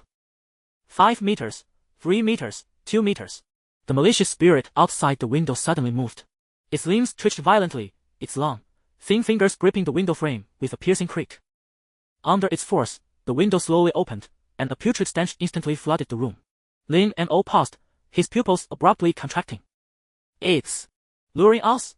Yang Yuhan's voice came from behind, trembling. Lin Mo did not answer. His gaze met the malicious spirit's. The spirit's grin widened, revealing a pitch-black void inside its mouth, as if mocking them silently. Yet it made no further move, merely hanging upside down outside the window. Lin Mo frowned slightly, his mind racing. Is it trying to scare me? Why doesn't it attack? He took a tentative step forward. The spirit still did not react, but its ghastly face slowly turned to keep staring at him. Seems my guess is right, Lin Mo murmured, his voice barely audible. It can't attack directly unless we trigger a rule. He glanced back at Yang Yuhan, signaling her to follow. Yang Yuhan gritted her teeth, a glint of determination flashing in her eyes, and carefully moved behind Lin Mo. As they approached the window, the spirit's figure began to blur, like smoke scattered by the wind. Its limbs slowly released the window frame, its pale face fading into the darkness until it vanished completely. The window remained open, and the night wind poured into the room, dispelling the suffocating aura. The wind chimes on the ceiling also stopped descending, their red strings hanging lifelessly, no longer riding. Then, along with those by the door, they gradually dissipated. Lin Mo let out a long sigh, his tense nerves relaxing slightly. Is it gone? Yang Yuhan's voice was filled with disbelief. Lin Mo nodded, his gaze still vigilant. He looked out into the night, where countless prying eyes seemed to lurk in the depths of the darkness. The cold wind brushed his cheeks, carrying away the sweat on his body. What do we do now? Yang Yuhan asked. Lin Mo was silent for a moment, his gaze deep. Let's continue resting. Yang Yuhan looked incredulous. After all this, you can still sleep? Without even looking at her, Lin Mo lay back down on the bed and said, precisely because of what happened, we need sufficient rest. Besides, after this attack, I believe the malicious spirit will lie low for a while. How do you know? Yang Yuhan frowned. Intuition. Lin Mo yawned. Ghostly entities also need to rest, just like us. This was a pattern he had observed. The Fuban always had to leave a way for people to survive. Shi Zhonghua had also said that after evading or repelling a malicious spirit's attack, there would always be a brief moment of respite. Besides, he was simply too exhausted. Yang Yuhan pursed her lips but eventually lay down on the makeshift bedroll on the floor. Staring at Lin Mo's back, she whispered, I hope your intuition is right. Lin Mo did not reply. His breathing gradually became steady and deep. The night wind poured in through the window, carrying the chill of late autumn. Yang Yuhan's thoughts drifted, recalling the events of these past days. From the initial mission to this temporary alliance with Lin Mo. Lin Mo. She called softly, but got no response. Confirming he was asleep, she sighed quietly, pulled a rusty coin from her pocket, and flipped it between her fingers. The coin's surface was etched with blurry runes, gleaming with an eerie luster under the moonlight. I hope your prediction is right this time, Director Chu, she murmured, her voice barely audible. Yang Yuhan clenched the coin tightly in her palm and continued to observe the surroundings. The latter half of the night passed relatively peacefully. Lin Mo smoothly switched shifts with Yang Yuhan at 2 in the morning. After Yang Yuhan fell asleep, Lin Mo used his watch duty to roughly review the surveillance footage, discovering that the earliest recording dated back 15 days. Zhou Wang had not appeared at all. If Li Xia is telling the truth, and Zhou Wang's goal is to kill Shi Zhonghua, why go through all this trouble? In the surveillance footage, Lin Mo could clearly see that over the past half-month, Li Xia and Zhou Ling had barely left the warehouse. Even when they occasionally left, one of them always stayed behind. Clearly, they had no idea when their target would arrive. Lin Mo pondered for a while longer, coming up with various possibilities, but lacking detailed intelligence, he could not confirm any of them. He decided to stop dwelling on it. Since Zhou Wang and Yang Yuanzhang were confirmed as absolute enemies, the next time he encountered them, he would waste no words and directly activate his ability to kill them. Those two were far too dangerous. He carefully glanced at Yang Yuhan lying under the bed, a cold glint and murderous intent flashing in his eyes. And those like Chu Shimin were no different, all harboring ill intentions. If the chance arose, he would eliminate them all. Early the next morning, Yang Yuhan was still in deep slumber, her breath steady and long. Wake up! Lin Mo shook her shoulder, his voice low and cold. Time to go. Yang Yuhan's eyes snapped open. She instinctively reached into her pocket, confirming the rusted coin was still there, and only then did she relax slightly. What time is it? She rubbed her eyes, her voice hoarse from sleep. 7:30. Lin Mo stood up. The sky outside remained overcast. We need to hurry. Yang Yuhang slowly got up, clumsily folded the bedding, and stuffed it back into the wardrobe. Her movements were stiff. The floor mat had not been comfortable. Where to first? Buy a tent. Lin Mo swung his backpack over his shoulder, scanning the room to ensure nothing was left behind. Then find a secluded spot. Yang Yuhang curled her lips, a flicker of dissatisfaction in her eyes. Are we really doing what you said? What if that thing doesn't show up? Lin Mo had already reached the door. At her words, he turned and glanced back. Then we wait until it does. The hotel front desk clerk was still drowsy. Lin Mo returned the room card and left without a word. The streets were sparsely populated. They bought the tent they needed at an outdoor gear store. Lin Mo picked a dark green double-layer tent with excellent ceiling. They also bought a high-quality shovel. The shopkeeper, an old man with a face full of wrinkles, rambled on about the tent's wind resistance as he took their money. This tent is the latest model. Even a downpour won't seep through. The old man's cloudy eyes swept over them. Going camping, young folks. What's the shovel for? Lin Mo nodded and placed the cash on the counter with a soft thud. Yang Yuhang stood by, silent. After leaving the store, they drove to a patch of wasteland on the outskirts of the city. It was overgrown with weeds, with a few withered trees scattered in the distance. Most importantly, no one was around, ideal for their purposes. The car finally stopped before a desolate stretch of wilderness. Yang Yuhang turned off the engine, pulled out the keys, and jumped out with practiced ease. Let's do it here. Lin Mo jumped out and tossed the tent on the ground. Far enough from buildings, and no underground pipes. Yang Yuhang helped Lin Mo set up the tent quickly. Once it was done, Lin Mo made a gesture of invitation. Please, go inside. Ha! Yang Yuhang looked incredulous. Aren't you going in? She instinctively stepped back. This plan was your idea. Listen. Lin Mo's voice carried a rare hint of warmth. If I wanted to harm you, I wouldn't have saved you last night. We're in this together now. His gaze swept across the barren land around the tent. It's just the two of us now. I need you inside to trigger the rules while I observe the situation from outside. Besides, have you forgotten? Chu Shimin told you to listen to me. Trust me, nothing major will go wrong. Easy for you to say. She muttered under her breath, but still bent down and crawled into the tent. She had her own confidence. Even if she encountered the tape-seal confinement, she could escape unscathed. Inside, the tent was cramped and perfectly sealed. Lin Mo's voice came from outside, muffled by the fabric. If anything goes wrong, call me immediately. Got it. Yang Yuhang replied grumpily. Don't lose focus. If you notice anything, open the tent right away. Then she pricked up her ears, listening intently to the sounds outside. Time ticked by, and the air inside the tent grew increasingly stuffy. Standing outside, Lin Mo noticed there was no movement from within. He said, try calling my name for help in there. Lin Mo had previously obtained detailed information about the tape-seal confinement from Chu Shimin's notes. Tape-seal confinement, lower-grade ghost. Core ability, manipulate spatial dimensions, transforming any area sealed with red tape into a death chamber. Its true form is a rotting female corpse wrapped in red tape. The tape itself is its supernatural extension. Rule 1. Prolonged stay in an enclosed space can attract the tape-seal confinement's appearance. Once the tape-seal confinement appears, it can construct a death chamber by controlling the opening and closing of doors and windows. Inside the death chamber, temperature drops sharply, all electronic devices fail, and various terrifying events occur. If killed or replaced by the entity within, or if one fails to escape the death chamber within the time limit, death follows. Rule 2. Uttering I need help or similar distress calls in an enclosed space will also attract the tape-seal confinement. Rule 3. Tearing the red tape sealing doors or windows to enter or leave the death chamber triggers an instant death rule. Red tape only appears on one side of the door or window. The door or window can be opened from the other side. Rule 4. After a victim dies, a human-shaped scorch mark appears on the wall, which can lure other humans to investigate, eventually falling into the trap and becoming one of them.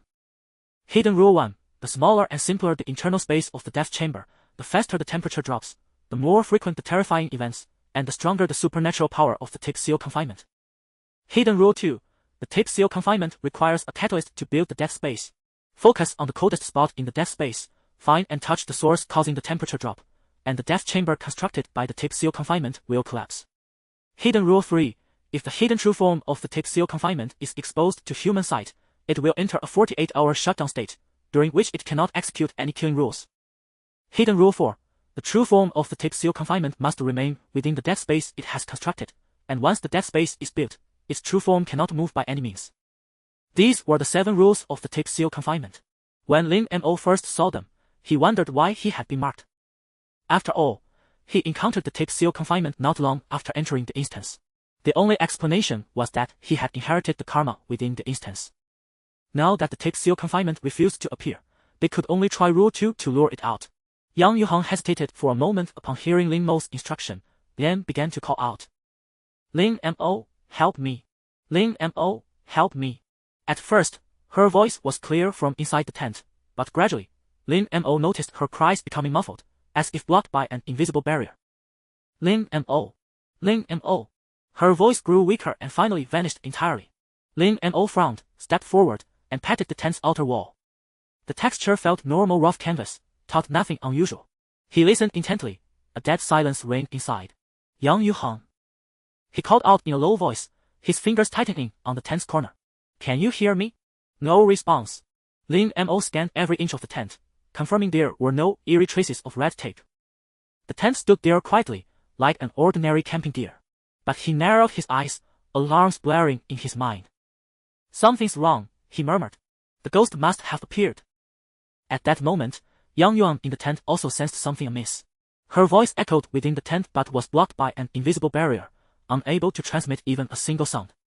She called out Lin Mo several times, yet received no response, a flicker of unease flashing in her eyes. The temperature inside the tent suddenly dropped, and her breath instantly turned to frost before her eyes. When she tried to slap the tent's inner wall to get Lin Mo's attention, the icy touch made her snatch her hand back. She looked around. The translucent ventilation window and the exit had been sealed with dark red tape at some unknown time. Damn it! She muttered under her breath. She suppressed the urge to pound frantically on the tent, but the once soft fabric had now become rock hard. No matter how hard she tried, it wouldn't budge. Where's Lin Mo?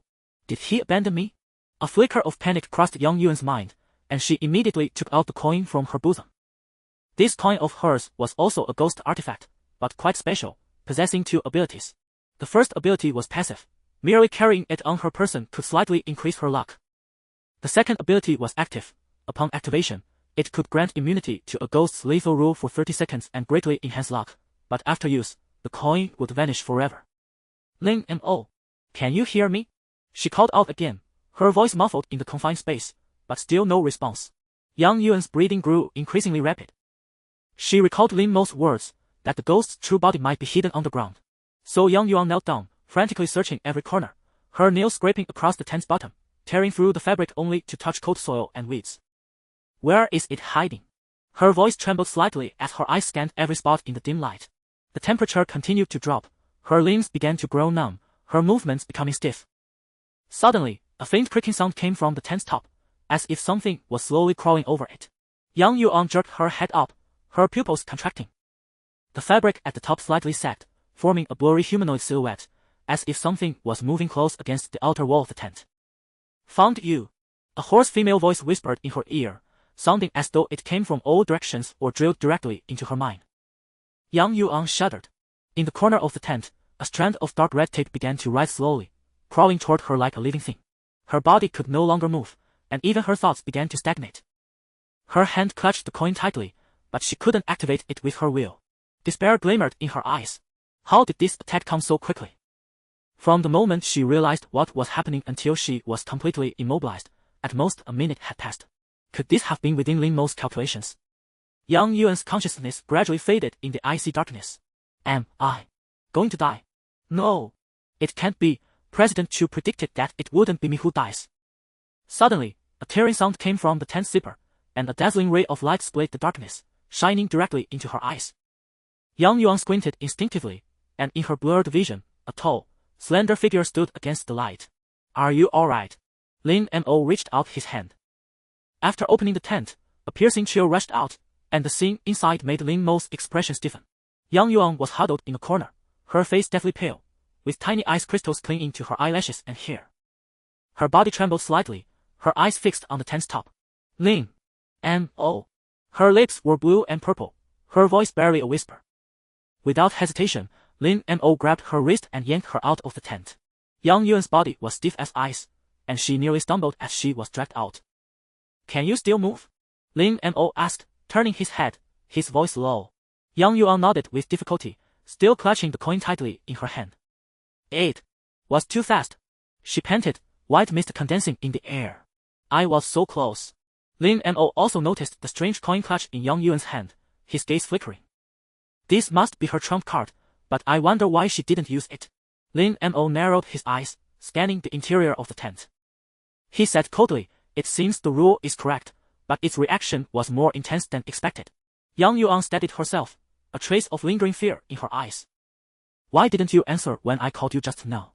she asked, her voice hoarse, her eyes still fixed on the tent. She didn't question why Lin Mo had waited so long to open the tent. It was pointless, though a hint of resentment remained in her heart. Lin Mo sensed Yang Yuan's displeasure and explained, "Your voice gradually faded just now, and by the end, I could barely hear it. It wasn't that I didn't want to save you, but I wasn't sure of the situation. I called out twice, and when you didn't respond, I immediately opened the tent." Yang Yuan caught her breath and said, "It's okay, thank you." Lin Mo frowned slightly and asked, "What exactly happened inside? Tell me in detail." She spoke slowly. "As soon as I called out a few times, I realized the sound couldn't get out. The temperature in the tent suddenly dropped, and then all sorts of paranormal phenomena began to appear." "And then?" Lin Mo's gaze was fixed on her. "I wanted to find its true body, but I couldn't find it at all, even though the space was so small. The tent itself became extremely hard. No matter how hard I pulled, it wouldn't give.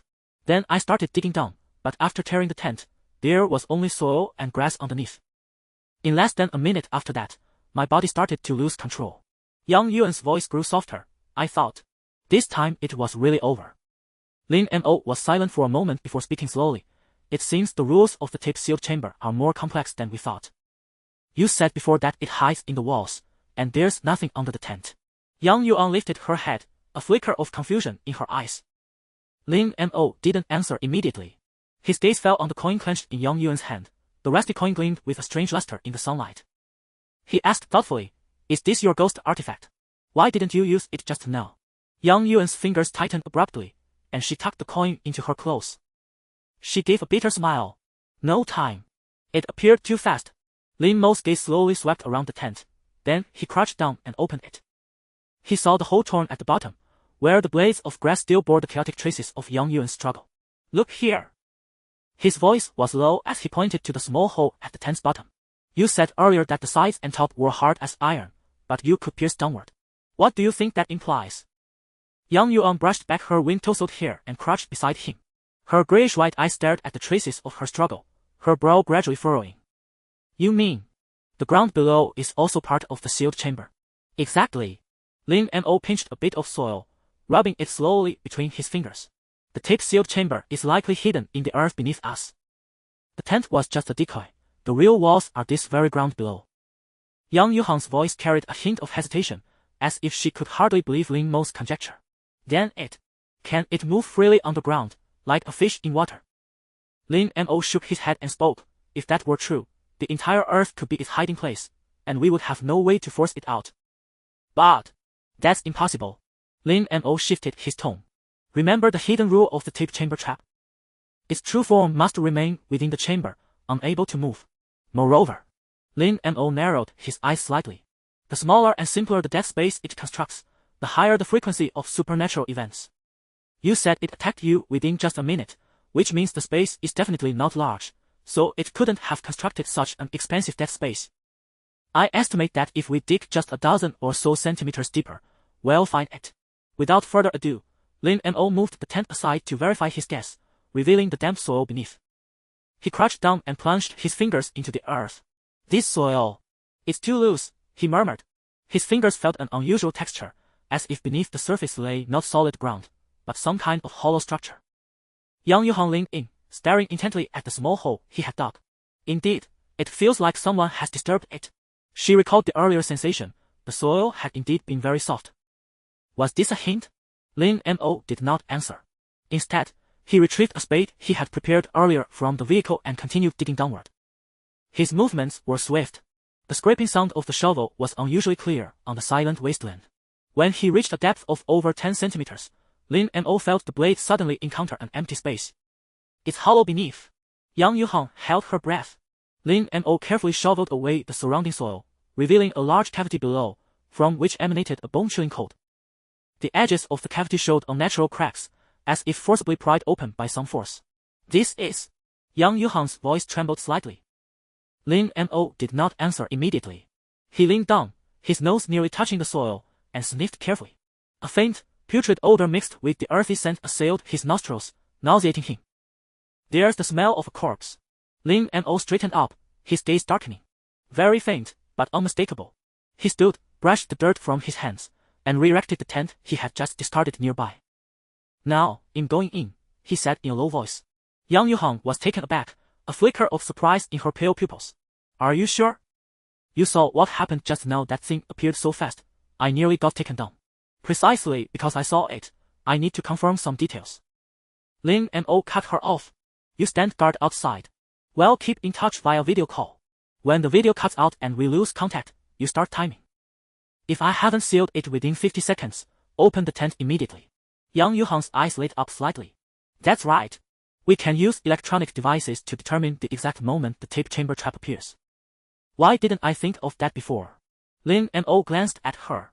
He hadn't shown her Chu Shimin's notes, yet she seemed to know about it as well. It appeared that Chu Shimin had already told her. Yang Yuhan grew excited, but then a thought struck her, and her tone became hesitant again. 50 seconds. Isn't that too short? What if you haven't found its true form? Lin Mo said calmly, his gaze sweeping over the tent zipper opening. 50 seconds is enough for me to operate. Any longer, and the risk multiplies exponentially. Yang Yuhan was silent for a moment, then finally nodded. All right, you'll watch the time. The moment it's up, you'll open the tent. Lin Mo said no more. After starting the video call on his phone, he turned and walked toward the tent. He crouched down, his fingers resting on the zipper, pausing for a brief moment. Remember, 50 seconds. Yang Yuhan responded.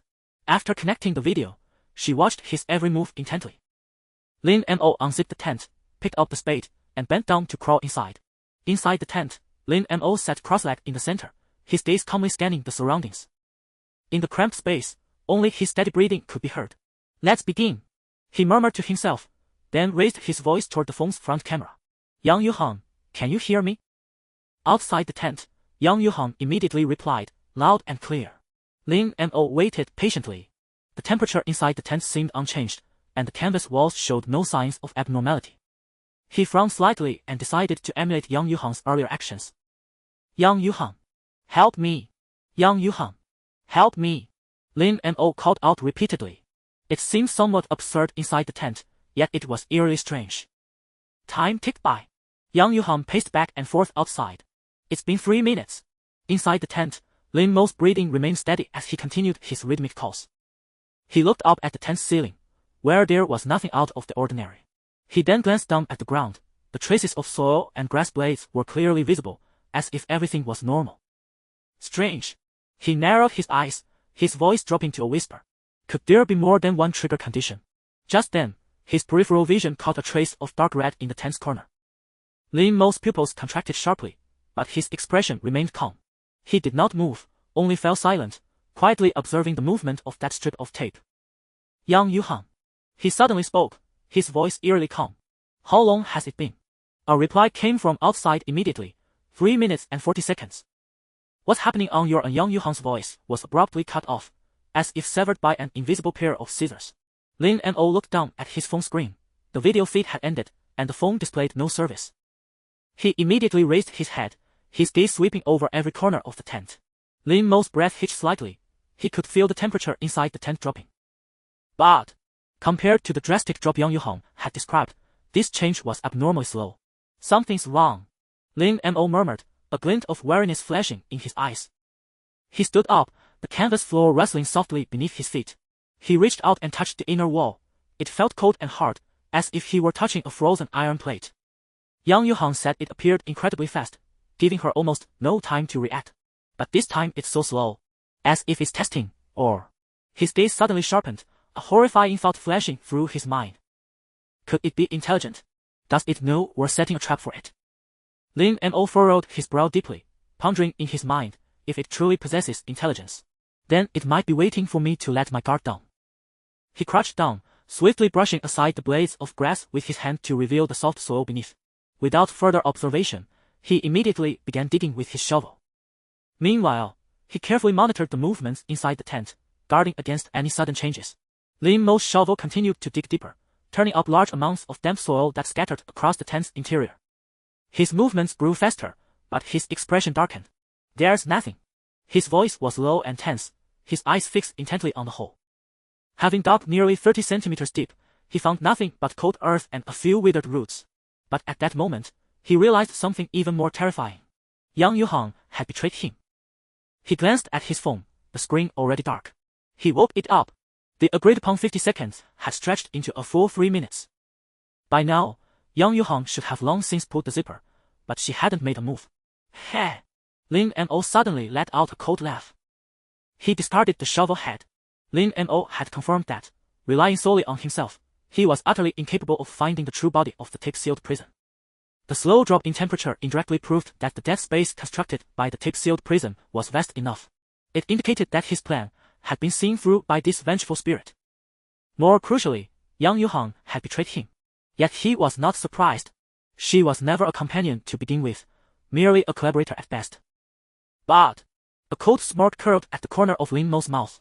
This time, his deliberate plunge into danger was a calculated move, with one purpose being to test whether Yang Yuhang was a qualified partner. As it turned out, she had failed his test. The second purpose was naturally to probe the rules of this vengeful spirit, to confirm its behavioral patterns, and thereby gauge the level of the core vengeful spirit, the nightmare of social collapse. As it appeared, the intelligence of the tape-sealed prison exceeded his expectations. It was not a spirit simply following a fixed set of behaviors, but one that understood how to seek advantage and avoid harm. The latter is far more difficult to deal with than the former. But I have a trump card. As long as I know the position you revealed at the start, I can use time reversal to alter the outcome of the past. Without hesitation, Lin Mo activated the second ability of his first talent, time reversal. His consciousness suddenly plunged into a chaotic darkness, as if dragged into the deep sea by an invisible giant hand. Quick, a piercing sound of twisting metal exploded from the depths of his soul. Lin Mo felt his very existence being forcibly folded together. White light. An overwhelming flood of white light. Lin Mo's eyes snapped open, sunlight streaming through the car window onto the back of his hand. The wind blew in from the window, carrying a chill, a stark contrast to the rotten earth smell of the wasteland in his memory. So this is time reversal? He murmured to himself. The sensation just now was far from pleasant. It was a peculiar feeling of reversing cause and effect, as if a terrifying entity had taken the entire world in its grasp, crushed it, and then reshaped it anew. And unfortunately, he was not that terrifying entity, but a part of this world as well. He turned his head to look at the driver's seat.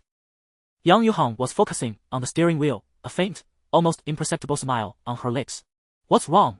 She asked without turning her head, sensing Lin Mo's gaze, her voice carrying a note of nonchalance. Lin Mo's gaze swept over every detail inside the car. Everything was exactly as he remembered. The ability of time reversal had flawlessly sent him back 60 minutes, as if that experience had been nothing but a dream. Nothing, he finally spoke, his voice as calm as a deep pool. He stared at the back of Yang Yuhang's head with an indifferent gaze, his thoughts unknown. What followed was identical to the previous experience. About 30 minutes later, they arrived at a wasteland on the outskirts of the city. The area was overgrown with weeds, with a few scattered dead trees in the distance. The car finally stopped in front of a patch of wasteland choked with weeds. Yang Yuhang turned off the engine, pulled out the keys, and jumped out of the car with practiced ease.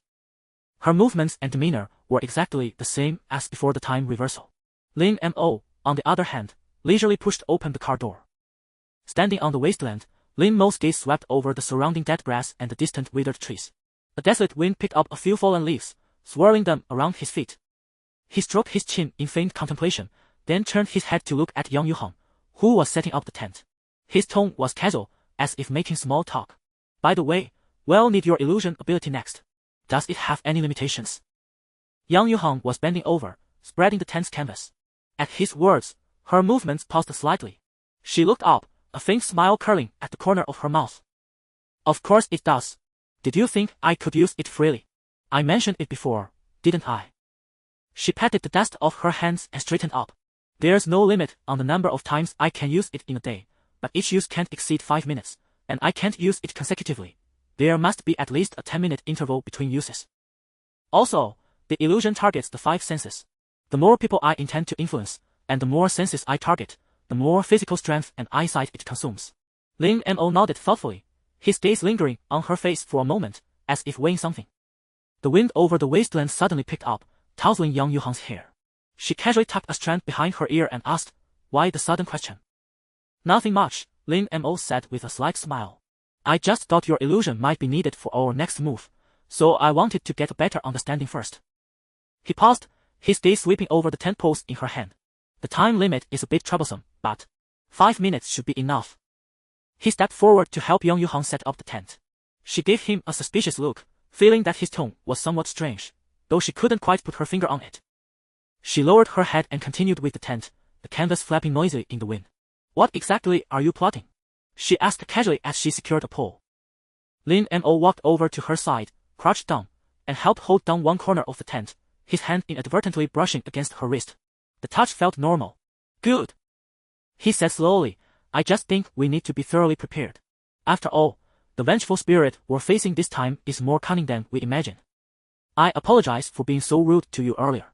I hope we can get along well from now on and deal with these damn things together." Yang Yuhang gave a light snort and drove the last peg firmly into the ground. "There, it's done." She clapped her hands, stood up, and looked at Lin Mo. "So, what do you plan to do next?" Her words abruptly stopped. Lin Mo's figure had somehow closed in behind her. A flash of cold steel. Yang Yuhang's pupils contracted sharply. She instinctively tried to retreat, but it was too late. A cold gleam flashed. A dagger precisely pierced Yang Yuhang's throat, and blood instantly gushed forth. Excruciating pain surged through her entire body. She opened her mouth, but no sound came out. Her eyes were filled with disbelief. "You!" She staggered back 2 steps, filthily clutching her throat with her fingers, as warm blood gushed through the gaps. Lin Mo stabbed her vital points a few more times, calmly watching her gradually unfocused gaze with an indifferent expression. "You shouldn't have done something foolish." The wind howled across the desolate plain, carrying the scent of blood into the distance. Lin Mo wiped the blood off the evil spirit dagger with a handkerchief, a cold smirk curling at the corner of his mouth. "The 5-minute limit is indeed sufficient, as long as I confirm you weren't using illusion magic." His gaze swept over Yang Yuhang's body, which was gradually losing its vitality. Then he crouched down and retrieved a strange coin from the pouch at her waist. The system's familiar chime slightly lifted his mood. "Acquired permanent consumable strange artifact. Expand for details." Coin of misfortune, permanent consumable strange artifact. Cannot be removed from the instance. Ability 1. When carried, luck is slightly increased. Ability 0. Actively activate. After activation, it grants immunity to one fatal effect caused by a malevolent spirit or death rule within 30 seconds, while also greatly enhancing luck. Upon activation, regardless of whether the death judgment is successfully negated, the coin will turn to ash and vanish permanently. Uses 11. Note: this is a cursed coin forged from a gambler obsessed with reversing fate, who, in the final moment before losing his soul, infused it with his lifelong misfortune and his unwillingness to accept death. Somewhat useful. Counting this coin, he now possessed 3 strange artifacts. Although 2 were marked as non-removable from the instance, their assistance in the coming moments would still be immense. Killing Yang Yuhang, of course, carried significant risks, such as potentially fracturing his cooperation with Chu Shimin. However, he absolutely could not tolerate someone harboring malice toward him at his side. That would only lead him into danger. If she were to stab him in the back at a critical moment, he might not even know how he died. But was Yang Yuhang's choice to stand by and do nothing before the rewind due to her own resentment toward me? Resentment for me having taken her hostage. But didn't that contradict her boss Chu Shimin's intentions? Lin Mo squinted his eyes, suddenly sensing something amiss. Chu Shimin possessed the ability to calculate probabilities, and he had also said he knew Lin Mo would come to his side. It was a result Chu Shimin had orchestrated. There was no reason for him not to inform Yang Yuhang of this. So why was Yang Yuhang still taken hostage by him? This seemed to hold a hint of oddity. Chu Shimin needed his reset ability to activate the soul calming stone, yet his subordinate had just stood by and let him die. Could it be Chu Shimin's only goal was to meet him, and he didn't actually need his ability? So he had instructed Yang Yuhang to find a suitable opportunity to kill him. This was undoubtedly the worst-case scenario, but Lin Mo had to consider it. After pondering for a moment, he ceased dwelling on Yang Yuhang. Now, he was in the shadows while Chu Shimin was in the light. He would simply counter their moves as they came. Lin Mo tucked the coin into his bosom, picked up the iron shovel, and began digging into the earth. He repeated the digging motion, each scoop turning up large amounts of soil. After a while, Having excavated enough space to bury Yang Yuhang, he stopped. Choosing this spot saved some trouble. He muttered to himself, sweat trickling down his temples. He had long planned that if Yang Yuhang still harbored murderous intent toward him, this would be her burial ground. After all, even if he killed a ghost controller, the malevolent spirit wouldn't revive immediately, and this place was so remote that it posed almost no risk. He fell silent for a moment, then dragged Yang Yuhang's corpse to the edge of the pit. Her clothes were soaked through with blood, and her jet-black hair lay scattered on the soil. Lin Mo crouched down, pulled a phone from her pocket, swiped his finger across the screen a few times to confirm there were no unsent messages, then tossed it into the bottom of the pit. Be more careful in your next life. After filling the pit, Lin Mo repeatedly tamped down the ground with his feet, then dragged over a few clumps of withered grass to conceal the traces. Then Lin Mo looked toward the solitary tent, its canvas billowing in the wind. Next, it's time to deal with you, Lin Mo murmured to himself. Lin Mo recalled the experience before the time rewind. The first attack was hidden underground. This time, I won't waste time. Lin Mo unzipped the tent and bent down to crawl inside. In the cramped space, the air instantly grew stifling. He sat cross-legged, placing the shovel horizontally across his knees, his gaze calmly sweeping his surroundings. The tent was eerily silent, with even the sound of the wind blocked out, leaving only the rhythm of his own breathing. He muttered to himself, then raised his voice, let's begin. Chu Shimen, can you hear me? There was no response. Outside the tent, a dead silence reigned, as if the entire world had been sealed off. Lin Mo nodded slightly. This was precisely the effect he wanted. He hesitated no longer and continued to call out in a low voice. Chu Shimen. Help me. Chu Shimen. Help me. The voice echoed within the sealed space, giving it an eerie quality. Time ticked by, and the temperature inside the tent began to drop slowly. The white mist of his breath condensed into tiny ice crystals before him. Lin Mo's fingertips tapped lightly on the shovel handle as he waited patiently. Suddenly, the corner of his eye caught movement at the zipper gap of the tent entrance. A strand of dark red tape was slowly writhing, creeping along the zipper trap like a living thing. Here it comes, only about a minute. Lin Mo's pupils constricted slightly, but his expression remained calm. Without a moment's hesitation, he immediately grabbed the shovel and began vigorously digging into the earth beneath his feet. The shovel blade pierced the soft soil, turning up damp earth that scattered inside the tent. As he dug deeper, the chill grew more biting. Lin Mo's movements quickened. Fine beads of sweat emerged on his forehead but quickly froze into frost in the cold air. In just over 30 seconds, the shovel blade struck something that didn't feel like dirt with a clang. He squinted, quickly shuffling away the surrounding soil, revealing a decayed arm wrapped in red tape. Found you. Strangely, however, the female corpse showed no signs of being sealed, and instead, the surrounding temperature began to rise. Something was wrong. Chu Shimin had concealed crucial information. It seemed that only by gazing upon a specific part of the female corpse could one seal it. The active rise in temperature indicated that the female corpse had sensed danger and wanted to forcibly escape the dead space. He continued digging along this underground cavity, and soon, the upper half of a female corpse was exposed before him. The corpse was tightly wrapped in dark red tape, like a mummy, with only a pair of hollow eyes staring straight at him. The moment Lin Mo's eyes met hers, the female corpse suddenly opened its mouth and let out a piercing shriek. The sound was as jarring as shattering glass, causing the inner walls of the tent to tremble violently. The next second, the female corpse's body dissipated like smoke, leaving only a few strands of dark red tape slowly drifting down before turning to ash. Lin Mo looked up and saw that the red tape at the tent entrance had also vanished completely, leaving only the upturned soil and a few drifting ashes in the cramped space. He could hear the wind outside again. Lin Mo let out a long breath, put away the shovel, and swept his gaze over the tent's canvas, which had returned to normal. He reached out and pulled open the zipper. It's dealt with, he murmured softly, but felt no sense of relief. For a far more dangerous enemy still lurked in the shadows. Lin Mo stood outside the tent, squinting as he gazed at the distant horizon. The afterglow of the setting sun dyed the wilderness a burnt orange. Wait! The setting sun?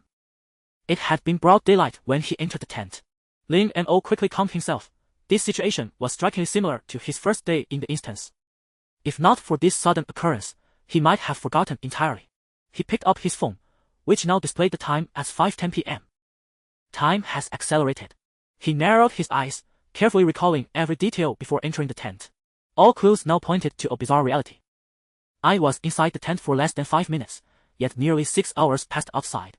The time dilation ratio is approximately 1 hour 72 minutes. He opened the quest panel again. Instance name, Endless corridor, level 1 instance, instance type, solo, roleplay, survival instance description, in the silent concrete jungle, an invisible plague spreads stealthily. In sealed rooms, doors and windows taped shut ooze dark red stains, and from the cracks in the walls seep shadows not of this world, devouring breath, memory, and warmth, until you become the next erased afterimage. Survive 7 days are. Touch 3 traces of the living, completed, counted in evaluation, 3. Make a deal with the reflection in the mirror and escape 4. Seal a ghost once, completed, counted in evaluation, 5.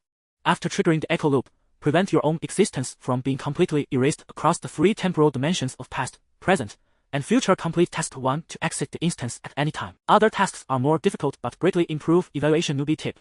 Ghosts in this instance have killing rules, restrictions. Their killing intent and abilities gradually unlock as time passes. Task 4 was already shown as completed. While the apparent acceleration of time seemed to bring him closer to completing task 1, which might seem beneficial, the reality was otherwise. Such an unnatural phenomenon undoubtedly concealed immense danger. If he failed to detect it in time, he could be killed even with only a second left until task completion. Could this be the effect of the tape-sealed room's binding? It can not only distort space but also interfere with the flow of time. Or is it another malevolent spirit? Based on what he knew, this ability did not seem to belong to those 3 sub-entities. If this was the rule of the social collapse nightmare, then what was its true purpose? Linmo packed up his tent while clearing all traces he had left behind. He needed to delay as much as possible, keeping the authorities from discovering Yang Yuhan's body too soon, buying himself time. As for Chu Shimen, Lin Mo actually hoped he would find out soon and take the initiative to contact him. With this thought, his brow furrowed slightly as he continued packing. After finishing, Lin Mo walked slowly to the car, sat in the driver's seat, and inserted the key he had taken from Yang Yuhan's pocket.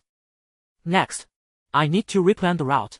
Lin Mo gripped the steering wheel, his peripheral vision catching the shrinking wilderness in the rearview mirror. A thought suddenly flashed through his mind. If time can be distorted, then how much of the information Chu Shimin gave me is actually true? Did he really not know the cause of this time acceleration? Lin Mo parked the car in the parking lot of an abandoned factory. The place was overgrown with weeds, perfect for concealing traces. He turned off the engine and got out. This should be far enough. His gaze swept the surroundings.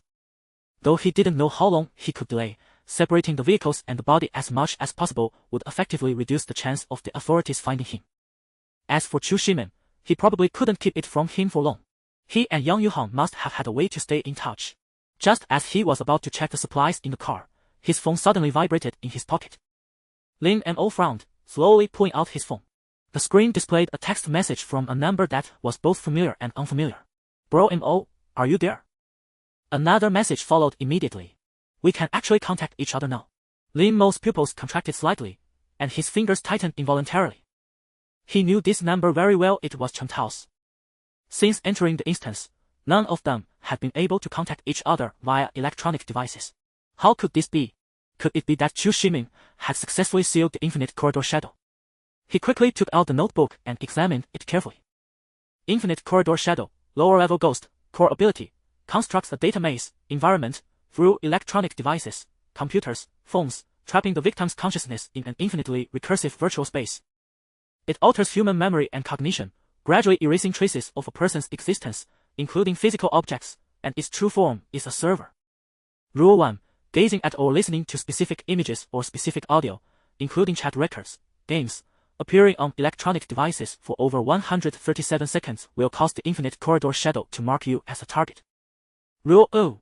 Those who have actively disseminated specific images or code fragments, e.g., forwarding eerie videos, downloading unknown files, will also be marked as targets by the infinite corridor shadow. Rule 3. When the infinite corridor shadow attacks, it will mimic the victim's daily behavior in places the victim cannot see. After mimicking for over 137 seconds, the victim will be trapped in the virtual space and will have no memory of being in that space. After being trapped in the virtual space for the 4th time, the victim's physical body in reality gradually deteriorates, ultimately dying from a false death fabricated by the ghost. Rule 4. The victim's soul eventually becomes the ghost's data carrier, manifesting as a face in blue light, aiding the ghost in spreading the curse. Hidden Rule 1. The first time the infinite corridor shadow executes its killing rule, it must be within a straight line distance of no more than 5 meters from the victim, with no complete obstruction in between.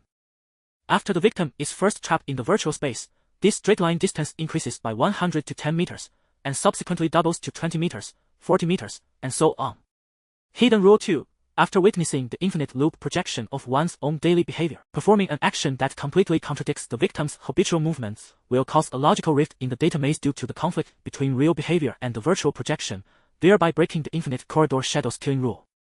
Once the infinite corridor shadows killing rule is broken, it cannot attack the victim who broke its rule again for 24 hours. Hidden Rule 3. Activating the infinite corridor shadows activity requires using a specific frequency of radio waves. Hidden Rule 4. After locating the infinite corridor shadows main server and shutting it down, it will enter a 48-hour shutdown state, during which it cannot execute any killing rules, and all marks are reset. Hidden Rule 5. All humans targeted by the infinite corridor shadow will have their electronic devices controlled by it, preventing them from communicating with each other. Hidden Rule 6. The infinite corridor shadow's true form must reside in a real, unused server, and it can move at most once every 15 days. This movement count cannot be accumulated or stored. Hidden Rule 7. The infinite corridor shadows Rule 3 has a fixed execution range, with a radius of 10 km centered on its true form. Beyond this range, it cannot execute the killing rule, but Hidden Rule 5 remains in effect. The above are the 11 rules of the infinite corridor shadow, including 4 rules and 7 hidden rules. It was quite overwhelming to read. Lin Mo pondered for a moment, then quickly replied, "Can we video call?" Lin Mo directly sent a video call, but turned off his own camera. The other party answered almost instantly. On the screen appeared Chen Tao's familiar face. He looked somewhat haggard, with heavy dark circles under his eyes, but it was indeed Chen Tao himself. "Brother Mo, it's really me." Chen Tao's voice came through the phone, tinged with exhaustion and urgency. Lin Mo stared at the screen, scrutinizing every detail. The background was a shabby hotel room. "Where have you run off to?" Lin Mo asked directly, his voice low. Chen Tao was startled and asked, "Brother Mo, why is your screen black?" Lin Mo's fingers tapped lightly on the back of his phone, while on the screen, Chen Tao anxiously awaited a response. Lin Mo lowered his voice, his tone carrying a hint of deliberate hesitation. "It's not convenient for me to turn on the camera right now. Where did you and Shi Jinwo go? I arrived at the warehouse yesterday and saw no trace of you." Lin Mo deliberately concealed part of the truth, wanting to further test whether the Chen Tao before him was real. Upon hearing Lin Mo's question, Chen Tao's eyes instantly reddened. He lowered his head, his voice choked with sobs as he spoke. "Brother Mo. After Brother Shi and I arrived at the warehouse, we were attacked by a man." His shoulders trembled slightly, as if recalling a terrifying scene. "That man. He controlled a horrific monster." "Brother Shi." Chen Tao covered his mouth, tears finally streaming down. "He stayed behind to cover my escape. After I escaped, I've been hiding in this hotel. I haven't even dared to open the windows." Lin Mo was silent for a long moment, as if weighing something. What Chen Tao said was essentially consistent with the surveillance footage. He took a deep breath and finally pressed the button to turn on his camera. The image on the screen flickered a few times, then revealed Lin Mo's stern face. The background behind him was the mottled cement wall of an abandoned factory. "Where are you?" Lin Mo asked. Chen Tao seemed to breathe a sigh of relief, raised a hand to wipe his face, and turned his phone's camera toward the window. Through the blurry glass, the silhouette of a nearby building could be seen. "I'm at the Star Express Hotel in the west part of the city, room 307. His voice still carried a slight tremble. "It's far from the warehouse and the office. It should be safe." Lin Mo's gaze lingered on the screen for a few seconds before he said softly, "Meet me at the Old Times Cafe in 2 hours. Remember to enter from the back of the cafe." "Old Times?" Chen Tao was taken aback, then opened his phone to search for it. He found that the cafe was in the city center, with a considerable flow of people. So he asked, "Is it the cafe we used to go to?" "But that place," Lin Mo interrupted him, "a crowded place is safe. Ghosts and monsters kill by rules. The darker the corner, the more dangerous. In contrast, public places are where they dare not show themselves easily. The same goes for people. They wouldn't dare attack us there." Chen Tao's jitsu breathing came through the phone. After a moment of silence, he said in a low voice, "All right, I understand. Brother Mo. Be careful. You'll take a taxi there." Lin Mo didn't answer, just nodded slightly and hung up. The main purpose of meeting Chen Tao was to find a helper for his next moves. There was hardly anyone he could trust now. Although Chen Tao wasn't particularly bright, he was obedient and had great utility. Lin Mo tossed the car keys into a patch of weeds in the corner of the factory and turned to walk toward the highway. The car belonged to Yang Yuhang. He didn't plan to drive it further. He chose to hail a taxi through a ride-hailing app to go to the Old Times Cafe. About an hour later, the car stopped in front of a cafe. Lin Mo paid and, instead of heading directly to the cafe, turned into a small alley beside it. That was where the back door of the cafe was located. Lin Mo found a secluded corner, leaned against the damp brick wall, and pretended to be playing on his phone. From this angle, he could clearly see the back door of the cafe. He took out his phone and leisurely replied, "Wait a bit longer. Traffic is a little heavy."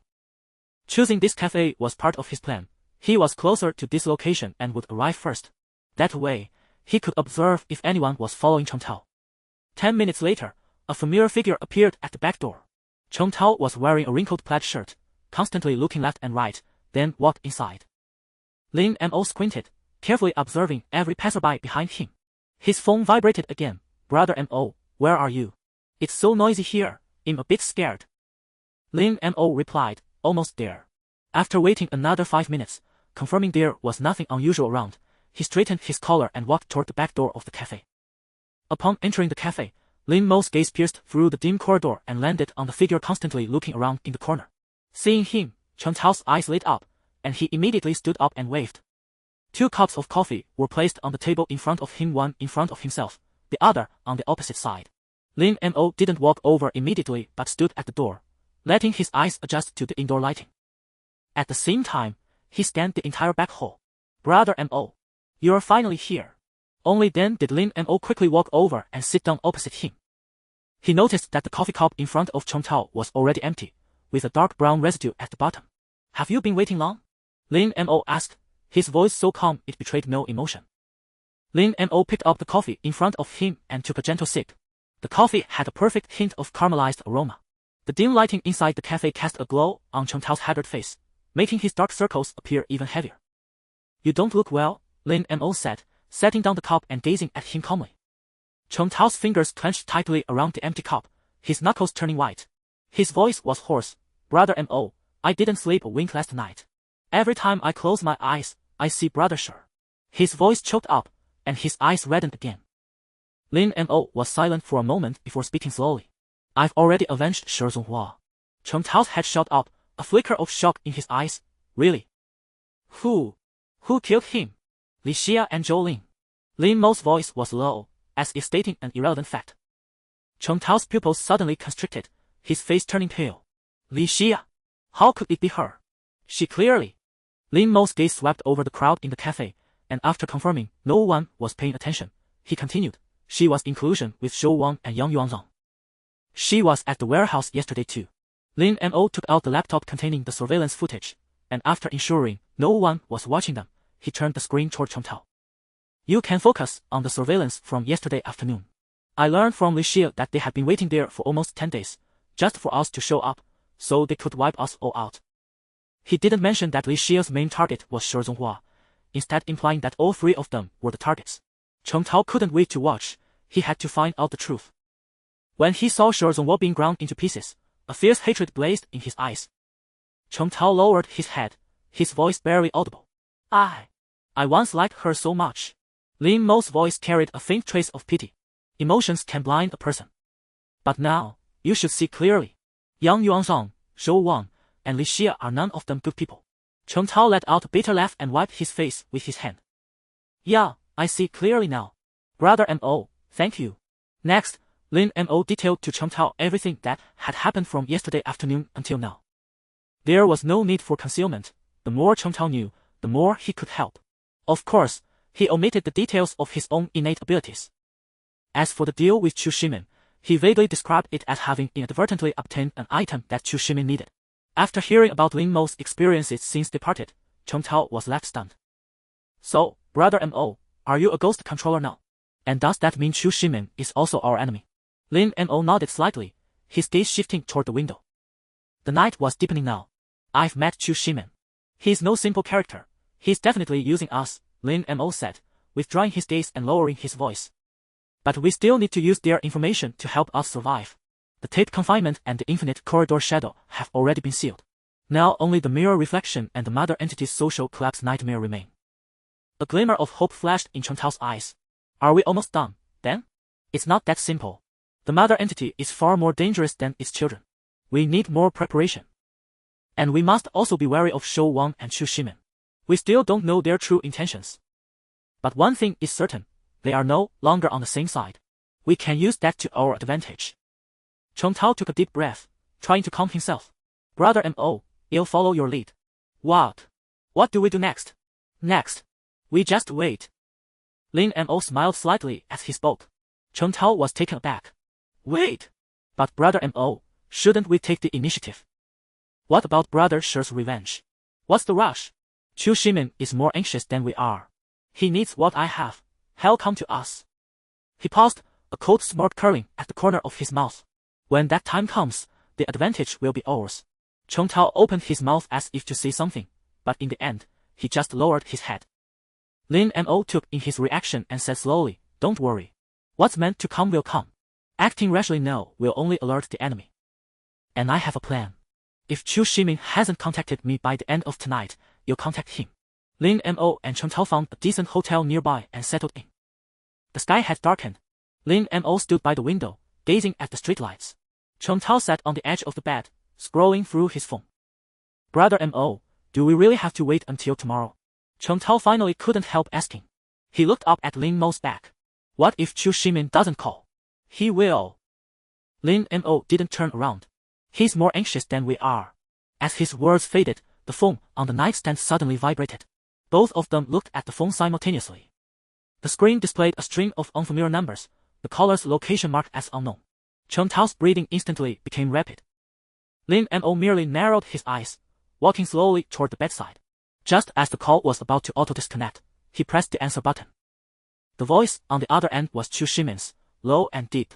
Lin Mo, you killed Yang Yuhan. Is this outcome different from what you predicted? Lin Mo said nonchalantly. Though it was a question, Lin Mo was already certain of the answer. You predicted I would die in that tent because Yang Yuhan refused to save me, didn't you? Lin Mo had been speculating about Yang Yuhan's motives and had concluded that it was all orchestrated by Chu Shimin. Whether it was sending Yang Yuhan to get close to them earlier or deliberately exposing himself, Chu Shimin had anticipated every move Lin Mo made. However, his probability calculations had not accounted for Lin Mo's ability to rewind time. That was why he failed. From Chu Shimin's disregard for Lin Mo's life and the process of failure, two conclusions could be drawn. First, Chu Shimin didn't care if Lin Mo lived or died. He might only need his corpse, or he had already obtained the reset ability he wanted through other means. Second, the outcomes Chu Shimin predicted could be altered by special factors such as Lin Mo entering the instance to replace the original owner or rewinding time. A long silence fell on the other end of the line, with only the sound of breathing proving the call was still ongoing. The fact that you're willing to take this call and talk to me, Chu Shimin finally spoke again, his voice laced with suppressed emotion, means our partnership isn't broken, right? Go on, Lin Mo said indifferently. I've successfully sealed the infinite corridor shadow, but the losses were severe. I was going to recall Yang Yuhan for assistance, but she's dead. Next, I need your help to deal with the mirror reflection. Lin Mo chuckled softly and asked, Don't you mind Yang Yuhan's death? She was your subordinate after all.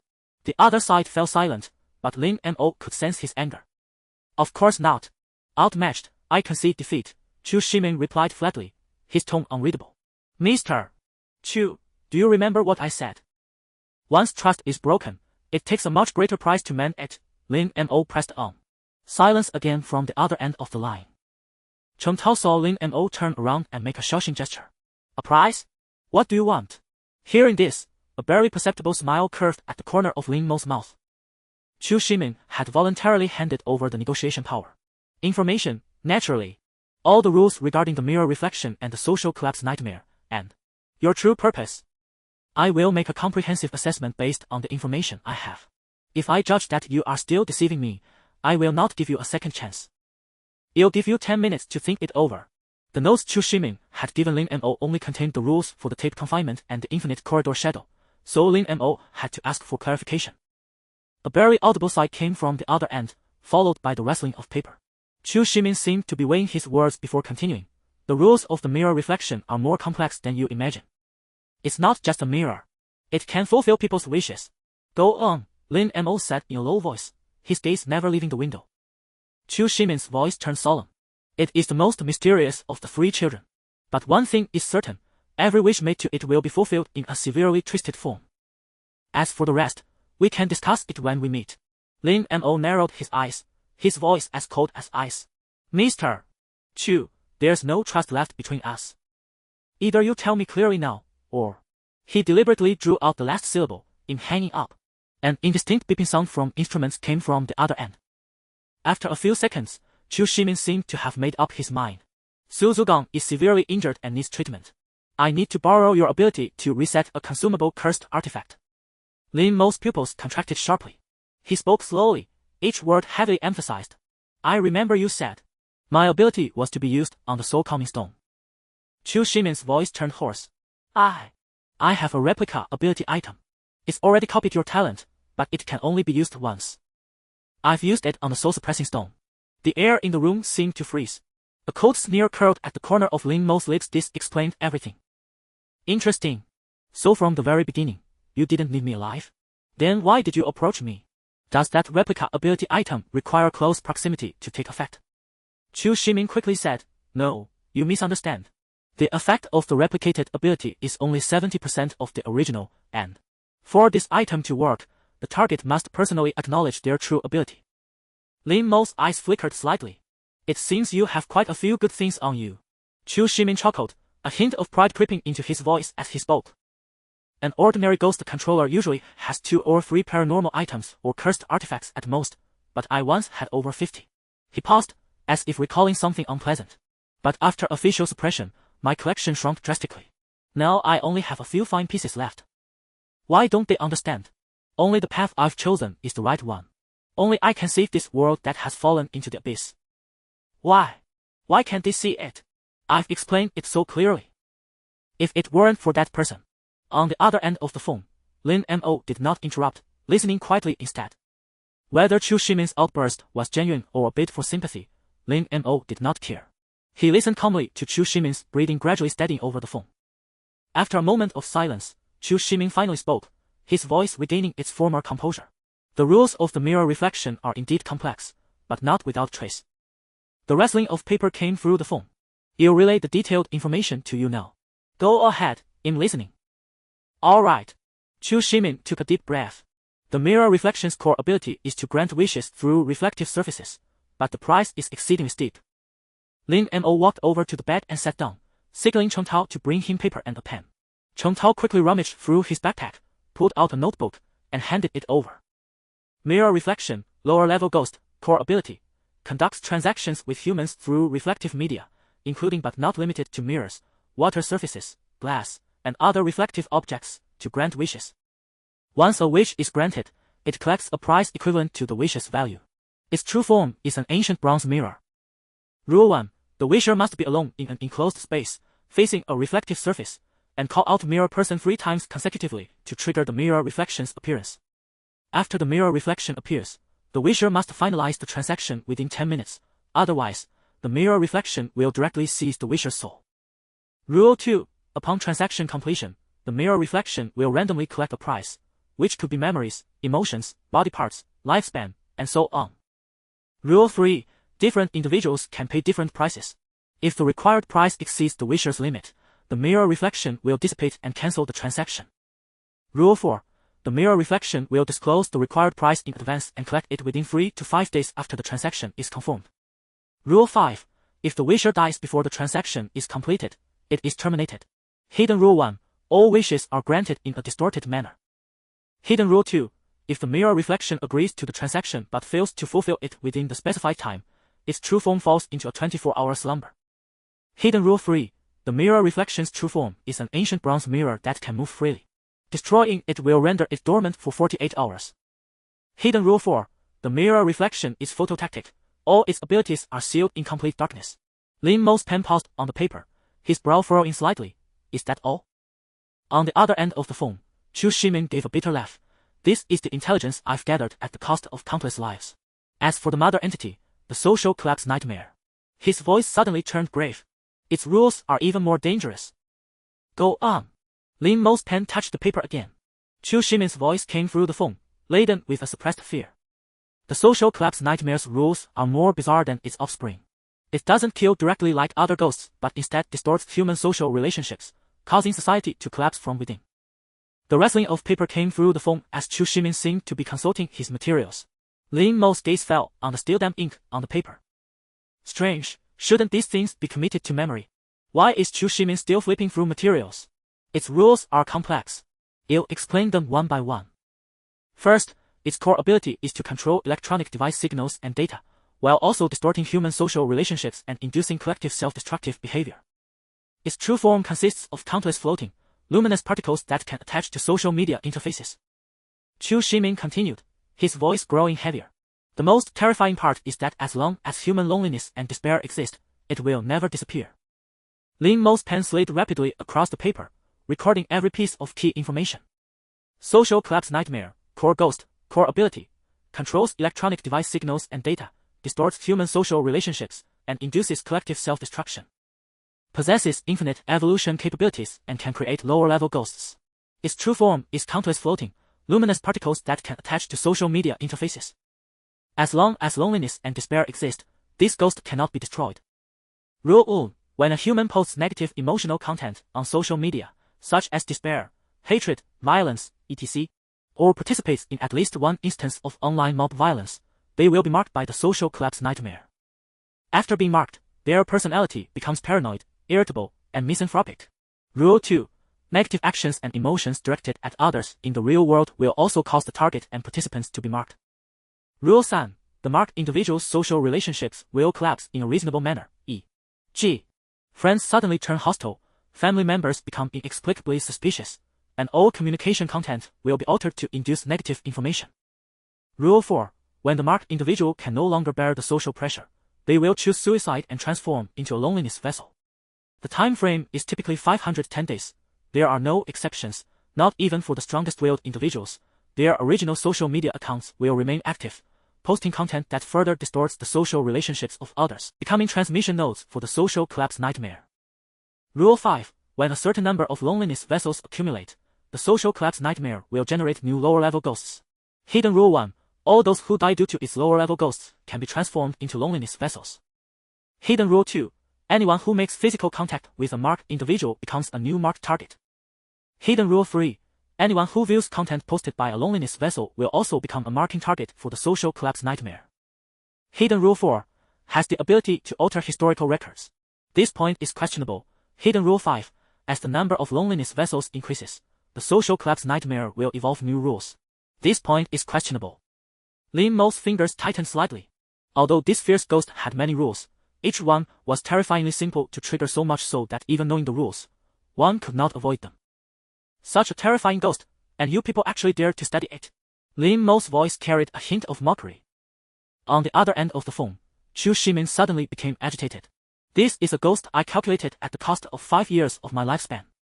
Though dangerous, it is the only entity capable of ending the erosion of the paranormal. It hasn't fully awakened yet and cannot execute its killing rules. This is the perfect opportunity to seal it.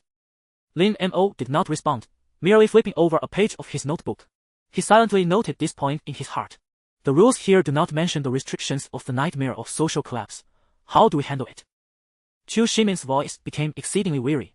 Currently, we have not found any weaknesses. For now, the only method is to forcibly seal it with the soul binding stone, as it is one of the few methods available while we remain unaware of the ghost's limitations. Other methods are also possible, using other strange artifacts or supernatural items to suppress it, but such artifacts are extremely rare. Lin Mo narrowed his eyes. What about other methods? Chu Shimin let out a bitter laugh, and the sound of paper rustling came from the other end of the line. Those methods are even less realistic. For instance, finding its source, or... Lin Mo's brow furrowed. Or what? He pressed. Chu Shimin's voice finally sounded again, entering the echo loop and making a wish to the great existence. The echo loop. Upon hearing this familiar term, Lin Mo instinctively opened the taskbar. The fifth item prominently related to the echo loop. Wu. After triggering the echo loop, prevent your existence from being completely erased across the 3 temporal dimensions of the past, present, and future.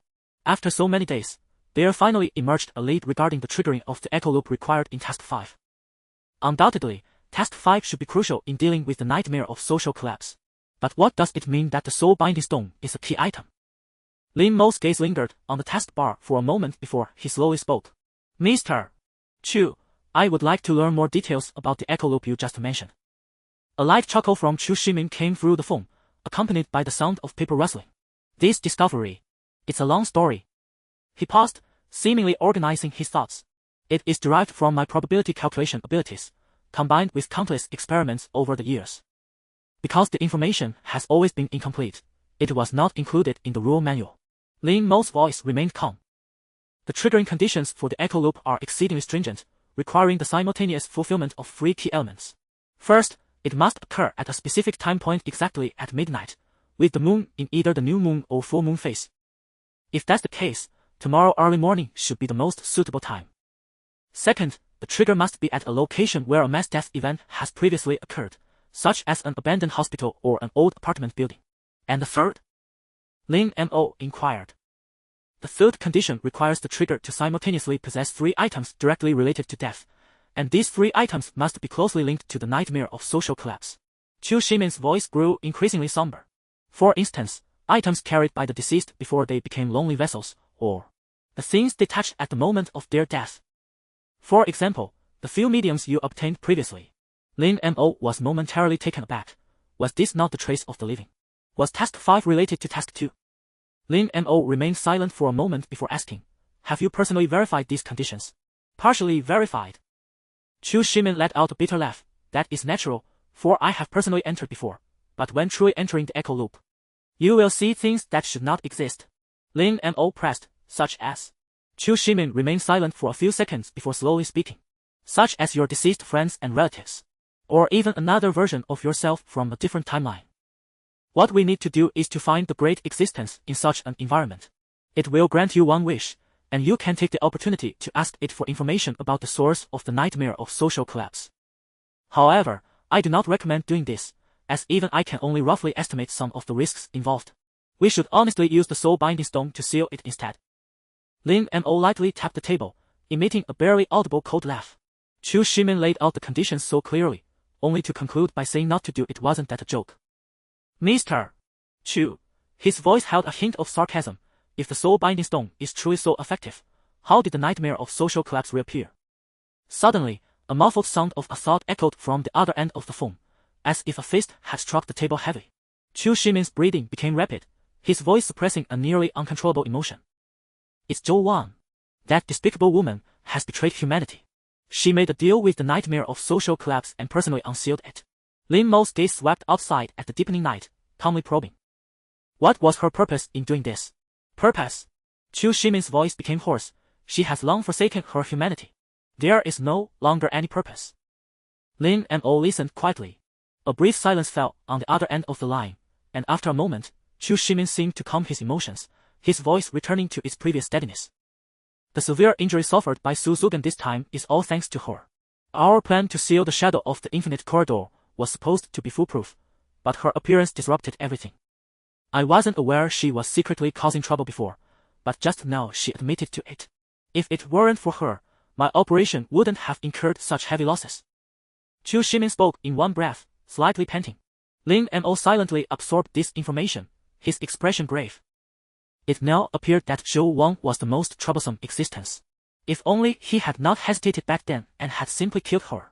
Lin Mo gritted his teeth in resentment over his past hesitation. Chu Shimin sighed deeply on the other end of the line, regaining composure to continue speaking. You should have clarity on what you want to know. Meet me here before 9 tomorrow morning. We'll be here until then. Chu Shimin's voice abruptly stopped on the phone, replaced by a text message notification. Lin Mo looked down at his phone screen, and an address popped up. Ranha Private Hospital. Let me know when you arrive. At the end, there was a small note. Bring your friend. Cheng Tao leaned over, frowning at the screen. Isn't this place near the old industrial area in the east of the city? I remember that all the buildings there are abandoned factories. By the way, I've heard of this hospital. They say only the rich or the powerful can enter. I've seen it from a distance once. It's too extravagant. He didn't finish his sentence, suddenly realizing something, and abruptly looked up. Wait, Brother Mo, how would he know that I'm with you? Didn't I mention before? He, like Yang Yuhan, is a superpower user with probability calculation abilities. Or perhaps he is secretly monitoring us. Lin Mo smiled faintly, continuing to observe outside the window. Perhaps hidden in some corner were Chu Shimin's subordinates. But that's not important. Lin Mo began, since he voluntarily extended a hand, We should at least step on it to see what's there. Chen Tao nodded vigorously. I'll go with you. Lin Mo turned to look at him. All right, Lin Mo replied briefly. Lin Mo stood before the grand entrance of Renha Private Hospital. In the dimly lit neighborhood, the grayish-white building glowed like a luminous anomaly. The surrounding residential blocks, ravaged by time, were covered in peeling paint and rusted iron railings. The small plaza in front of the hospital was paved with pristine marble tiles, and several ambulances sat quietly in their designated spots. This place is even bigger than I imagined. Chen Tao muttered under his breath, rubbing his hands nervously. Lin Mo did not respond, merely narrowing his eyes. At the main entrance, several bodyguards clad in black suits were scanning their surroundings with vigilance. He pulled out his phone and dialed Chu Shimin. We're here. A Dichen voice came through the receiver. Wait a moment. Within 2 minutes, Chu Shimin emerged from the main entrance with a team of bodyguards. He was dressed in a sharp gray suit today, a faint smile gracing his aged face. Lin Mo, long time no see. Lin Mo did not take his hand, merely nodding indifferently. Spare me the pleasantries. We met just yesterday. Where is he? They followed Chu Shimin through the hospital's spacious, brightly lit corridors. The doors to the wards on either side were closed, and occasionally medical staff hurried past pushing equipment carts. Lin Mo's gaze swept over the medical posters on the wall before he suddenly spoke. It's quite unusual to find a hospital in a place like this. Unusual? How? This establishment is mine. Chu Shimin's tone was flat. Chen Tao couldn't help but interject. How many patients can a hospital in a place like this get? Chu Shimin let out a soft laugh, not slowing his pace. Do you think we receive ordinary patients here? He turned his head, giving Lin Mo a meaningful look. Some ailments are beyond what a regular hospital can cure. Lin Mo was not intimidated, but rather felt a bit exasperated. Then why do you need me to treat him? This place doesn't seem all that impressive. At the end of the corridor was a heavy metal door. Chu Shimin entered the code, and the door slid open silently. A pungent smell of disinfectant, mixed with a chilling aura, rushed towards them. In the center of the room, a middle-aged man lay still on a hospital bed, his face pale, his chest wrapped in thick bandages with faint traces of blood seeping through. That chilling aura emanated from him. How is he? Lin Mo asked, his eyes scanning the room. Chu Shimin let out a sigh. Not optimistic. His internal organs have been eroded by supernatural forces. Conventional medical treatments have limited effect. Lin Mo walked slowly to the bedside, his gaze falling on Su Zugin's pallid face. Why must he be saved? Lin Mo's voice was low and calm as he looked directly at Chu Shimin. Is he that important to you? Important enough to come and beg me? Chu Shimin tilted his head slightly, his gaze passing over Lin Mo to rest on the unconscious Su Zugang. Of course, he is. Chu Shimin said slowly, Su Zugin's ability is domain lockdown. This power can demarcate a spatial area, trapping anyone, human or ghost, within it. Simultaneously, teleportation abilities will be greatly weakened. This ability is indispensable for dealing with the mirror reflection. Chu Shimin continued, it can move freely between mirrors at incredible speed. Without domain lockdown, we wouldn't even be able to catch its shadow. Lin Mo squinted, his gaze sweeping over Su Zugen's bandaged chest. So, you intend to use his ability to trap the mirror reflection in a specific place? Lin Mo asked, a hint of probing in his tone. Chu Shimin smiled. Yes. Now you understand his importance. He walked to the bedside and took an exquisite metal case from his suit's inner pocket. Inside lay a thin needle glowing with a faint blue light. This is the soul sewing needle. It can temporarily stabilize his condition. But, Chu Shimin looked at Lin Mo. It has already been used once. Lin Mo stared at the needle, his brow slightly furrowed. You want me to reset its usage count? Chu Shimin adjusted his glasses. Precisely. That shouldn't be difficult for you. Lin Mo pondered for a moment before replying, all right, but I have conditions. Chu Shimin's lips curled slightly. Name them. First, I want to know your complete plan for dealing with the mirror reflection and the nightmare of social collapse. Lin Mo raised one finger. Second, I want to be part of the core operation. Chu Shimin hesitated for a moment before finally agreeing, deal. But before that, Lin Mo nodded and walked towards the bed. Give me the needle. He took a thin, blue-glowing needle, feeling its icy touch against his fingers.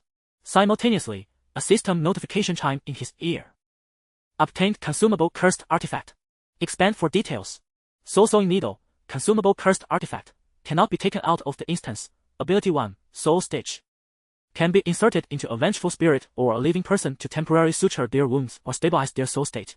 When used on a vengeful spirit, it delays the eruption of its resentment. When used on a living person, it suppresses supernatural erosion.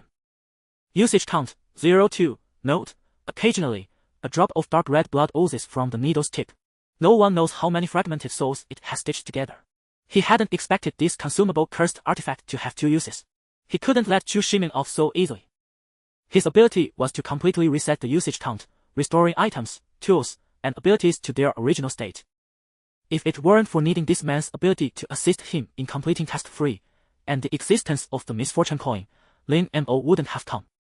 Lin Mo took a deep breath and closed his eyes. He opened the task menu. Clearance count, 0. Talent 1, Temporal Endgame Paradox of Fate. Active activation pauses time for 9 seconds. 25. Active activation rewinds time by 60 minutes. 12. Talent 2, Dominion of Frigid Silence. The fewer survivors upon clearance, the higher the reward multiplier. Clearing without a team significantly increases rewards. Can designate one ability or item to immediately reset its cooldown or usage count. Using this has a small chance to refresh the ability. 11.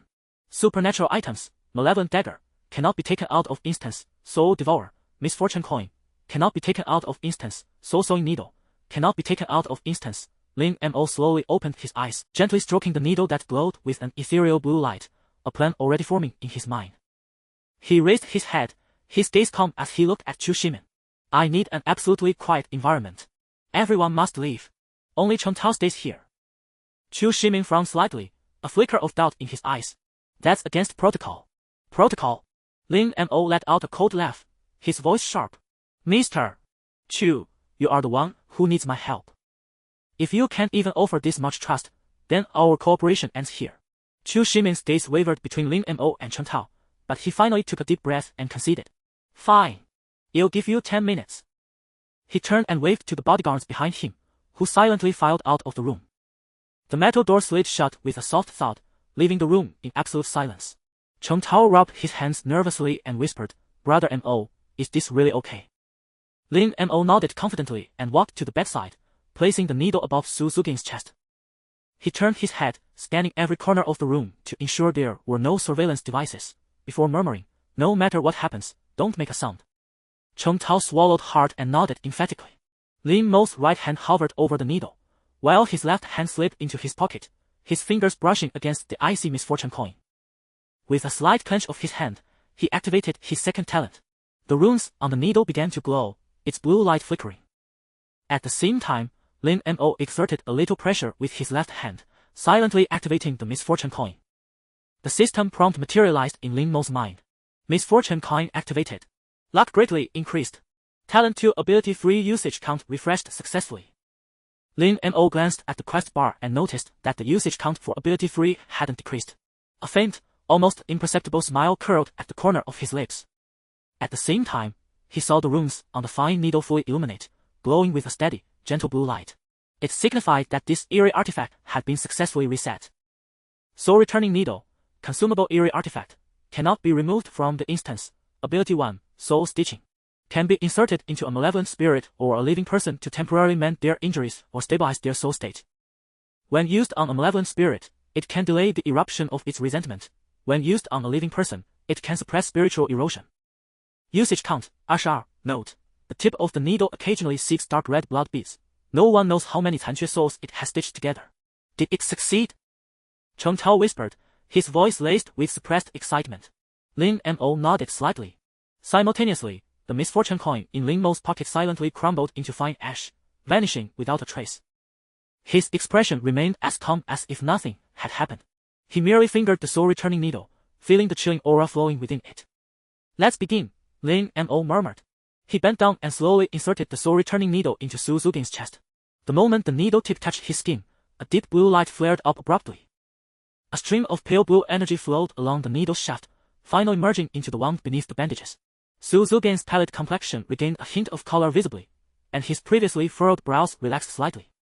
Time ticked by, and Lin Mo held the needle's tail steadily, his gaze as calm as still water. After an unknown duration, just as Lin Mo's hand began to ache, hurried footsteps echoed from the corridor, growing louder until they stopped right outside the ward door. With a bang, the door was flung open, revealing Chu Shimin's anxious figure at the entrance. How is he? Chu Shimin's voice carried an undeniable urgency as he strode quickly to the bedside. His gaze swept over Su Zugan's gnarly face, then fell upon the soul-returning needle in Lin Mo's hand, a complex emotion flickering in his eyes. At that moment, Lin Mo also sensed that the energy within the soul-returning needle was depleting. To continue, he would have to activate its second use. He was naturally unwilling to do so, and besides, Su Zugang had basically recovered and should wake up soon.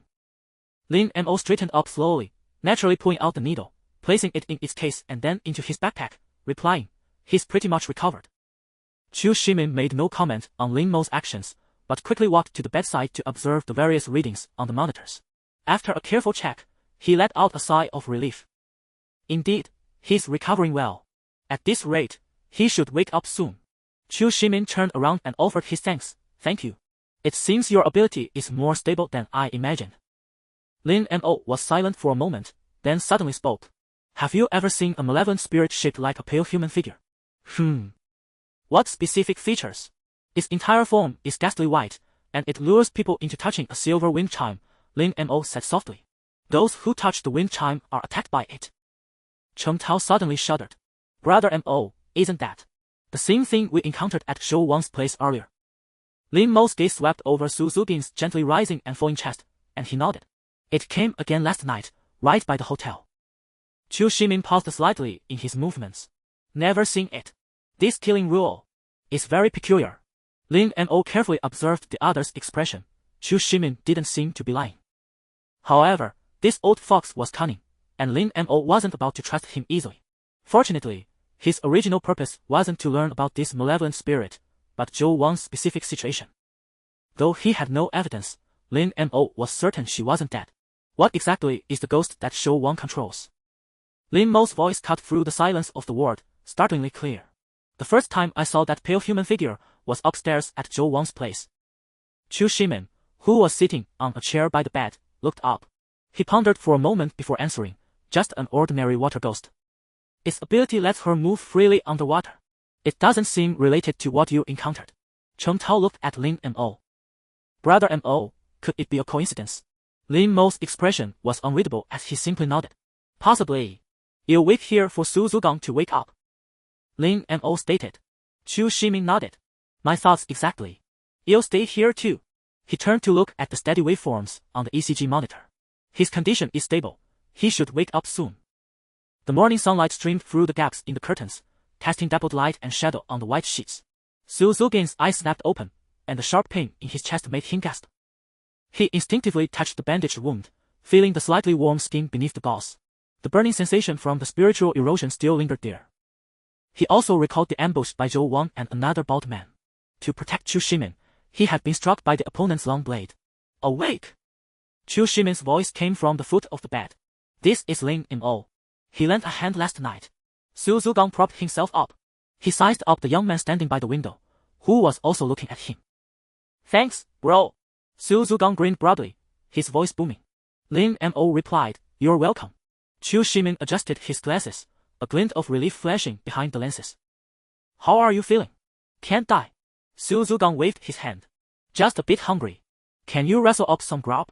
Chu Shimin smiled faintly and reached out to press the call button by the bed. Within moments, a neatly uniformed nurse entered, carrying a clipboard. "Prepare breakfast for 4. And add a special nutritional meal for the patient." The nurse nodded respectfully and left.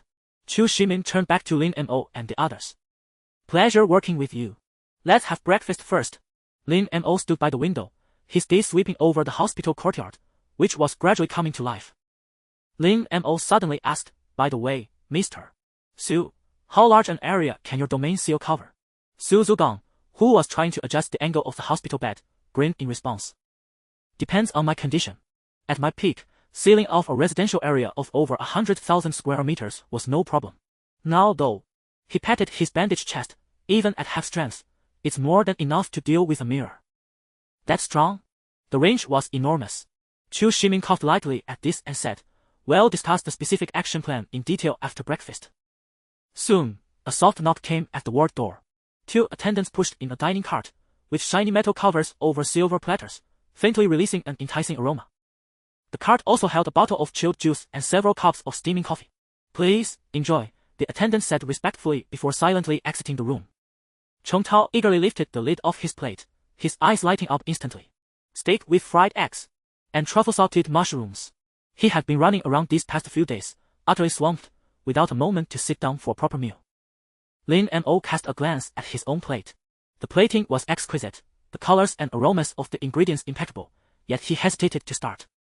Seeing Lin Mo unmoving, Cheng Tao, despite his own hunger, set down his knife and fork. Chu Shimin, noticing Lin Mo's hesitation, stepped forward, voluntarily cut a piece of meat onto his own plate, then placed it in his mouth and chewed slowly.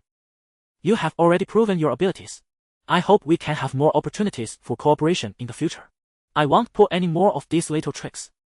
Lin Mo nodded, then began to eat as well, his movements unhurried. As he chewed the tender, juicy steak, his gaze remained fixed on Chu Shimin's face, as if trying to read something from the other man's expression. Then he gave a faint smile. Naturally, I trust Mr. Chu. Seeing this, Cheng Tao picked up his knife and fork again, wolfing down his food while occasionally glancing up at the others in the ward. Not bad.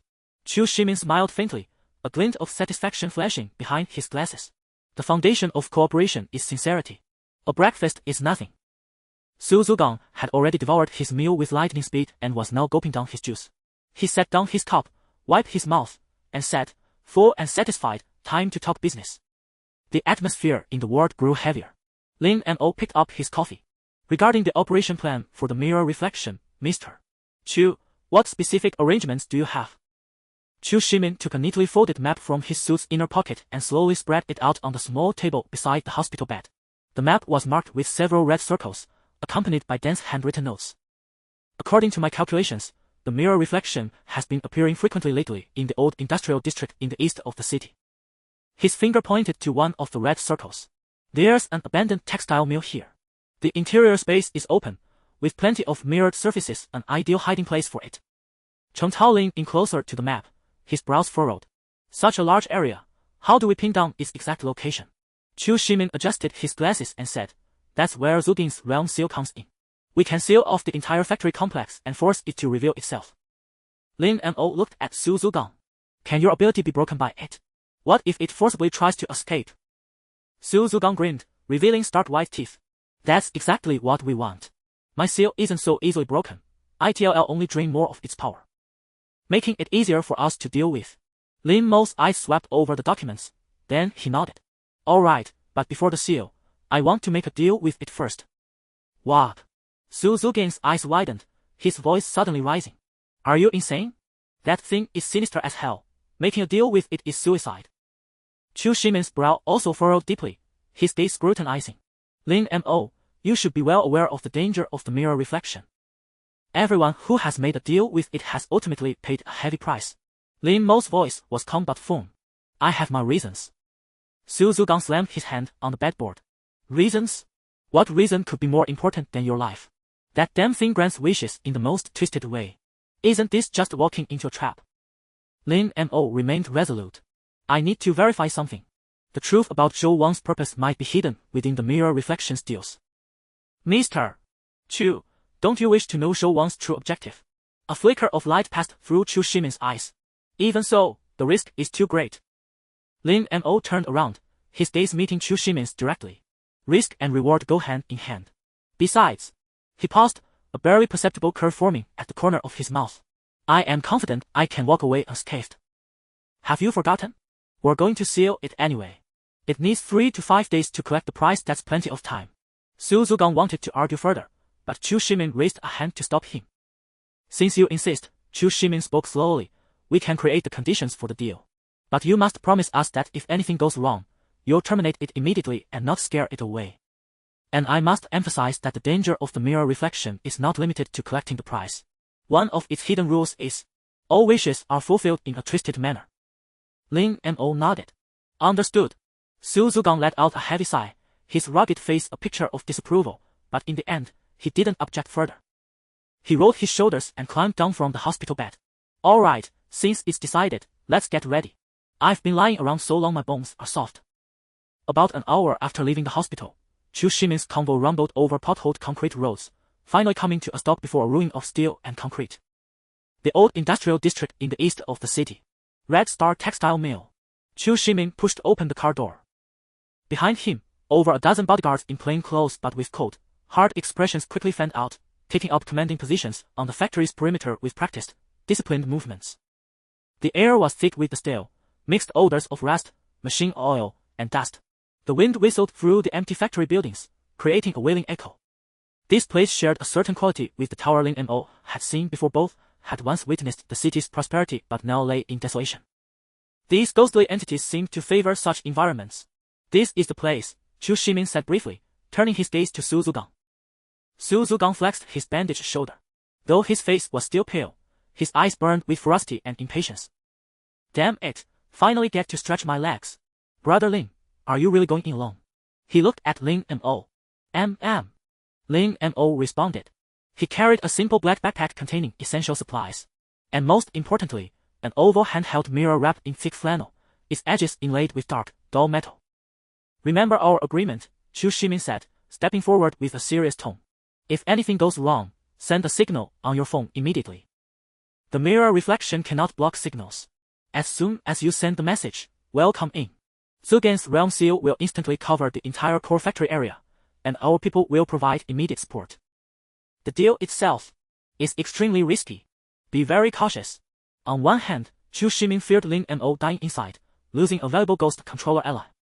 But the most important reason was his fear that Lin Mo's transaction might cause a change in the mirror reflection, something he could not accept.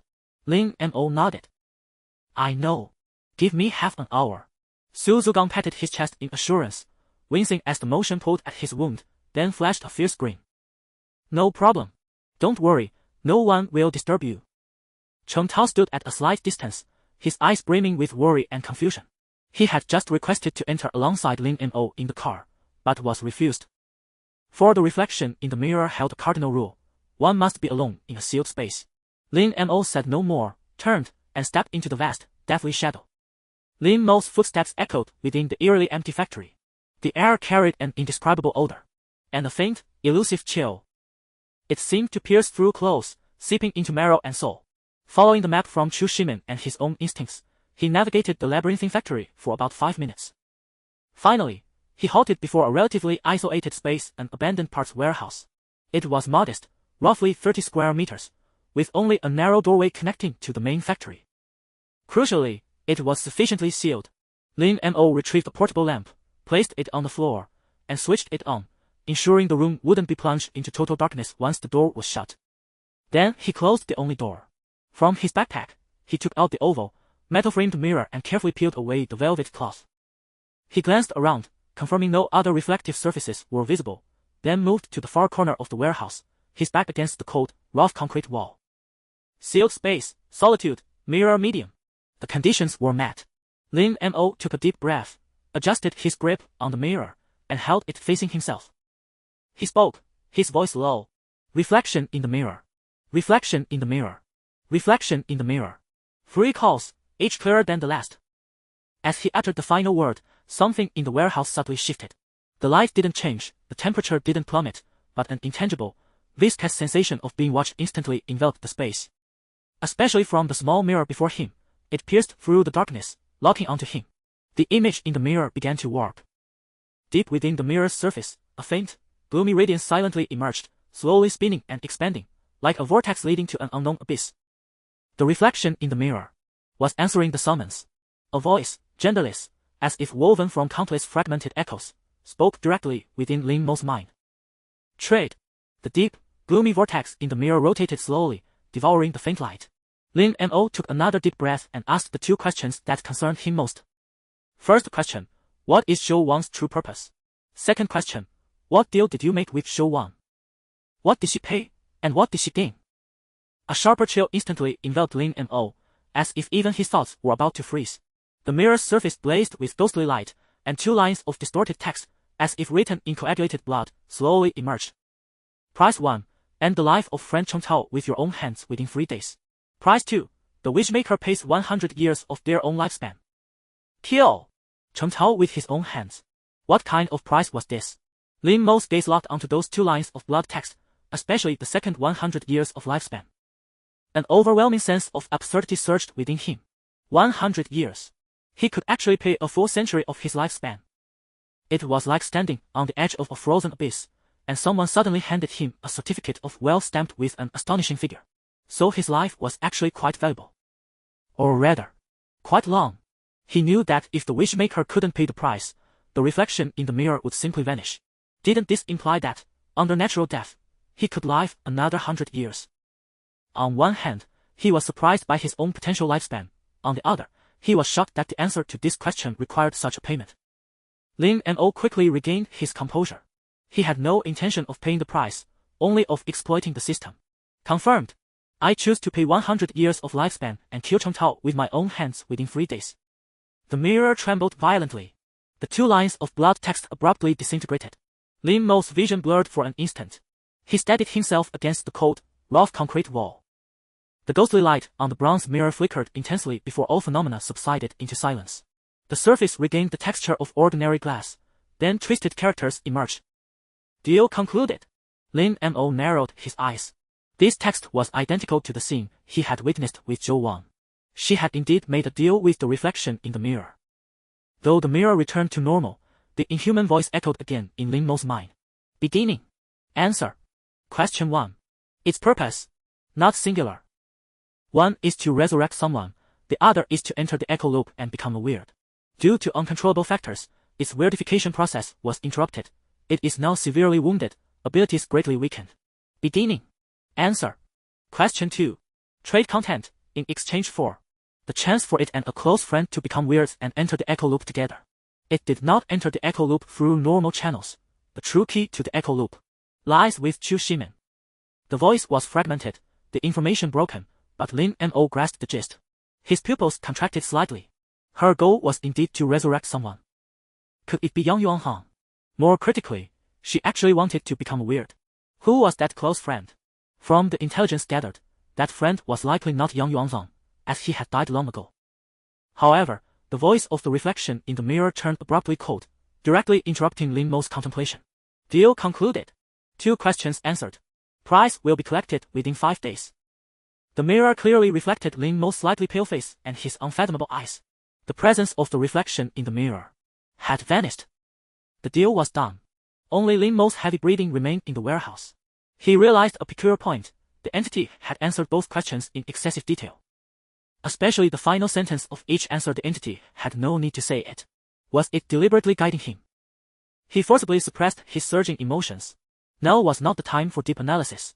The priority was to execute the plan, seal this dangerous source, and escape alive. As for Chu Shimen, the key on him, and the so-called echo loop, a profound coldness flickered in Lin Mo's eyes. He carefully wrapped the mirror in thick velvet cloth and stowed it back in his backpack. His movements were steady, as if he hadn't just undergone that harrowing transaction. Lin Mo walked to the door and pushed open the heavy iron door that separated inside from out. As he crossed the long corridor again, his figure appeared at the entrance, instantly drawing everyone's gaze. Brother Mo. Cheng Tao was the first to rush over, his face edged with tension and concern. Are you okay? Your face looks a bit pale. He instinctively tried to support Lin Mo's arm. Lin Mo subtly sidestepped, his gaze passing over Cheng Tao to land on Chu Shimin and Su Zugang in the distance. His voice betrayed no emotion. Fine. We can begin. Chu Shimin hurried over. His eyes behind the lenses sharply scrutinized Lin Mo's face, trying to discern any clue beneath the calm exterior. How did it go? Was the transaction smooth? His tone carried just the right amount of concern and a hint of probing. Very smooth.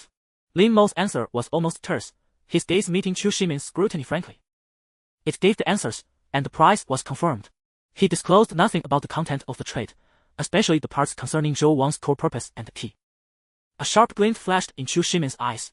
He was well aware of Lin Mo's concealment but refrained from pressing further. Now was not the time for an open confrontation. Chu Shimin swiftly turned and issued orders to Su Zugang and the surrounding bodyguards. Now Zugang, move. Everyone, seal the perimeter according to plan. About time.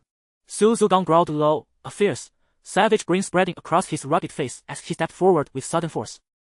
An invisible, crushing pressure erupted violently from his center. Boom! Distorting the air like ripples across water struck by a stone, sending violent tremors through the atmosphere. Pale gray ripples visible to the naked eye spread outward at blinding speed, forming a resilient, intangible membrane that swiftly enveloped the core area of the derelict textile factory. This included the spare parts warehouse Lin Mo had just vacated, as well as the vast main workshop connected to it. Light visibly bent and warped at the membrane's edge, cleaving the factory's interior and exterior into two starkly severed realms. Domain ceiling activate. Su Zugang's body trembled faintly. The technique clearly strained his steel-heeled frame. Sealed. Not even a rat can slip in or out now, inside and out. This compound is locked tight. That accursed thing is trapped within. But the seal lasts only 7 hours and 19 minutes. We must act swiftly. He glanced toward Chu Shimin, who was now gesturing rapidly in midair, fingers interlacing and tracing invisible threads as if plucking taut strings. Lin Mo watched quietly, brows slightly furrowed. This time, Chu Shimin wielded no physical medium unlike last time, when he produced a tortoise shell. No, last time was likely a feint. By then, Chu Shimin had probably already disowned his abilities yet deliberately performed the technique before him, reinforcing a false impression. Soon, a satisfied smile crossed Chu Shimin's face. Probability calculation complete, target location confirmed. It remains here. The original entity behind the mirror's reflection is still here. At these words, fury flared in Su Zugang's eyes. He bared his teeth in a predatory grin, his voice thick with suppressed exhilaration and ruthless intent. Rest easy, I've forged this lock so unyielding that even if it shatters its skull against the barrier, it won't break free. At last we've cornered that slippery, spectral wretch. Almost simultaneously with Su Zugang's activation, the highly trained bodyguards accompanying Chu Shimin sprang into motion. Executing the prearranged plan, they surged into the factory grounds, searching every surface for mirrors, then methodically smashing each one to irreparable fragments. Should any mirror manifest instantaneous movement, they would converge instantly, overwhelming it with coordinated assault, ensuring the annihilation of the reflection's true source. From the trucks, they hauled out powerful floodlights. Though the entity could not move in darkness, navigating the gloom hindered their own coordination. With the entity now confined, a thorough sweep was imperative, and such a search demanded illumination. Otherwise, the warehouses remained too dim for safe operation. A stray gunshot might wound an ally. Heavy footsteps, clanging metal, the sharp explosion of shattering glass, all erupted at once within the long silent expanse. Lin Mo and Chen Tao hesitated no longer. In a blur of motion, they shot forward like arrows loosed from both Lin Mo's aim, precise and unwavering, the shards of mirrored surfaces lurking in shadowed corners, potential conduits for the reflection. Crack! Shatter! Lin Mo swung his crowbar down with brutal force onto a dusty observation mirror embedded in a derelict control cabinet. The glass splintered instantly, shards scattering across the thick, ancient dust with a delicate, metallic chime. Clear over here! A bodyguard's shout rang out nearby. 3 hours later, as Lin Mo maneuvered past the colossal, half-toppled wreckage of a spinning machine, his peripheral vision caught an infinitesimal, nearly imperceptible glint deep within a corner half-shrouded by a massive, sagging tarpaulin. That light bore no resemblance to static reflection. It shimmered with the cold, mobile gleam of something alive. Lin Mo's heart plummeted, his body froze mid-stride. Holding his breath, he carefully parted the edge of the damp, mold-scented tarp, revealing stacked wooden crates and scattered mechanical parts beneath. And nestled among them stood an antique bronze mirror roughly 20 centimeters tall, its rim carved with intricate, though heavily worn, patterns. Its surface was thick with grime, yet it eerily reflected the workshop behind Lin Mo, including, in blurred detail, a distant bodyguard shattering glass. Such reflection was unremarkable in itself. Yet just as Lin Mo fixed his gaze upon it, the bronze mirror slid silently, almost imperceptibly, a mere inch deeper into the shadows. Its reflected image rippled faintly in response. It was evading him deliberately. Target acquired. Northwest corner behind the crates. It's moving. What? A moving mirror. Move now. Several nearby bodyguards reacted instantly, pivoting and surging toward the coordinates Lin Mo had indicated. Chu Shimin's eyes blazed with sharp intensity as he barked into his radio. Team B and Team C, abandon current zones. Converge immediately on the northwest corner. Hurry! Zugang, hold the seal firm. Don't let it slip through. Relax, it won't escape. Su Zugong gritted his teeth, forcing himself upright as he summoned his uncanny power anew. The pale gray ripples in the air pulsed violently, reinforcing the intangible lock binding the space, deepening its oppressive weight. Chen Tao, standing farther back, jolted at Lin Mo's cry and whirled toward the direction, his face etched with alarm. Brother Mo. Be careful! Within seconds, Lin Mo and the first responders had reached the pile of crates. Without hesitation, a burly bodyguard raised his fire axe and brought it down in a roaring arc toward the bronze mirror half hidden in shadow. Whoosh! Yet mere instants before the blade struck the frame, the mirror recoiled backward as if alive. Its surface impossibly smooth, the axe driven by immense momentum grazed the frame and slammed into the crate behind, splitting wood with a sickening crack, sending splinters flying. The mirror remained flawless. Damn it! The burly bodyguard snarled, fury and shock roaring in his voice as he drew his sidearm to fire. In that same heartbeat, the mirror's polished surface flared with an eerie, ghostly luminescence and the reflection within twisted grotesquely. No longer did it show the splintered crate or the bodyguard's form, but instead writhed with countless faces, agonized, shrieking, horrifically distorted. They screamed soundlessly, crammed into every inch of the glass radiating waves of chilling, venomous malice that struck like a physical blow. Ah! A second bodyguard, standing closest and raising his sledgehammer to strike, was caught utterly off guard. His eyes met the mirror's horror and his limbs locked rigid. Blood drained from his face, a choked, truncated cry escaped him, as though terror itself had seized his very soul. At that moment when the bodyguard was lost in thought, the bronze mirror slid sideways again in a strange manner. It glided out of the encirclement of several people as if sliding on ice. It hid behind another pile of higher metal scrap. Don't let it escape. It's afraid of being surrounded. Lin Mo observed clearly and shouted loudly. At the same time, the crowbar in his hand slipped out, shooting towards the direction where the bronze mirror was sliding like a javelin. Clang! The crowbar struck hard against the wall where the bronze mirror had just stopped, sparking a few sparks. However, the bronze mirror had already vanished again behind the towering scrap. Surround it. Surround that area. Be careful of its mirror light. It can confuse people. Encircle it. Hurry! More bodyguards and others directed by Chu Shimin surged in from all directions. The beam of the flashlight swept wildly in the dust-filled air, attempting to capture the elusive bronze mirror. Gunshots exploded in the enclosed factory, deafening. Bam! Bam! Bam! Several trained bodyguards, upon catching sight of the cold reflection trajectory of the mirror, unhesitatingly pulled the trigger. Clang! Clang! The jarring sound of metal clashing and the dull thuds of bullets embedding in wood and penetrating canvas rang out in succession. Did we hit it? I didn't see anything. Damn, it's too fast. The bodyguards searched nervously around the vicinity of the impact point, illuminated by the chaotic light from the floodlights. However, apart from the debris ravaged by bullets, the strange bronze mirror seemed to have evaporated. Only a few wisps of faint, almost imperceptible cold aura lingered in the smoke. Over there, behind the metal pipes, a bodyguard with keen eyesight suddenly shouted, pointing towards a row of rusty abandoned steam pipes deep within the factory. Block it! Chu Shimin immediately commanded through the intercom. Several nearby bodyguards leaped out like cheetahs. They quickly formed a small encirclement, surrounding that area of pipes. One person tried to sneak around from the side while another raised a powerful flashlight. The strong light pierced through the shadows, revealing the ancient bronze mirror right in the center of the beam. Smash it! One of them shouted angrily, swinging the hammer in his hand with all his might toward the mirror's surface. Whoosh! The hammer came down with a rush of wind. Just as the hammer was about to touch the mirror's surface, the bronze mirror seemed alive, the edges of the frame suddenly sinking down. Like an eel slipping into water, it instantly slid into a narrow gap in the pipes below, barely wide enough for a hand to pass through. Bam! The hammer struck heavily against the cold metal pipe, creating a deafening roar. Sparks flew, leaving a clear dent on the surface of the pipe, causing the entire section to burst. Meanwhile, the bronze mirror had long disappeared into the depths of the pipe, leaving only a dark, gaping gap. Damn! The bodyguard who swung the hammer cursed angrily, his face turning pale. It got in. Quick! Chase it down the pipe. Another bodyguard shouted anxiously, trying to push aside the pipes to see the route, but the complex pipe system resembled a maze, making it impossible to proceed. Don't chase it. Chu Shimin's voice rang out, tinged with suppressed irritation. It can move freely through these metal pipes and gaps. We can't catch up. Spread out and continue destroying all mirror surfaces. Compress its movement space. A vein throbbed on his temple, clearly feeling that this elusive target was troublesome.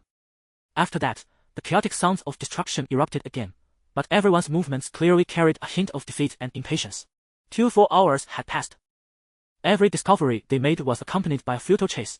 The bronze mirror seemed to possess precognitive abilities, always managing to slip away in the most critical moments in incredible ways. Moreover, the complex terrain of the factory made it exceedingly difficult to sustain a pursuit. This was even under the condition that the mirror's teleportation ability was limited. If it weren't for Su Cheng's abilities, they might not even have had the chance to see the reflection of the mirror. Lin Mo stood in the shadows a bit farther away. His gaze was like a cold probe, closely tracking each flash of the mirror light and the trajectory of its disappearance. He refrained from blindly charging in to participate in the destruction, instead pouring all his focus into observation. Gradually, a vague hypothesis emerged in his mind. Perhaps the movement of that thing was not entirely chaotic. It seemed to instinctively avoid intense sound waves and air currents. It could always sense the incoming bullets a moment in advance, sliding away at incredible angles. But at the same time, Lin Mo's gaze swept over the large openings in the factory ceiling, where the afternoon sunlight slanted down, forming several thick columns of light filled with dust. He noticed that the places where the bronze mirror appeared were well-lit areas in the factory, so there were no floodlights here. Just a moment ago, during an encirclement, when the bronze mirror tried to escape using the shadows of a pile of scrap, a bodyguard's flashlight inadvertently swept across its possible path. In that instant when the blinding white light flashed by, Lin Mo keenly captured that the cold mirror light seemed to have an extremely brief, almost imperceptible pause. Phototrophism. This word sliced through the fog in Lin Mo's mind like lightning, instantly aligning with the hidden rule in the manual provided by Chu Shimin regarding the mirror's reflection. Hidden Rule 4. The mirror's reflection possesses phototropism. All abilities will be sealed in complete darkness. Possessing phototropism means it needs light to maintain activity, and it might even be briefly attracted to or disturbed by strong light. A bold plan took shape in an instant. Lin Mo suddenly turned to a nearby bodyguard, who was panting and whose gun was still slightly smoking, and whispered urgently, "Gun! Give me your gun." The bodyguard was taken aback, clearly not understanding what Lin Mo intended to do. In this chaotic pursuit, the accuracy of a handgun against a high-speed sliding target was minimal. The previous shooting had already proven this point. "Mr. Lin, this thing is quite slippery, the gun. Give it to me." Lin Mo's voice was firm. The bodyguard was taken aback by that gaze, instinctively handing over the automatic pistol in his hand, not forgetting to remind, "Be careful of the recoil. There are still 5 shots left." Lin Mo took the cold metal gun, feeling its weight in his hand. Without a moment's pause, he inspected the magazine. He took a deep breath and concealed himself in the shadow of a massive machine wreckage, revealing only half of his body and his gun arm. He was waiting. Here it comes. Just as a beam of flashlight inadvertently swept across an intersection of the pipes, illuminating the dust-covered metal surface, a cold, seemingly abyssal mirror light, as if drawn by a magnet, abruptly peeked out from the shadowy crevice of a thick pipe. It seemed attracted by the suddenly intensified light or merely instinctively adjusting its position to seek a more comfortable lighting environment as the light changed. The smooth edges of the bronze mirror reflected ancient and eerie hues under the light. Now's the time. Lin Mo's pupils abruptly constricted to pinpricks, all calculations, predictions, and captured instinctual patterns coalescing in an instant upon his index finger. Though he had seldom wielded a firearm, at this moment he held his breath without the slightest tremor. The front sight firmly locked onto the trajectory ahead of that faint glimmer as it emerged. Bang! The crisp gunshot was swallowed by the clamor of the factory. Shriek! There was no resounding clash of metal, only a grating sound, as if tearing through some cold, resilient leather. The bronze mirror that had just emerged from the shadows was grazed on its edge by the high-speed rotating bullet. It did not shatter, but a crack split the intricate ancient patterns on the frame, revealing the dark, decayed wood beneath. The mirror's surface violently twisted and rippled. A dense, suffocating cold black mist, reeking of decay and resentment, burst forth from the torn gash in the frame like the wail of a wounded beast. Bang! Bang! Bang! Bang! Lin Mo fired without hesitation. Each bullet precisely struck the ancient bronze mirror, which was now violently trembling from the damage. Clatter! The shattered frame, drained of all power, fell weakly from midair, hitting the cold concrete floor with a dull thud. It rolled twice and then lay still. Hit him! The bodyguard who had handed him the gun had been watching Lin Mo. When he saw the mirror struck, he cried out in disbelief, his face brimming with incredulous joy.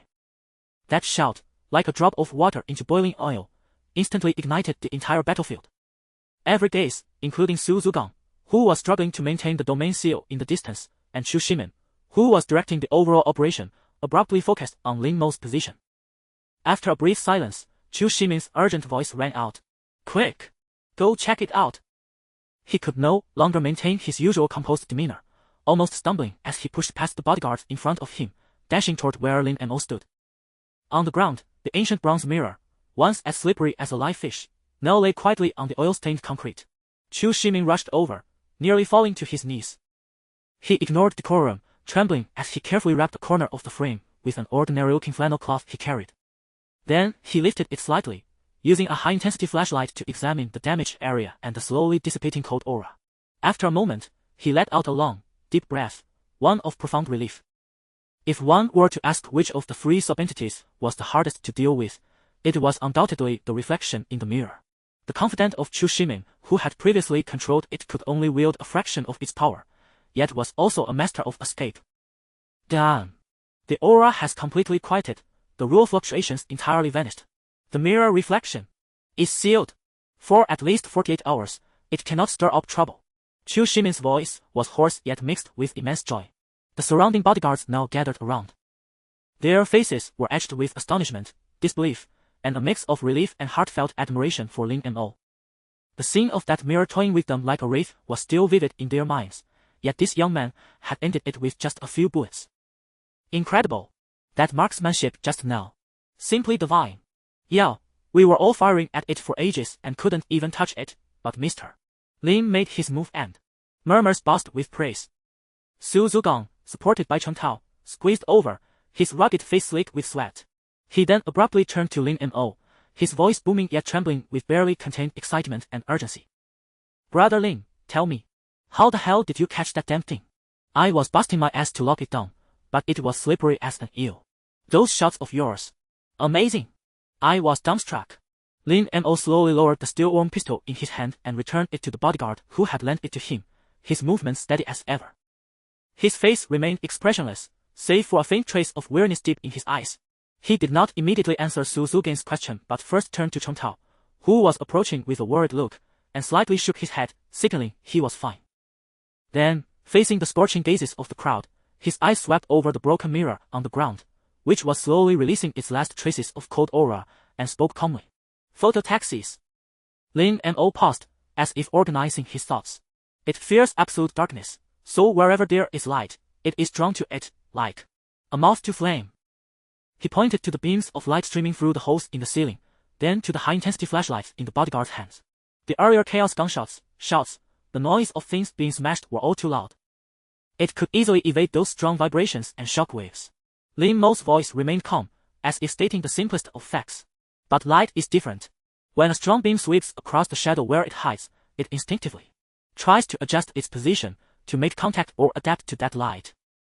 Even a moment of hesitation and exposure, during its high-speed movement, is a fatal flaw. He looked at Su Zhugang and added, your seal prevented it from escaping this area, forcing it to dart among these pipes and debris. It needs light, yet fears being caught in the trajectory of its movement. I simply waited for a moment when it was attracted by the light and briefly paused or exposed its direction, predicted its likely path, and then. Lin Mo's gaze fell back on the shattered bronze mirror, his tone flat. Fired.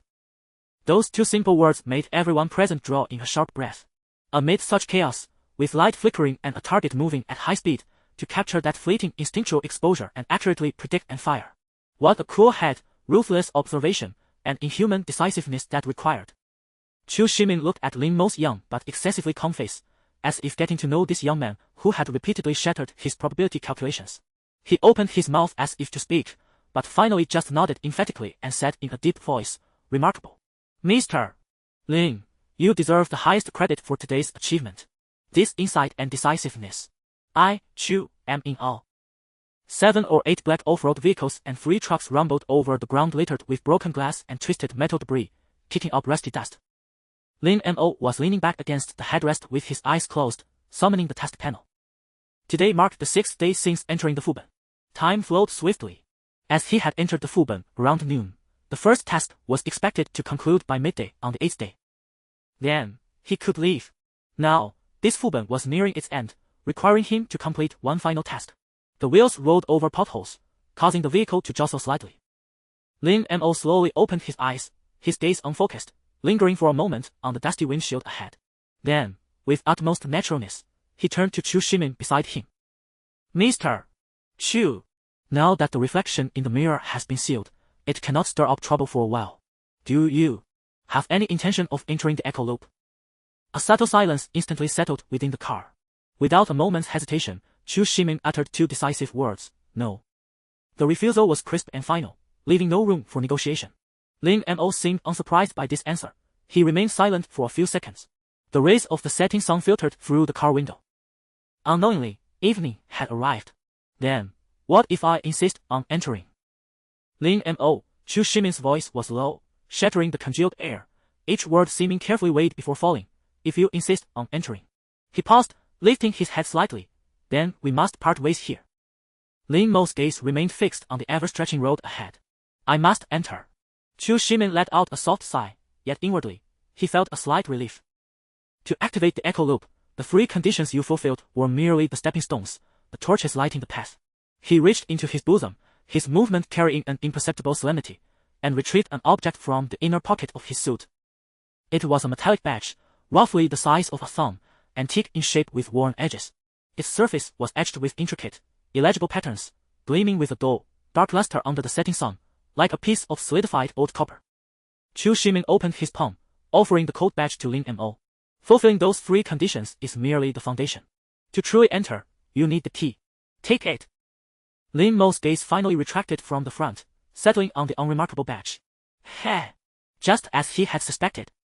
Lin Mo extended his hand.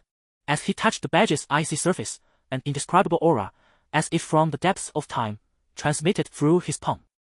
Chu Shimin then produced a briefcase, placing it in Lin Mo's hands, and said, Actually, when you questioned me yesterday, I already guessed you would choose to enter the echo loop, so I prepared this for you in advance. He pointed at the briefcase and continued, Inside are 3 traces of the living, 2 of which you found earlier and are essential materials for entering the echo loop. Besides that, I've left you 2 strange artifacts. And the genuine echo loop files. I hope they prove useful. The convoy slowly halted at a desolate crossroads. Dust rose with the screech of brakes, only to be carried away by the breeze. Chu Shimin signaled the driver to stop. He pushed open the door and stood on the gravel-strewn roadside. Chu Shimin watched as Lin Mo also got out, standing opposite him, a single step apart yet seemingly separated by an abyss. Our goals, perhaps, are the same, Lin Mo. Only, the paths leading to the destination differ. Finally, he gave Lin Mo a profound look and said, I hope you survive. After dropping off Lin Mo and Chen Tao, the vehicles continued onward. Su Zugang sat beside Chu Shimin, lowering his voice to ask, Are you really letting him go? You gave him 2 strange artifacts. This time, you've spared no expense. Chu Shimin's eyes were icy as he slowly shook his head. You can't catch a wolf without risking a child. Let them hold back Shu Wang and that Bao Wan. My objective has never changed. Giving him those 2 strange artifacts is to steer the future towards a more favorable situation for us. He will consume those 2 strange artifacts within the echo loop. It's inevitable. He paused, his voice carrying a hint of cruelty. Regardless, the final outcome won't change. They will all be dealt with by us. Chu Shimin sighed. If it weren't for the low compatibility between the malevolent spirit probability I command and myself, I wouldn't be in this predicament, having to rely on an enemy. If only I had my daughter's constitution. Hearing Chu Shimin mention his daughter, Su Zugang fell silent for a moment before asking, But I still don't understand why you must kill him. Wouldn't genuine cooperation be better? If he survives this time again, I'm afraid we'll have gained a formidable enemy. Chu Shimin shook his head, because the probability I has shown me certain possibilities. If we don't eliminate him soon, he will one day turn around and consume us. Moreover, Chu Shimin squinted, that Lin Mo is truly strange. I clearly saw in the vision that he would be killed by bondage in the wilderness, yet he survived. As you know, my probability I has 2 abilities. One is to predict future possibilities, the other is to see a certain inevitable future scene. The first merely represents the possibilities of development, but the second represents an inevitability. This inevitable future scene has only been broken when facing nightmare, like with Zhou Wang. I have reason to suspect he is entangled with the nightmare, or possesses a similar ability to interfere with my judgment of the future. So, like the nightmare, he cannot be allowed to exist in this world. Chu Shimin's convoy stirred up a cloud of dust at the crossroads, eventually disappearing at the junction ahead. Lin Mo turned, his gaze falling on Chen Tao's face, which still bore traces of worry and lingering tension. Chen Tao, following me might lead to regret. Chen Tao shook his head almost instantly, without any hesitation. Brother Mo, what are you saying? Regret what? After all we've been through, what's one more time? I trust you. Then he murmured, Now, we can only rely on each other. Good. Lin Mo uttered just one word, but it landed like a heavy stone. He no longer looked at Chen Tao, his gaze fixed on the city's hazy, shimmering lights. His eyes turned cold and focused once more, as if that brief moment of hesitation had never occurred. The echo loop must be entered. I have the key. He clenched the cold, rough badge in his pocket. We'll go in tonight. First, Head to that crane tower. What crane tower? Chen Tao asked, puzzled.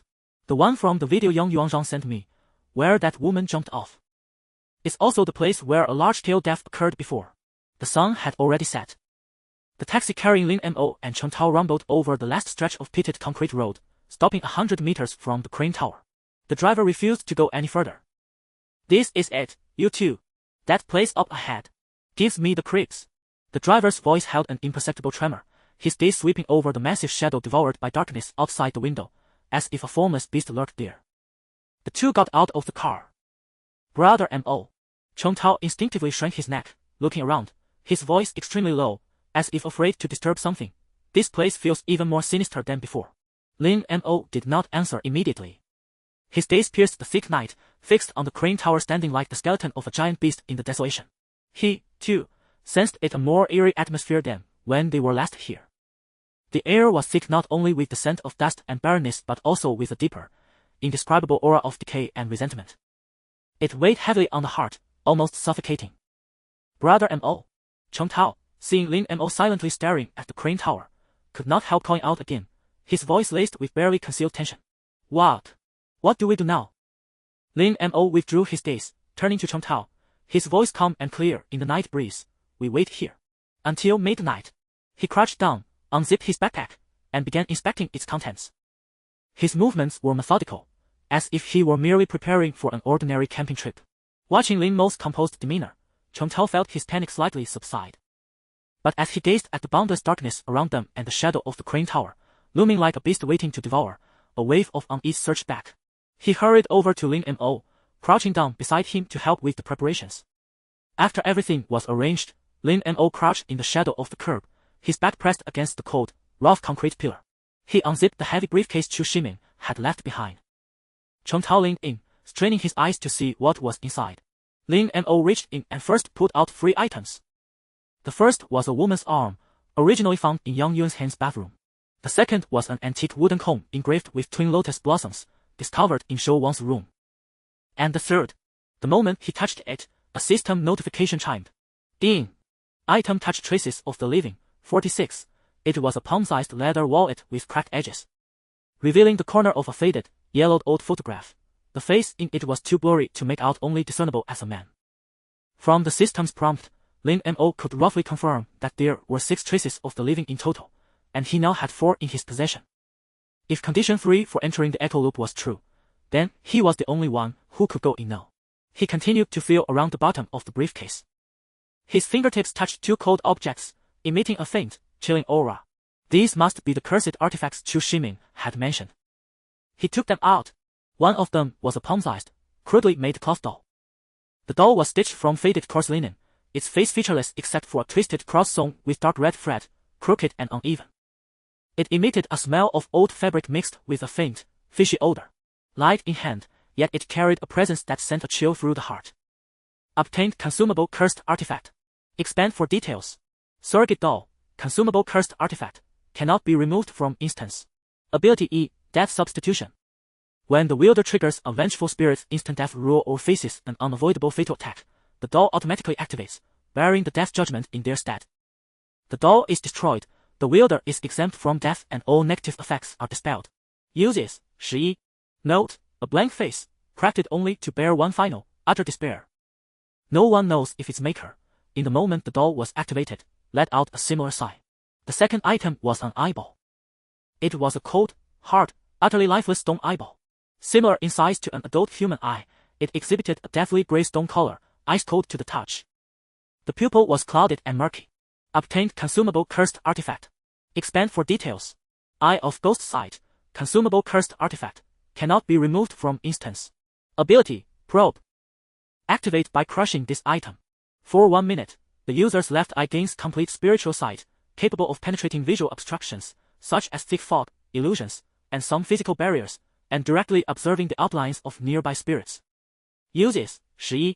Note, each time the user forcibly peers into the origin of a ghostly entity, their left eye will suffer intense burning pain, severe dizziness, and even temporary blurred vision. This stone eye is bone-chillingly cold. With each use, its internal crimson veins seem to grow more vivid, as if gazing into the abyss gazes back. Lin Mo marveled at Chu Shimin's sincerity this time. Finally, he pulled out an ancient scroll from the briefcase. He caressed it, then opened it without hesitation. The texture was cold and hard, like some kind of dried animal hide, its edges heavily worn, showing an iron-gray hue. Echo loop, not a specific location. It is a space-time fault formed by the convergence of specific events, intense emotions, and particular items at a specific location, disturbed by rule fluctuations. Characteristic 1. What is seen within the loop is not reality, but a projection of the entrant's deepest obsession or greatest fear. What is seen is the mind's image. Characteristic 2. Time within the loop is not synchronized with the real world. It may be extremely slow or incredibly fast, with the entrant's perceived time being subjective. Characteristic 3. There must be at least one anchor point at the core of the loop. This anchor is the core item or humanoid projection of the initial event that formed the loop. The anchor sustains the loop's existence and is also its most vulnerable point. Discovering the anchor will allow a great entity to grant one wish to the visitor. Warning: everything seen, heard, and felt within the loop may erode sanity, distort perception, and ultimately reduce the entrant to a part of the loop's echo. Lin Mo's gaze was fixed on the word anchor point. In the margin of the document, someone had added a line in thicker, more scrawled handwriting, the ink almost piercing through the paper. The anchor is the key. It is also the cage. Obtain it and you may break the game. Lose it and you are doomed to reincarnation. He recognized the handwriting. It was Chu Shimin's. Lin Mo touched the metal badge in his inner pocket that Chu Shimin had given him. Could these two keys be the same? At that moment, Cheng Tao's voice sounded beside him, tinged with confusion. Brother Mo, this sounds too mystical, doesn't it? Different people see different things inside. If we go in together, can we still stay together? I don't know, Lin Mo replied, his voice a bit hoarse as he continued flipping through the scroll. What followed were fragments about the social collapse nightmare, clearly torn from a larger record, also in Chu Shimin's handwriting. The gist was that he had once entered the echo loop alone using a ritual and the metal badge. The social collapse nightmare was actually something Chu Shimin brought out from the echo loop. It was the anchor point he discovered after entering. But he was deceived. Instead of destroying the anchor point, he brought it out, ultimately causing a catastrophic mistake. Besides the entity of the social collapse nightmare, a metal badge came out with him. This item was the key to entering the echo loop, but Chu Shimin had already used one before. The previous badge was given to him by the last person who entered the echo loop, or rather, Chu Shimin had taken it from that person. This metal badge was extremely important, not only as the key to enter the echo loop but also to provide the user with a crucial hint upon entry. However, the hint might contain traps and required caution. But some of the information within was genuine, needing personal judgment. After the social collapse nightmare incident, Chu Shimin decided not to enter again, instead preserving the metal badge, or leaving it for a worthy successor. The final lines were mostly stained by dark brown, dried liquid-like residue, with only a few trembling words barely legible. It was my fault. Shouldn't have brought it out. Must find a vessel. Seal it. The scroll's content ended abruptly. That vessel was likely Yang Yuanlang. And this was probably Chu Shimin's goal, Lin Mo thought to himself. During this time, Chu Shimin sent Zhou Wang to get close to them, but never expected she would develop ulterior motives. But one thing was strange: entering the echo loop required meeting so many harsh conditions. Had Zhou Wang also collected these items, or had she exploited a loophole through the mirror reflection's rules? From the information in the mirror reflection, it seemed to be the latter. Lin Mo crouched in the shadow of the roadside curb. Cheng Tao, who had also finished reading the scroll, asked, Brother Mo, what if we get separated once we're inside? Lin Mo's gaze swept over Cheng Tao's slightly tense face. You're right. Once inside, we might be split up, and even our phones could lose signal. That's highly possible. We can agree on a signal. Lin Mo handed Cheng Tao 2 fluorescent markers. As you move, mark some obvious spots and indicate the direction you're heading. But to avoid being noticed by anything else, I suggest you mark 1 for forward, 2 for backward, and 3 for left. Cheng Tao took the markers and nodded firmly. Midnight arrived silently. Lin Mo, who had been watching the time, felt the air around him suddenly stagnate. The metal badge in his palm grew scorching hot, and a silver light silently overflowed, seeping through his fingers. The light was not blinding, yet it carried a devouring, icy texture, rapidly enveloping his hand and beginning to spread upward. Almost simultaneously, the surrounding sounds vanished, as if abruptly severed by an invisible hand. The vision before Lin Mo's eyes began to twist and stretch. The silhouette of the crane in the distance dissolved and reconfigured in the darkness like a melting wax figure. An indescribable sense of weightlessness seized him. At the same time, the system's prompt tone rang out, cold and jarring, deep within his mind. Ding! Detected key activation. Conditions met. Entering special zone echo loop. The light suddenly receded, the weightlessness vanished, and beneath his feet came a hard, damp sensation. Lin Mo snapped his eyes open. A pungent odor of mold, mixed with some stale, decaying stench, assaulted his nostrils, thick and unyielding. The light was extremely dim. Only a wall lamp in the corner cast a faint, flickering halo, barely illuminating a few meters around. He stood in a small living room. The ceiling was low, covered with water-stained patches of mold. The wallpaper peeled off in large sheets, revealing the blackened walls beneath. Lin Mo immediately checked the contents of his bag and breathed a sigh of relief upon confirming nothing was lost. He then surveyed his surroundings and noticed that Chen Tao was no longer by his side. The burning sensation in his palm had also vanished. Looking down, he saw the metal badge melting and shrinking at a visible rate, like ice corroded by strong acid, until it completely dissolved. All that remained on the palm of his left hand was a clear, seemingly branded line of silver-gray text, before being replaced, kill the self of the past, present, and future.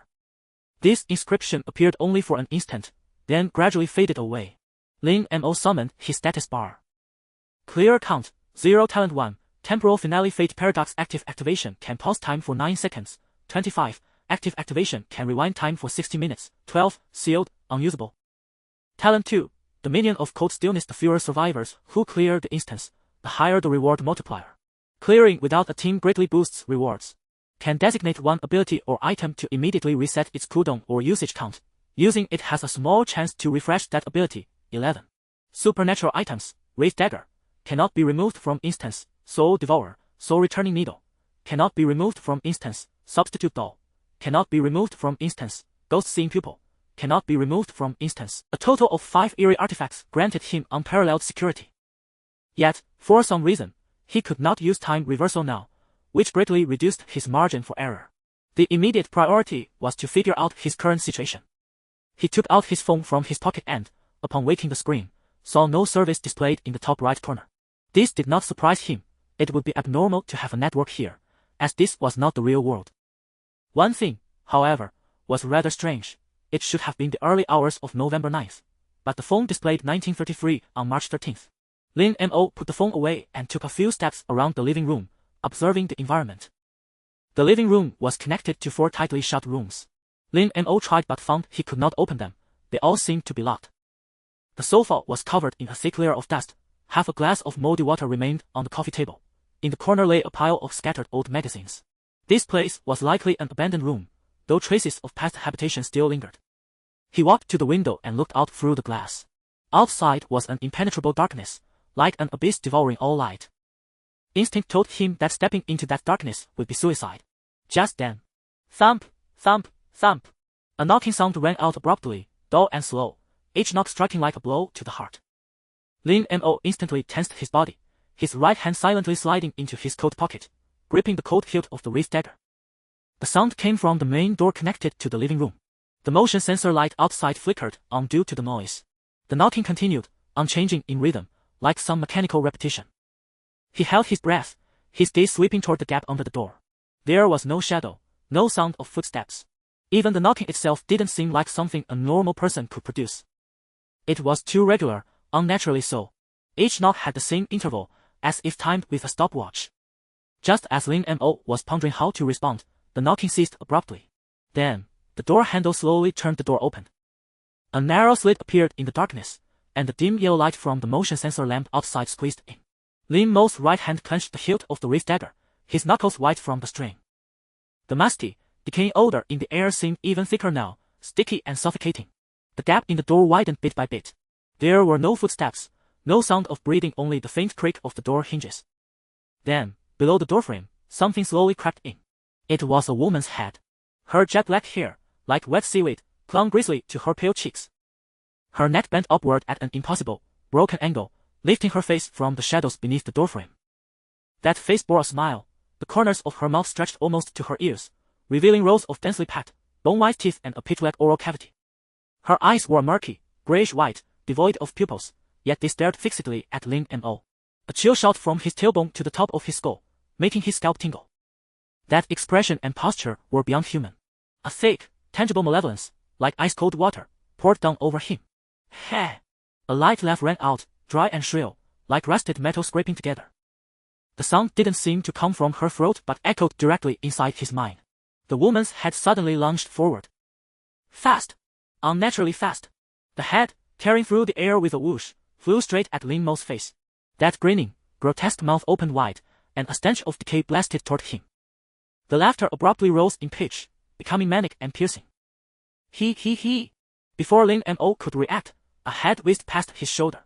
It struck the wall with a dull thud, then hovered midair, its ashen eyes slowly rotating as if dazed by the collision.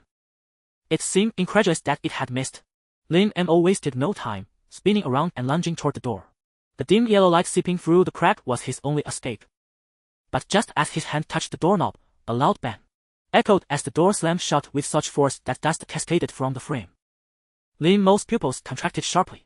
In that instant the door closed, he saw it clearly. A hand had shut it from the outside, and he recognized that hand without a doubt. It was his own hand, even the clothing on the arm identical. A chill shot from the soles of his feet straight to his crown. His spine ran cold, his heart pounding wildly. He forced himself to calm down. The brand left by the key emblem was a warning, before being replaced, kill your past and future selves. Was the one outside himself? Was it the past, the present, or the future? Lin Mo stared fixedly at the gap beneath the door. There, a vague dark shadow blocked part of the light from the motion-activated lamp. Someone was definitely outside, holding the door shut to keep him in. Who? Lin Mo barked, his voice jarringly loud in the dead silence. No response came from outside, only a suffocating stillness. Meanwhile, the suspended head let out a soft cluck, its neck creaking like a rusted gear. That grinning face turned back toward Lin Mo. A flicker of mockery seemed to gleam in its murky eyes. The four sealed doors would take considerable effort to open, while beyond the windows lay a devouring abyss of darkness. The only exit was blocked by that self. The head moved, shooting like an arrow from a bow with a piercing shriek, its speed leaving only a ghastly white afterimage. Its gaping, pitch-black mouth opened wide, as if to swallow him whole. This time, its speed was even fiercer than before. Lin Mo didn't hesitate for a second. He immediately activated his time-freezing ability. The world turned a pure gray, as if invisible gears had suddenly locked. Everything, the floating dust motes, the crumbling plaster flakes, the air torn by the onrushing head, froze in an instant. Using a cursed artifact against the head, the thought vanished as soon as it appeared. Whichever artifact he used would take time. And that self outside the door. Lin Mo was utterly certain it was more cunning and deadly than the head. Blocking the door wasn't to help. It was waiting for an opportunity for the head to stall him, wear him down, even gravely wound him. If it sensed any shift in fortune, it would flee immediately. Lin Mo's body exploded with full force in the frozen time. Ignoring the grotesque head before him, he sidestepped, twisted his waist, and his right hand flashed like lightning toward the closed door's handle. Click! The sound of the lock springing open was stark in the stillness. Lin Mo didn't hesitate, charging outward with all his might. This time, he easily burst through. The instant the door flew open, a figure was starkly revealed under the dim motion-activated light in the frozen time. An identical face, identical clothes, identical body. The other had stopped blocking the door and was poised to flee. It was him. Another Lin Mo. But this was the copy's version. If it had been his appearance outside the copy, he might have wavered. Because his appearance outside the copy matched his pre-transmigration self, he had confirmed upon arrival that he had come with his body, not just his soul. These thoughts flashed by. In truth, Lin Mo didn't pause for an instant. The raised dagger had already slid into his palm, striking with deadly precision at the unsuspecting throat of the Lin Mo outside. A wet thud echoed as the blade pierced skin. No warm blood spurted, only a clogged sensation, like stabbing into rotten, dry wood. The moment the dagger entered, the 9-second freeze ended. The frozen world thawed abruptly. Gurgle. The Lin Mo outside let out broken, rasping sounds, filled with shock and disbelief. It instinctively raised a hand to its throat, staggering backward, its eyes identical to Lin Mo's fixed on him with venomous hatred. At the same time, in the living room behind him, the suspended woman's head let out an ear-piercing shriek and, with its remaining momentum, hurtled toward Lin Mo's back. Lin Mo had anticipated this. He swung the door shut. Since the wall could stop the head, the door would likely hold it back briefly. As expected, the door blocked the head, which thumped against it repeatedly. Lin Mo crouched to examine the corpse of the Lin Mo before him. The skin was cold and stiff, like frozen wood. Without hesitation, he tore open the identical clothes and found 2 words carved into the chest past. The characters were deeply etched into the flesh, their edges tinged with dark red, as if gouged out with something sharp. Lin Mo stared at them, his mind racing. Past was dealt with. But what about present and future? Where could they be? Lin Mo mentally named the 3 potential foes: past self, present self, and future self. The brand from the key emblem was kill your past, present, and future selves. Now, 1/3 was complete. Copy name, Terminal Corridor, Level 1 copy, copy type, Solo, Roleplay, Survival copy summary. In the silent steel forest, an invisible plague spreads quietly. In a sealed room, doors and windows taped shut ooze dark red rust. Shadows not of this world seep from wall crevices, devouring breath, memory, and warmth until you become the next erased afterimage. Survive 7 days R. Touch 3 traces of the living, completed, counted toward clearance rating, 3. Make a deal with the reflection in the mirror and escape, completed, counted toward clearance rating, 4. Seal 1 ghost, completed, counted toward clearance rating, 5. After triggering the echo loop, prevent your existence from being completely erased across the 3 temporal dimensions of past, present, and future. Complete task 1 to exit the copy at any time. Other tasks are harder but greatly boost the clearance rating. Newcomer tip: all ghosts in this copy have killing rules, limitations. Ghosts' killing desire and abilities gradually unlock over time. Task 5 of the copy bore an eerie resemblance to the emblem's hint. Now, it seemed the main threats in the echo loop were the past self, present self, and future self. Their abilities remained unknown for now. Just now, the past self brought in that woman's head without suffering any attack from it, which allows for a preliminary conjecture that the past self possesses the ability to manipulate or guide the bizarre. Moreover, since Lin Mo had just arrived at the echo loop and the opponent appeared soon after, it can be suspected that the opponent has the ability to foresee the future or sense Lin Mo's true existence. However, Lin Mo leans more towards the latter, as the past self only launched its attack after nearly 7 or 8 minutes. If it were foresight, knowing in advance where Lin Mo would appear, it would have been more advantageous to ambush here from the start. After a moment of thought, Lin Mo roughly assessed the basic abilities of the past self. However, one curious point remains: why did only the past self come while the other 2 did not? Wouldn't it be more assured for the 3 to strike together?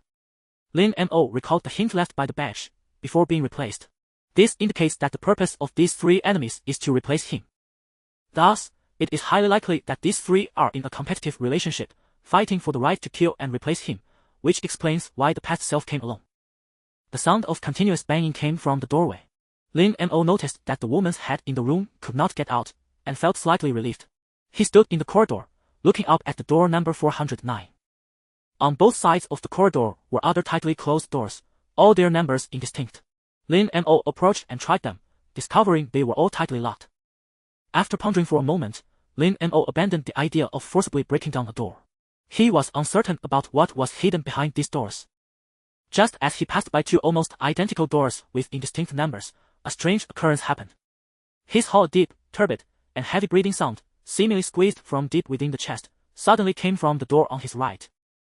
The sound was very close to the door, as if the thing making the sound was pressed tightly against the inside of the door. It was not the breathing of an animal or an ordinary person, but rather a kind of heavy, oppressive throat sound filled with a viscous dampness, brimming with malice. Almost simultaneously, a similar, albeit lighter, heavy inhalation came from the door on his left. He suddenly turned to look at the door on his right. On the old door panel, the small peephole seemed to have something moving in that absolute darkness. Though there were no obvious changes in light or shadow from the peephole of the left door, there was still a malicious gaze directed towards him. A massive sense of crisis instantly engulfed Lin Mo. Without hesitation, he ran forward while firmly memorizing the numbers of those 2 rooms. 413 and 414. Although the door numbers were indistinct, Lin Mo had accurately deduced these 2 room numbers using room 409 as a reference. As Lin Mo quickly passed by, the strange feeling of being watched disappeared. The beings behind those 2 doors were certainly not benign. They might be bizarre or murderous things. He continued down the corridor. At the corner, a half-open door caught his attention. This door's number was unlike the other indistinct ones, clearly marked with the words 427 security room, and more importantly, there was light coming from inside. Lin Mo pushed the door open, and a strong smell of dust hit him. The room was small, containing only a worn table and a crooked chair, with a landline phone sitting on the table. Lin Mo approached and noticed several yellowed slips of paper scattered along the edge of the table.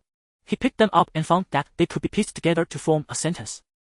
Lin Mo squatted by the table, assembling the slips of paper. Dust floated in the dim light, and the handwriting was messy yet legible. You must find a way to determine the correct time. Lin Mo frowned and turned the slips over, discovering a simple map drawn on the back. It was a simple layout of the apartment building, which had 6 floors. The first floor was the lobby, various property offices, and a storage room, while the second to 6th floors each contained 54 rooms. Lin Mo quickly memorized the contents of the map. There were 2 prominent red dots on it, one marked 409 and the other 244. 409 was indeed the room number he had been in earlier. Meanwhile, 244 was located at the other end of the apartment. There should be a causal relationship between these 2 rooms. Could it be the locations where he and Chantal appeared? Or was there an extremely vital clue hidden within? Just as he pondered deeply, ring ring ring. The harsh ringing sound abruptly erupted. Lin Mo suddenly looked up, and the dust-covered landline phone on the worn table trembled violently. The ringing came too abruptly, too bizarrely. In such a time-warped and space-distorted echo loop, how could an ostensibly abandoned landline connect? Lin Mo's gaze instantly sharpened like a blade. To give up answering might mean missing crucial information. To answer might plunge him directly into a deeper trap. Ultimately, the thirst for clues outweighed his momentary hesitation. He had to know what was on the other end of the line. He reached out, his fingertips touching the cold plastic casing of the receiver covered in years of greasy dust. Slowly lifting the receiver, he brought it close to his ear. There was no static noise, no busy signal, only a void of silence that seemed to connect to the abyss. But Lin Mo's intuition told him that something was staring at him from that quiet abyss. Rustle! A faint sound, like sandpaper rubbing, abruptly broke the silence. Then, a voice clearly emerged from the receiver, low and calm, each syllable carrying an eerily familiar resonance. It's me. Lin Mo's pupils contracted sharply. This voice was identical to his own. Who are you? Lin Mo's voice was chillingly calm, without any ripples, as if he were asking an inconsequential question. He already had a speculation in his heart. The voice on the other end of the phone had a slight fluctuation. I am your future. Listen, time is running out. Your past and present have already joined forces. Join forces. Lin Mo's heart sank abruptly. He had just dealt with the past self, which indeed possessed the ability to manipulate the bizarre. If he teamed up with the being representing the present, their goal would only be one, to replace him. The badge clearly marked the words kill the past, present, and future selves. Conversely, they would undoubtedly see him as an obstacle that must be eliminated. However, the words of this future self were also not to be trusted. After all, he had just killed the past self. If these 2 were to unite, why would they allow one side to be eliminated? With this thought, Lin Mo cautiously probed, united. Where are they? The voice of the future self carried a hint of barely perceptible urgency. Right beside you. The dregs of the past haven't completely dissipated. It's calling to the present. I can sense their malice converging, on the 4th floor. They want to seal off all your paths and finish you off right here. You don't think piercing a mere shell can completely erase the existence of the past, do you? The future self's final words stirred a deep unease in Lin Mo. It knew he had killed the past self and directly pointed out that the past self had not been annihilated. Lin Mo's gaze swept over the tightly shut door of the security room, as if he could penetrate the panel and feel the invisible pressure intensifying in the corridor. He had no doubt about the truth of its words. The past self had appeared too quickly at the door of room 409, evidently sensing him. If the present self possessed similar abilities, or even stronger ones, in the relatively confined space of the 4th floor, being caught in a pincer attack by 2 versions of himself with unknown powers would be disastrous. What should I do? Lin Mo asked directly. Since the other party had initiated contact, it must want something, or need something. Leave the 4th floor. Immediately. This is their hunting ground. Go to the 6th floor, the rooftop. That's the weakest point of the entire space, an area they can't yet fully control. Only there will you have a glimmer of hope. The 6th floor rooftop. The image of the massive apartment building from the map flashed through Lin Mo's mind. The rooftop. What would be there? Why should I trust you? You're also a part of me. Your goal could be to kill me. Lin Mo avoided saying the word replace, which would reveal the information he knew. There was a momentary silence on the other end of the line, followed by a short, weary sneer. Heh. Kill! What you really mean is replace, but it's much the same. Don't test me. I'm different from them. I've seen a further. And they only want to replace you, become the new Lin Mo, and continue struggling within this closed loop. But the voice paused. I've seen the end, a complete, cold, hopeless end. Replacing you is meaningless. Stop them, at least. Delay the arrival of that end. Perhaps there might be a faint, slim chance for a variable. Hurry to the 6th floor. Quickly. Now. At this point, the voice suddenly became extremely faint, as if the signal was about to cut out. Lin Mo's heart tightened. He quickly asked, do you know what abilities they have? Beep. Beep. Beep. At that moment, the dial tone sounded, cold and urgent. Lin Mo slowly lowered the receiver and placed it back on the cradle. He stood still, his mind rapidly processing the information he had heard. The future self's words were logically coherent, even carrying a chilling insight. It knew he had killed the past self and even knew the content of the badge imprint. It claimed that the past and the present had allied, setting a deadly trap on the 4th floor, and that the 6th floor rooftop was the only escape. Could it be trusted? Lin Mo never readily believed in any goodwill, especially within this distorted echo loop.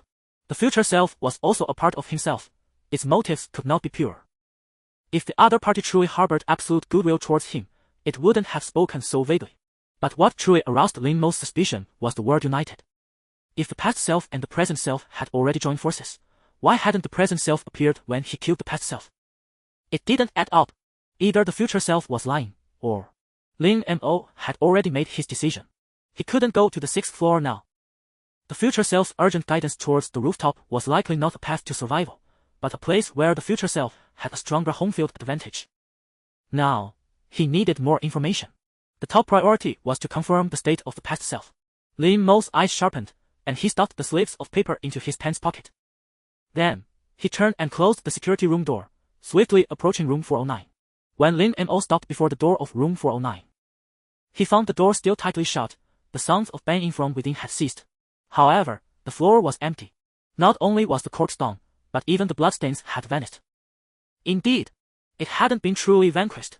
The past self hadn't truly died. Had it resurrected? Or did it exist in a way that transcended conventional rules? He recalled the content left by the badge. Kill your past, present, and future selves. It now seemed that to destroy these entities, a more thorough method was needed. Mere throat piercing, or physical killing, was far from sufficient. Lin Mo suddenly stared at the edge of the doorframe. He noticed there were no dents, no cracks, not even the dust from the impact remained. The entire doorframe seemed untouched by any external force. But not long ago, he had nearly smashed the door down. He quickly pulled out his phone. The screen lit up March 13th, 1922. Time had flowed backward. He suddenly remembered the clues pieced together from the yellowed paper scraps in the security room. Must find a way to determine the correct time. If it was a time reversal, it would explain why the bloodstains had also disappeared. Without hesitation, Lin Mo opened the door to room 409 and confirmed that the woman's head was indeed gone. Having verified his conjecture, Lin Mo closed the door. A plan had formed in his mind. He cast his gaze down the corridor, his mind clearly visualizing another red dot from the map room 244. Rooms 409 and 244, these two prominently marked rooms, must have some crucial connection. Perhaps there lay clues about the anchor point or the truth about these three versions of himself. Room 244 was on the 2nd floor. To get to room 244, he had to cross the 4th floor corridor and descend via the staircase at the other end. Each floor had two staircases, one near room 1 and the other near room 54. Lin Mo decided to hurry and ran in the direction opposite to security room 427. Lin Mo dashed down the dim stairs, his footsteps echoing in the empty stairwell. Just as he reached the 5th floor landing, Lin Mo stopped abruptly. He noticed a face silently emerging beside the stairway door not far away. The face was deathly pale, its neck twisted at an impossible angle. But Lin Mo knew it all too well. It was him.